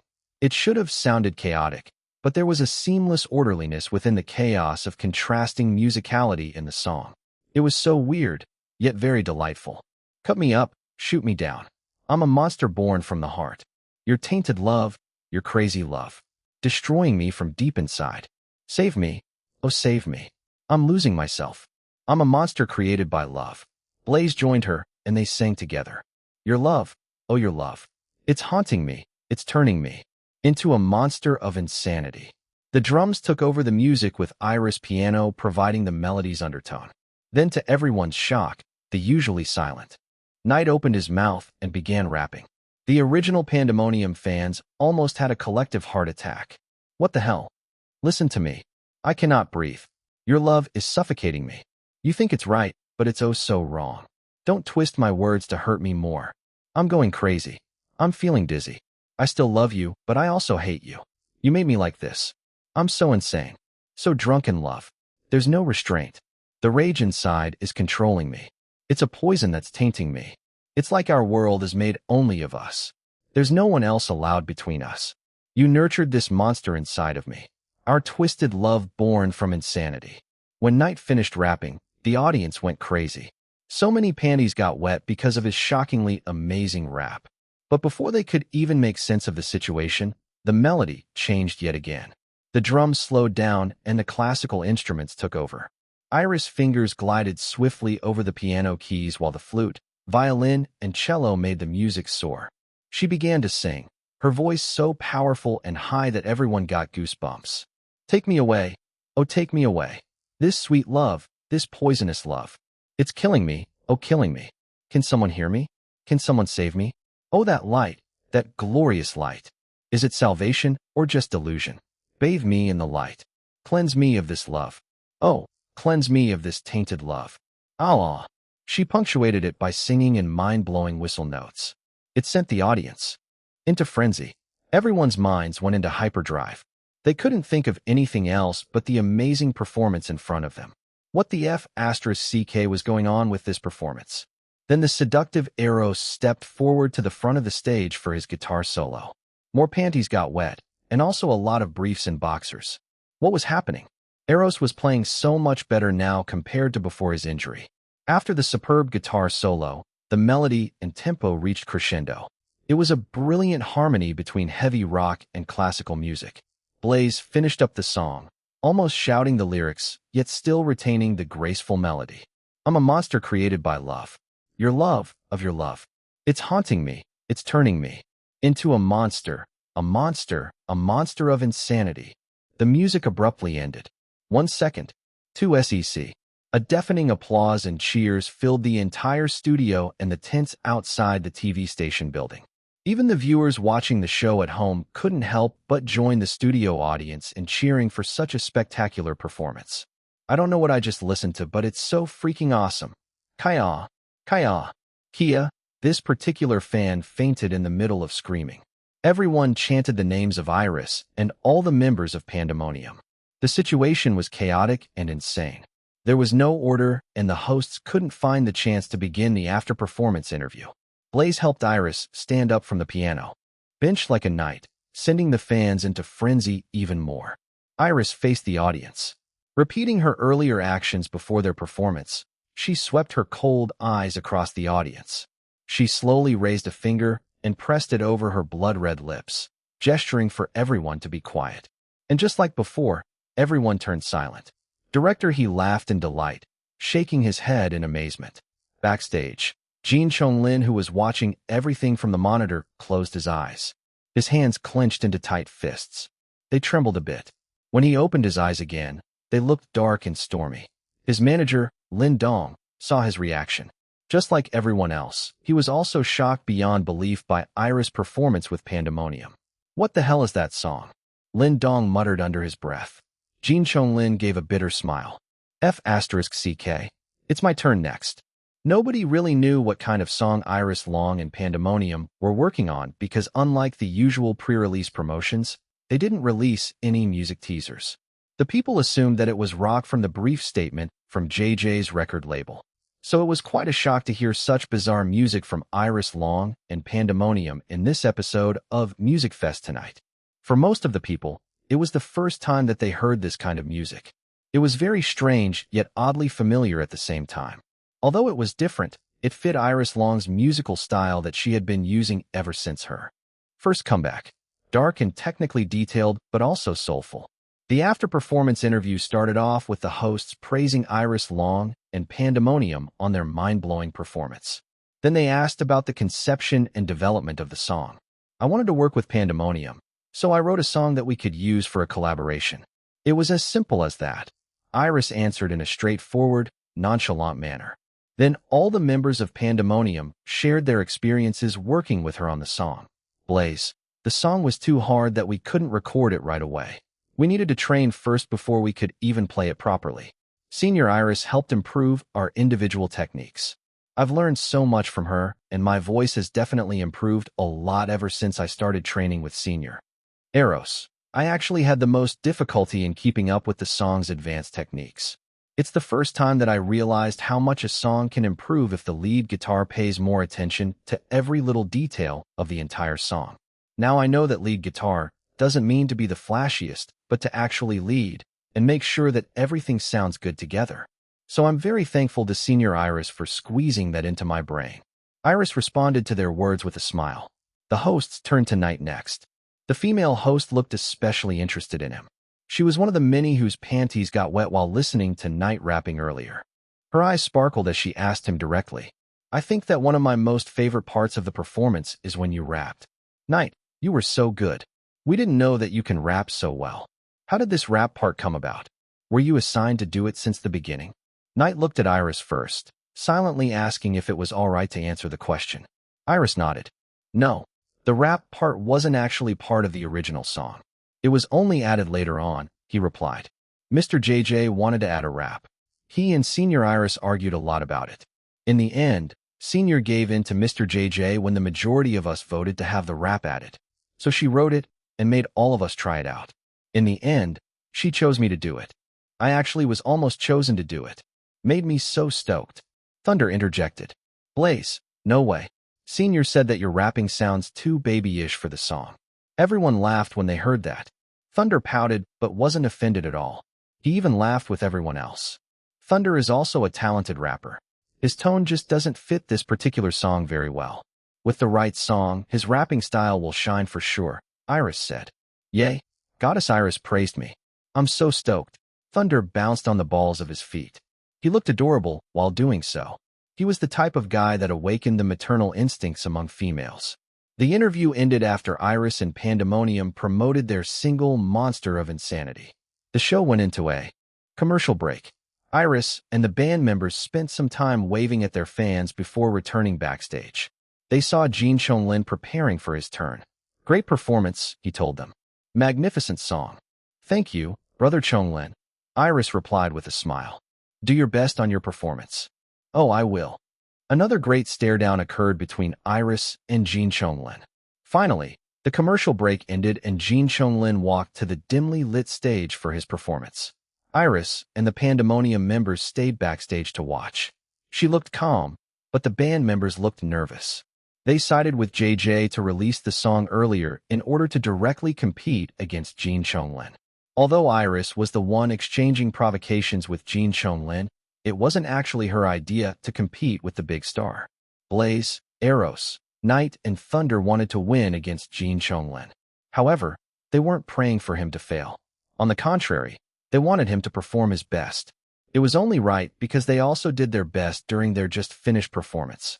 Iris sat down and watched the show on the monitor. The hosts were still speaking to the audience, increasing the suspense for the finale performance. She couldn't wait to watch Jin Liwei's performance. He was a talented artist who had great versatility. It was just that in recent years, he focused a lot more on sexy R&B songs and hip-hop. Based on the teasers he released for his new album, it seemed that the sexy element was either toned down or completely removed from his new music. He went back to the basics, obtaining inspiration from his own emotions rather than relying on his natural sex appeal, like he had been doing so for the last few years. Back to the basics. The total opposite of our technically complicated and detail-oriented single. He's going to be a tough opponent, she murmured. The Pandemonium members heard her. They straightened and became more focused. They looked straight at the monitor, not wanting to miss anything from the performance. Their hands were clenched tight. Iris saw their reactions and chuckled. Why do you all look so nervous? Sit back and relax. Music is meant to be enjoyed. Don't ruin the music experience by thinking too much about it. You're right, senior. They forced themselves to relax. However, they still couldn't stop themselves from feeling nervous. They never could have imagined that one day they would be going against a big star like Jin Liwei. This only became possible because of Iris Long. They were telling the truth when they said that they were grateful to her during the interview. She not only gave them the opportunity to go head-to-head against someone as impressive as Jin Liwei, but she also helped them improve their musical techniques. Thank you, Senior Iris, they told her. She looked at them and smiled. At that exact time, the hosts finally ended the suspense and began introducing the much-awaited final act of the night. Ladies and gentlemen, the moment you have all been waiting for has finally arrived. Performing the titular song of his new album for the first time on television, please welcome the one and only Jin Liwei singing, "Hey, it's me." His army of fans went crazy. They cheered for him and unfurled huge banners saying, "Welcome back, Prince Lin. Always number one." They chanted his name. Many of them even burst into tears. They missed him so much. He took a break for only a few months around the same time Iris Long disappeared, but the way his fans were acting, it was as if he had been gone for years. His connection to his fans was definitely on a deeper level than what Iris had with the Black Stars. Many of them started following him way back since he debuted during his teens. They literally watched him grow and develop into who he was now as one of the most successful artists in the country. As for the Black Stars, they only formed when Iris made her first comeback after recovering from coma. Finally, Jin Liwei appeared on stage. His getup looked a lot more casual than what he usually wore in his performances before. Nevertheless, he still looked as handsome and charismatic as ever. His natural sex appeal was something that could never be taken away from him no matter how much he changed the way he dressed. At the moment, however, his sex appeal was toned down, overshadowed by a refreshing ease and gentleness in his countenance. Another thing that was different from usual was that he was carrying a guitar slung across his shoulder. What was more, he had other musicians and a DJ performing with him. It seemed that he was going to play the music with actual instruments instead of performing a recorded track with his backup dancers. He looked so different from the usual sexy and flashy Jin Liwei. He smiled at everyone as if seeing his old friends. Then he spoke to the microphone. "Hey, everyone. It's me, Jin Liwei. How are you all doing? Thank you for welcoming me back. I also missed all of you. This song is very special for me because it reminds me of who I am as an artist, as a musician. I wouldn't be the Jin Liwei that I am today without music. So please listen. This is my voice, my music. This is for me and for you." Closing his eyes, he took a deep breath and began strumming his guitar. The keyboardist harmonized with him, playing a relaxing, melodious music. Then the DJ added a slow, catchy hip-hop rhythm. Jin Liwei opened his eyes and began singing in a smooth voice that seemed to cling to the listeners like warm and sweet caramel. The golden sun or the thunderous storm. Everything has music if you open your heart. Then the beat slightly changed, and he began semi-singing and semi-rapping in a wonderful pop-rap tune. "Hey, it's me. Do you want to know where the music plays in this great big world? Close your eyes. Listen with your heart. Look deep inside. You'll find music everywhere." A violinist joined the serene melody, adding more emotion to the music. Jin Liwei's army of fans began waving their light sticks up in the air. The Black Stars, the Pandemonium fans, and the rest of the audience all followed suit. "Hey, it's me. Do you want to know that everyone can sing without any words? Words are just words. Sing with your heart and soul. You can make your own music if you just let your feelings flow." He looked directly at the camera in front of him. All the people watching him on TV felt like he was looking straight at their souls. They could feel the sincerity of his feelings in this performance. What do I do? Who would I be? I would be no one without music deep inside me. Can you imagine a silent world? A world without music, to feed our very souls. Usually, his audience wouldn't stop screaming or singing with him during his performances. This time, however, the people just savored the easy melody and his smooth singing while clutching their chests or swaying their hands up in the air. Jin Liwei continued to sing while strumming his guitar. His eyes glistened, as if he was holding back unshed tears. How can I live in a world without the beat of the music? Such a world without melody. Such a world without beauty. Such a dark, silent world. Without music filling you and me. Some of his fans began sniffing and wiping the corners of their eyes. The song started off as lighthearted. It was still light, but somewhere along the way, their chests just filled up with so much emotions that they couldn't help but become teary-eyed. The feeling, however, wasn't sad. It was joyful and somewhat nostalgic. Hey, it's me. Listen to my song. Everything has music. Just open up your soul. Look deep inside. Let it all out. Sing like a bird. Sing it to the world. The pop-rap melody started to transition into something akin to sentimental ballad. The violin and the keyboard made the music soar, and Jin Chonglin's voice followed suit. Life might be rocky. Life might be hard. But every day I'm thankful that I'm still alive. Every day I feel my soul sing like a bird. Every day I sing my heart out to the world. His voice reached impressive high notes, but still managed to sound smooth and effortless. He made the feat look so easy. It was incredible. Many of his fans started crying, but still continued to sway and wave their hands up in the air. They also started singing along the easy and catchy melody. It was relaxing, yet still very emotional. They felt like their troubles were melting away while listening to him sing this song. Suddenly, he stopped playing his guitar. The keyboardist and the violinist also stopped. It was only the DJ's slow hip-hop rhythm that was left. Then he began singing in a soft voice, just him providing the melody without any musical instruments. Thank you for the music. Thank you for the beauty. He slowly began strumming his guitar again as he sang the last lines of the song. I am who I am. Because of the music in you and me. The song ended softly and smoothly like how it began. He closed his eyes, even trembling a bit from the emotions that he could barely hold back from spilling. His eyes were still closed when the applause started like the pitter-pattering of raindrops. The standing ovation was as gentle like his song. It started like a drizzle, but then gradually intensified into a heavy rain. More than the sound of the applause, it was the audience's emotions that could be felt by everyone in the studio. Jin Chonglin finally opened his eyes. They were slightly red. He gave everyone a grateful smile. He raised both of his hands high up in the air and took a bow. Backstage, Iris and Pandemonium watched everything on the monitor. The members of Pandemonium looked dazed, still affected by Jin Chonglin's song. Admiration shone in Iris' eyes. She clapped her hands along with the audience. Amazing, she said in a soft voice. After the interview, the show officially ended. Jin Chonglin returned backstage. He was greeted by the staff and the other artists congratulating him on a great performance. He thanked them in a hurry, looking for the one person he wanted to compete with. He wanted to know her reaction to his performance. Fortunately, Iris Long and Pandemonium stayed backstage to wait for him. He breathed a sigh of relief when he saw them. At least, he wouldn't have to look for her in the dressing rooms. He immediately marched towards her. Before they could greet him, he asked her, "What did you think about my song? My performance?" Simple, yet genuinely emotional. She looked at him straight in the eyes. "It was a great song, Brother Chonglin. I felt it here," she said, touching her chest above her heart. "You should be proud for creating such music." "I am," he replied, also looking at her straight in the eyes.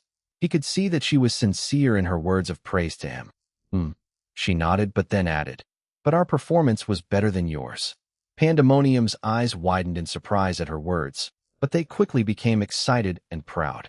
Their backs straightened, and they all stood behind her to show their solidarity and agreement with her words. Tang Yi and Lin Dong also appeared shocked. However, they remained quiet, not interrupting the conversation between the two. Their artists were still acting civil to each other.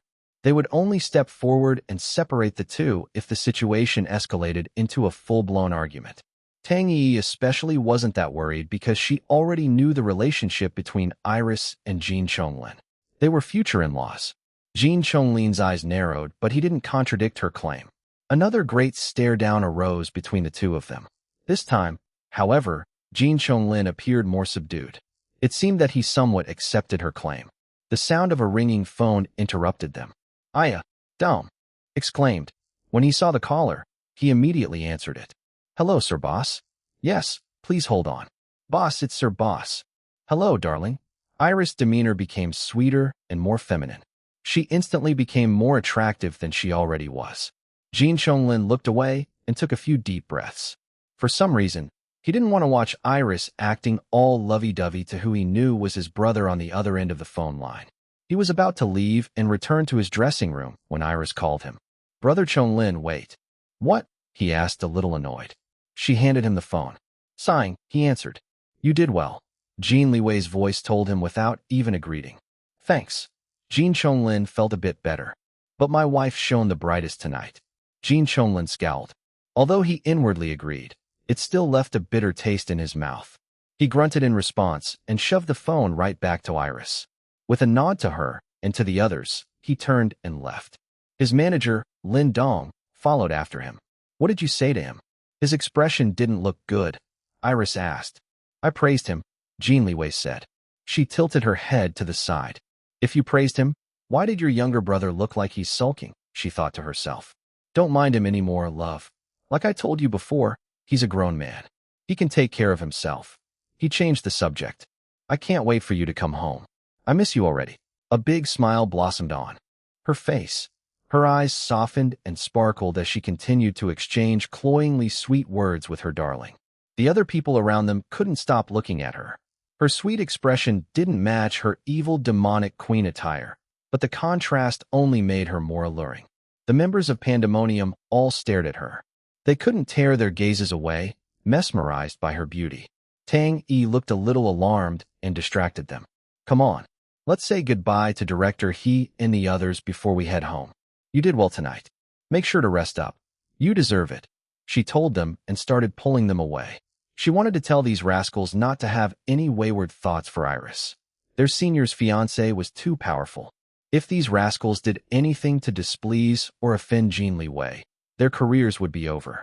Even Bright Summit wouldn't be able to do anything to protect them. ####. Inside his executive van on the way home, Jin Chonglin felt exhausted.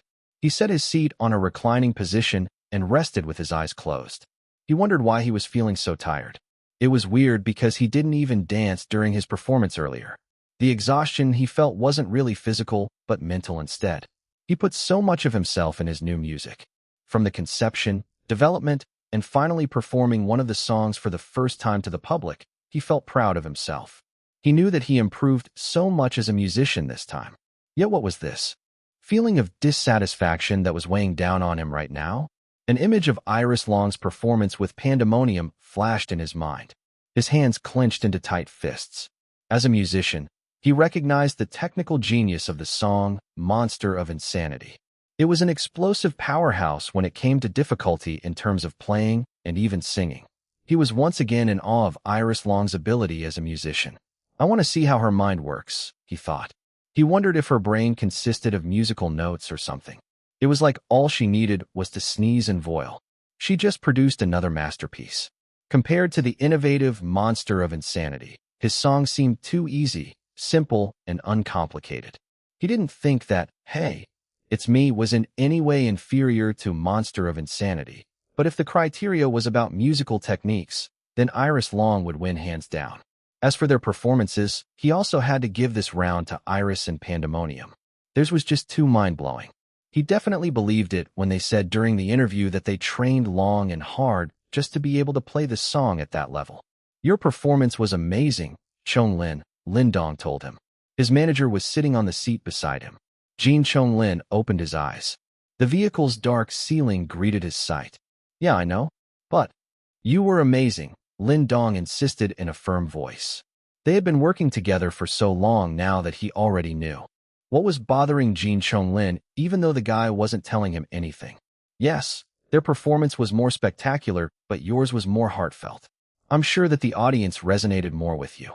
Jin Chonglin frowned. He was about to open his mouth to refute his manager, but Lin Dong's resolute gaze stopped him. He smiled instead. "Thanks, man. At your service." They chuckled. The two assistants in the driver's seat and front passenger seat also smiled. All of them had been working together for so long now that they already started treating each other like brothers. Whatever happened, these guys would always support Jin Chonglin no matter what. Well, this is just the beginning. The true battlefield will be on the music charts when both our music debut next week. I'm Jin Chonglin, the king of the music charts. I'm not going to back down against anyone. especially since this is the best music that I've ever worked on so far in my career. Here, here, Lin Dong and the other two guys called out in agreement. With that, the dissatisfaction roiling within Jin Chonglin transformed into determination and motivation. The next day, all the entertainment news and online discussions were talking about last night's episode of Music Fest Tonight. It topped the TV ratings and even broke an online record as the most viewed local episode within 24 hours. Needless to say, director he was very pleased. It even made the national news, featuring the festival-like atmosphere among the fans watching the show in tents outside the TV station building. The people praised Iris Long, Jin Chonglin, and director he for taking care of the fans waiting outside in the cold.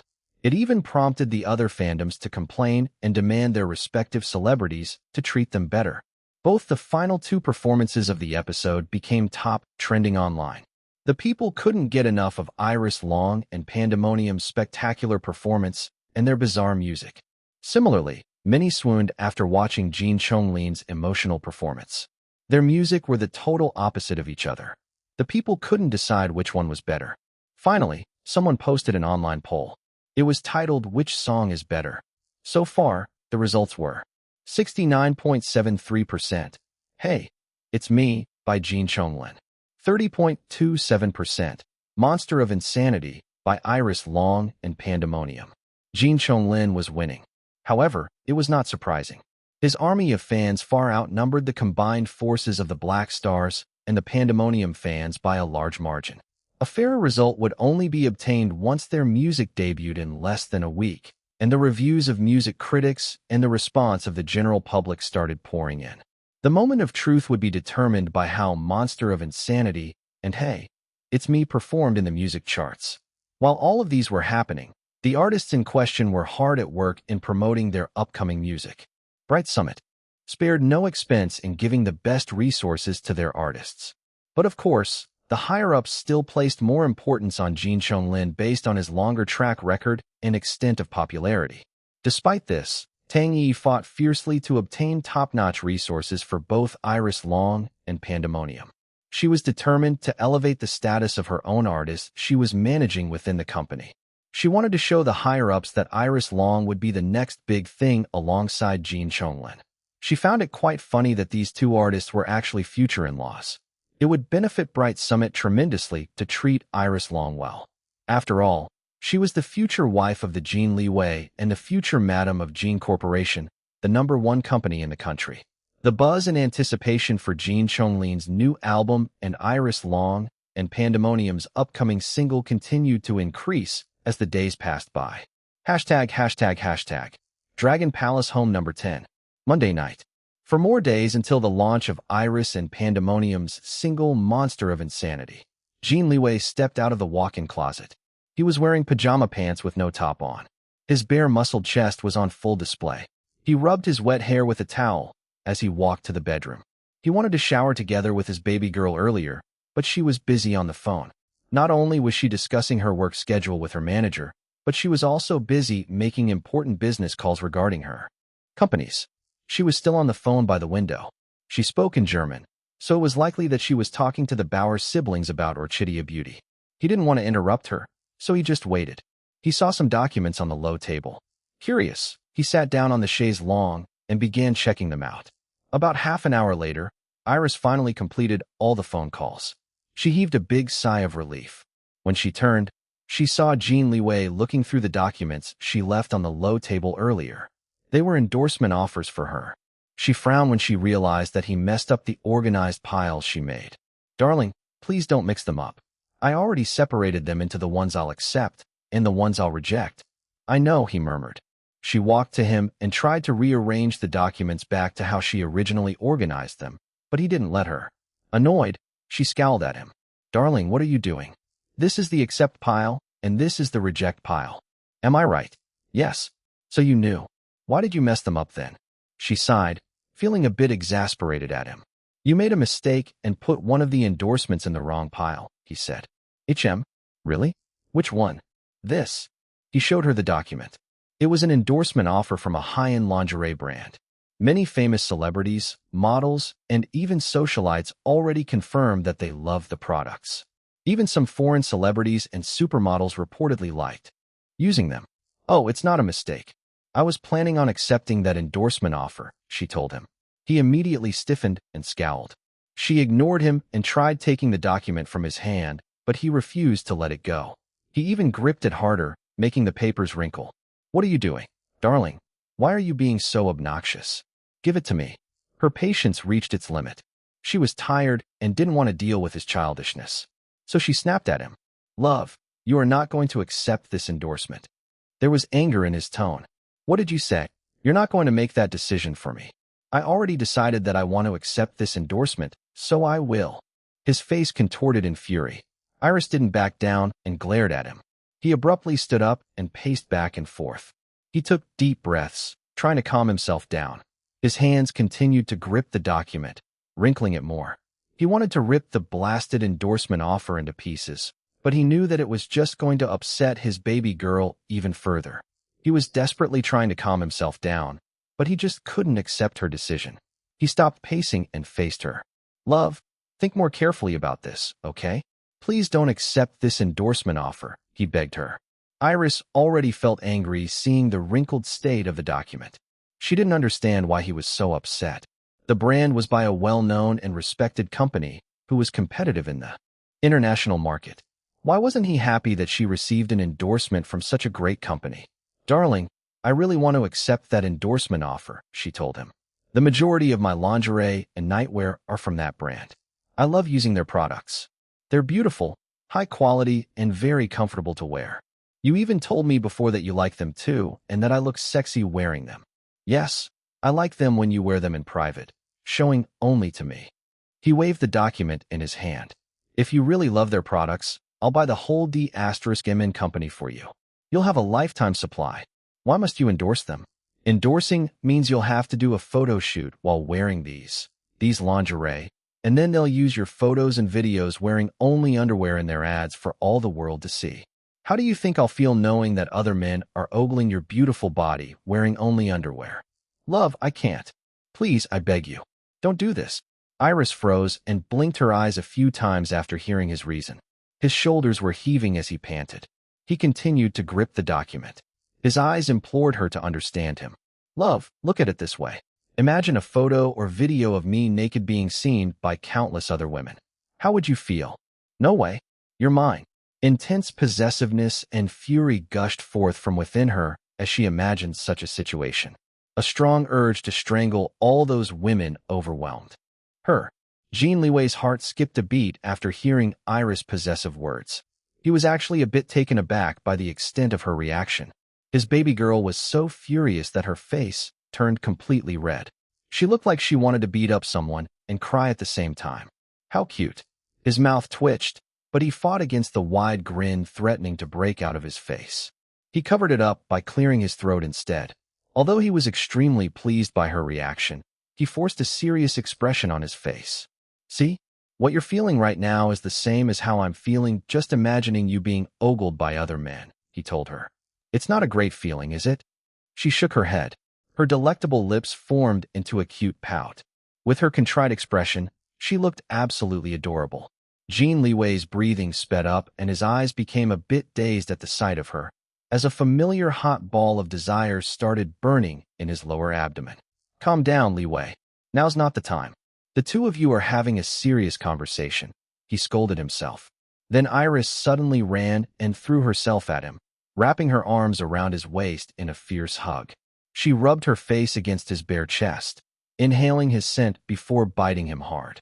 He grunted from the pain, but other than that, he showed no reaction from her bite. He even hugged her more tightly. He began rubbing her back and stroking her hair to soothe her because he could feel her frustration. At herself, perhaps. After biting him, she licked the deep bite mark on his chest. Sorry, she mumbled. It's okay. You can bite me more, he murmured. No, I don't mean that. She lifted her head from his chest and looked up his face. Well, I'm also sorry for biting you, but I'm sorrier for fighting with you. I wasn't thinking about how you'll feel. He tucked a lock of hair behind her ear. It's okay. I'm glad we're able to talk it out. I'm also sorry that I raised my voice at you. I almost lost control of my anger. MMN. It's fine. I'm not hurt. She moved her arms from around his waist and wrapped them around his neck instead. How about this? Let's look at my endorsement offers, and then let's decide which ones to accept together. N. Iris stood on her tippy toes and pulled his head down. Then she pressed her lips against his for a chaste kiss. Afterwards, she led the two of them to sit down on the chaise longue together. But before they could look at the documents on the low table, she stopped as she remembered something. She faced him, giving him a strict look. He raised both of his eyebrows. I'm not going to accept the endorsement offer from that lingerie brand, she told him. N. Good, darling. Don't show your body to other people besides me, okay? If they're not your doctor or masseur, nobody is allowed to see your body except me. Understand? A chuckle escaped from his lips. She huffed, displeased at his reaction. I'm serious. He stopped laughing, but his eyes still looked amused. When he replied to her, however, his tone was sincere. Of course, love. My body, all of me, my everything belongs only to you. Happy. She nodded, pleased at his declaration. After smiling at each other like idiots, the couple finally started reviewing and discussing her endorsement offers together. There were two others besides the lingerie brand that they tossed to the reject pile. One was for a perfume line by a famous European fashion company. This is an excellent offer and will definitely boost your popularity by a lot, not only in the country, but also in the international level. However, I suggest that you don't accept this, Jin Liwei told her. I personally think that you can have your own perfume line if you want to. You can even put it under Orchidia Beauty or release it independently. Totally up to you. No need to endorse another company's products when you can manufacture and sell your own. Won't it be so much better to endorse your own products? Iris thought about his suggestion and agreed with him. She thought that his idea was great. Now she was glad that they were discussing her endorsement offers together. Jin Liwei was really an experienced businessman. Although she was Grandpa Lu's student, there were still a lot of things that she didn't know in the world of business. Jin Liwei could provide her with an additional set of advice to steer her to a more advantageous direction. As for the other offer, they argued about it for some time before Iris tentatively agreed to reject it. It was an offer from a premium tea company. For a tea lover like herself, she was excited to accept this endorsement. It was actually her first choice in her original accept pile. That was why she was dismayed that Jin Liwei was discouraging her from accepting it. Why? She asked him. I'll get you another tea endorsement, he told her. Which company? He hesitated before giving her an unclear answer. Give me some time to prepare everything. I'll have the offer drafted out soon. Okay. She was very unhappy with his answer. Seeing her expression, he kissed her on the cheek. Sorry, love. I want it to be a surprise. But I think that you'll like it more than this one. Really? Yeah. Tell me, is it your company? She asked. No, it's not. She tilted her head to the side, confused. If it's not yours, how are you so sure that the company will want me as endorser? He just gave her a mysterious smile and told her, I just know. After some time, they finally finished going through all of the endorsement offers. Iris took a quick shower before joining Jin Liwei on the bed. Although he wanted to make love with her, he controlled himself because she looked so exhausted. So he just satisfied himself by embracing her in his arms. She was about to sleep when she remembered something important. Darling. He stroked her back. Please don't buy that lingerie company. I don't want it. I'll just stay as a customer. I don't want to be its owner. I already have my hands full with my own companies plus Gold Heights which you gifted me. I don't need a new company for now. Okay. He chuckled softly. All right. I won't buy it. Now let's sleep. MMN. K. She snuggled deeper in his embrace while he continued stroking her back. Moments later, she fell asleep. Good night, love, he murmured before following her into another sweet dream. The next night, Iris returned home to the mansion after another busy workday, promoting her upcoming single Monster of Insanity with Pandemonium. There were only 3 more days left until its release. To her surprise, Lin Yihan was there to welcome her home with Jin Liwei. There was also a stern-looking woman he introduced as his lawyer. Iris figured that they came for Jin Liwei to talk about some business. After eating dinner, however, she realized that Lin Yihan and his lawyer actually came for her. They handed her an endorsement deal offer for a tea company. It turned out that Lin Yihan acquired an enormous tea plantation about a couple months ago. It was a plantation which originally produced tea for several companies in the country.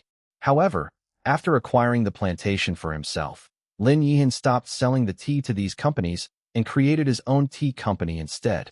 He wanted his plantation to produce tea solely for his own company.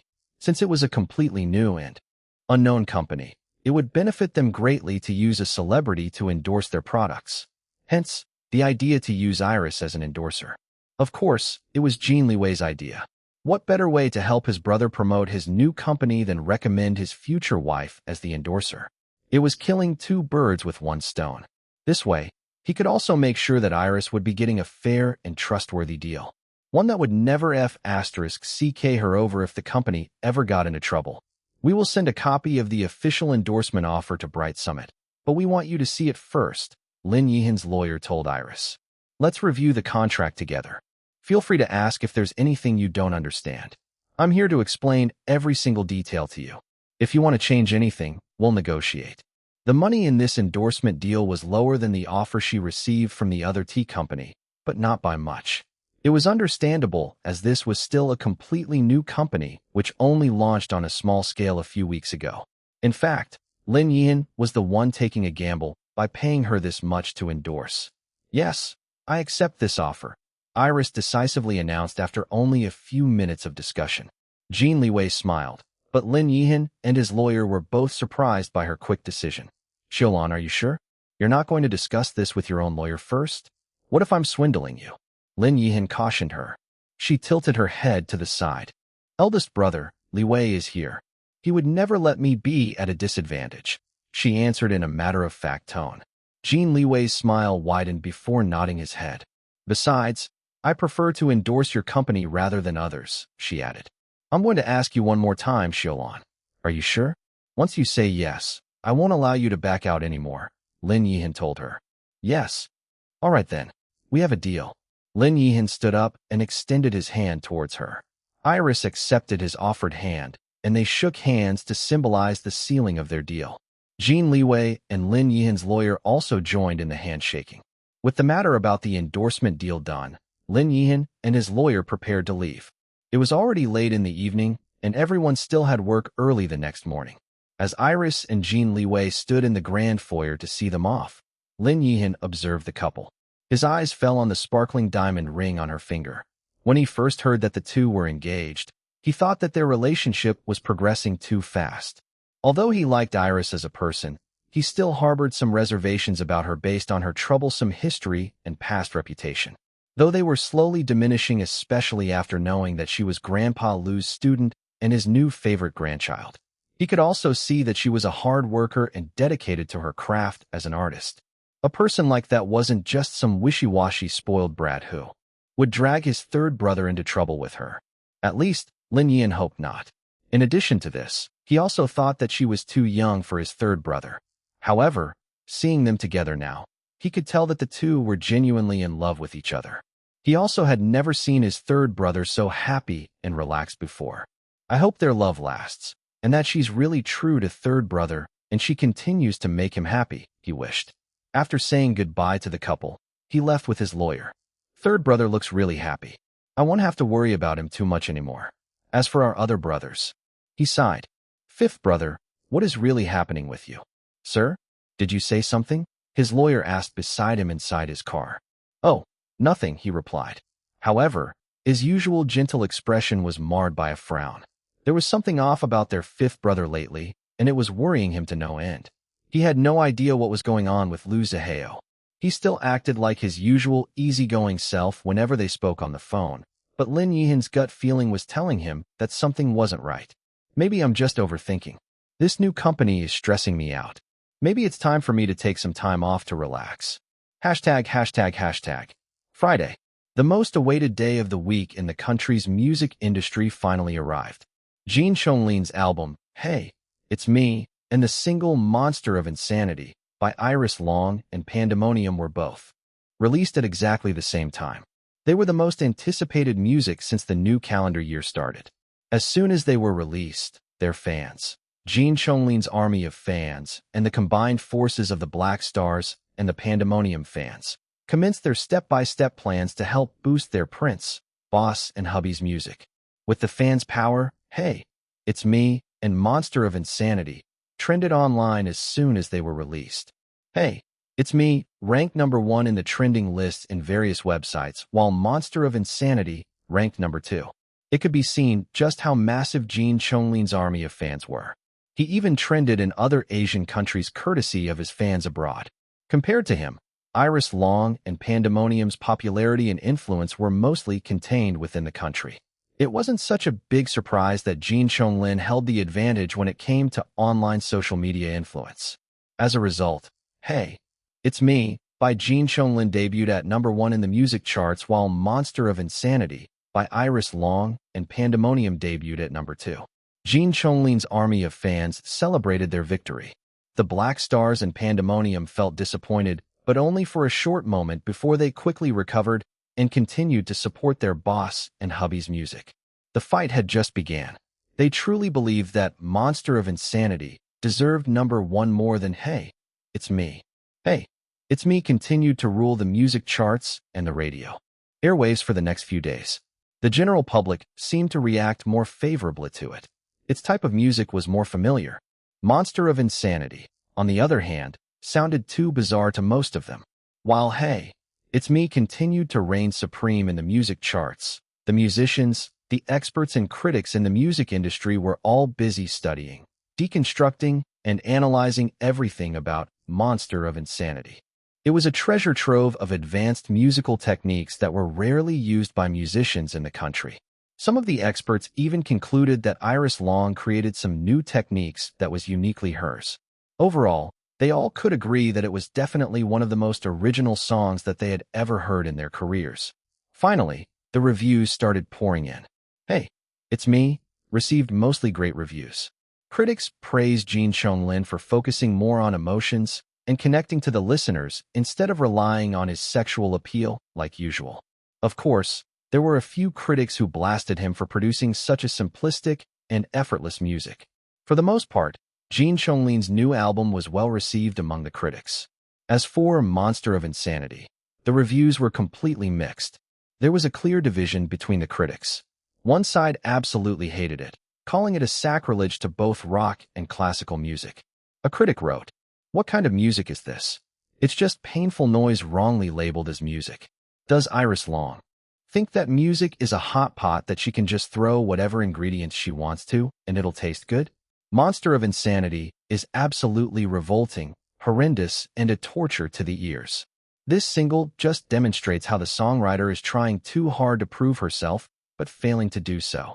The advanced techniques are too much and overcomplicated. They don't make any sense. Don't waste your time listening to this garbage. You'll thank me for saving your eardrums from bleeding." These were mostly the purists who didn't respond well to unconventional music. The other side of the critics absolutely loved "Monster of Insanity" by Iris Long and Pandemonium. Many of them even dared to call it a new masterpiece of the country's music industry. One such critic, DJ Song, wrote, "I have never heard of such a masterful musical composition and songwriting as Monster of Insanity before. The details, techniques, lyrics, and overall musicality are all superb. I know that there had been many attempts before in other countries to seamlessly harmonize hard rock and classical music, but I personally think that Monster of Insanity is the only one that succeeded with such precision. I almost can't believe that a song with such technical difficulty that could even make seasoned musicians puke from attempting to play it was created by a young woman with the tender age of 20 years. I also heard that some experts, historians, and even academics in the music field are now trying to confirm whether Iris Long has really created new musical techniques. If she really did, then it's a great achievement and pride for our country's music industry. Even if she didn't, it's already a big accomplishment to utilize all of these advanced techniques that are rarely used by our own musicians. I don't throw this word around carelessly, but I'm going to say it today. In my decades working in the music industry, I dare say that Iris Long is a musical genius. We should be encouraging her to nurture her talents. I'm looking forward to how she'll develop and what kind of music she'll release in the future. With a figure like her, I'm reassured and optimistic about the future of our country's music industry." Although DJ Song focused a lot on Iris Long in his review, He also praised the members of Pandemonium for their contribution to the song. He especially commended Eros. Besides the piano and the vocalists, the lead guitar had the most technically difficult role in Monster of Insanity. Of course, he didn't forget to throw some words of praise for his dear friend JJ, who co-produced the song and was the mastermind behind Knight's rap, which got a lot of panties wet. When all of these mixed reviews started pouring in, others joined in on the debate of whether Monster of Insanity was a musical sacrilege or masterpiece. The debate was a popular topic everywhere. Many music schools started using it as a topic for lessons. Popular TV programs also invited various experts to weigh their opinions in on the debate. And just like that, the interest for Monster of Insanity increased day by day. It went beyond casual listening to a serious topic of discussion. While all of these were happening, Hey, It's Me by Jin Liwei continued to reign at the top of the music charts. Monster of Insanity by Iris Long and Pandemonium was close behind at number 2. With these two music at the top, all the other music had no choice but to compete for number 3 instead, because they just couldn't reach the level of these two songs.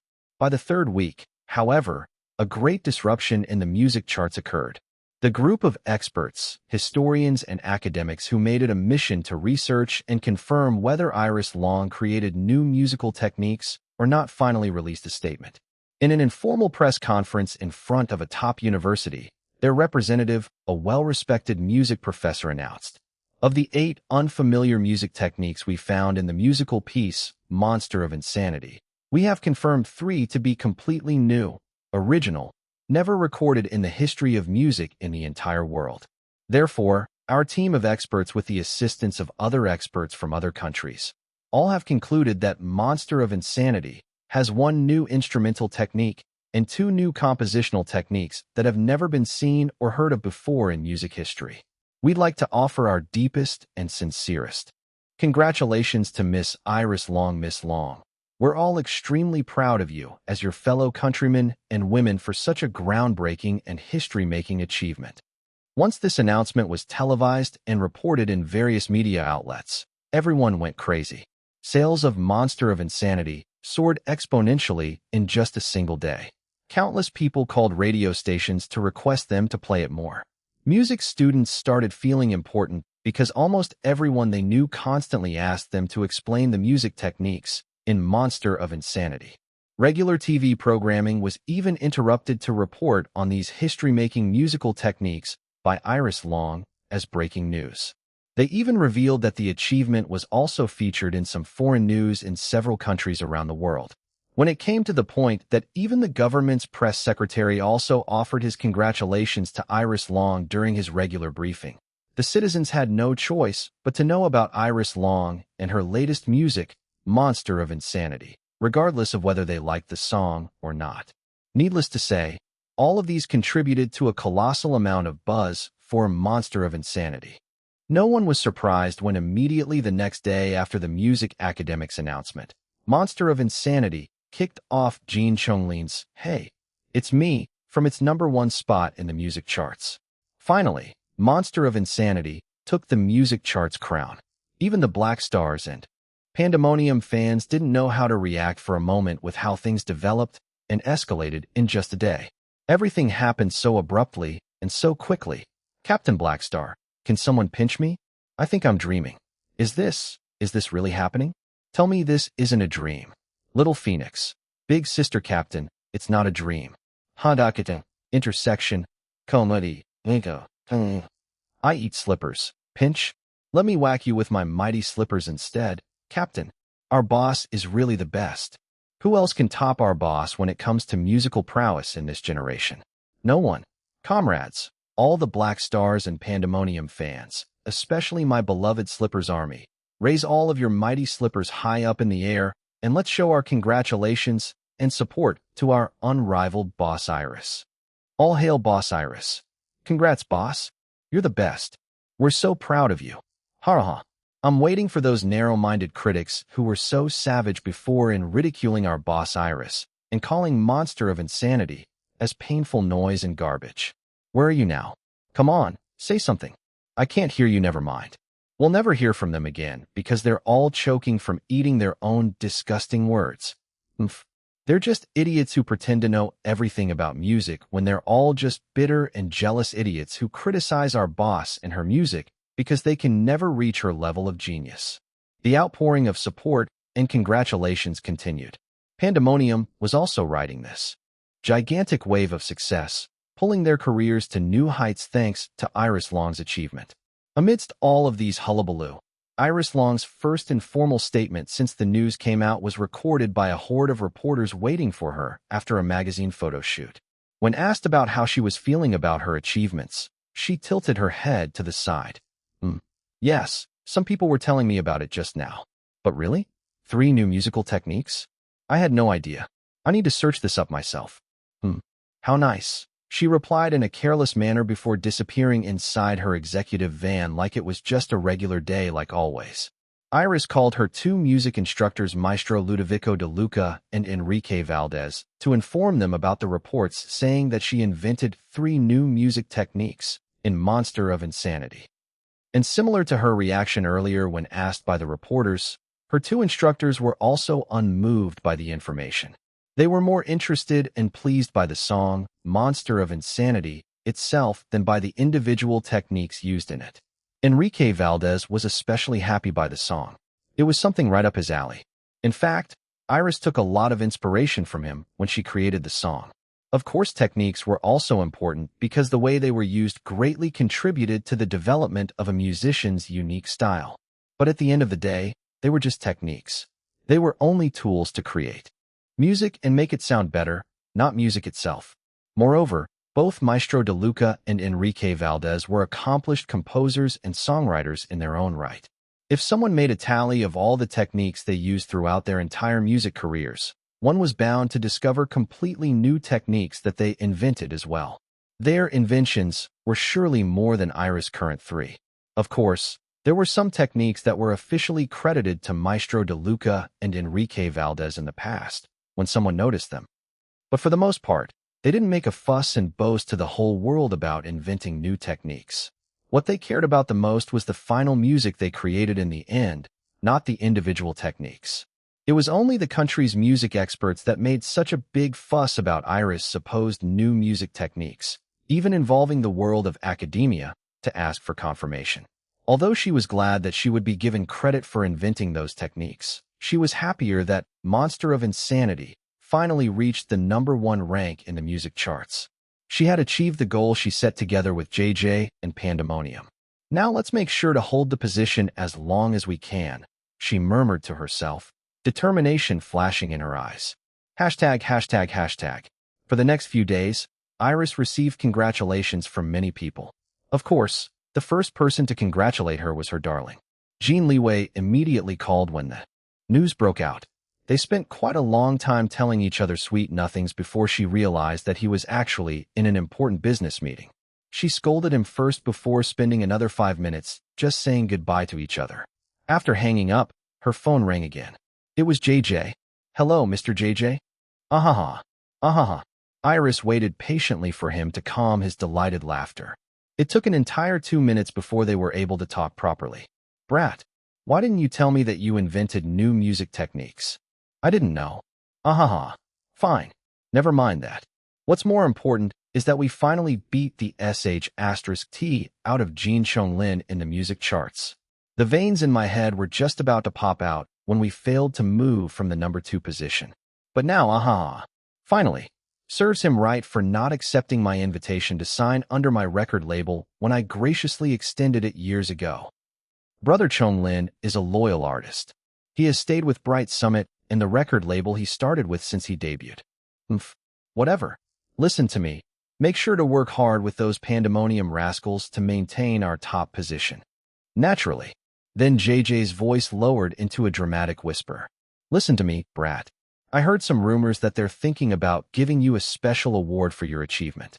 They are apparently still debating whether you deserve such an award or not." Of course you deserve it. Those music purists are just too bitter that you achieved such a history-making feat after they spouted so much nonsense in their vile reviews. I bet they're all drowning in envy. That's why they're protesting against you getting the award. Bunch of petty holes. I see. Iris listened patiently, to JJ chatter on. Finally, he ran out of things to say, so they ended the call. Next, she received a call from Tang Yi. "Oh my goodness. I'm so proud of you, Iris." "Thank you, elder sister Yi." Then her manager gave the phone to Bright Summit's president. The president personally congratulated Iris for her achievements and invited her to have a meal with several Bright Summit higher-ups. Iris was not really interested, even thinking it as a hassle, but she accepted the invitation because she knew that this meant so much to Tang Yi as her manager. After the calls, Iris worked on some translation exercises Professor Schwartz and Professor Hisakawa assigned to her. Her lessons were becoming more intense and difficult now because the International Business Conference was coming soon. She was interrupted by another phone call. She answered it without looking at the caller display. "It's me, Chonglin." "Oh." Iris was surprised. She stopped what she was doing to concentrate on this conversation. "Hello, Brother Chonglin. How may I help you?" "Before anything else, I just want you to know that I'm not stalking you. I had to beg Big Bro many times before he very reluctantly gave me your number, so that I can call you." "That's fine," she replied. She could imagine her darling doing just that. She was actually surprised that he gave in to his younger brother's request. "I called because—" A long pause. Iris could almost see Jin Chonglin's expression as he struggled to speak. Finally, he told her, "Congratulations. Not only did your music with Pandemonium took the #1 spot from me in the music charts, but you also achieved something that'll forever be recorded in the history books. Monster of Insanity is a magnificent song. Ignore the haters. They don't know good music when they hear one." She smiled. She could hear the sincerity in his voice. "Thank you, Brother Chonglin." Sister Shilon." "Yes. You haven't forgotten that you agreed to make some music with me, right?" "I still remember. If there's an opportunity and both our schedules permit it, we can start working together anytime." "All right. I'm looking forward to it. Don't go back on your words." "Me too. Don't worry. I won't. And also," he hesitated once again. However, it sounded deliberate this time. "Yes. Don't get too comfortable. I haven't given up yet. Hey, it's me. We'll reclaim the #1 spot in the music charts again," he told her in a determined voice. Her eyes narrowed as she smiled, accepting his challenge. But Pandemonium and I rather like the feeling of being on top. We won't let go of it so easily." The two of them had another great stare-down even. Though they couldn't see each other, the competitiveness between them was born from their respect of each other as musicians. Music was a connection that even Jin Liwei couldn't insert himself between the two of them. Whether he liked it or not, his future wife and younger brother would always have this connection. He had no choice but to accept it because music ran in the blood of both Iris and Jin Chonglin. About a week before the much-awaited Spring Festival holidays, aka Lunar New Year, Iris and Jin Liwei had a rare matching day off. They decided to spend the day with family, visiting the Jin family's old house. They brought little June with them at the request of the elders. They absolutely adored the child and couldn't wait to see him again. When Grandpa Lu heard that little June was coming over, he also invited himself. Both Dom and Jiang Yingyu caught bad colds, so they stayed at home. Dom at the mansion, Jiang Yingyu at Gold Heights. This time, the couple didn't bring any bodyguards. It was only the three of them, like a happy family. Iris just had to make sure that her face was covered well. She wore dark sunglasses, face mask, scarf, and a hat. When they arrived at the Jin family's old house, Jin Chonglin was also surprisingly there. It seemed that he volunteered to come when Huang Yuyin mentioned that Iris and Jin Liwei were coming over. Coincidentally, it was also his day off. "You're tough to beat, Sister Shilon," Jin Chonglin told her. "However, there's still time. Hey, it's me. We'll reclaim the #1 spot in the music charts again. Give it your best shot, Brother Chonglin." The two had another great stare-down. Jin Liwei decisively stretched his hand between them, cutting their eye contact with each other. Jin Chonglin could only smirk at his brother's antics. The elders were too busy playing and doting on little June to notice what happened between the three younger adults. For the elders, the three were just extras. Little June was the current apple of their eyes. After eating lunch together, Jin Liwei suddenly received an emergency business call. His assistant Su Tian informed him that an important foreign business partner, a CEO, suddenly arrived in the country and wanted to meet up with him on short notice. "Schedule it tomorrow," he instructed Su Tian. "I'm sorry, President. It seems that he's leaving the country tomorrow," So the only time that you can meet up is today. Jin Liwei was very displeased. He didn't want to leave his baby girl. He wanted to spend the entire day with her, especially since she had been so busy working and studying every day. The only time that they could really spend together was the short time before they went to bed at night. He was about to reject the meeting when Iris caught what the call was about. "Darling, it's all right. Go to that meeting. It sounds important," she told him. "But little June and I will stay here for a little bit more. I'll just call home and ask someone to pick us up from here." "No need. I'll send Sister Xiaolan and little June home later." "I brought my car," Jin Chonglin spoke up. Jin Liwei frowned. He didn't like the idea of his baby girl and his younger brother alone together. But since little June would be with them, he didn't protest against Jin Chonglin's suggestion. "What kind of car? I hope it's not a sports car. There has to be space for a child's car seat at the back." "Don't worry, big bro. I brought a sedan. Your wife and son. I mean, godson will be safe with me in my car." Iris stood up. "Hurry up. I'll see you off." Jin Liwei nodded and then turned to his brother. "Come with us. We'll transfer little June's car seat into your car." The three told the elders what happened and what they were going to do. The elders just waved them away, continuing to focus all of their attention to little June. After the car seat was transferred from Jin Liwei's car to Jin Chonglin's, Iris gave her darling a kiss. He hugged her tightly and deepened the kiss. It was obvious that he was reluctant to leave her. "If my brother makes any moves on you, feel free to castrate him," he told her in a very serious voice. "Hey, I heard you." Jin Chonglin's voice sounded a few steps away from them. "Am I still your brother?" Iris couldn't stop herself from giggling. However, she still replied to her darling. "Okay, ga? I'm done with you both. You couple are too much. How dare you treat me this way? I can't believe that you're doubting me, your own brother. Don't worry, I'm not such an immoral person as to cuckold anyone, much less my own brother with his own wife. I'm going back inside. I've had enough dog food for today. I'm about to puke from it all." The couple watched Jin Chonglin march off back inside the house. They felt a little guilty after hearing his rant. "Let's buy him a gift or something," she suggested. "Yeah," he agreed. Then he gave her another lingering kiss before sighing. "Go back inside now, love. It's cold. I don't want you to get sick like Dominic and Jiang Yingyu." Jin Liwei only left when he saw his baby girl safely back inside the house. Iris, little June, and Jin Chonglin spent a couple more hours with the elders when it was Iris' turn to receive an emergency call.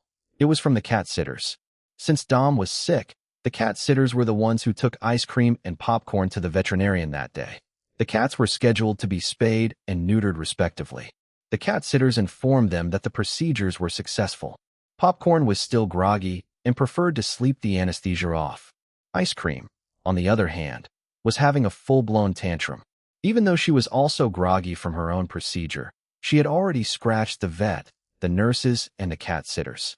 The poor cat hadn't been in the best of moods lately because she had been forced to diet and exercise. And now she had to go through such a scary procedure. Without her mommy or daddy, or even slave number one. She just snapped and was having a complete meltdown. Everyone became alarmed when she started banging her head and body against the walls. The vet didn't want to use a tranquilizer because her body was still full of anesthesia from the procedure. They could only wrap the cage with blankets to prevent Ice Cream from hurting herself even more. Iris' eyes watered when she heard the painful and pitiful cries of Ice Cream over the phone. The sounds went straight to her heart, squeezing it painfully. "Don't worry. I'm coming," she promised. Although the elders were regretful that little June needed to leave, they understood Iris' predicament. They also adored ice cream and popcorn, especially after Jin Liwei brought them to the house for the first time and announced them as his children. "I'm sorry. I'll bring little June again next time," Iris told the elders. "Xiaolan, my dear, don't apologize. Go now. I hope dear Ice Cream is all right," Grandma Li said. "Son, drive safely. You have a child with you," Huang Yuyin reminded Jin Chonglin. "Don't worry, Mom. I will. Here, little Jun. This is from Great-Grandpa Lu. And this and this and this. Oh, and this too." Grandpa Lu gave a lot of treats, toys, picture books, clothes, shoes, and a lot of other presents to the child. Little June clapped his hands and gave the old man a hug and a wet kiss on the cheek, delighting Grandpa Lu to no end. He almost didn't want to let go of the child when Iris tried to take him. "Xiaolan, my girl, How about little Junjun stay here for now? I'll send him home later. What do you say? Good idea, right? Ah, I'm afraid I can't do that. I'm sorry, Grandpa Lu. Little Jun's mother will worry if her son is not with me. Don't worry, I'll try to bring him to see you next time, Iris promised. Grandpa Lu was disappointed but felt better after her promise. After packing all the presents in the car and buckling little Jun in his car seat at the back, they drove away. Iris gave Jin Chonglin the veterinarian's address. During the entire drive, Iris felt extremely worried for ice cream. Her eyes filled up with tears, but she didn't cry. She forced herself to calm down instead. If she could, she would have flown to her cats to reach them faster. She wanted to tell Jin Chonglin to hurry up, but she noticed that he was already driving at the speed limit. Not to mention that they had a child with them. It was not safe to speed up on such busy roads. Within half an hour, they finally arrived at the small plaza where the veterinarian's clinic was located. Fortunately, there weren't a lot of cars in the parking lot, so they quickly found a spot. Iris opened her door in a hurry and was about to run to the clinic when both little Jun and Jin Chonglin called to stop her. Mama! Mama! Little Jun reached out his cute little arms towards her, wanting her to bring him along with her. Are you crazy? Have you forgotten you're a freaking celebrity? Cover up your face first, for goodness sake. Where's your sunglasses? Your mask? How careless. Good grief. Oh, right. Iris fumbled inside her purse and put on her dark sunglasses. She didn't wear the mask, but just covered the lower half of her face with her scarf. I'll take the little guy. You go ahead to the clinic first. We'll follow you, Jin Chonglin told her. Thanks, she said before climbing out of the car and running to the clinic. As soon as she entered inside, Iris could hear Ice Cream's loud crying meows. The cat sitters immediately recognized her. Everyone was relieved that she had arrived. Iris couldn't spare any time greeting the people, immediately heading to the cage padded with towels and blankets. A pitiful-looking Ice Cream was still throwing a tantrum inside. She was wearing a big and ugly cone around her neck. She lost a little bit of weight from her diet, but she was still very fat compared to her brother, Popcorn. Ice Cream, Iris called out. It was as if the cat was jolted. Her head snapped towards Iris' direction. It was amazing because everyone could see the expressions of relief and happiness on her round, gray face when she saw her mommy. Meow, meow, meow. She reached out her front paws through the cage's slits, trying to reach for her mommy. Please open her cage quickly. A nurse opened it. Iris reached inside and took Ice Cream in her arms. Oh, my baby. I'm so sorry. Don't worry. Mommy's here. SSSSH. It's okay. Ice Cream's loud tantrum stopped. She began purring and whining instead, as if asking her mommy why she didn't come with them. Finally, Ice Cream calmed down after being comforted by her mommy's tender loving care. She didn't complain when the vet started examining her wound again. As long as she was in mommy's arms, she didn't care if the evil monster, aka the vet, stabbed her with the ouchie once again. It was this sight that greeted Jin Chonglin when he arrived inside the clinic carrying little Jun in his arms. He had to blink a few times because for a moment, he saw a baby in Iris' arms instead of a cat. They stayed at the clinic for an hour, as the veterinarian continued to monitor the cat's condition. He also explained the cat's aftercare for the next few days to Iris. Ice Cream finally succumbed to the anesthesia's after effects plus her exhaustion from throwing a tantrum for so long.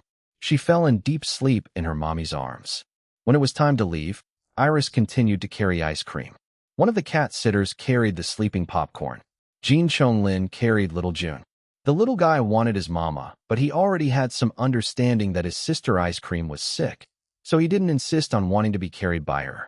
It was not very comfortable being carried by this uncle, but he somehow reminded him a little of his papa. Although the feeling was different, it was still a little comforting to little Jun. ####. At a small kanji eatery in the same plaza, a man finished his first meal of the day. He had been following a famous actress around for almost a week now who was rumored to be dating a director twice her age. The man received a tip from one of his sources that the actress and the director would be meeting at a secret apartment unit around this area. He had been waiting for them since the crack of dawn, but he saw no signs of them for the entire day. A paparazzo's job was really hard. The amount of work he put in didn't always equal the pay he received. Many also condemned his job as low taste. Sometimes he wondered why he entered this kind of work. However, whenever he snapped photos of celebrities' clandestine affairs, The thrill and excitement of being the one to reveal it to the public was something that he wanted to experience again and again. Today was an unfruitful day. He was terribly disappointed that he wasn't able to snap even a shadow of the actress and the director. However, this kind of disappointment was part of the job. After paying for his meal, he left the eatery. He intended to return near the apartment building, hoping that he would still catch a sight of his targets. But before he could leave the plaza, his paparazzo senses started tingling. He squinted his eyes, looking at the group of people exiting a nearby vet clinic. A tall masked man wearing stylish shades looked terribly familiar. What was more, he was carrying a child and was together with a woman, whose face was also covered. The woman also looked a little familiar. Hiding behind a concrete column, the paparazzo zoomed in on the group with his camera and started snapping photos. 2 days passed by in relative peacefulness. At home, Jin Liwei had no choice but to temporarily allow their cats to sleep in their bedroom at night, because Iris couldn't bear to leave them, especially after Ice Cream's meltdown at the veterinarian's clinic. When she told him all that happened after he left for his emergency meeting, he felt guilty for not being there with them. Even though Ice Cream and Popcorn were currently hogging all of Iris' tender loving care, he didn't dare complain. The 2 poor cats looked so pitiful and in pain after their procedure. During the day, the couple left the cats to the sitters. Dom and Zhang Yingyu were already feeling better from their colds, but Iris didn't allow them to return to work until they were fully recovered. She continued to work hard with Pandemonium in promoting their single Monster of Insanity. Their careers were all going extremely well. Their song maintained its #1 spot in the music charts with no signs of being ousted. Monster of Insanity was the kind of song that the more people listened to it, the more they loved it, even if they didn't like it at all when they heard it for the first time. Moreover, people really didn't have much of a choice but hear it multiple times every day, especially after being featured in the news so much after Iris Long was confirmed to have invented 3 new musical techniques. There was a sense of pride within the people while listening to the song because their fellow countrywoman, Iris Long, did something that would forever be recorded in the history books. With all of these attention, Iris Long was now quickly becoming Bright Summit's darling artist alongside Jin Chonglin. She hadn't reached his level of stardom yet, but Bright Summit now had great expectations of her career prospects and was ready to support her. As her status within the management company was elevated, so was the status of her manager Tang Yi. In extension, the other artists under Tang Yi were also enjoying an increase in resources, most especially Pandemonium, who collaborated with Iris in Monster of Insanity. After all, Iris repeatedly stated during interviews that she wrote the song because she wanted to collaborate with them. They jokingly claimed that if it weren't for them, there would be no Monster of Insanity. Everything was going well. That was until a tabloid paper published a shocking headline accompanied by secretly taken photos. It had tremendous scandalous implications.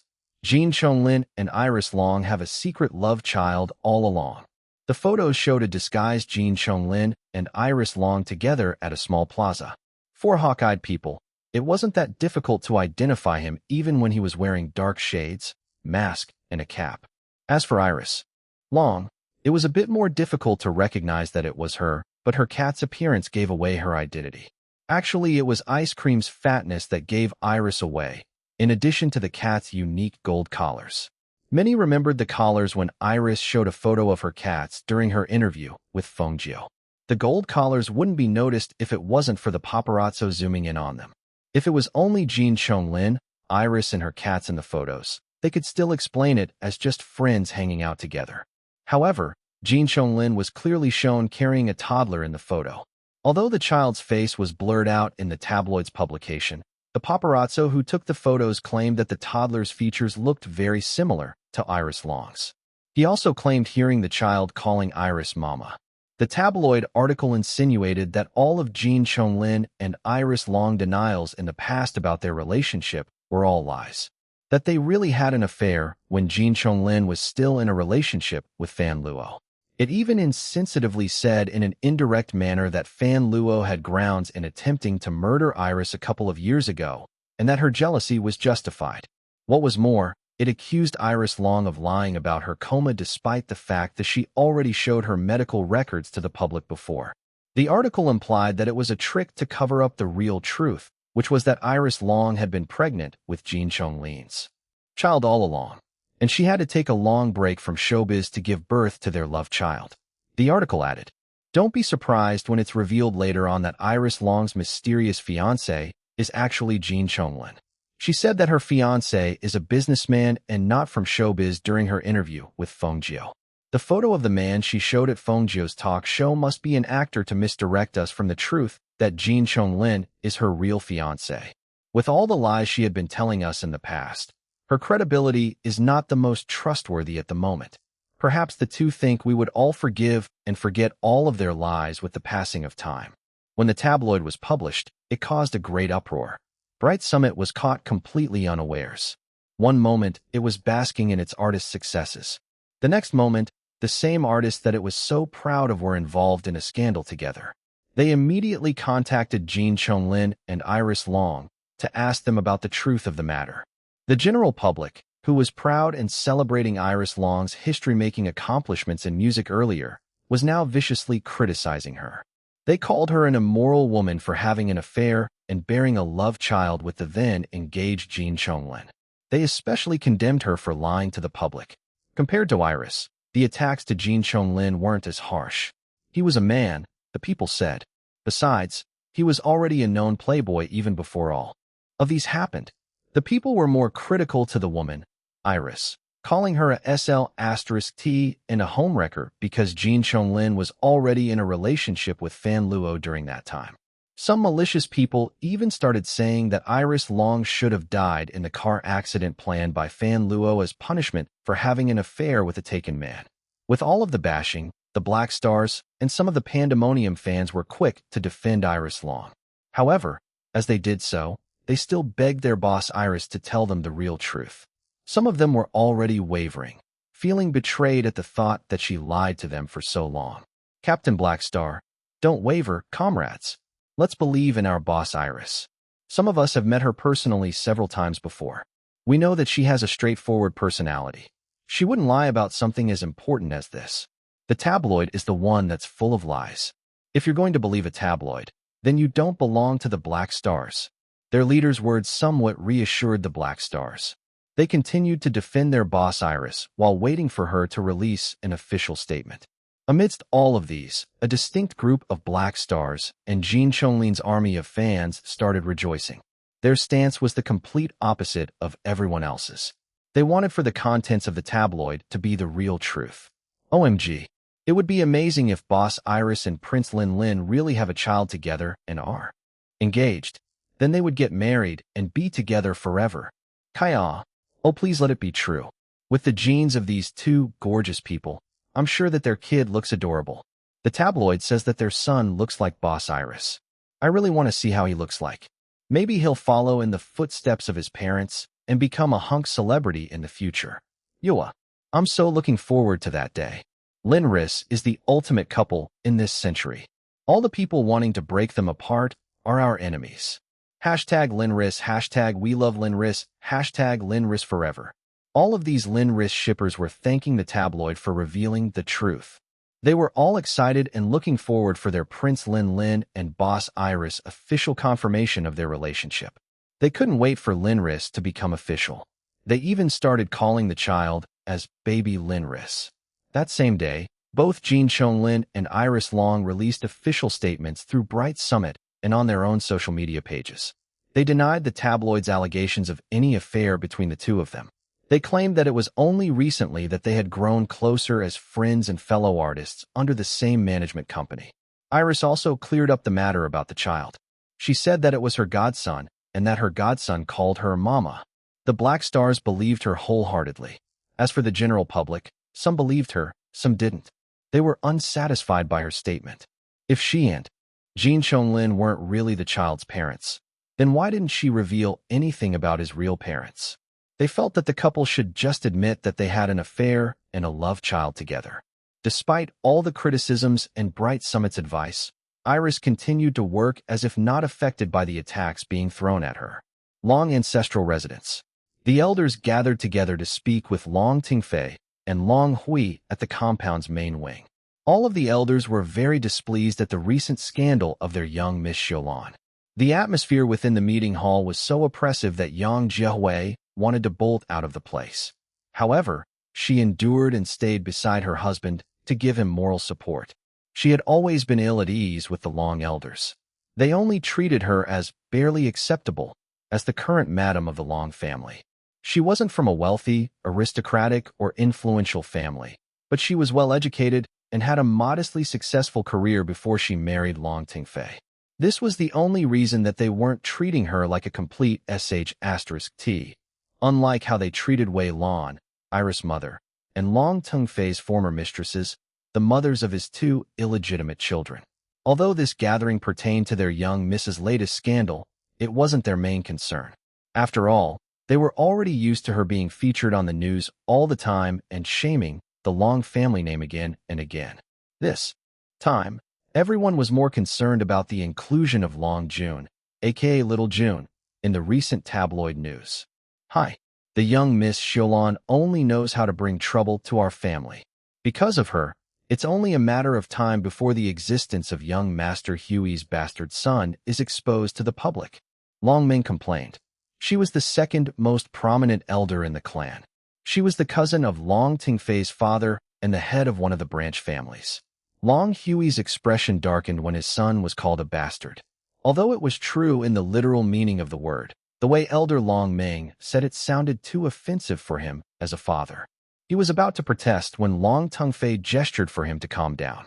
It was difficult, but he sat back and tried to control himself. I've already said this a million times before. Xiaolan will one day cause our Long family's downfall. She has always been the shame of our family, and now she is the reason why the newest shame of our family will be exposed for all the world to see. At this rate, our Long family won't have any face left to show other people. Another Long family elder added. Long Jufeng was the most prominent elder in the family. He was Long Tingfei's uncle, his father's younger brother. He was also the head of the most powerful branch in the family after the main family headed by Long Tingfei. If the main family ever collapsed, his branch family would be the next in line to take over as head of the entire Long clan. Newest shame? Are you calling my son a shame of the family, Granduncle Jufeng? Long Hui could no longer stop himself from speaking out. He stood up with a furious expression on his face. You dare speak and look at your elder like that, little Hui? Perhaps being the heir has already gone to your head that you think that you can order your elders around and disrespect us. Elder Long Jufeng's sharp tone was like a whip. Long Hui couldn't help but flinch a bit at the memory of the elder disciplining him in his childhood. The other family members in the meeting hall also had similar reactions to him. Elder Long Jufeng was a frightening existence to most of them. Only Long Tingfei faced him without any fear. Well, little Hui, son, Uncle Jufeng, both of you please calm down. This is not the time for arguments like this. Remember the reason why you all came and gathered here today. Long Tingfei spoke in a voice filled with authority. Long Hui took a couple of deep breaths and returned to his seat. Elder Long Jufeng was still disgruntled, but he listened to Long Tingfei and stopped reprimanding Long Hui. For now. So, let's hear what you want to do regarding this matter with my grandson, Long Jun. Long Tingfei said to start the discussion. Before anyone could do so, Long Hui spoke up. Father, I would like to make a public statement and claim Long Jun as my son. Absolutely not. Elder Long Ming fiercely rejected the idea. The disapproval on her face was obvious to everyone. Young Master Hui, if you do that, everyone will know that your firstborn is a bastard. Your heir shouldn't be illegitimate. It will be a great embarrassment to our Long family, and we would never accept a bastard as our next heir. We should keep the existence of your illegitimate child as a secret for now until you marry a nice woman from a good family. When you produce your first legitimate child and name the child as your heir, then it won't matter as much anymore for others to know the existence of your bastard son.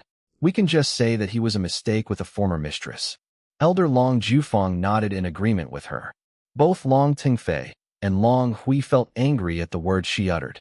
The father and son didn't appreciate the elders repeatedly calling Long Jun as a bastard child. The two of them were similar in the sense that they loved their own children very much regardless of whether they were legitimate or not. Long Hui was barely controlling his temper. The respect he had for these elders was slowly being chipped away every time they referred to his child as a bastard. You don't look like you want to listen to your elders' advice. We're only saying this for your own good, young Master Hui. Elder Longmeng told him in a lecturing tone. For my own good? It's not for my own good, but for your own sense of bigotry that you're spouting all of these **t. Long Hui thought to himself. Now I'm beginning to see why my sister Xiaolan can't bear to see any of you. Another elder spoke up and suggested, if you really want to claim the child as your son in public, why don't you go and register your marriage with the child's mother? This way, your son will automatically become legitimate. Then we wouldn't have this problem anymore. I wish it's that easy. I already tried asking her to marry me many times already, Long Hui muttered. What a ridiculous idea, Elder Long Jufang exclaimed. The disapproval on his face was even more intense than what Elder Long Meng wore earlier. That woman is just a lowly bodyguard. There's no way that she's appropriate to be our Long family's next madam. What will the people say? That we, the Longs, are sleeping and breeding with our own servants? How shameful. We barely recovered from the black mark that gold-digging model. Weilon left when she became our madam for a short period of time. Such an embarrassment. Little Hui, keep that bodyguard as your mistress if you really want her, but she's not fit to be your legal wife. Don't talk about you like that. Long Hui finally exploded. His expression was extremely ugly, his eyes blazing in fury. She's a strong and intelligent woman. She's the mother of my child, and as soon as she agrees to be my wife, I'll marry her in an instant. Nobody is allowed to insult her in my presence. You disrespectful child. You dare raise your voice at me, your elder? Elder Long. Jufang was apoplectic with rage at Long Hui's attitude to him. I'm not a child anymore, Granduncle Jufang. I'm now an adult, and have my own son who I intend to claim proudly in front of everyone. You? Enough. Long Tingfei's authoritative voice was like thunder which stopped everyone and put them in their place. He was very displeased at the elders. As a man who loved all of his children, he was opposed to the elders' discrimination against illegitimate children. It was laughable that they would be so critical when many of them also fathered their own illegitimate offspring.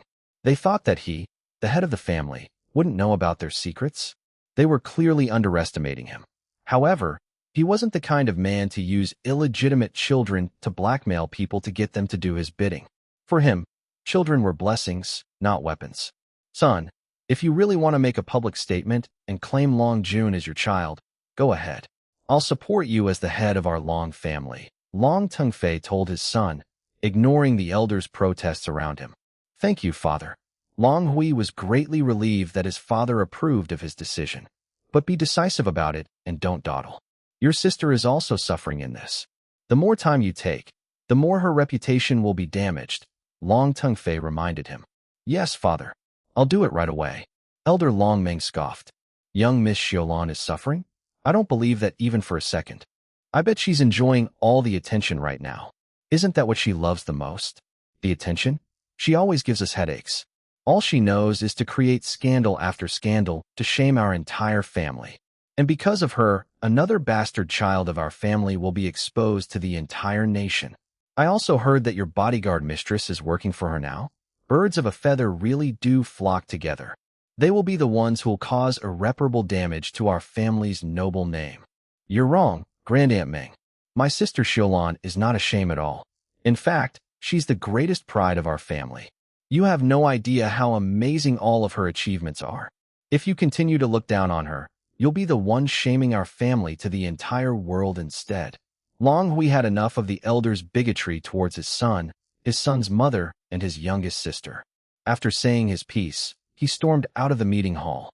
Of course, his action and attitude angered the elders, especially Elder Long Jufang and Elder Long Meng. They complained to Long Tingfei. Storming off without the family head's permission was a great affront to his authority, but Long Tengfei didn't take it personally. He understood his son's feelings and agreed to everything Long Hui said. Unbelievable. Xiaolan is the greatest pride of our family and has amazing achievements. Elder Long Jufang snorted. Did he mean the 3 music techniques she accidentally invented? What's so great about them? That song she created is such a torture to listen to. Ah, you're absolutely right, Brother Jufang. Elder Long Meng sighed in agreement. I get a bad headache every time I hear that dreadful song. Long Tengfei narrowed his eyes at the elders mocking his daughter's accomplishments. He felt Yang Jiawei's gentle touches on his arm, trying to calm him down. I'm more surprised that little Hui is defending Xiulan, Elder Long Jufeng said. What kind of poison Xiulan has been feeding him? I hear that they've been pretty close lately. Of course they are. They are brother and sister. They're both my children. They're family. Uncle Jufeng, I'll appreciate it more if you stop creating discord among my children and our family, Long Tengfei told the elder in a warning tone. Elder Long Jufeng looked indignant, but he didn't retort. For someone like him who maintained an old-fashioned thinking, the family head shouldn't be disrespected without good reason. Long Tengfei was the undisputed family head. Even if Long Jufeng was the elder between the two, their status within the family was completely different. Long Jun is my grandson. If my son wants to name him as his heir, and if in the future, Long Jun proves himself to be capable in leading our entire family, then I have no problems with that. Legitimacy of birth is not the ultimate requirement to inherit the Long family's head position in business. Rather, it is ability. Long Hui is my heir, not because he's the eldest, legitimate son, but because I deemed him to be the most capable of succeeding after me. If his illegitimate siblings prove themselves more capable than him, then I'll change my will and let them inherit instead. Everyone was shocked when they heard Long Tengfei's declaration. To them, allowing an illegitimate child to inherit the family's head position was absolutely unacceptable. They thought that Long Tengfei was losing his mind to even think this way. The same goes for my youngest daughter, Xiulan. But I don't think that she wants to work with Long Industries, even if I name her as the heiress of the business. Get a hold of yourself, Tengfei. I beg you not to make such a frightening joke, Elder Long Jufeng said. Xiulan is heiress of Long Industries? Do you really want to end our Long family so badly? She'll waste away all of our fortune in a heartbeat as soon as she gets her hands on it. The other elders also shuddered at the idea of their young Miss Xiulan inheriting the family head position and the business. They imagined her as a big black hole swallowing all the family's wealth until nothing was left. Long Tengfei wanted to tell everyone that giving the family business to his youngest daughter would probably be the smartest decision he could make for the entire family. After all, she was the student of the business legend Sir Lu Jianhong. They had no idea that his daughter was actually receiving direct tutelage from the business legend himself. It was just too bad that he couldn't sense any interest in her to become involved in the family business. In addition to this, his daughter was also enrolled in the legendary school for geniuses, Cross Academy. He wanted to shout to the whole world how proud he was of his youngest daughter. And most importantly, to show these elders that the girl they were ridiculing was actually a genius and would ultimately become the most famous and most respected Long in the world. What was more, once she married Jin Liwei, her status would immediately raise her up to the highest level within their circle's hierarchies. As the madam of the Jin family, not a lot of people would dare disrespect her. He wanted to reveal all of these, but stopped himself. He didn't want to be the one to reveal the truth to everyone. It was difficult, but he needed to be patient and wait until his daughter made the revelation herself.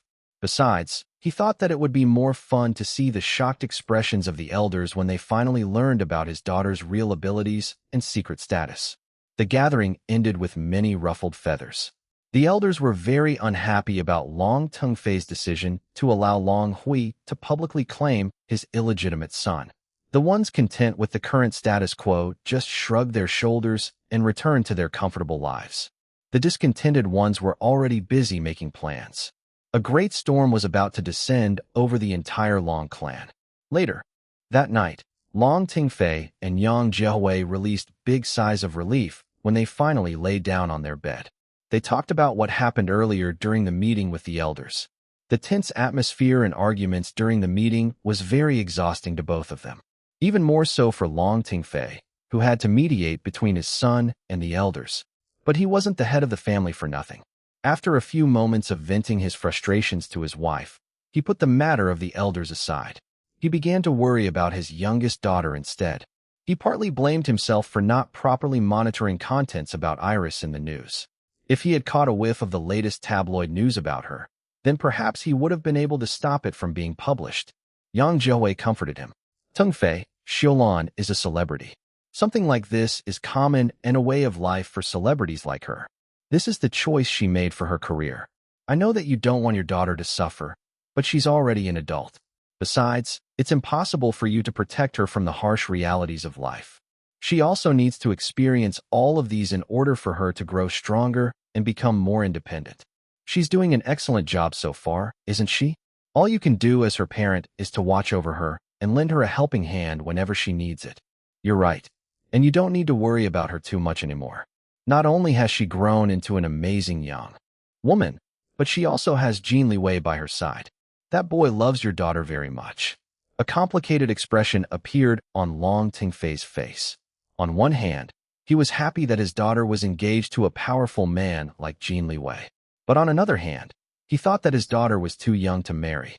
She should be enjoying her youth more as a single lady. Being a father to a daughter was really difficult. It was hard to let go of his beloved princess and give her hand away in marriage to another man. He could only sigh and nod. Then he frowned, remembering something. I wonder where Wei Lan is right now. What is that woman doing? Our daughter has suffered so many things, yet she has not visited our Xiulan. She hasn't shown herself ever since Xiulan's second coma. The last time we heard from her, she was somewhere in the Mediterranean. Has she abandoned our daughter just because Xiulan is now an adult? Is she still a mother? Long Tingfei was very displeased about his ex-wife. Yang Jihui wasn't a mother herself, so she chose her words carefully before speaking. Of course, she's a mother. I'm sure she'll never abandon her own daughter. Perhaps she has been really busy. Busy? You mean busy enjoying herself. I don't really know Wei Lan personally, but as a fellow woman, I'm sure that she loves her own daughter. She may not know how to act like a proper and caring mother, but there's no way that she'll forget about Xiulan. Your daughter is not someone that is easily forgotten, you know. Long Tingfei smiled. Indeed, my daughter is unforgettable. I think I heard from Xiaomei before that Wei Lan sometimes sends Xiulan text messages or pictures of places she visited. I think the last message was sent from Egypt. I'm not very sure. He frowned. What's she doing in Egypt? Building a pyramid? Raiding a pharaoh's tomb? Yang Jihui only sighed at her husband's sarcasm. Anyway, Xiulan doesn't look bothered by her mother's absence, so you shouldn't be. But I still think that it's better to try to find Wei Lan and check up on her just to make sure that she's safe and all right. Why should I? We're not married anymore. She's no longer my responsibility. I know, but she's still the mother of your child. What if we discover that something bad happened to her? Xiulan will be so heartbroken. Long Tingfei looked unwilling. However, at the mention of his daughter, he could only sigh. Fine, he muttered, massaging his temples. I'll ask Chao Guang to assign some people to try and locate Wei Lan. But I bet she's having the time of her life living in luxury with a lover. You're one to talk, Yang Jihui harumphed in a playful manner. You had many lovers, too. My beloved wife, that was before I met you. Now I only have you in my heart. Giggles gradually turned into quick breaths and then gentle moans of pleasure. The night drew to a close with satisfied smiles on the husband and wife's faces as they slept in each other's arms. ####. Dragon Palace Home Number 10. Everyone at the mansion felt absolutely terrified. Their master was like a walking, seething, furious beast that could explode and rain terror on them at any given moment. Their mistress wasn't any better either. She was like a cold demon queen who could freeze even hell with just a single look. The two of them weren't talking, so the staff didn't dare make any unnecessary sounds. Jin Liwei fished out his phone from his pocket, but before he could use it, Iris took it from him. He scowled at her. Don't be rash, she told him. The longer we leave those mother******s alone, the more damaged your reputation becomes, he said through gritted teeth. She gave him a cold glance, but he didn't flinch at all, unlike the poor staff who quaked and quailed. He was too upset to be affected by her icy look. We need to ensure that our godson is safe first. It's not only me or your brother that's involved in this matter. My damaged reputation can wait. Our priority right now should be little June, Iris reminded him.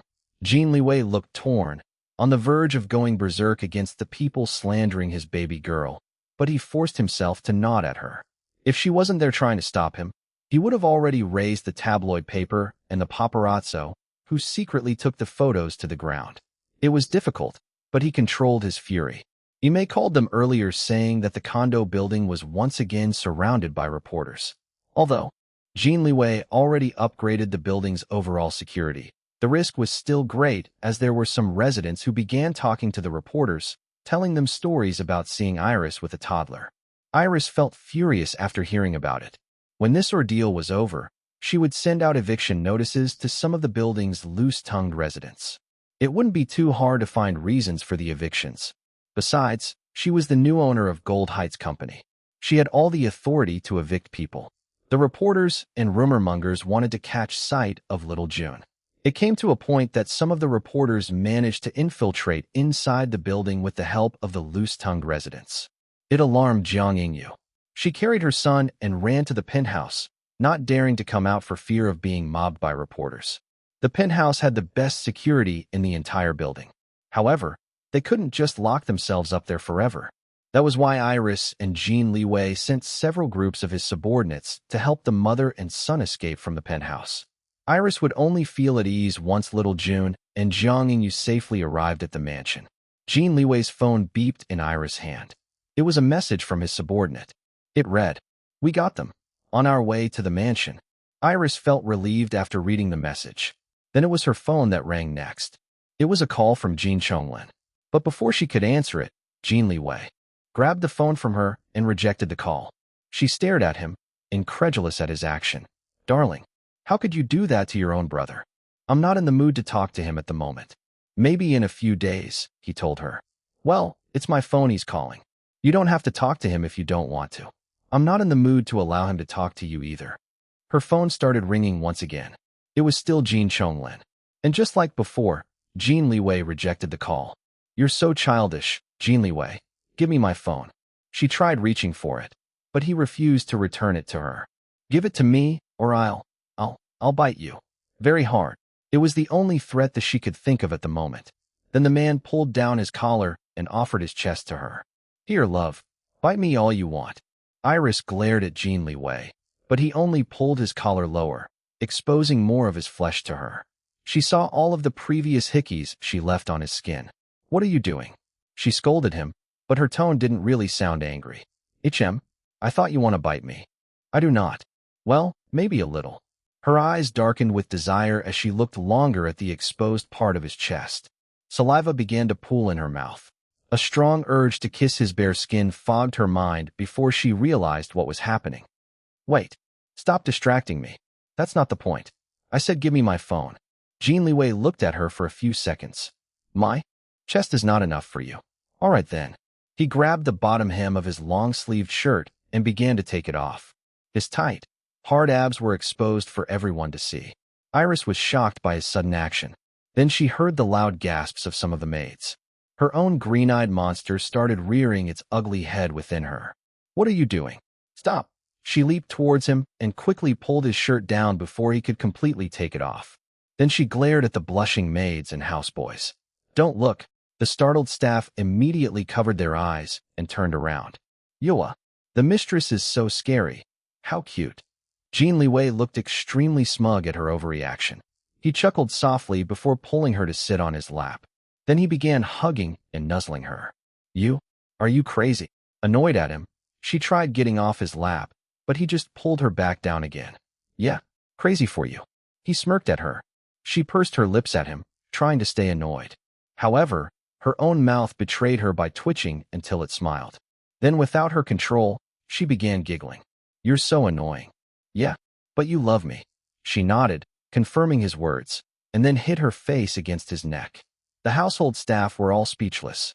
One moment, they were terrified of their master and mistress. Then the next moment, they were being drowned by dog food. They were also beginning to realize just how shameless their master could be in front of their mistress. It was such a shock. If they weren't seeing him with their own eyes, they would suspect that their current master was an imposter. Fortunately, they were saved from dog food overdose by the arrival of Jiang Yingyu and little June. The toddler was currently sleeping in his mother's embrace. Although half of Jiang Yingyu's face was covered by a mask from her recent cold, the worry and exhaustion could be clearly seen in her eyes. Iris jumped off Jin Liwei's lap and headed to meet the mother and son. He didn't stop her. The sight of little June instantly reminded him of his fury about the tabloid scandal involving his baby girl and godson. Oh, and his brother too. After laying little June on the couch and covering him with a blanket, the adults began their serious talk. "Yingyu, I'm very sorry. Because of me, Little Jun's image has been plastered all over the news. Although his face is blurred out in the photos, there are still people who are trying to dig out what he looks like. It's my fault for being careless. Iris apologized to Jiang Yingyu. Jiang Yingyu shook her head, releasing a weary sigh. Xiaolan, it's not your fault. Yes, I can't stop myself from feeling upset, but I can never blame you. You and Sir Liwei have been very good to me and my son. I'm very thankful to both of you. Actually, I'm the one feeling guilty because people are now thinking that little Jun is your love child with Jin Chonglin. Jin Liwei's eyes narrowed and the temperature around him turned colder. However, Iris wasn't affected. She waved Jiang Yingyu's concerns away. Don't worry about me. I can take care of myself. We should focus on little Jun's safety above anything else. There are people who are now trying to find out more about him. The two of you will have to stay here for a while until it's safe for you to return to the condo, Iris told her. Jiang Yingyu nodded, but still couldn't stop herself from feeling guilty. She wanted to help Iris, but she just couldn't reveal to everyone that little Jun was her illegitimate son with Long Hui. A memory of those people insulting and threatening her while she was still pregnant surfaced in her mind. Anger, humiliation, and fear almost overwhelmed her before she was able to control herself. While she was dealing with her own emotions, the couple continued to discuss the tabloid scandal. Love, let's announce our relationship. All of these will be over once everyone knows that I'm your fiancé. Only stupid people will dare slander you even after knowing that you're engaged to Jin Liwei, he suggested. Iris tilted her head, seriously considering it. However, she shook her head after much thought. It's not the right time yet. He was unhappy with her decision, but he didn't force her to follow his suggestion. For him, any time was the right time to reveal their relationship. But he also wanted the revelation to be agreed upon by both of them. It would make the moment more special and memorable. Fine, he mumbled, sulking a little bit. Now that little Jun and Jiang Yingyu are both safe and here with us, I can now take care of those mother-f***ers, right? His rage started burning once again. He couldn't wait to make the people behind the tabloid paper and the paparazzo who took the photos realize their idiocy for targeting his baby girl and godson. Oh, and his brother too. Just to make up a scandalous story. Darling, I know that you can't wait to punish them, but can you leave them to me instead? He frowned. He was about to insist on doing it himself, but when he saw her directly looking at him with her beautiful eyes, he found that he couldn't deny her request. Sighing, he reluctantly nodded. All right, love, but don't hesitate to tell me if you need my help. Of course. Iris smiled and gave him a quick peck on the cheek. Then she looked at little Jun, who was sleeping peacefully on the couch. He looked so angelic. He was her body's nephew, her body's flesh and blood. He was also her godson, and that connection was stronger for her. She vowed to protect his innocence and to allow him to enjoy his childhood. While Jin Liwei was enraged about the slander being thrown at her, she was furious about the fact that the tabloid involved little Jun. She wouldn't have cared so much if it were only her and Jin Chonglin, but they just had to drag an innocent child into the mix. What made her the most furious, however, was the fact that the tabloid and the people's comments began referring to little Jun as a child born from immorality. Although they didn't know his name or his identity, they were saying all of these malicious things about him. To Iris, this was simply unforgivable. Her eyes turned cold. Anyone who dared try to harm her beloved godson must be punished. If only Lu Zihao could see her expression at the moment, he would say that she looked very much like a Vetrov. With a clear goal in mind, Iris headed to her new computer room. Jin Liwei didn't follow her, knowing that he wouldn't be of much help to her when it came to hacking. He met with his subordinates instead and ordered them to monitor the tabloid publisher and the paparazzo. Although he promised his baby girl earlier to leave everything to her, it wouldn't hurt to observe the situation and make sure that the mice wouldn't be able to escape from her trap.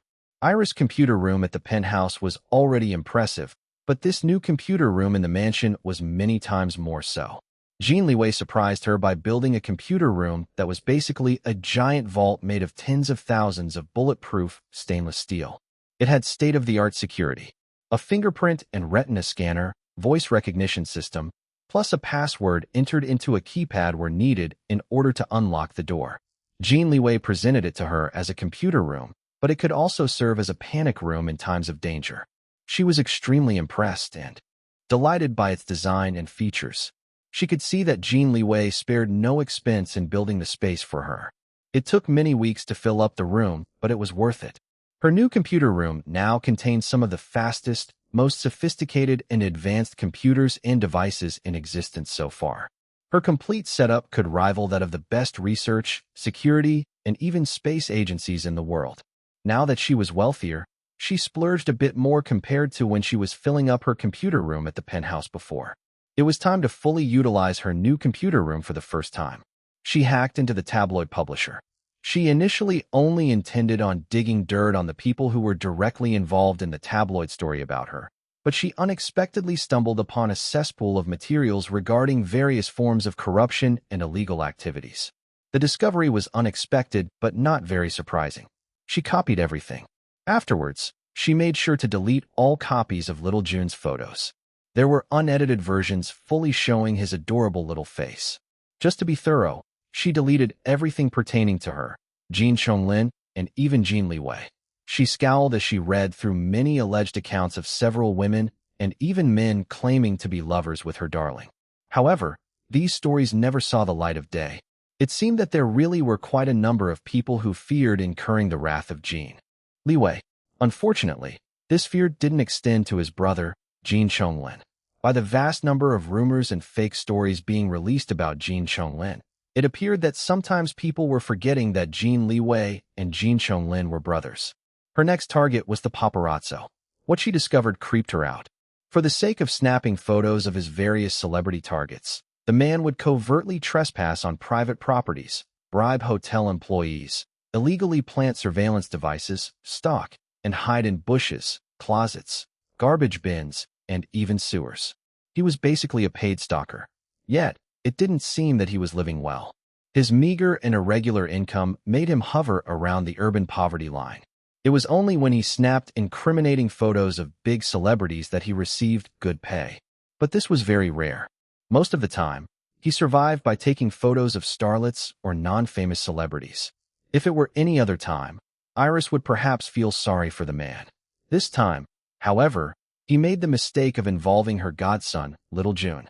She hardened her heart and dug all the dirt about him. Unlike the tabloid publisher, there wasn't a lot of dirt about him. It was just that his choice of work inevitably ended a lot of celebrity careers. He wasn't entirely innocent in destroying the bright futures of these celebrities. After erasing all the digital photos of her, little Jun and the others, she felt that she wasn't thorough enough. What if the paparazzo and the tabloid kept physical copies? She couldn't hack into them. Putting this concern aside for now, Iris sifted through the mountains of information she just gathered. Using her powerful computers and customized software she developed, the speed of this task was extremely fast. After organizing everything, she sent a copy directly to the chief of police before releasing a public copy to the internet for everyone to see. In the public version, however, she blacked out names. Despite this, the celebrities would still be recognizable based on the other information in the expos. She released everything anonymously this time instead of using her hacker name, Draken. She didn't want people drawing connections between Draken and Iris Long. It was already enough that the hacker Kimanestar became a wanted figure because he tried to clean her name on the web before. People, or worse, the authorities might begin suspecting her if another world-famous hacker became connected to her name yet again. When she finished everything, it was already a couple of hours past midnight. There was one more thing that she needed to do, but it was already so late. I wonder if he's still awake, she muttered.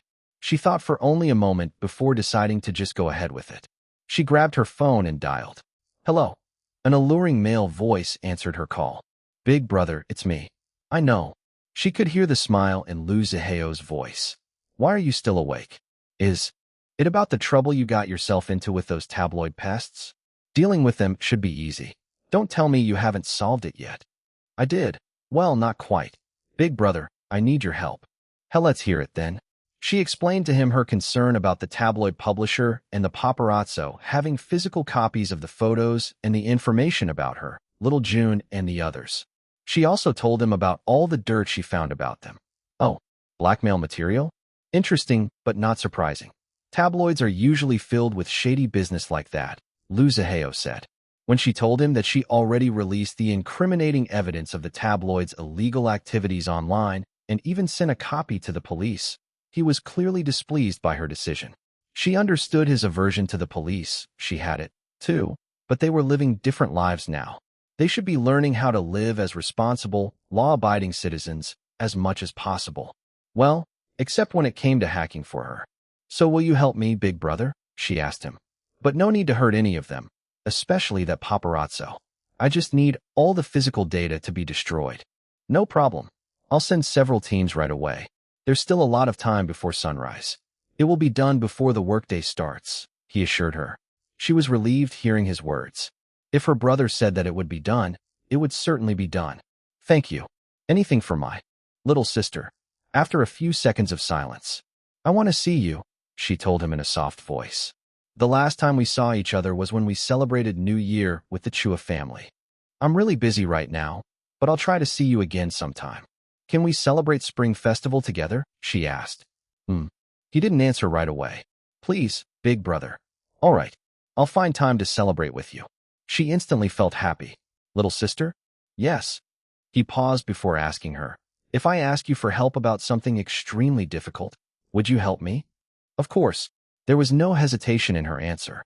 "As long as it's within my abilities, I'll help you no matter how difficult it is. You're my brother. Is there anything you need help with?" He sighed. "No, I was just asking. Don't think about it too much. But I'm glad to hear your answer. Go to sleep now. You'll receive an update from me about the matter with the tabloid and the paparazzo when you wake up later." The brother and sister chatted for a few more minutes before hanging up. Iris returned to the bedroom suite. Her darling was already sleeping. After cleaning herself up, she snuggled close to Jin Liwei and fell asleep as well. The next morning, the tabloid publisher's illegal activities hit the news. It originated from an online expose released by an anonymous source. Many of the netizens speculated that perhaps it was the hacker Kimonestr who did it, but the veteran hackers disagreed. The thorough, organized, and detailed style was very similar to how Draken usually released expose, but the impression it evoked to them felt slightly different. It wasn't destructive enough. The hackers concluded that it must not be Draken. This hacker was too cautious with all the blacking out of names. Draken usually didn't care for how many people his expose affected. Besides, they thought that for a fast-rising hacking superstar like Draken, he would never do something anonymously. Claiming responsibility of every hacking feat was a must-do to increase one's reputation and prestige. As for the blacked-out names, the general public and the media were having a field day identifying all of them. It became a fun guessing game. The celebrities involved were horrified, especially the ones who were blackmailed and already paid the tabloid huge amounts of hush money to not release the scandalous stories about them.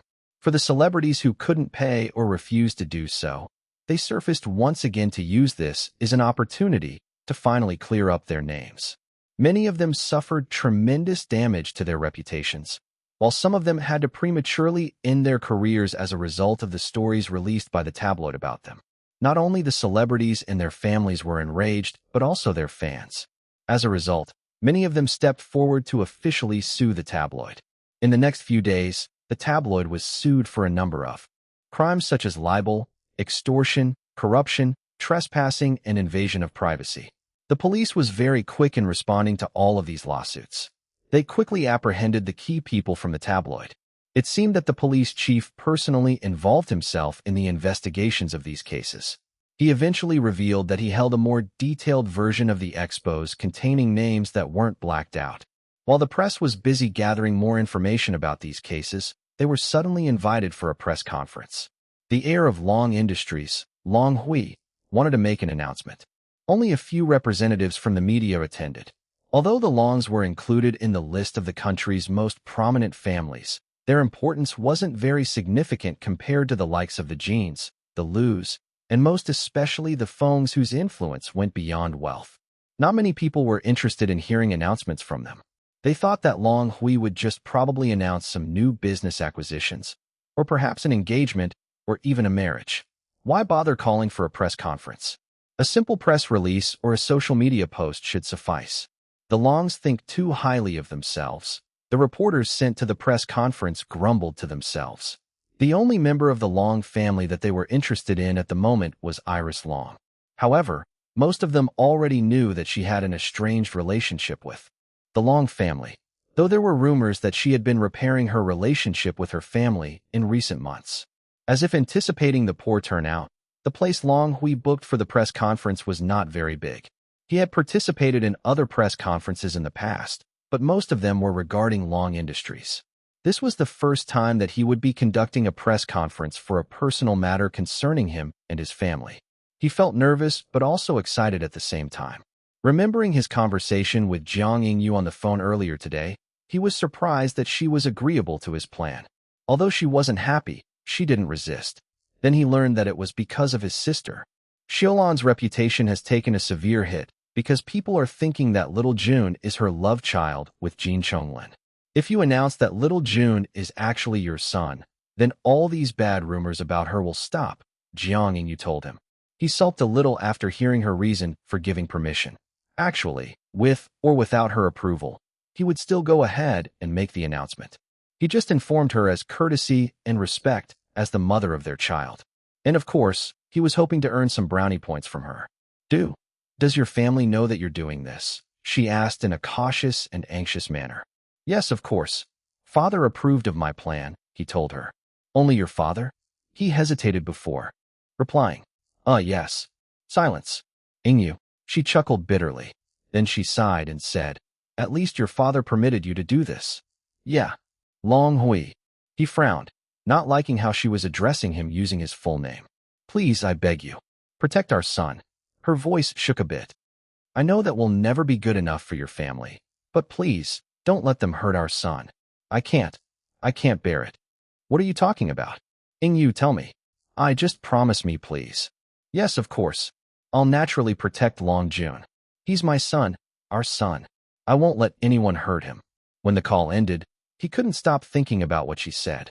He felt confused but also suspicious, especially after personally experiencing the elder's extreme discrimination against his son.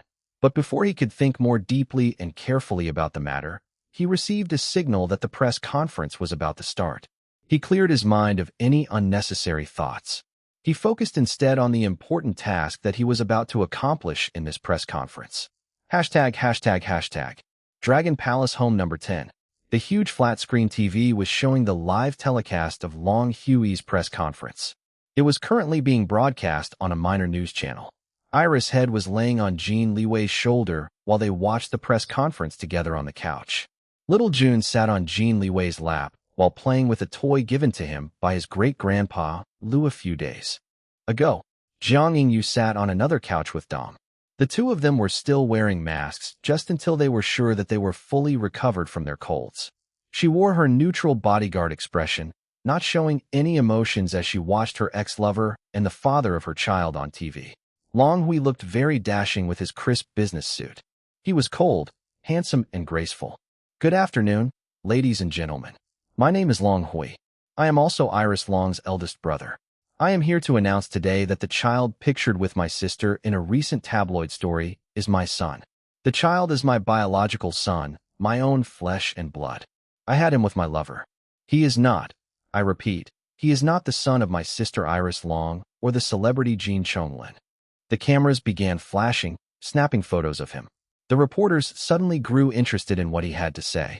He continued, My son looks a little like my sister because he's her nephew. She is also my son's godmother. That's why he calls her Mama. My sister was never pregnant before. Based on my son's age, she couldn't have given birth to him. She was comatose at that time. Please stop spreading false rumors about my sister and my son. That's all I have to say. The floor is now open for questions, the press conference host announced. Long Hui took a few deep breaths when all of the reporters present raised their hands. Before the press conference started, they looked bored and uninterested. But now they were like slobbering jackals who smelled prime meat. Mr. Long, are you married? If so, how come we don't know about it?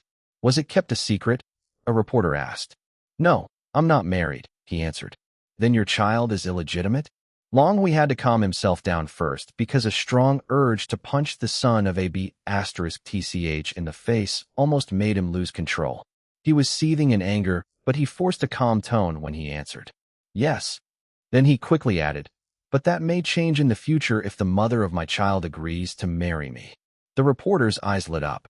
Their hands became even more aggressive, as if raising them higher or waving them around would make them more likely to be chosen to ask the next question. "So you proposed to the mother of your child before, but she rejected you? There's a woman who doesn't want to marry the heir of the Long family? Can you please tell us who the mother of your child is?" "My son's mother is a beautiful, intelligent, and strong woman. I am glad that she is the mother of my child. Things have not worked out between us, but I'm willing to try again. I hope that I can change her mind and that someday she'll accept my offer of marriage. I hope for the day that the three of us can be a happy family together, not only based on relations, but also on paper. I want my son and also her, if she'll accept me, to be proud members of my Long family." He looked directly at the camera while he said these words slowly and clearly, conveying his sincerity and seriousness as much as possible through the telecast. The reporters weren't satisfied by his answer because he didn't reveal the identity of his child's mother. However, no matter how many times they tried asking him in different ways, he remained tight-lipped, only repeating his praises about how she was such a good mother to their son. After their repeated failures of obtaining more information about Long Hui's son and his former lover, the reporters switched targets and asked about Iris Long instead. "Mr. Long, seeing that you chose your sister to be your son's godmother, does this mean that you're close to her? There are rumors from long ago saying that Iris Long is estranged from the Long family. Is this still the case right now?"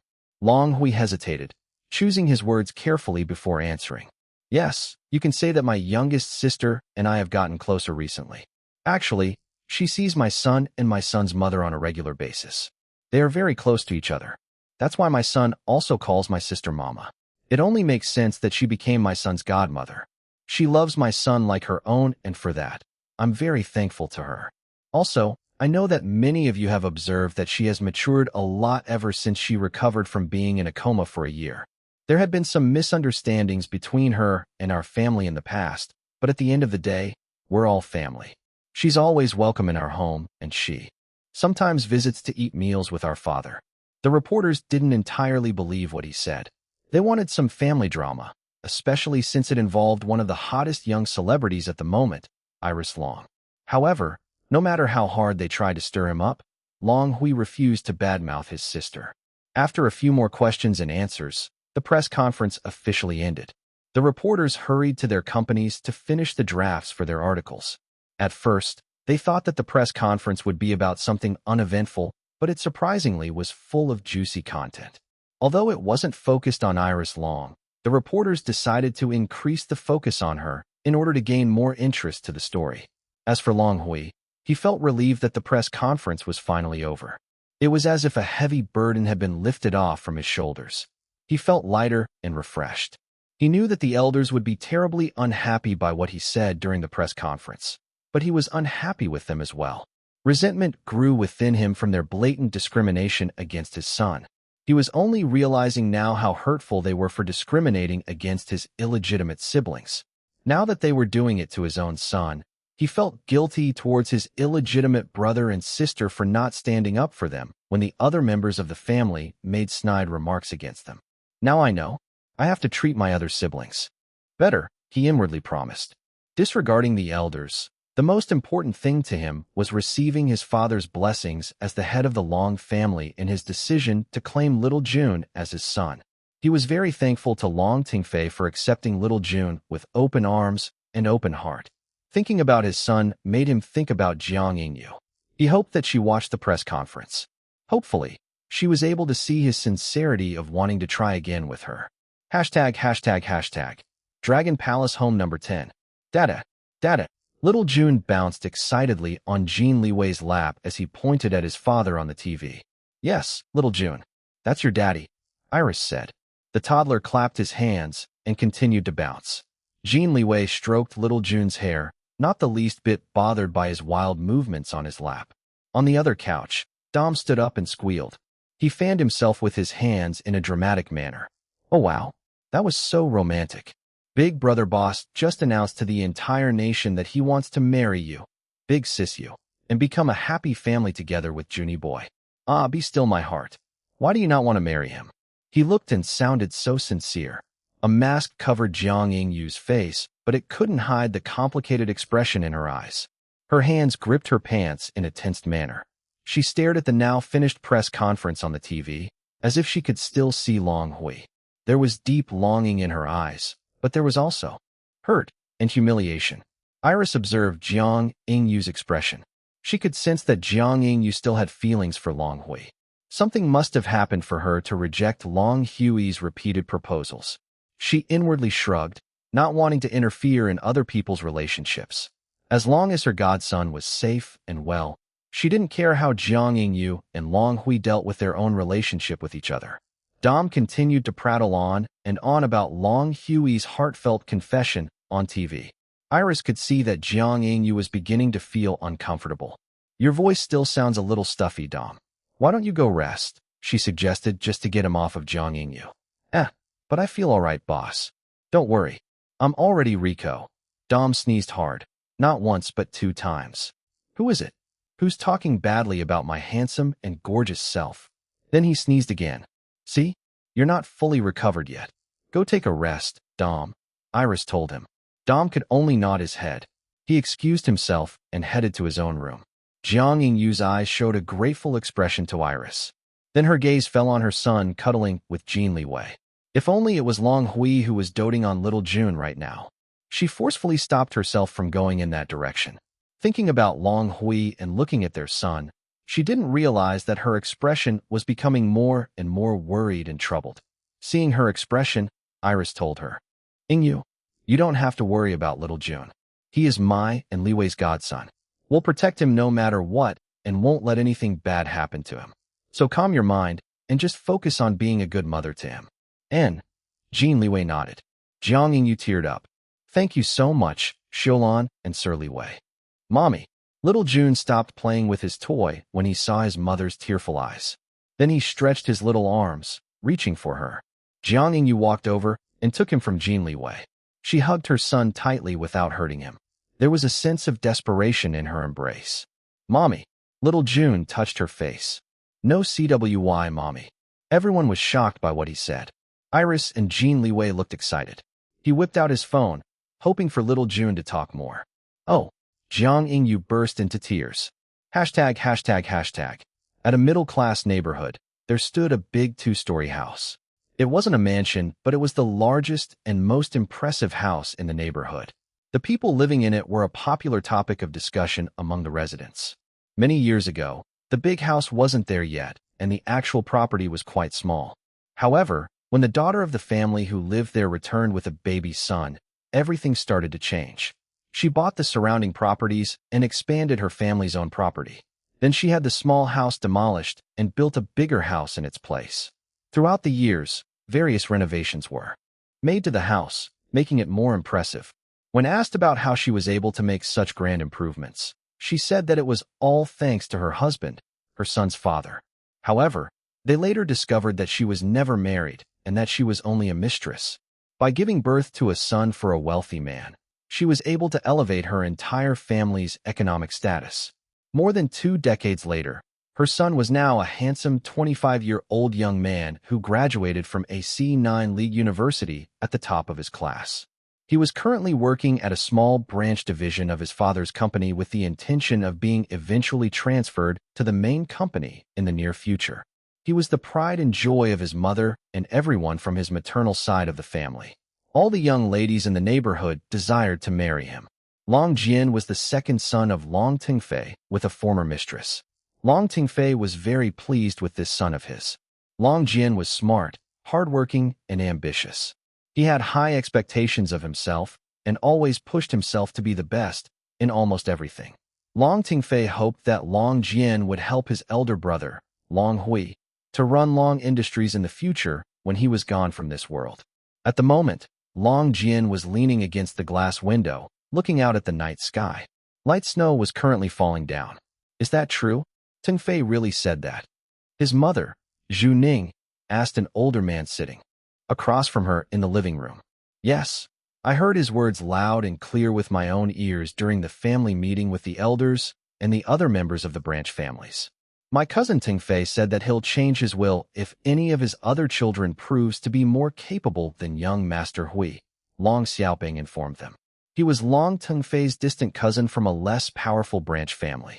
For a number of years now, he had become Zhu Ning's informant about the happenings within the Long family. Zhu Ning looked excitedly at Long Jian. Son, this is your chance. Long Hui's reputation will surely take a dive now that he announced in a press conference that his firstborn is illegitimate. Long Jian scowled. He hated the word illegitimate. However, he still nodded in agreement with his mother. Great determination and ambition burned in his eyes as he glared at their small yard. Someday, he would be the most important and respected member of the Long family. He would buy himself and his mother a big mansion fit for a king. He would prove to everyone that despite being illegitimate, he could still achieve the highest heights in wealth, status, and power. Then no one would dare mock him for being illegitimate again. Don't worry. Just continue to work hard and focus on being transferred to the main company as soon as possible, Jianer. Leave the inner workings of the Long family to me. The members, especially the elders, are very incensed by young Master Hui right now. I'll try influencing the other branches and make them believe that young Master Hui is unfit to become the next head of the family and Long Industries, Long Xiaoping assured them. Zhu Ning smiled, looking very pleased at what she was hearing. Long Jian straightened to his full height. He was taller than either his father Long Tingfei or his older brother Long Hui. He walked to the living room and sat on the couch beside his mother. Zhu Ning poured hot tea for her son. There is no need to remind me, Uncle Xiaoping. I already received information from my business insiders that father is planning on promoting me to work at the main company soon. Maybe within this year. When that happens, everyone will soon know that I'm more capable than Long Hui. I'll make it into a situation that father will have no choice but to appoint me as his successor because it will be for the company's best interests to do so. That's my son. Zhu Ning looked very proud. An almost maniacal ambition danced in her eyes. She couldn't wait for the moment when her son succeeded as the next head of the Longs. Wouldn't that make her the Long family's old madam? She felt absolutely gleeful at the thought. Mother, I would like to talk with Uncle Xiaoping alone, Long Jian told her. Fine, fine. I'll leave the two of you with your manly talk, then. She chuckled. It's time for my beauty sleep anyway. Good night. The two men waited until she was gone before they began talking. Once again, I asked my mother to go because she has a tendency to become too caught up in her emotions whenever we talk about the Longs. Long Xiaoping nodded in agreement. Now tell me the real situation regarding Long Hui and the elders, Uncle Xiaoping. You make it sound as if it's so easy to influence the other branches and to decrease Long Hui's influence within the family. Long Jian steepled his fingers together as he laid inquisitive eyes on the older man sitting across from him. Although I very much believe that the elders are furious about Long Hui's decision to reveal his son to everyone, I doubt that they'll try to unseat him from his position of heir. Long Xiaoping cleared his throat, feeling uncomfortable by the younger man's heavy gaze. He sighed. You're right. The elders' way of thinking are too old-fashioned. You already know this. To them, only young Master Hui is the one fit to succeed by virtue of him being the eldest legitimate son. Despite hating the words legitimate and illegitimate, Long Jian still nodded and encouraged the older man to continue talking.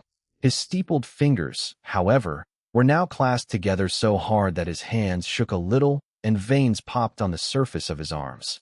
Even if young Master Hui isn't in the picture, if given the choice between you, your other sister, and the young Miss Xiulan, the elders will most likely choose young Miss Xiulan over the two of you just because she's a legitimate child and you are not. Even when they hate her guts, they'll grudgingly let her succeed the head position. That's just how backward the elders' minds work. Long Hui's face contorted in fury, but he was able to quickly control his expression. He closed his eyes and took a few deep breaths to calm himself. This was to prevent himself from flipping the low table in front of him or from punching the wall. When he calmed down enough, he opened his eyes and spoke in a much calmer voice. Let's stay focused. Long Hui is the biggest block in my way. Xiulan is a good-for-nothing spoiled brat. She's a pathetic excuse for a Long heiress. She'll never be a threat to me. Don't underestimate her, Jinner, Long Xiaoping cautioned him. She has grown more sensible ever since she woke up from her coma. Your father is very pleased with the improvements in her attitude. He and Madame Yang Jiahui are growing increasingly close to her right now. Young Master Hui too. If young Miss Xiaolan and young Master Hui team up, they'll definitely have the advantage compared to you. Long Jin laughed like it was the funniest thing he had ever heard. Then he sneered. Go ahead. Let them team up. What good does it do for Long Hui to team up with a good-for-nothing like Xiaolan? Isn't he just dragging himself down? Sure, she has achieved some little successes recently, but she's still nothing but a showgirl. What does she know other than singing and dancing and selling her pretty face to the public? What does she know when it comes to working in the business industry? Nothing. By teaming up with her, Long Hui will just obtain a useless burden for himself. You're right, Long Xiaoping nodded. But it's still better to be cautious. I hear that young Miss Xiaolan is like a completely different person now. She doesn't act like a spoiled brat anymore. Long Jin scoffed. A leopard cannot change its spots. Don't forget that Xiaolan works in showbiz. People of her kind excel in acting. She's probably just acting to be more mature and sensible to butter up our father. Let's see how long she can maintain her act. She'll revert back to her usual B*TCHY and bratty self again one day. Maybe. Long Xiaoping sank into deep thought. He agreed with Long Jin's opinions, but there was a niggling feeling inside him, warning him to be cautious of young Miss Xiaolan. He had not personally met with her yet since she woke up from coma, but he had heard many things about her from his informants within the Long ancestral residence. He just hoped that it was just as Long Jin suspected, that she was just acting and would eventually revert to her previous, unpleasant personality. If not, she would be a tough adversary to beat, especially if she started gaining the elder's good graces. Regardless of whether young Miss Xiaolan is a threat or not, I think we should still have some plans in place for when she and young Master Hui really decide to team up together, Long Xiaoping insisted. What about you? Team up with your other sister? Both of you are in a similar situation of being ostracized by the elders just because of your illegitimacy. If you unite, you'll have a higher chance of succeeding, especially since your sister is also a high achiever like you. The two of you can show everyone that despite being illegitimate, you're more capable than the legitimate children. Stop calling us illegitimate. Long Jin finally couldn't stop himself from exploding. Long Xiaoping was shocked at his outburst. Long Jin sat back down and sighed heavily. Sorry for raising my voice at you, uncle. Anyway, about my other sister. Yes, she's a high achiever, but she has no ambitious bones in her body at all. I already tried pulling her to my side before, but she's already content of her own position. It's beyond my comprehension how she can tolerate being treated like sh*t by the elders and the other members of the Longs. She's definitely so much better than that good-for-nothing Xiaolan, yet she doesn't complain when our father shows obvious favoritism to that spoiled brat. Is that so? How unfortunate. And here I thought we can use her. Let's forget about her. Long Jin waved a dismissive hand. Besides, my mother will be upset if I team up with any of my siblings. She hates the guts of father's other women and their children. The two men continued to talk about their plans. As the night grew deeper, their ambitions also grew bigger and hungrier. Dragon Palace. Home number 10. As the competition and disunity started simmering beneath the surface among the members of the Long family, Spring Festival finally arrived. Wanting to impress their mistress, the household staff went all out in decorating the entire mansion. There was red and gold colors everywhere. On the day of the Lunar New Year's Eve, May, the cook and the older staff from the penthouse all came to the mansion to celebrate with their young Mississippi. The younger staff from both the mansion and the penthouse returned to their hometowns to celebrate the holidays with their own families. The older staff stayed and prepared for the celebration. As this was an important occasion, both the Jin, the Long, and the Liu families all had their own respective reunion banquets. All relatives from the branch families would come over to celebrate with the main families. Since Iris and Jin Liwei hadn't publicly announced their relationship yet, they decided not to attend together. It wasn't the right time yet. Jin Liwei had to attend the Jin's New Year banquet because he was the head of the family.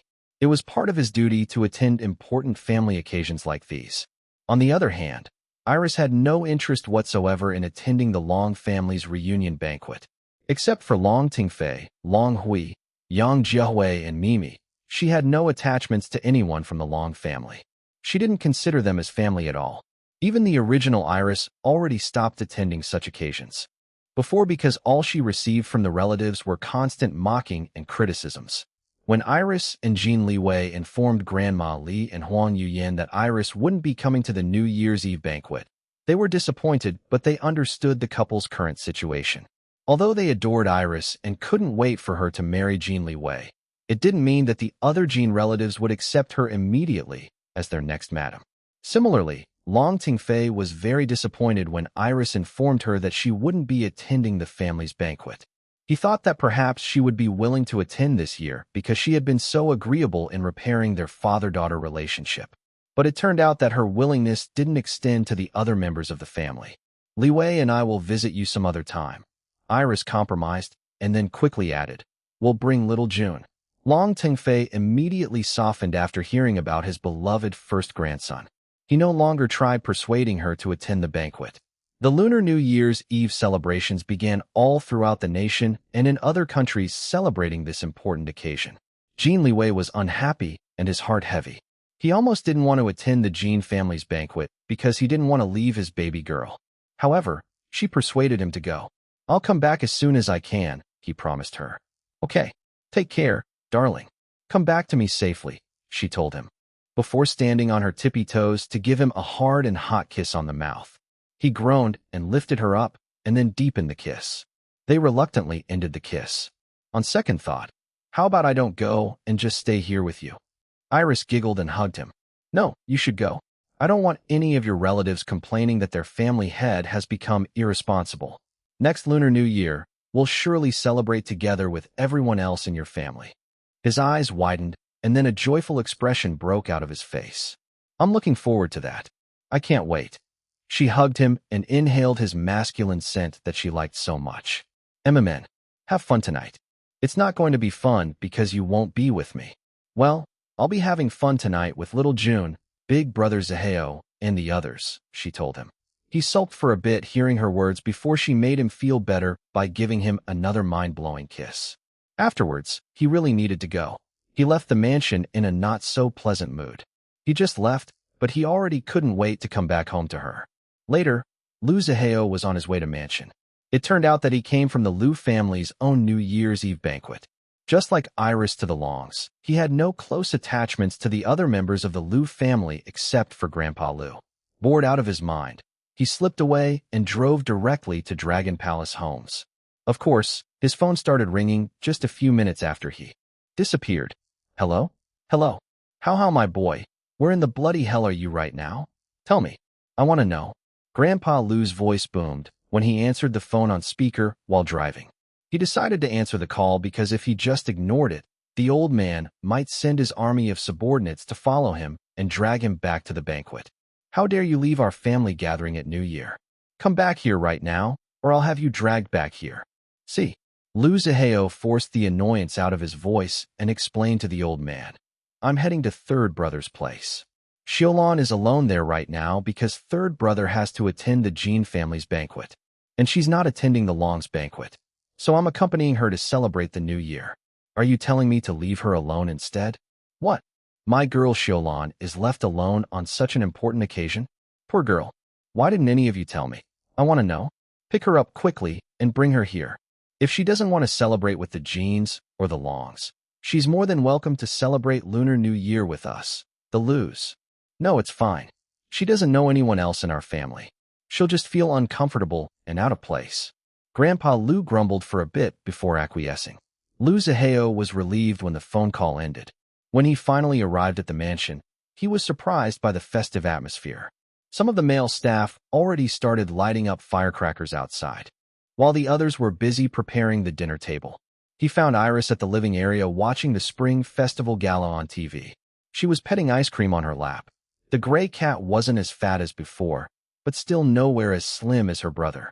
Popcorn already recovered from his neutering procedure and was now playing with little June and Dom, aka Slave Number 1. Jiang Yingyu watched over them, making sure that her son and the cat wouldn't hurt themselves. Iris' face lit up when she saw Lu Zaheo. You came. Of course. I promised you. She smiled.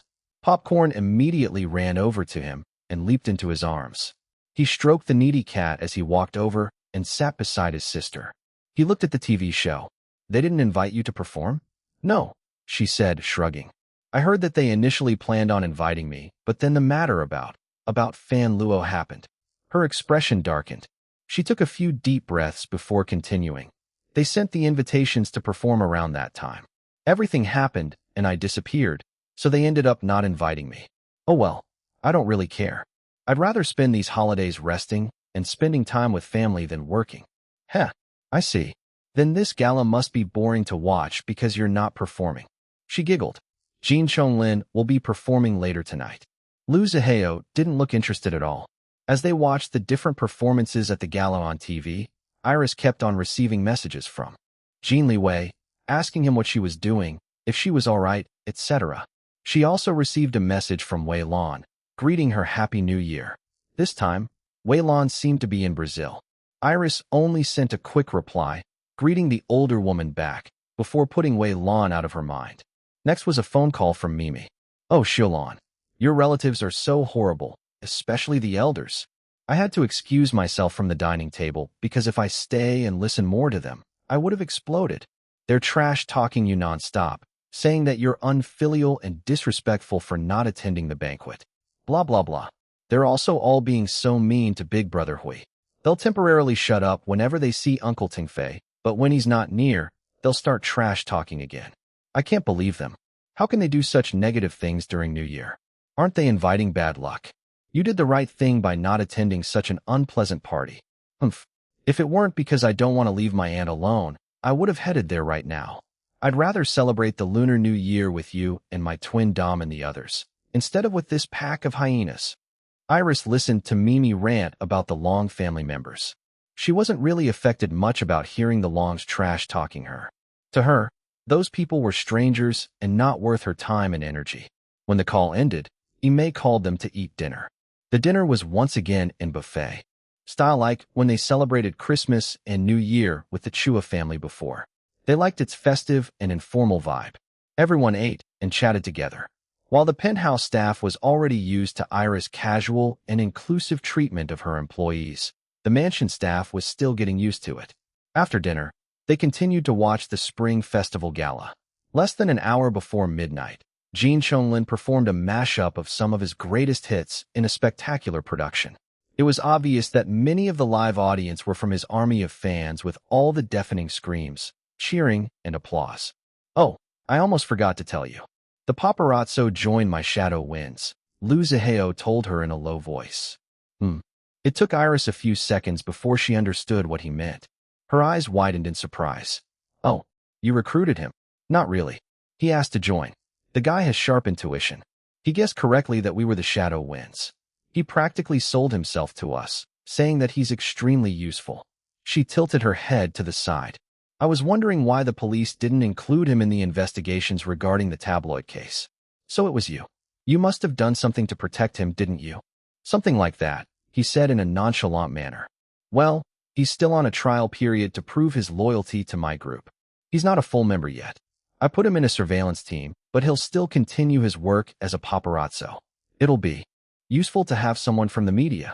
We can get lots of insider information without spending too much time hacking or sending some spies. Iris looked at him with a complicated expression. Big brother, please don't do anything dangerous. He froze for only less than a second before chuckling. What are you talking about, little sister? Didn't I tell you before that my shadow winds exist for justice? Don't worry about me. Anyway, let's not talk about this anymore. This spring festival celebration is very interesting. Let's enjoy it. She still looked like she wanted to ask him more, but seeing his blatant change of subject, she decided to let it go. For now, a few minutes before the midnight countdown, Jin Liwei initiated a video call. Although he couldn't leave the banquet as of yet, he still wanted to celebrate the Lunar New Year by seeing and talking to her. Some of the household staff were already lighting up all the firecrackers outside. The loud noises frightened both ice cream and popcorn. They squeezed themselves into tight balls on top of Iris and Lu Zihao's laps. Little June already fell asleep on the couch, while Dom and Jiang Yingyu talked about the gala performances on TV. Finally, the countdown started. 3, 2, 1. Happy New Year! Dom started jumping all around. He and his family also did this when they celebrated the January 1st New Year. They said that in the Philippines, it was believed that jumping during New Year would make a person grow taller. Fortunately, all the ruckus didn't wake up little June. The little guy must have exhausted himself from playing so much earlier. Happy New Year, love. Jin Liwei greeted her in the video chat. I'll come home soon. Wait for me. Happy New Year, darling. Yes, I'll wait for you. Be safe. N. Iris and Lu Zihao also greeted each other, feeling a little weird doing so. They didn't really celebrate this occasion in their past life before, but they liked it. Iris distributed red packets to everyone. As usual, she was very generous. They were all delighted and profusely thanked her. The one who got the most from his red packet was little June. Iris gave it to Jiang Yingyu. About half an hour later, Jin Liwei finally came home. He arrived at the same time with Long Hui, who he met at the village entrance. Long Hui was stopped by the guards. He was about to call Iris to let him in when Jin Liwei noticed him. Jin Liwei headed straight to his baby girl, embracing and kissing her. Then he turned to Lu Zihao. Thanks for accompanying Xiaolan, fifth brother. Xiaolan is my sister.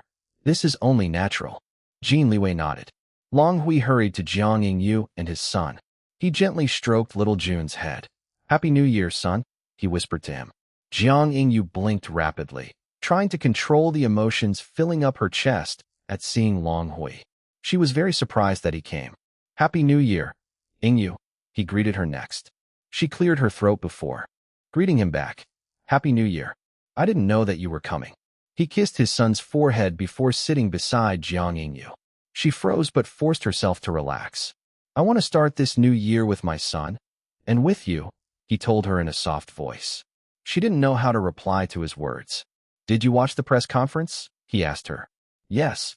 I meant everything that I said during the press conference. Yingyu, I want to try again. Won't you give us another chance? Even if it's just for the sake of our son. Please. Long Hui. Her heart beat faster. Longing shone in her eyes, but then her brows scrunched together and she trembled. She frowned. I don't. Yingyu, I love you. She gasped and her eyes widened in surprise. Oh, I know that I never told you this before. It's only when I lost you that I realized how much I love you. Yingyu, please. Give us another chance, okay? I love you. I want to be with you and of course our son. I want us to be a complete family. Our little June deserves a complete and happy family. Her eyes quickly filled up with tears. Her mind was telling her to reject him, but her heart was telling her to jump in his arms. Long Hui. Can I ask you a question first? Of course. What is it? She took a few deep breaths before speaking again. If I ask you to give up on your position as the heir of the Long family, would you do it for me and our son? What? He was taken aback by her question. Well, can you do it? He frowned, confused that she was asking him this. Is this your condition? No. I'm just asking. But I want to know your answer. What is it? I'll choose you and our son, he said, looking at her directly in the eyes. I've been groomed from a very young age to succeed my father as heir of the family and our business. It's also my lifelong goal to continue my father's legacy and make the Longs prosper under my leadership. However, if it means losing my child and lover, I'd rather give it all up. If I lose you and our son, my life will lose its meaning. Jiang Yingyu couldn't stop the tears from falling down her eyes anymore. Are you telling the truth? Yes. He reached over and wiped her tears gently with his fingers. Yingyu, do you love me? Tears continued to fall down her face. Everyone was silent. It was not only Long Hui who was waiting for her answer. The others had been eavesdropping on their conversation since the beginning. Why, yes. Long Hui froze only for a moment before joy filled his face. Say it, Yingyu. Long Hui. Call me Hui. Hui. I'll love you. Long Hui threw his head back and laughed out loud. It was a sound of pure joy and triumph. Then he pulled Jiang Yingyu in his arms, embracing her tightly, as if afraid that she would run away again if he ever let her go. She stiffened when he hugged her, but then quickly melted as she felt his touch once again. Her arms wrapped around him, and she buried her face against his chest. She could hear Dom cheering and clapping in the background. She felt a little embarrassed, but didn't want to care anymore. Thank you, Yingyu. I promise I won't let you and our son down, Long Hui whispered to her. Long Hui coaxed Jiang Yingyu to lift her head so that they were looking directly at each other's eyes. Then he lowered his head and kissed her on the lips. She clutched onto him and surrendered herself to the kiss. It was as if they never separated. The skin-to-skin contact instantly reignited the dormant fire of desire within them. Their bodies certainly remembered their hunger for each other. "Mommy," a child's voice interrupted them from their passionate haze. As the mother, Jiang Yingyu was very sensitive to her son's every sound and need. Even though it was difficult to do so, she pulled herself away from Long Hui and ended their kiss. Then she quickly went into mother mode. "Hello, little June, sorry. Did we wake you up?" She walked over to him and carried the sleepy toddler. Little June rubbed his eyes with his cute little fists. He squinted at Long Hui. "Dada." It took him longer to recover from the delicious kiss. But when he did, he also went into father mode. "Yes, little June. It's me. Daddy's here. Come. Dada." Little June stretched his little arms and struggled in his mother's arms to get to his father. Long Hui chuckled as he took his son from Jiang Yingyu. He repeatedly kissed the child's soft and chubby cheeks. He felt so happy today. It was the best new year that he ever experienced in his life so far. "Yay, congrats, big brother boss and big sis you," Dom told them, clapping his hands excitedly. Long Hui grinned. He looked joyful and smug at the same time. In his happiness, he had already forgotten about the ordeal he faced earlier during the long family banquet when almost everyone was criticizing him for the press conference. He was so happy that he didn't notice the faint uneasiness in Jiang Yingyu's eyes. Iris, Jin Liwei, and Lu Zihao also gave them their best wishes. As a fellow woman, and perhaps because they had grown closer, Iris sensed Jiang Yingyu's unease. Although she didn't give a whit about the relationship between Long Hui and Jiang Yingyu, she wanted what was best for her godson. The two getting back together was definitely the ideal situation for little June. That was why Iris was curious about why there was still some hesitation in Jiang Yingyu, even though she gave Long Hui another chance for them to try again just now. However curious she was, Iris refrained from prying. Jiang Yingyu and Long Hui should solve their relationship problems on their own. If this was before, Iris would have already asked Jiang Yingyu directly what was the matter, but she was in a relationship right now as well. She personally didn't like other people interfering with her relationship with Jin Liwei. In the same way, she figured it would be disrespectful to pry or interfere with Jiang Yingyu and Long Hui's relationship. The two should figure things out by themselves. As long as little June was happy and safe, Iris didn't care what happened to Jiang Yingyu and Long Hui, whether they ended up staying together or separating once again. It was cold of Iris, yes, but the two were both adults. Their problem wasn't her problem. But if the problem affected little June in a negative way, then it would become her problem. Nobody should mess with her godson.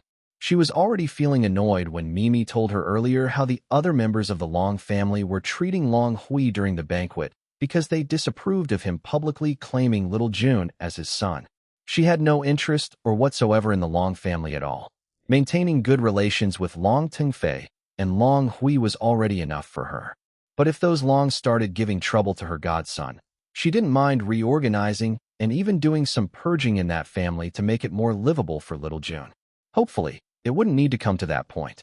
As for Long Hui, even though he made that emotional declaration of giving up his heir position for Jiang Yingyu and little June, Iris wasn't sure if he really could do that. He was born and raised to be an heir. It was part of his identity. Could he really give it up without any regrets? Even Iris was doubtful if he could stay strong enough to face all the pressure from the elders and the other members of the Long family. Only time would tell if he could stand by his words. She hoped that he would also be strong enough to protect little June. If not, then she would gladly step in. She would show no mercy to anyone foolish enough to hurt her godson. And she knew that Jin Liwei also felt the same way. ####. Both Lu Zihao and Long Hui planned to sleep over at the mansion because it was already very late. Lu Zihao had his own designated room in the mansion from before, so he just directly headed there. As for Long Hui, he attached himself to Jiang Yingyu, intending to sleep with her in the same room.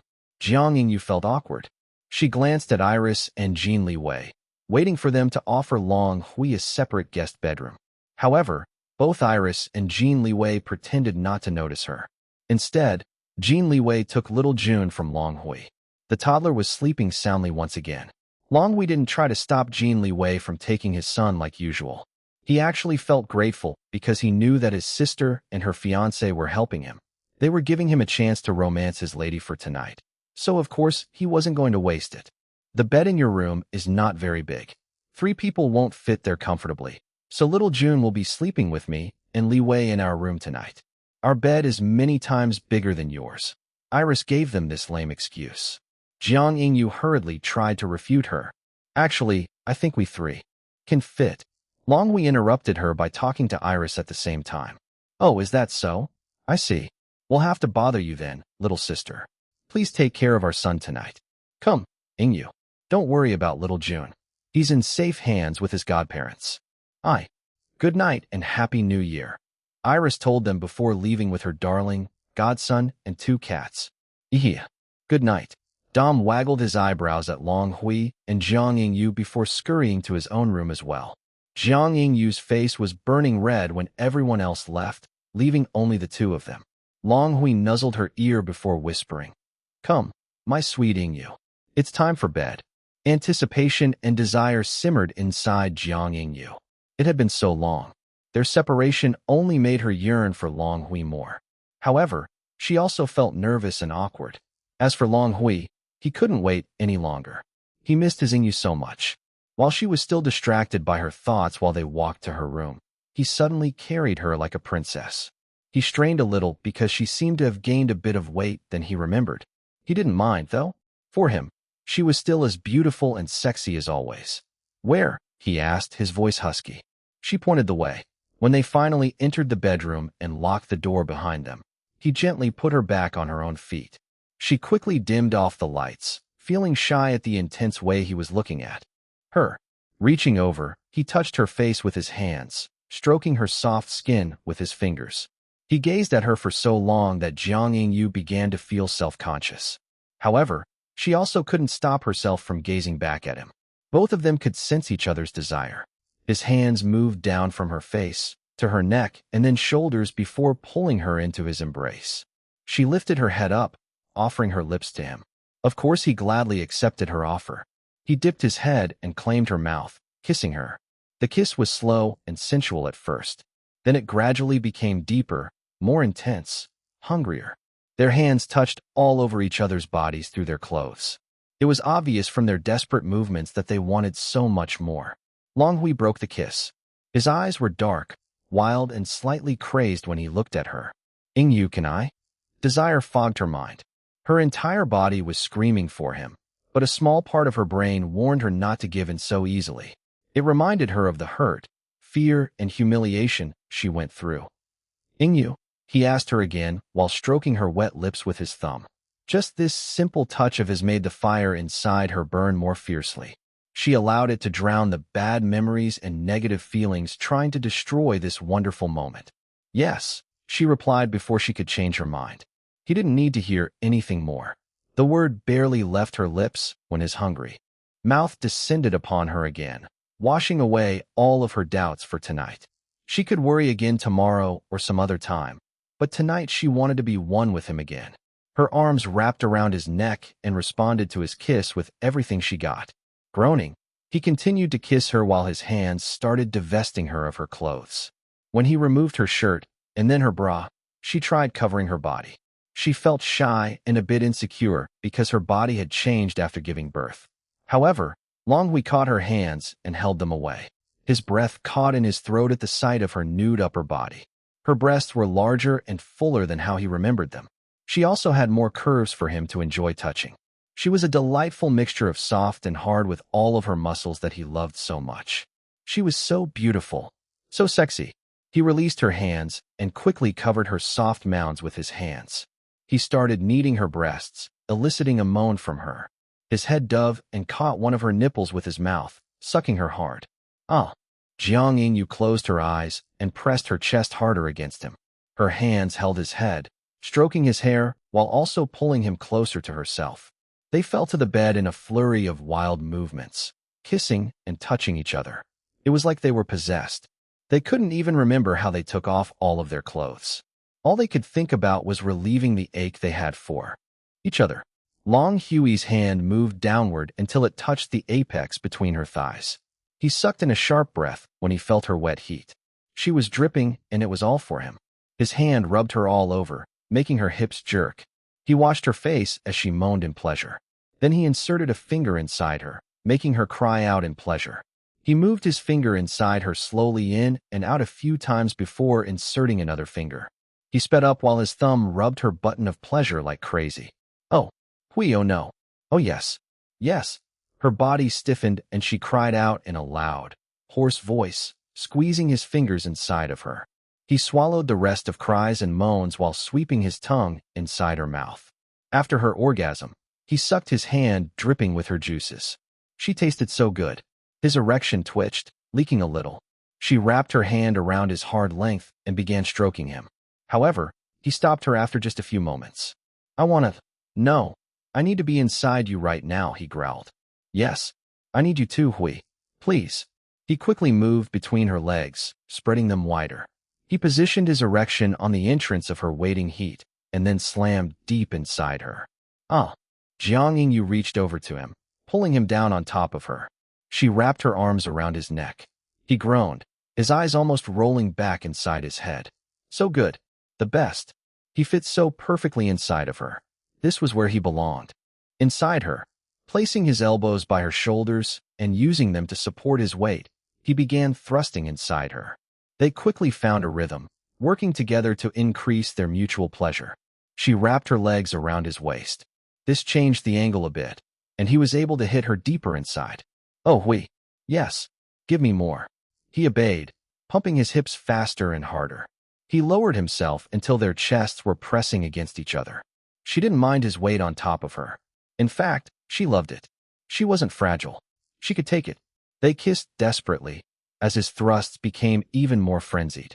The pleasure inside them intensified, building and climbing until they couldn't take it anymore. Jiang Yingyu was the first one to reach her climax. Her body went stiff, crying out again and again. Long Hui could feel her contractions squeezing him tightly and deliciously. It sent him over the edge. He stiffened and poured his release inside of her. When both of them calmed down, Long Hui slid out of her. His abundant release poured out soon after. Feeling smug at the sight, he rubbed it all over her entrance, making it even wetter. Then he lay down beside her, pulling her to his chest. He kissed her head, a big smile on his face. We forgot to use protection. Her voice was soft and weak, still not fully recovered from their activity. Of course, he didn't use protection. They didn't need it. He would love to give little June a sibling. However, he didn't say it to her. Instead, he told her, "Oh, I didn't bring any condoms with me. I'll pull out later. Don't worry. Later? Yeah." He smirked at her. "My sweet Yingyu, we're just getting started." They made love until the crack of dawn. They felt exhausted, yet satisfied at the same time. If possible, they didn't want to stop. They missed each other so much. However, sleep finally overcame them.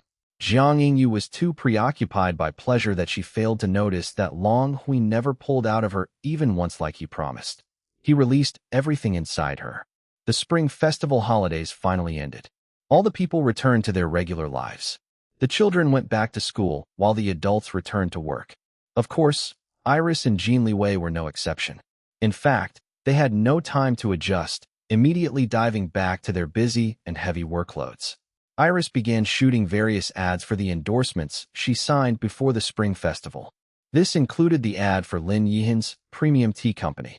Actually, some of the offers she accepted were withdrawn by the companies when the tabloid scandal about her having a love child with Jin Chonglin hit the news. When it was proven that the scandal was not true, the companies reoffered the endorsements to her again. However, she rejected them the second time around.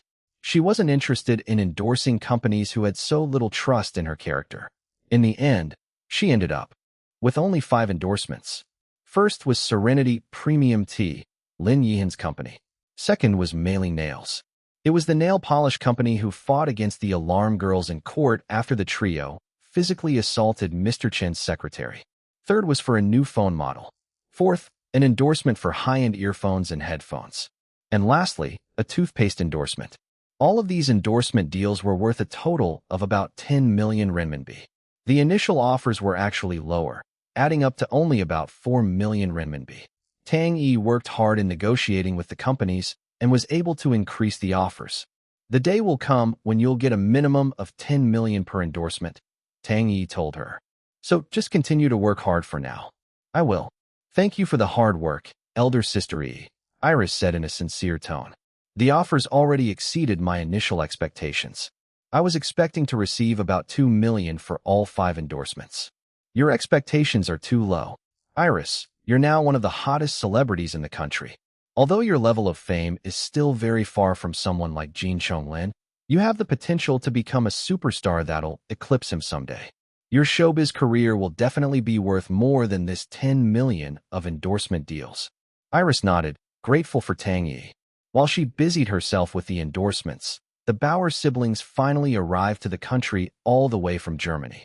They were here to stay and start working with her on their company, Orchidia Beauty. Amampio Kilexi also came with them to install the various special equipment he built with Auric Bauer. Iris spent tens of millions of dollars before Amampio and Auric were able to complete building all the equipment. They went through a lot of failed prototypes which cost millions. Although Iris had the urge to strangle Amampio several times for draining so much money, she appreciated his firm belief in using only the highest quality materials. In the end, Auric Bauer told her that the equipment they built were even better than what he originally envisioned. Iris helped Auric file several patent applications for all of the equipment. He and Amampio agreed to share the patents under their names. The two also already agreed to sign an exclusive license to Orchidia Beauty once the patents were approved. Before they arrived in the country, Iris already made preparations. Orchidia Beauty now had a lab to develop products, a factory, warehouse, and even a small commercial building which would serve as the company's headquarters. For accommodations, Iris assigned the Bauer siblings to a large unit at Gold Heights condominium building where her penthouse was located. There were several vacancies after she evicted the residents who colluded with the reporters in hunting down Little June. As for Amampio, she allowed him to stay at the penthouse as a guest. She already warned Ime that Amampio was weird, so the household staff should prepare themselves not to be too shocked by any of his behavior. She also gave Ime authority to kick him out if he ever disrespected any of them. The guy was a cross-academy student. He could afford a hotel. Iris gave them a few days to adjust to the country and recover from jet lag before they started working on their business. It was already registered.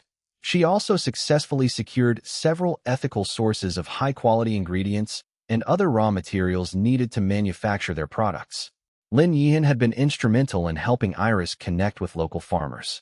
In fact, Iris already signed Lin Yihan as one of the main producers of some of the ingredients they needed.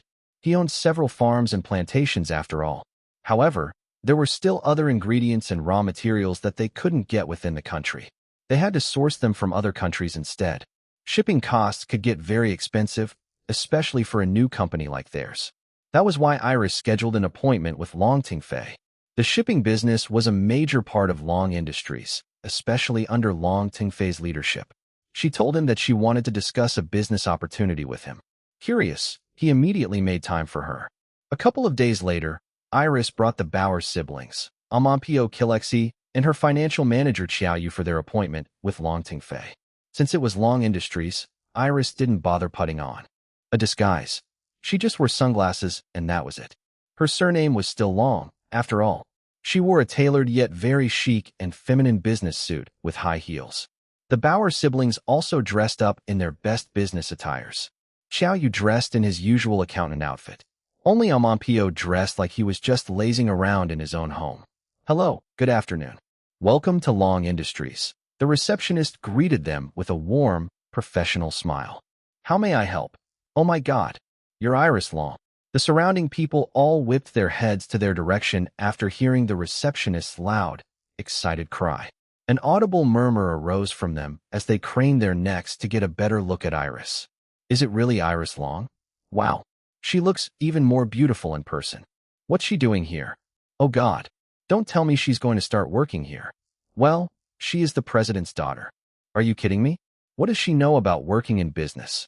Iris could hear most of what they were saying with her great hearing. However, she didn't react. She gave a polite smile to the receptionist instead. Oh, B-Boss Iris, I'm a F fan. I'm a black star. I love you so much.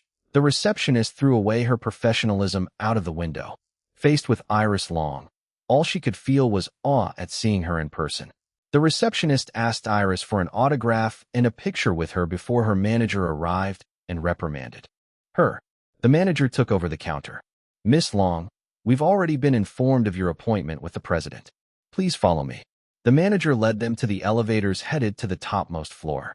They encountered several employees who immediately recognized Iris. They had mixed reactions upon seeing her. Of course, they knew who she was. They knew her not only as a celebrity, but also as the youngest daughter of their president-CEO. They also knew about her past reputation as a spoiled brat who was estranged from the Long family. Many of them continued to believe that she was still the difficult princess who brought nothing but trouble to her family. These business people didn't really think highly of her.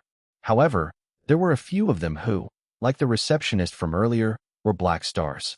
They excitedly asked for her autograph and photos with her, which she gladly obliged.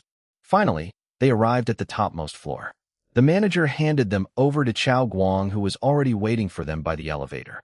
Chao Guang brought them to Long Tengfei's office. There were other people inside the office besides Long Tengfei. Long Hui was there, and another man around Long Tengfei's age. He introduced himself as the company's COO. Their respective assistants were also present, sitting inconspicuously behind their bosses. "Father, thank you for granting us an appointment today." Iris was truly grateful to Long Tengfei. She knew that his schedule must be full, but he still made time for her. He nodded. Looking at the foreign people accompanying her, he couldn't hide the curiosity from showing in his eyes. He wanted to know why exactly she requested an appointment with him. She only told him that it was about a business opportunity. If this was before, he wouldn't bother calling her to the company, much less inviting the COO and Long Hui, who was currently the deputy CFO. However, his daughter was now the student of the business legend Lu Jianhong. Long Tengfei figured that if she said that it was a business opportunity, it would really be a business opportunity. Long Hui was also curious like Long Tengfei when he was called to join the meeting. As for the other man, the COO, it was understandable that he wasn't very happy. He thought that Long Tengfei was abusing his power as the president-CEO just to spoil his younger daughter, who was known as a brat and a troublemaker. He didn't appreciate being called to leave his mountain of work just to join a meeting involving a young celebrity who didn't know anything about the business industry. "Miss Long, as you requested, we prepared a projector for you. Is there anything else that you need?" Chao Guang asked her. "No, thank you," Iris replied. She quickly connected her laptop to the projector. The Bauer siblings also opened the suitcase they brought and pulled out samples of skincare products. Amampio Koletsky watched his companions busying themselves while he just sat there, munching on the biscuits prepared as refreshments. He acted like he was in his own living room, but he quickly got bored after only a few moments. He stood up and started walking around the entire office, checking out the books and knickknacks from the shelves without permission. Iris only gave him a glance before telling Long Tengfei, "Don't mind him. He's just a weird person." Moments later, their setup was finally complete. On the projector screen, a beautiful logo was displayed. It was of an orchid blossom, which also looked like a silhouette of a female face. Then written below, it were the words Orchidia Beauty. Iris commissioned Mimi to make the logo. Everyone became even more curious after seeing it. "Hello, everyone. Thank you for your time. My name is Iris Long, and I'm the founder, owner, and president of Orchidia Beauty. We are a skincare company. Here with me are the original developers of the product. This is Auric Bauer and his sister Alona Bauer. They came all the way from Germany." The siblings greeted Long Tengfei and the others in accented English. Iris continued, "And the weird guy snooping over there is Amampio Koletsky, an inventor who has several patents under his name. He helped us build several special equipment we need to make the formulas of our products. He's also my fellow student at Cross Academy." Several loud gasps could be heard from the room. "What?" The COO's eyes almost popped out of his head. His assistant and Long Hui's assistant also looked shocked. "Did I hear you correctly? Did you just say Cross Academy?" "Uh-huh. I think I'm getting old. I'm starting to mishear things." The COO laughed awkwardly. "No, you're not mishearing things. My daughter is a student of Cross Academy, that legendary school for geniuses," Long Tengfei told his colleague with a proud expression on his face. It felt so good to brag about his daughter. What? The COO looked dazed. Iris didn't give him any time to recover his wits. She immediately launched into her business presentation. She described her business and its current progress so far. Of course, the star of the company were the products themselves. The Bauer siblings distributed the samples to everyone in the room to try. All the ingredients and materials we use in our products are 100% pure and natural. In order to make them into the formulas, they undergo chemical changes through naturally occurring biological processes, never synthetic ones. Alric and Amampio have developed technology and equipment to make these processes more effective and refined. The patents for their technology are already pending for approval. This means that we are the only one in the world at the moment who use this technology to make our products. The COO's dazed eyes started to clear as he listened more of Iris' presentation. He was very impressed by her confidence, eloquence, and just her overall bearing in presenting her business in clear and direct to the point manner. Her explanations were very thorough, yet also easy to understand. As for Long Tingfei, he could barely contain his pride from showing on his face. It was taking all of his effort not burst into loud cheers at how amazing his daughter was performing in front of them. We came here today because we want to use Long Industries' excellent shipping services to import some of our ingredients and raw materials that we have to source from overseas. Iris finally mentioned her purpose for asking for their audience. Not only that, we are also hoping for Long Industries to be our shipping partner in delivering our products to our long-distance customers domestically and internationally when we reach that point in our business. Impressed by the presentation, the COO had now entered business mode. Miss Long, may I ask a few questions before we discuss your request? Of course. Please go ahead and ask away. It wasn't only the COO who began asking questions. Even Long Tingfei and Long Hui did. They were all serious in asking about various aspects of Orchidia Beauty. Iris was also very serious in answering their questions. When it came to the products themselves, she allowed the Bauer siblings to answer the questions and to explain the details more fully. The siblings spoke in German, so Iris became their translator. It only made the COO and everyone else more impressed by her.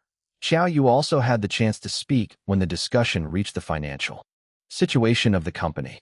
He was temporarily handling Orchidia Beauty's finances until Iris found a suitable person to serve as the company's CFO. Amampio Koletsky was also called over to answer some questions about the technology he developed with Alric. He spoke in English. Iris didn't need to translate because everyone in the room knew English. He assured everyone that the technology they developed was not something that anyone could easily replicate. With my name on the application forms, I'm sure that our patents will get approved soon. I always have patent pending because I invent a lot of things, he boasted.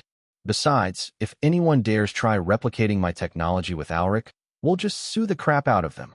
Then we'll get more money to develop even more advanced technology that they won't be able to keep up with us. Long Tingfei and the others laughed at his words, thinking that he was joking. Iris, however, nodded in agreement with Amampio. Both of them were serious, as if they would allow anyone to replicate the technology Amampio and Alric developed. It was a given that Amampio wouldn't allow it because he was the inventor. Iris also wouldn't allow it because she spent such a huge amount of money in the development of those technology. Finally, they started the negotiations for the shipping services. I would like to get a discounted price of 95% off for shipping domestically, 93% off for Asian locations, and 90% off for other parts of the world, Iris asked with a straight face. Everyone's jaw dropped, except for Long Tingfei, who looked amused. I think you mean you'll pay 95% for domestic shipping, so it should be 5% off, the CEO said. No, I meant exactly what I said. It's 95% off, so I'll only need to pay 5%, Iris insisted. Xiaolon, are you joking? As the deputy CFO, Long Hui couldn't take it any longer. What a ridiculous demand. You might as well ask for the shipping services to be free. Iris tilted her head to the side. First of all, it's not a demand. It's my opening asking price, which is open for negotiation. Second of all, yes, I already thought about asking for the shipping services to be free. After all, I'm the daughter of father who is the president CEO of Long Industries. I think that it's only natural that I get the shipping services for free.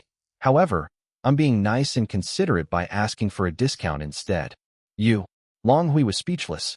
This was one of the most important business lessons she learned from Grandpa Lu. Don't be afraid to be shameless, especially in front of family. They'll still love you anyway. Iris took Grandpa Lu's lesson to heart. She could almost hear his booming voice when he taught it to her. Shamelessness, she learned, was also an important skill in business. Huh? What's happening? What are you talking about? They don't want to accept your asking price. Amampio suddenly interrupted, asking her in English. I told you that it's better if we just use the Academy's network. The Academy offers only 50% discount. I want at least 90%. I can only get that rate from family, she replied. Aren't you friends with AJ's and ears? You can just negotiate with her to increase the discount. Her influence in handling the Academy's business is growing by the day. I'm sure that if she requests in your stead, the admins will give in because she's making the Academy so much money with her golden touch. Iris thought about Amampio's suggestion carefully. Or maybe just ask that fiancé of yours. If he really loves you, he'll give you the shipping services for free. A lovely smile lifted the corner of her lips. You're right. I'm sure he will. But I won't. I don't want to use him like that for my own benefit before we're married. Huh? What are you saying? Aren't you using your father's company for your own benefit? Amampio said. But he's my father. I'm allowed to do this, and it'll still be acceptable. After all, I'm his daughter. Well, yeah, you're right. I guess, he mumbled. What do you mean it's acceptable? Long Hui interjected. It's not. Shilon, your asking price is too much. We'll give you a family discount for sure, but not anything above 90%. What's your counteroffer then? 89% off. Iris' shamelessness continued. Why you? Long Hui had to take a few deep breaths to calm his exasperation. The COO was about to mediate when Long Tengfei spoke with his authority as the president-CEO of Long Industries. No need for any negotiations. Long Industries will become Orchidia Beauty's shipping partner. Your request for the following discounts will also be granted. 95% off domestically, 93% off in Asia, and 90% off in other countries. President Long Xiaolon, do we have a deal? A bright smile broke out of Iris' face. Yes, President Long Tengfei. We have a deal. The father and daughter stood up and shook hands, symbolically sealing the business deal. Father, Long Hui began to protest against Long Tengfei's decision. Isn't this too much? Our company won't make any money with this deal. We'll have to incur losses instead. Son, I'm the president-CEO of Long Industries, and Xiaolon is my daughter and your sister. Long Industries is, in its very essence, a family business. She is family. I don't plan on making money off of my own daughter. Long Tengfei said these words in a light tone, but the impact was heavy. Long Hui could only back off and sigh. After Iris and Long Tengfei's handshake, the others joined in. The Bauer siblings looked delighted that the deal was successful, while Amampio Koletsky looked relieved that the meeting was finally over. He was already feeling very bored. As for the COO, he was extremely impressed by Iris Long. So this was the president's youngest daughter. Rumors shouldn't be really believed. What good for nothing? The young lady obviously had a knack for business, not to mention that she was a cross-academy student. This alone was enough to impress him for several lifetimes. She was also a force to be reckoned with in the negotiation table. He could only chuckle remembering the way she shamelessly laid down the ridiculous discount rates she wanted with a straight face. Her way of doing business reminded him of a certain legend whom businesspeople like him looked up to. The COO was also inwardly laughing at the ones who were still thinking that the young Miss Xiaolon was the most useless member of the Long family. How could a cross-academy student be useless? Other people had no idea that she was actually the most brilliant among President Long's children. It seems that the most worthy to inherit the throne isn't the crown prince as everyone thinks, but the youngest princess instead, who everyone keeps on overlooking and underestimating, he thought to himself. ####. Later that day, the news about the young Miss Xiaolon having a meeting at Long Industries spread among the members of the Long family. They heard that she came with the financial manager Qiao Yu and a bunch of foreigners. This alone wouldn't have bothered them if it weren't for the fact that Long Tengfei, also called Long Industries COO, and Long Hui, deputy CFO, to join the meeting. Although they still didn't know the full specifics, they heard that she got a one-sided business deal with Long Industries. One-sided because it would only benefit her, not Long Industries. They wasted no time ridiculing her among themselves. They were especially disgruntled at Long Tengfei for showing obvious favoritism for his daughter, who they thought didn't deserve to get anything from Long Industries. That's why that child is so spoiled. Teng Fei hands everything to her in a silver platter. Ever since the establishment of the company, the main family has had a tight hold of its control. They don't allow all the Long relatives to work in the company, only hiring the most capable ones. All of us from the branch families need to work hard just to be qualified to work for our own family business. And yet that spoiled brat only needed to sweet-talk her father. Unbelievable. Long Jufang complained among the members of his own branch family. But grandfather, it doesn't seem like cousin Xiaolan will be working at Long Industries. I heard that she only got a business deal, not a position, one of his grandsons commented. And you think that's better? How naive, boy. The business deal that she got is reportedly disadvantageous for the company. It's like a gift from Teng Fei himself without expecting anything in return. Meaning, she got it for free without working for it just because she's the company head's daughter. Giving her a position, on the other hand, while still dubious because of her lack of qualifications, is still within the realm of acceptability. She has to at least work for the company and prove to everyone that she deserves the position given to her. Now you see the difference. Long. Jufang explained to her grandson. Oh, I see. That really is unfair. The grandson was still in middle school, so he still didn't understand the complicatedness of the family politics and business. Even cousin Hui has to work hard, and he's the heir. Exactly. Humph. Speaking of that cousin of yours, he's been making a lot of stupid decisions lately. Maybe because he's been spending so much time with Xiaolan. This is what he gets for getting close to his good-for-nothing youngest sister. If he continues to walk this downhill path, our noble Long family will deteriorate when it's time for him to succeed. Long Jufang looked genuinely concerned about the family's future. It was just that his version of the ideal future was still stuck in the values commonly upheld in ancient times. His children, their spouses and grandchildren all nodded their heads in agreement with him. He was the head of this branch family. All of them were very proud of their aristocratic origins. All of the daughters from this branch family refused to marry into their husbands' families. Instead, the husbands married into the family, preserving their long lineage. But I hear that Xiaolan has been very good and sensible lately, his daughter-in-law said. What if she really changed and has become responsible? Can't we give her a chance? At the end of the day, she still has the blood of the Longs flowing in her veins. If that's the case, then good. Long Jufang immediately replied. But she really has to change her old ways and rediscover the pride of having Long blood within her. If she's really serious about reintegrating into the family, she should quit showbiz and that low-class career of hers. If she can become a proper young lady fit for our noble Long family, then all of us will welcome her back with open arms. You're right, father, his son said. If Xiaolan can just fix herself, then it's definitely good news for our family. If for some reason Hui is unable to succeed the family and the business, I'd rather have her as the next head than those illegitimate children of cousin Teng Fei. Exactly. Long Jufang scowled at the mention of Long Teng Fei's illegitimate children. It's such a disgrace allowing those bastards to work at our family business. I heard that Teng Fei will be promoting that bastard son of his to work at the main company in a few months. Unbelievable. And his bastard daughter will also start working at a branch division after she graduates from university this summer. But father, cousin Teng Fei's other son and daughter are very smart and capable. Both of them are top of their classes and are rather popular among their peers. They also behave well when we meet them during family gatherings, his daughter-in-law said. Long Jufang snorted. So what if they're all that? No matter how many times you flip the world upside down, those children will still be illegitimate. They're the shame of our noble Long family. Although Teng Fei announced to everyone that he'll change his will if any of his other children prove themselves to be more capable than Hui, I would never allow an illegitimate child of his to succeed. Over my dead body. If either Hui or Xiaolan are unable to succeed their father, then our branch family will just have to take over and become the main family instead.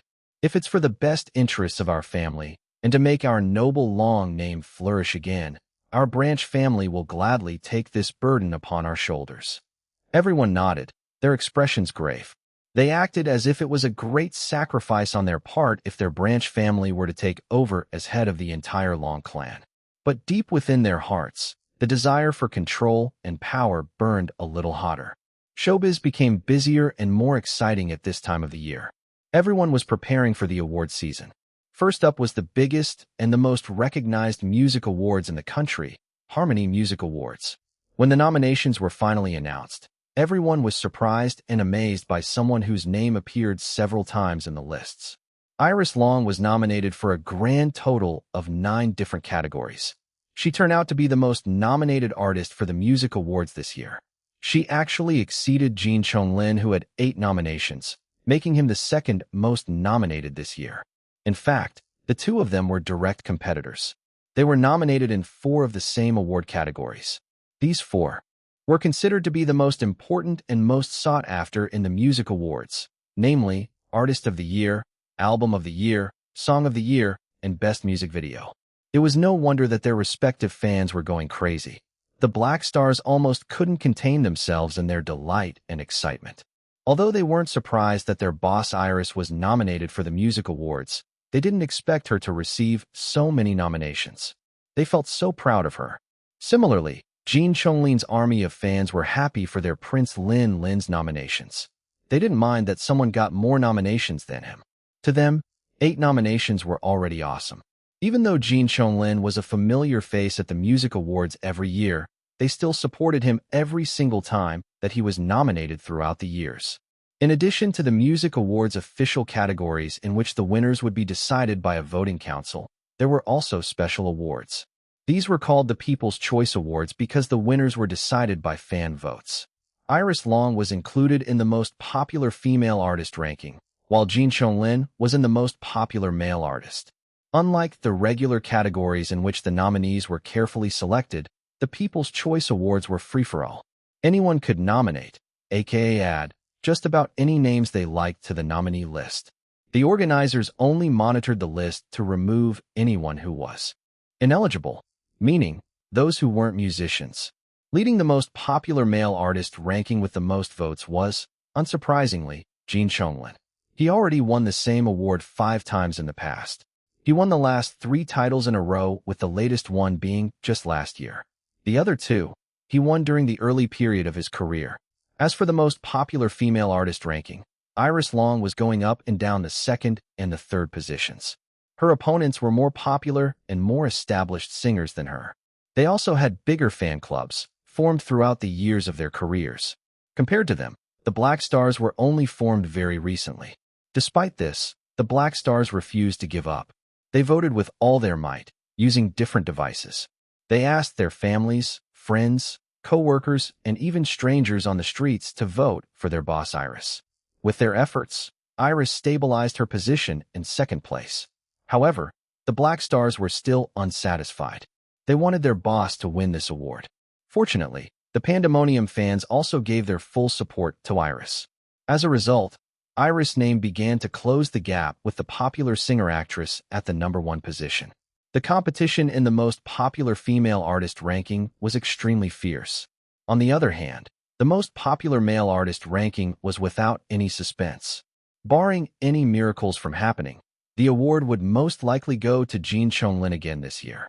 From the fans to the artists themselves, everyone was busy working hard for the upcoming music awards. Who would be the winners? Who would be the losers? These questions could only be answered during the award ceremony itself. ####. It was drizzling on the day of the music awards. The sky was gray, the sun barely shining through the thick clouds. Nevertheless, countless fans still braved the wet and slightly cold weather just for a glimpse of their favorite celebrities on the red carpet. When the fans started screaming behind the barricades, everyone knew that the stars had begun arriving. Famous and not-so-famous musicians began posing for the cameras. Among them were the nominees, of course, who all received loud cheers and well wishes from everyone. Other celebrities also arrived, from models, actors and actresses to directors and producers, and other TV and movie personalities. Some of the most popular social media influencers also received invitations to walk the red carpet.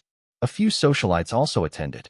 Some came by themselves, while others came as partners of the invited celebrities. Kaya, Prince Lin, we love you. Please win all 8 awards that you're nominated for. The screams from Jin Liwei's army of fans when he finally arrived on the red carpet was deafening. The other celebrities and guests still posing on the red carpet all turned their heads to his direction. Jin Chonglin arrived in a gorgeous tailored pinkish-gray suit. There were only a few men in the world who could pull off such a bold choice of unusual color for a suit and still look hot and manly. Jin Chonglin certainly rocked it, overshadowing the other men on the red carpet. His army of fans were going crazy, calling his name and screaming for him. He posed for the photos before taking the time to interact with his fans in person. "Good luck, Prince Linlin. We hope that you win tonight. We'll support you all the way. Thank you, everyone. I love you all," he told them in a loud voice before throwing a wink and a flying kiss at them. Many fainted in overexcitement as a result of his words and actions. Before he returned to posing for the cameras on the red carpet, his eyes caught a distinct group among the crowd behind the barricades. They all wore black suits, looking like Triad members instead of fans. There was an organized and disciplined air among them which other fan clubs lacked. "The Black Stars, huh?" Jin Chonglin muttered. Suddenly, their polite expressions transformed into excited ones. Then they began screaming at the top of their lungs. "Boss Iris." Iris walked the red carpet together with JJ. She wore a long, fitted cheap house-style sleeveless red dress that accentuated her hourglass figure. The dress flared below her thighs in a mermaid skirt that swept elegantly around her feet. There were golden lotus floral patterns embroidered throughout the dress and sparkling crystals on her neckline and chest area like dewdrops. A fluffy white faux fur cape wrapped around her shoulders to protect her from the cold while on the red carpet. Her hair was arranged in a classic chignon, accented by a delicate gold leaf hairpiece. She carried a red fan with an image of a flying golden dragon painted on it. With her red lips, gorgeous outfit, and graceful bearing, she looked like a queen. Everyone couldn't stop themselves from staring at her. All of the cameras pointed at her, the flashes making the crystals on her dress and her jewelry, especially her diamond ring, glitter like stars in a red sky.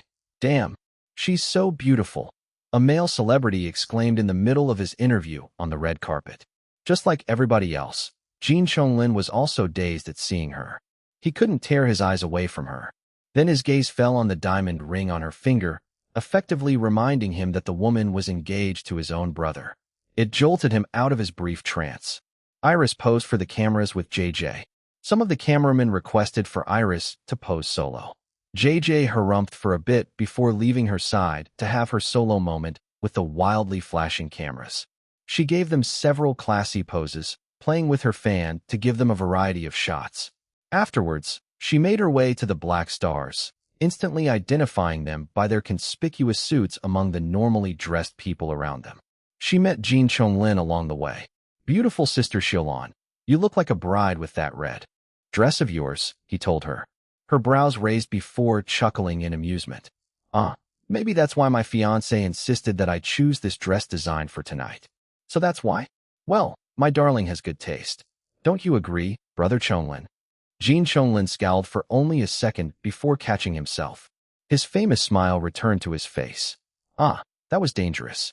If the cameras caught that negative expression on his face, there would surely be another tabloid scandal involving him and her the next day.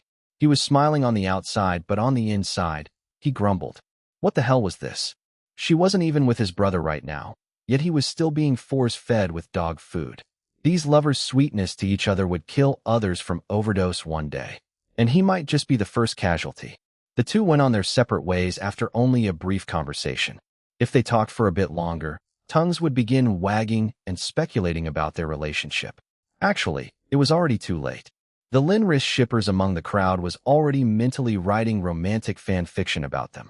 After interacting with the Black Stars, Iris returned beside JJ.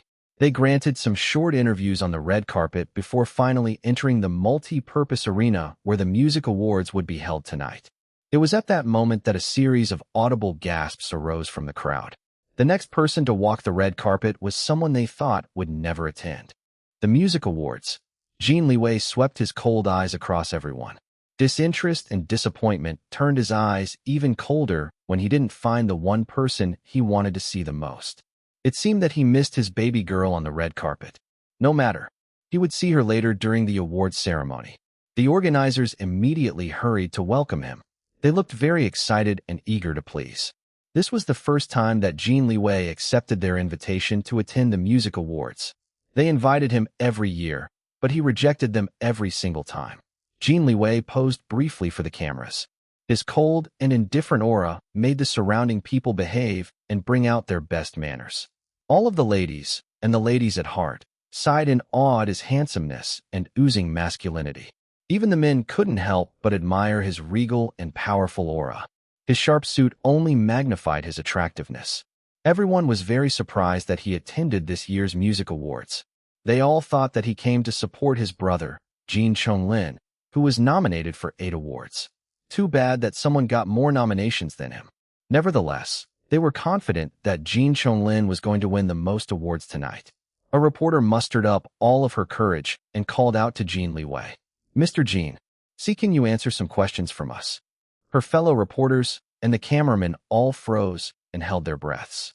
They didn't have much hope, as Jin Liwei never had patience for trivial interviews.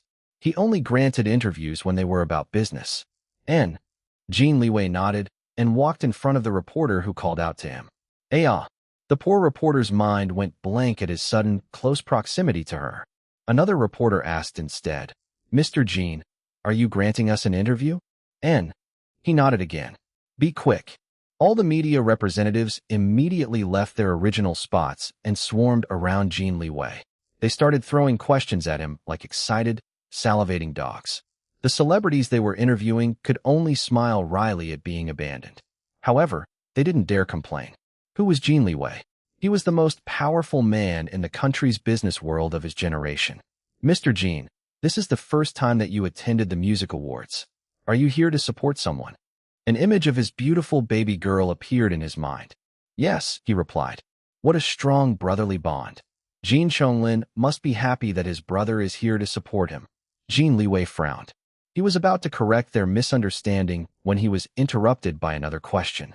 "CEO Liu, we can see that you came by yourself. There are so many beautiful ladies who will die for a chance to be your partner tonight. Is there no one that you would like to escort for this event?" "I have no interest in escorting other women except for my fiancée. It's not convenient for us at the moment to attend this event together, so I came by myself. Besides, I don't want to upset her by getting close to other women. She's the only one for me," he answered with a straight face. The reactions of everyone, however, were a sight to see. Their jaws fell down, and their eyes almost popped out of their heads. Shock was a mild word to describe their current expressions. "What do you mean by that? CEO Liu, are you telling us that you're engaged?" "Yes," he confirmed. Loud gasps. "What?" Then the questions started raining down on him nonstop. He filtered the questions, only answering the ones that he liked. "Who's the lucky lady? Is she beautiful?" "I'm the lucky one." "Yes, the most beautiful," he answered. "Have you been engaged for long? When are you planning to get married?" "A few months ago. We'll marry whenever she's ready." "Can you tell us who she is?" He hesitated before saying in a mysterious tone, "You'll all know who she is when the time is right." Then he began to leave. "Wait, Mr. Jin, please give us a hint about your fiancée. Even just a small one." He stopped and thought about it for a few moments. The reporters held their breaths, waiting and hoping for his answer. She's here tonight." After dropping that bombshell, Jin Liwei left the flabbergasted people behind and headed inside the arena. The bombshell Jin Liwei dropped on the red carpet instantly became the topic of conversations by the viewers watching the event's live telecast. They were all very shocked. Although Jin Liwei wasn't a showbiz figure like his younger brother, he was still quite famous. And it wasn't just because he was the president CEO of the #1 company in the country. If people had to choose who was more handsome between the Jin brothers, an overwhelming majority of them would say that Jin Liwei was more physically attractive than Jin Chonglin. Even more than Jin Chonglin, who was a big celebrity idolized by many, Jin Liwei was actually the one considered to be the most eligible bachelor in the entire country. He was tall, rich, handsome, and powerful. Although many were afraid of him, it didn't stop many women from vying for the position of Madame Jin. By marrying him, they would be set for the rest of their lives. A lavish life of wealth and power, not to mention a gorgeous man to sleep with. Who could resist such a perfect life? As a result, countless women, and some men, tried seducing him in the past, but no one succeeded. This led people to believe that he was incapable of being in a sexual relationship, much less a romantic one. That was why many people couldn't believe that the cold and indifferent Jin Liwei was now engaged to someone. Isn't he gay? He can't marry a man in this country, so he can only be engaged to a woman. Is he entering a sham marriage just to cover up his sexuality and fulfill his duty as the head of the Jin family? That's possible. Or maybe it's an arranged marriage. It's pretty common for men with his status to marry young ladies from other powerful families. There has never been any concrete evidence that CEO Jin is gay. I think he just found his true love. He keeps on rejecting all those thirsty people throwing themselves at him because they're not his fated one. But he must have found the one for him, so he immediately popped the question. Isn't it romantic? Oh, be still my heart. Conversations like these could be heard all over the country. The awards ceremony hadn't started yet, but the most talked about figure at the moment was not even one of the nominees. Quick, look around. He said that his fiancée is here tonight. The audience members at the arena and the viewers watching at home all made wild guesses as to the identity of Jin Liwei's mysterious fiancée. What kind of woman could make such a man like Jin Liwei, who many believe to be unattainable, to settle down? She must be super amazing. They suspected many of the single celebrity ladies who attended the music awards as Jin Liwei's possible fiancée. That singer or that actress. Maybe that model or that socialite. Was she the one? Or maybe her. As for the women, they played coy when asked whether they were Jin Liwei's fiancée. Sensing an opportunity to create drama, most of them gave vague answers. They neither confirmed nor denied anything. However, it was interesting that people only suspected women who were in their mid-20s and above. They didn't bother suspecting the younger ones. I'll never believe that CEO Jin will have a relationship with a teenager. So we can remove those kids from our list of suspects. I also think that even the ones who are in their early 20s are still too young for him. I mean, that's about a decade of age difference between them. CEO Jin is the head of the #1 company in the country, so he must be super smart. I bet that those young women aren't mature enough to keep up with a worldly man like him. I agree with you. I can't wait to know the identity of his fiancée. When will he introduce her to the public? He did mention during his interview earlier in the red carpet that we'll eventually know who she is when it's the right time. The suspense is killing me. The music awards would be starting soon. Instead of talking about who would win the awards, the people were hunting for Jin Liwei's soon-to-be wife instead. Then a black star posted her guess in an online forum. Wait, is it just me, or others are also thinking that CEO Jin's fiancée might just be our boss Iris? Didn't she say before that her fiancé is a businessman? Plus, she also got engaged a few months ago, just like CEO Jin. If it's true, OMG, I'm gonna hyperventilate. Wouldn't this mean that our boss Iris will become the next Madame Jin? Our boss Iris will then become the ultimate boss. Ahaha. You have such a wild imagination. I'm laughing so hard. CEO Jin Liwei is engaged to Iris Long? Funniest thing I heard today. Ahaha. Girl, your guess is way off. The mark. I can still believe it if you say that Iris Long is engaged to Jin Chonglin. But to CEO Jin Liwei? There is absolutely no way that's true. This is CEO Jin we're talking about. Another black star took offense at the words of these people. What do you mean by that? What's wrong with our boss Iris? Why can't she be CEO Jin's fiancée? The answer is simple. They're not on the same level. CEO Jin is way up there. You think that a man with wealth and status like him will marry a young pop star with a troubled past? Not to mention that she's constantly linked to his own brother. Sure, Iris Long is also from a rich family, but we all know that she's not really on good terms with them despite her older brothers saying that they're okay now. And even though she has matured a lot and moved past from her teenage troublemaking days, she hasn't ascended to such a level yet as to be worthy for us to even consider her as the future Madame Jin. It's just too far-fetched and unbelievable. Of course, the Black Stars staunchly defended their boss Iris. Yet the majority of them also didn't dare believe that their boss might really be Jin Liwei's fiancée. Besides, they didn't want her to be with someone like Jin Liwei either. He was too scary and too cold. Their boss deserved someone who would love her and pamper her for the rest of her life. They just couldn't imagine the cold, indifferent, and reportedly ruthless president-CEO of Jin Corporation as a loving and doting husband. Similarly, the Linris shippers immediately rejected this notion. Yes, they wanted to pair up Iris with a Jin, but not to the wrong brother. For them, The only Jin man who was perfectly suitable for her was Jin Chonglin. Linris forever. There will be no other pairings that will accept except for Linris. Prince Lin Lin and Boss Iris all the way. They're the most perfect couple ever. And with that, Iris Long's name was kicked out of the list of women who could possibly be Jin Liwei's fiancée. Despite this, there remained a handful of people who couldn't quite remove the niggling feeling within their hearts that Iris Long and Jin Liwei might really be engaged. Was it just a coincidence that both Iris Long and Jin Liwei were engaged to mysterious partners a few months ago? Although the clues matched, their opinions were unpopular and ignored by the masses, so they only kept their speculations among themselves.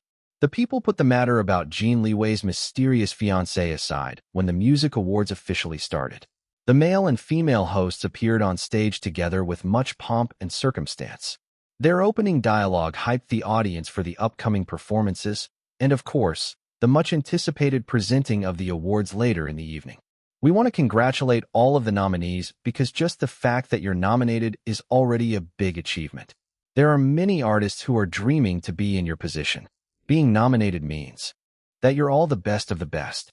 You should feel proud of yourselves, the female host said. Yes, very true, the male host agreed. Regardless of whether you win or not tonight, you're all great and talented musicians that deserve our respect and congratulations. We wish you the best of luck. The opening act was by a popular boy band. Their high-energy performance set the awards ceremony on the right note. Everyone was having fun. Loud cheers arose from the audience whenever their favorite celebrities' reactions were shown on the big screens during the performances. Jin Chonglin was seen sitting together with his older brother Jin Liwei on the very front row. They had the best seats directly in front of the stage.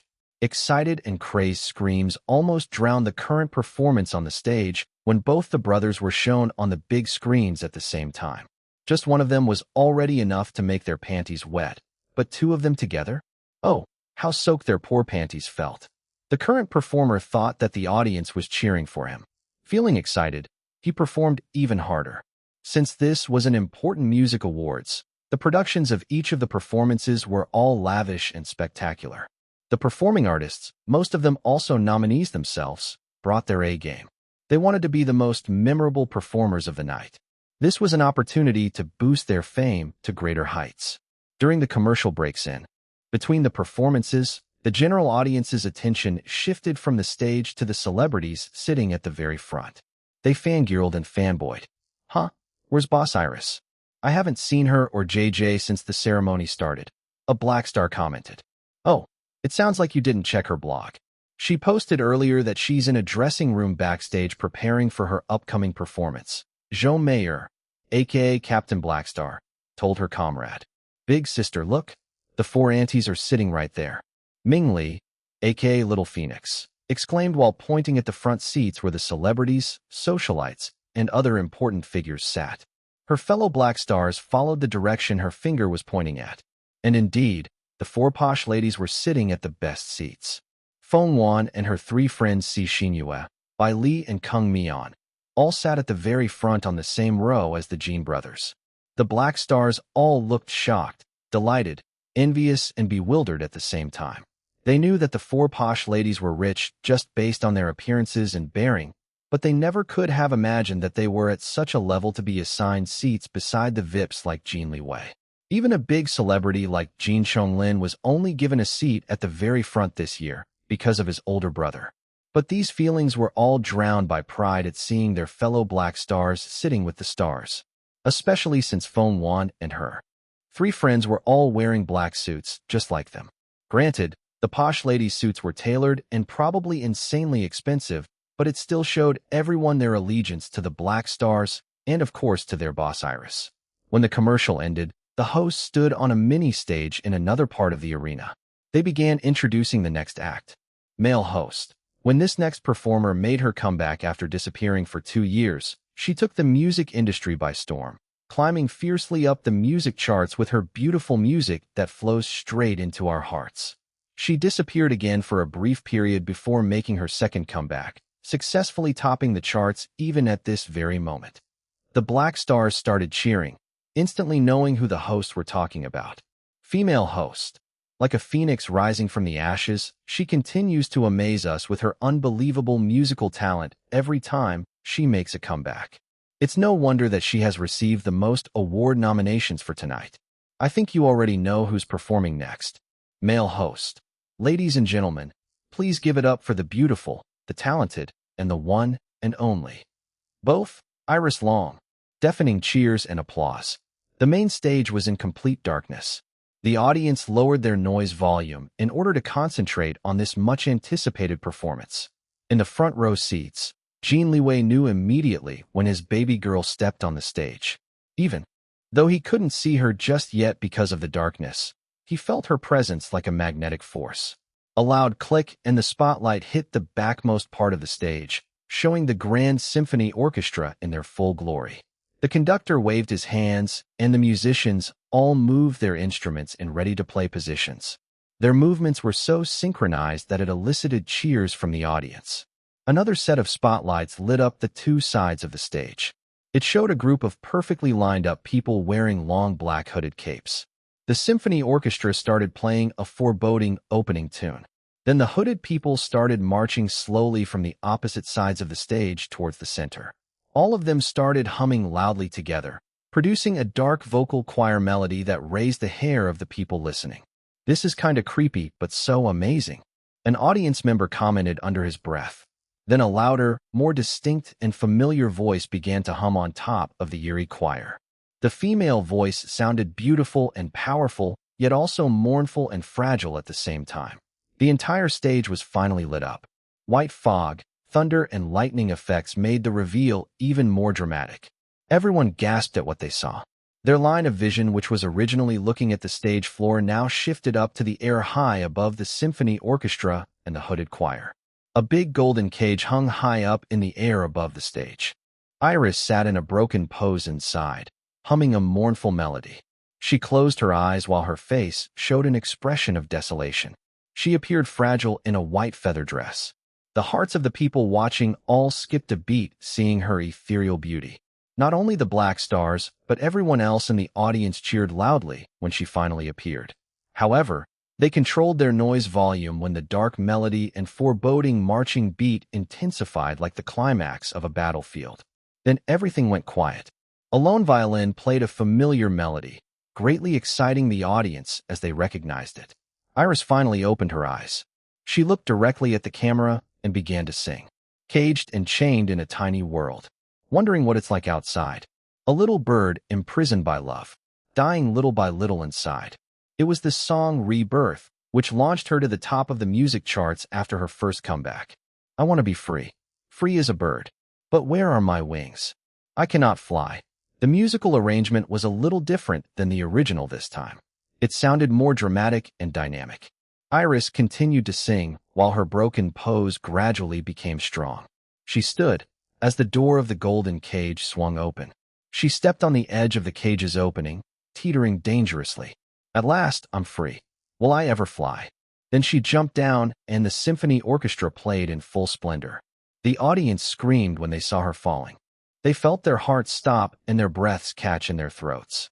Jin Liwei almost stood up from his seat to run and catch her before noticing the wires behind her. He heard a snicker beside him. Jin Chonglin was laughing at his reaction. After glaring at his younger brother, Jin Liwei decided to ignore him for the rest of the performance. Iris' fall stopped in midair. She floated and swept her arms wide to the side as if spreading her wings.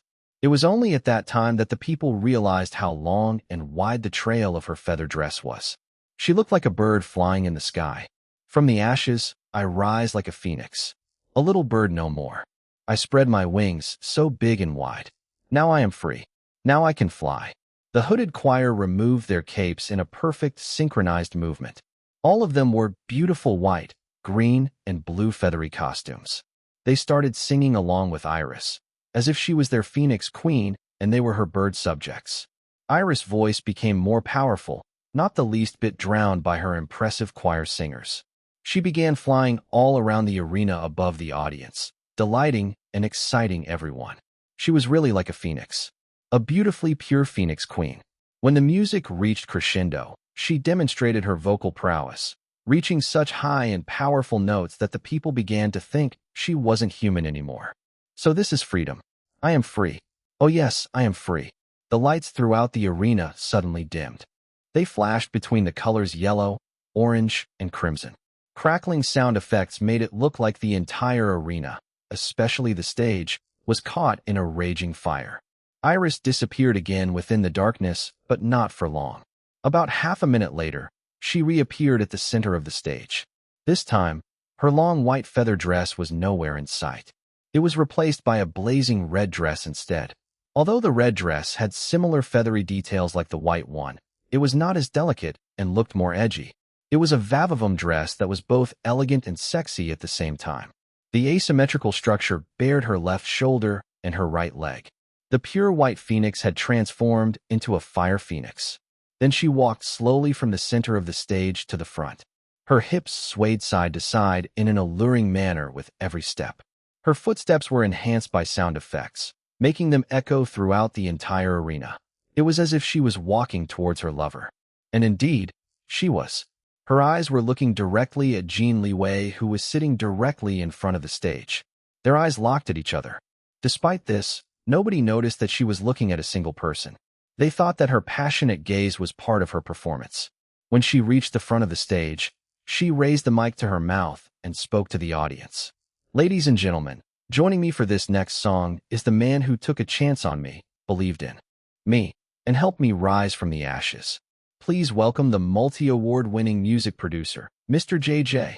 The smaller stage located among the audience lit up. Everyone gasped. JJ sat in front of the piano and began to play a familiar, yet somehow different melody.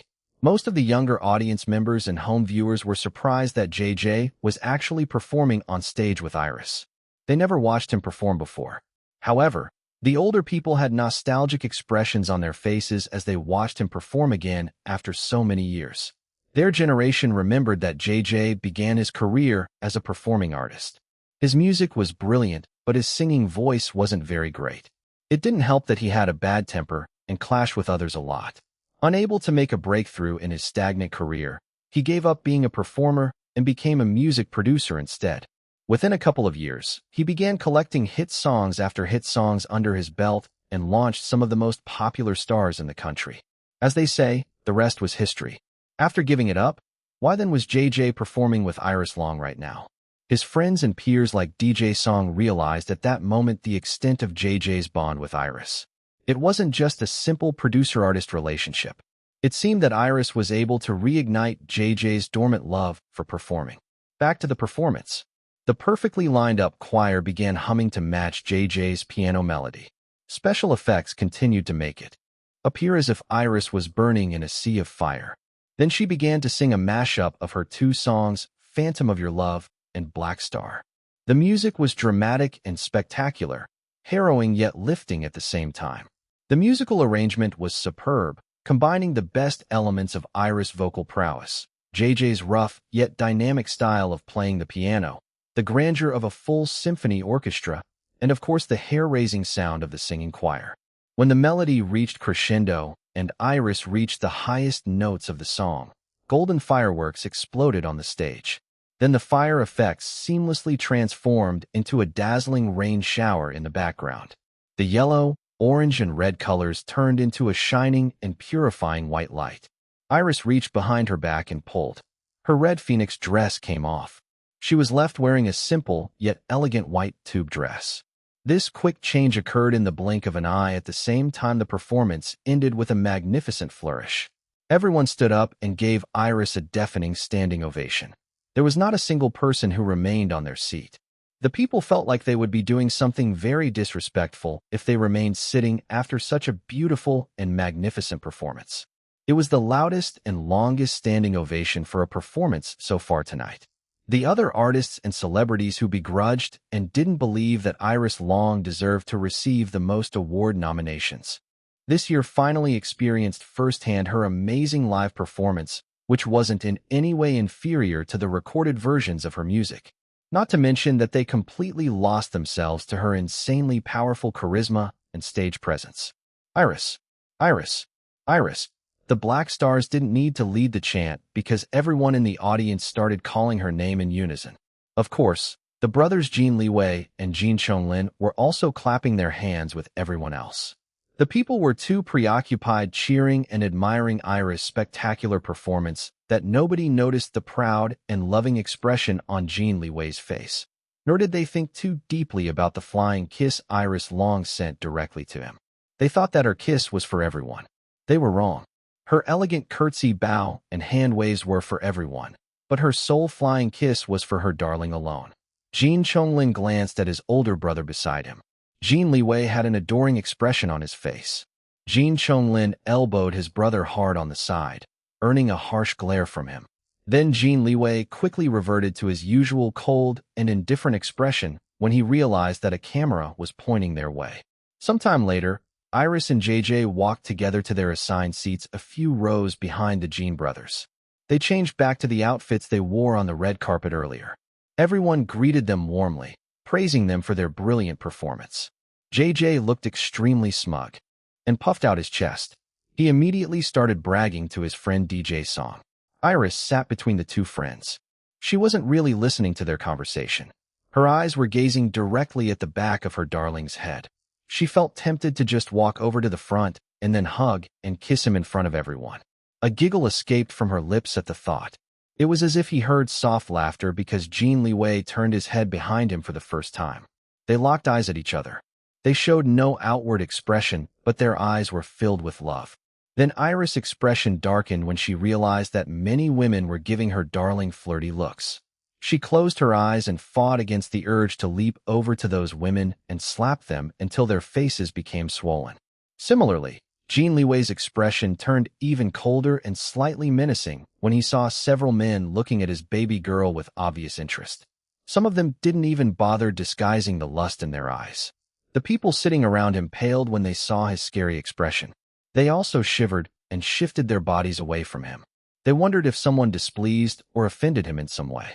Farther back in the audience, the Black Stars were busy monitoring something on their phones.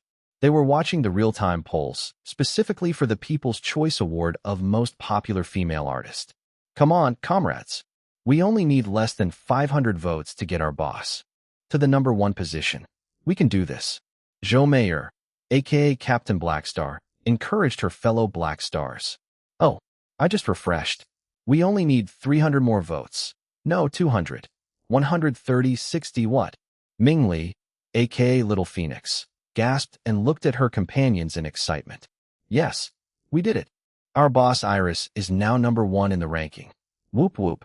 Yua, look, we didn't just surpass the previous #1, but we're now widening the gap. All the Black Stars celebrated this victory. However, they couldn't grow complacent because the voting hadn't ended yet. Anything could happen, especially since the competition in the most popular female artist ranking was extremely fierce compared to its counterpart, most popular male artist, where Jin Chonglin was already deemed to be the clear winner. The gap between him and the #2 consisted of millions of votes. Zhou Meier pumped her fists as she watched the number of Iris votes grow quickly. At the moment, the gap between the #1 and the #2 was more than 5,000 votes, and it was still growing by the second. It seems that many people are impressed by our boss performance, she observed. Of course they'll be impressed. I think this is Boss Iris' biggest and most spectacular performance yet, Ming Li said. All the Black Stars agreed with her. Iris usually played the piano during her performances, but this time, she opted for an eye-popping and mind-blowing stage production and threw JJ to play the piano for her. It was really a performance worthy of the Harmony Music Awards. It completely overshadowed all the earlier performances. If the next performances failed to outshine Iris, then her performance would definitely be the most memorable one. The only other person who could perhaps leave a more lasting impression than her was Jin Chonglin. The two not only competed against each other for the awards, but also for the unofficial title of Best Performance of the Night. Who would win in this battle of the performances? Would it be Iris or Jin Chonglin? Would Iris beat Jin Chonglin again, just like she did in the music charts? After a few more acts, which all felt lukewarm after Iris' amazing performance, it was finally Jin Chonglin's turn on the stage. During Iris' performance earlier, she flew in the air via suspended wires.